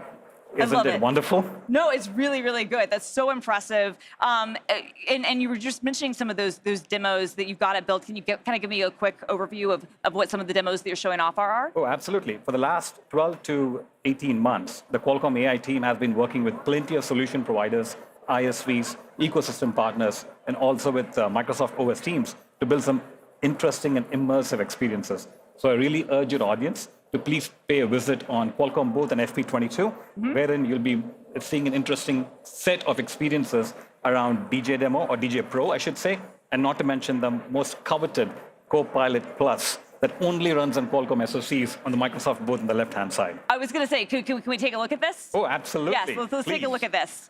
All right, yeah. Yeah. This is a Qualcomm developer kit. Yeah. And this really helps support a lot of platform innovation that really brings in a lot of developers to drive a lot of application enablement. No, and what's great about this is that this can do so much. Like, this is a small device, but you can run a lot of AI models on this and do a lot of development on it. Yeah. Absolutely. The Copilot Plus actually launched on Snapdragon X Elite-based platforms, which is what the developer kit is all about. Fantastic. So this is a great way for developers to bring their apps, make them even better for AI, as well as optimize them for the latest platform. That is correct. That's really, really cool. Now, can you tell me a little bit about the AI Hub that Qualcomm has? Oh, absolutely. So AI Hub is a platform wherein we're actually making sure that we actually provide a platform wherein the developers can optimize and deploy their models with ease. We actually started this journey in a mobile environment for Android OS. Right. And we launched this in Mobile World Congress in the month of February. The team has done some fantastic job wherein they've actually ported the same experience onto Windows platforms to make sure that we can drive innovation in Windows OS as well. That's awesome. Absolutely. No, and that's incredible. You had it on mobile in February, and now here we are, like in May, and we've got it on Windows. Oh, That's absolutely. great stuff. I love it. All right, so if you want to learn more information about this, where can people go? Oh, I would really encourage the audience to move towards developer.qualcomm.com for plenty of information on that. Okay, developer.qualcomm.com. You can also stop by their booth and check out their demos. And you can also find out more about Qualcomm in the feature partner directory. Nash, thank you so much. Oh, absolutely. My pleasure. Thanks for having me.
Hello, devs of Build. We are back on the live stage. And this time, I have two of my favorite friends in the dev space. We've got Gaurav and Glenn from the .NET team, and they have actually brought something really, really cool and very interesting. All right, major announcements around this fancy new thing called .NET Aspire. Gaurav, do you mind sharing with the audience what that is exactly? Yeah, hey Donna, first of all, thank you for having us here. It's been so energetic to go meet people, talk to, so many partners, customers, developers. So when we think about cloud native development, one of the things that we heard from a lot of developers was building cloud native applications is not easy. It is pretty complicated. So .NET Aspire is our opinionated stack that helps you build, distributed, cloud-ready, cloud-native applications. Yes. Okay. So what's very interesting about this is devs have a lot of choices, too many choices, right? So say I want to build a cloud-native app. Yeah. What stack do you use? What language do you use? Also, you have to measure like cloudiness, right? Uptime, downtime, et cetera, et cetera. So how does Aspire tackle some of these challenges? Because that is the biggest issue being a dev. It's not just writing the code, it's all the shenanigans around it. Yeah, so I think it's even worse, I think, than what you described, which is not only is it like picking a tech stack, but then within the stack, there's 5 ways of doing X and 3 ways of doing Y. And does XA work with YB or not? I have no idea.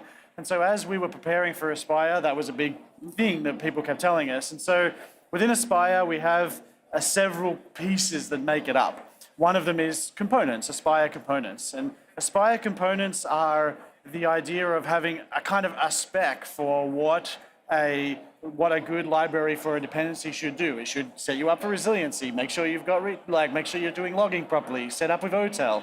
And so effectively we've baked in a whole set of defaults, making your apps observable by default, giving you a set of options that you know are good, that you know work together, all that sort of stuff is how we've tried to tackle that problem. Okay, I love that.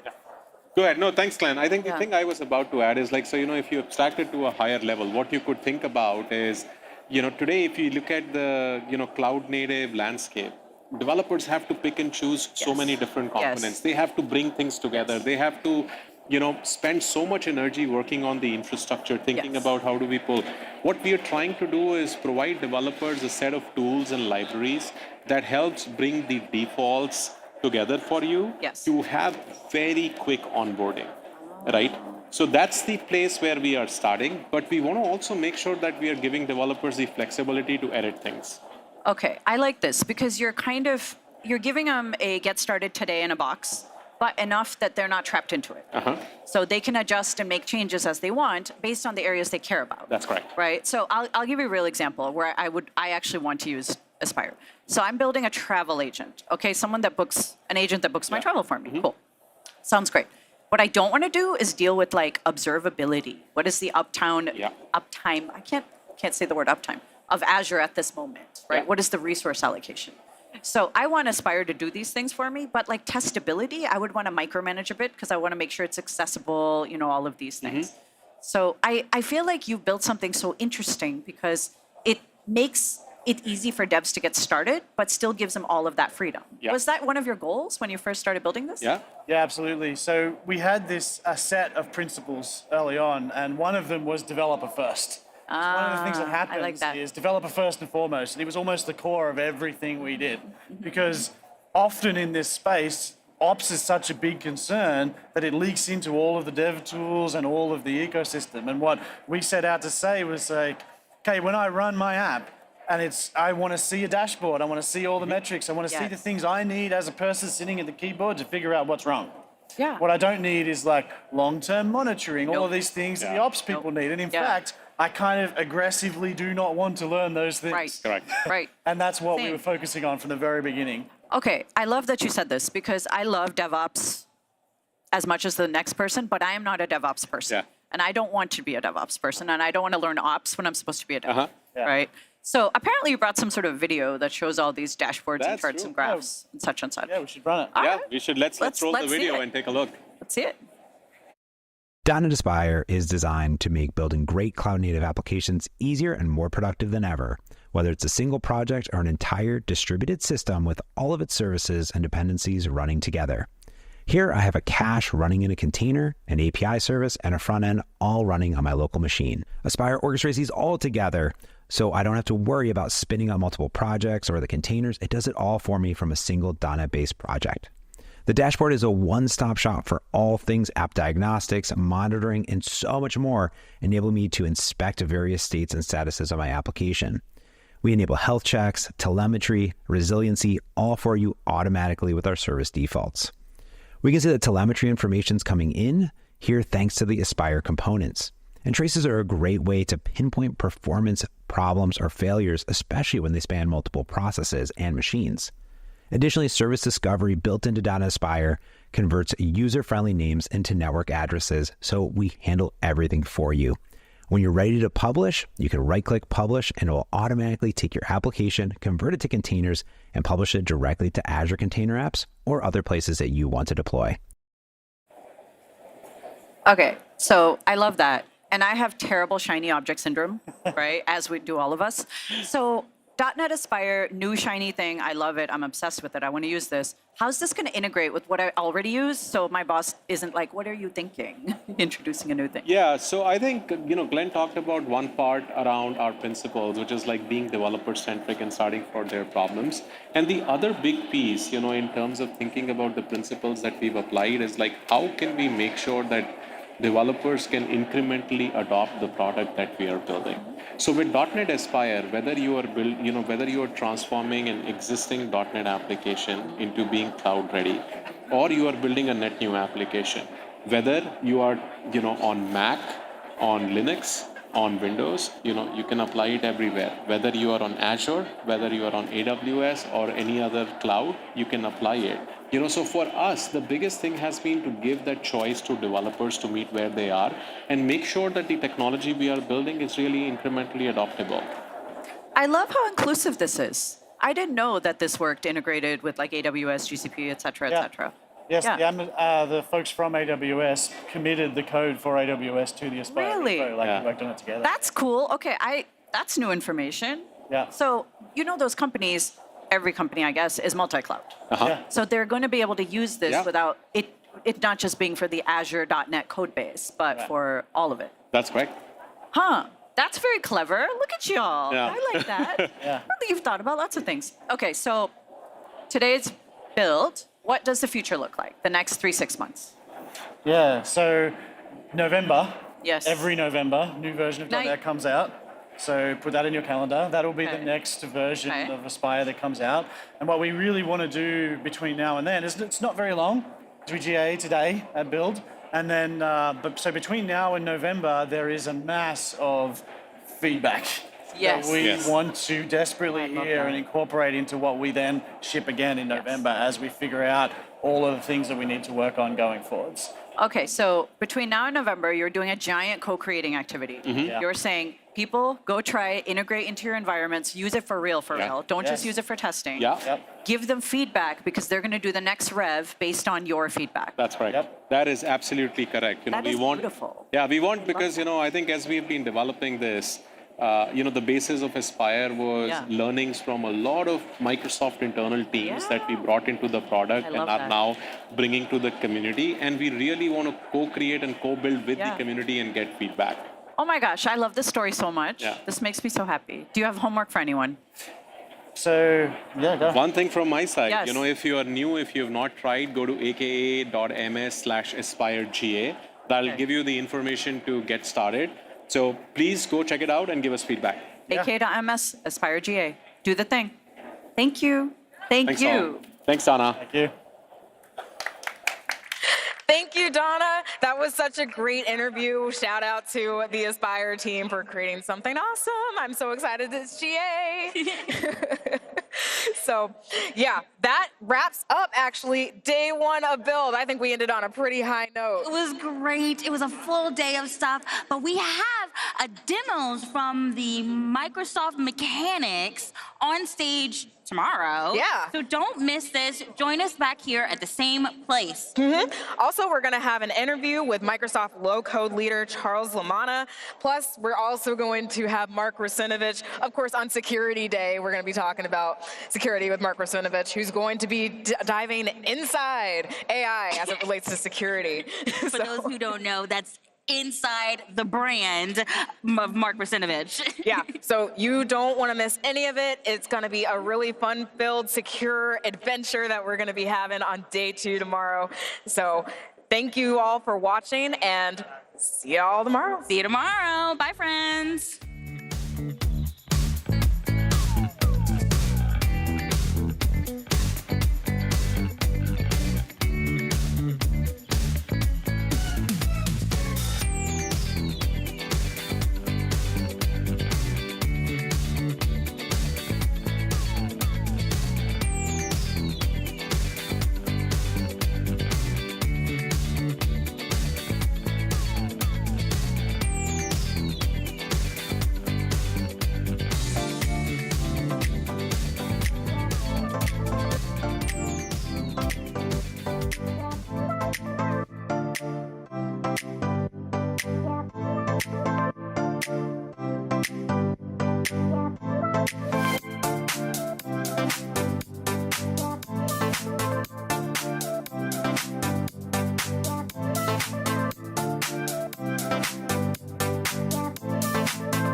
take it slow. Nah, nah, nah, no.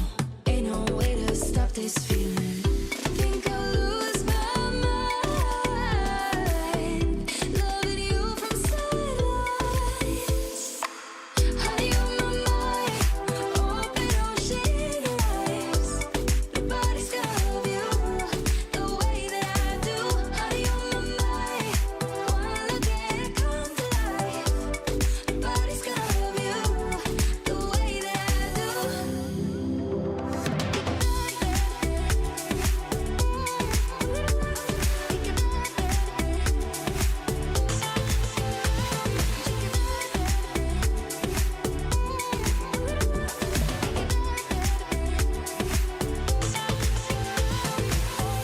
First drink of water for days.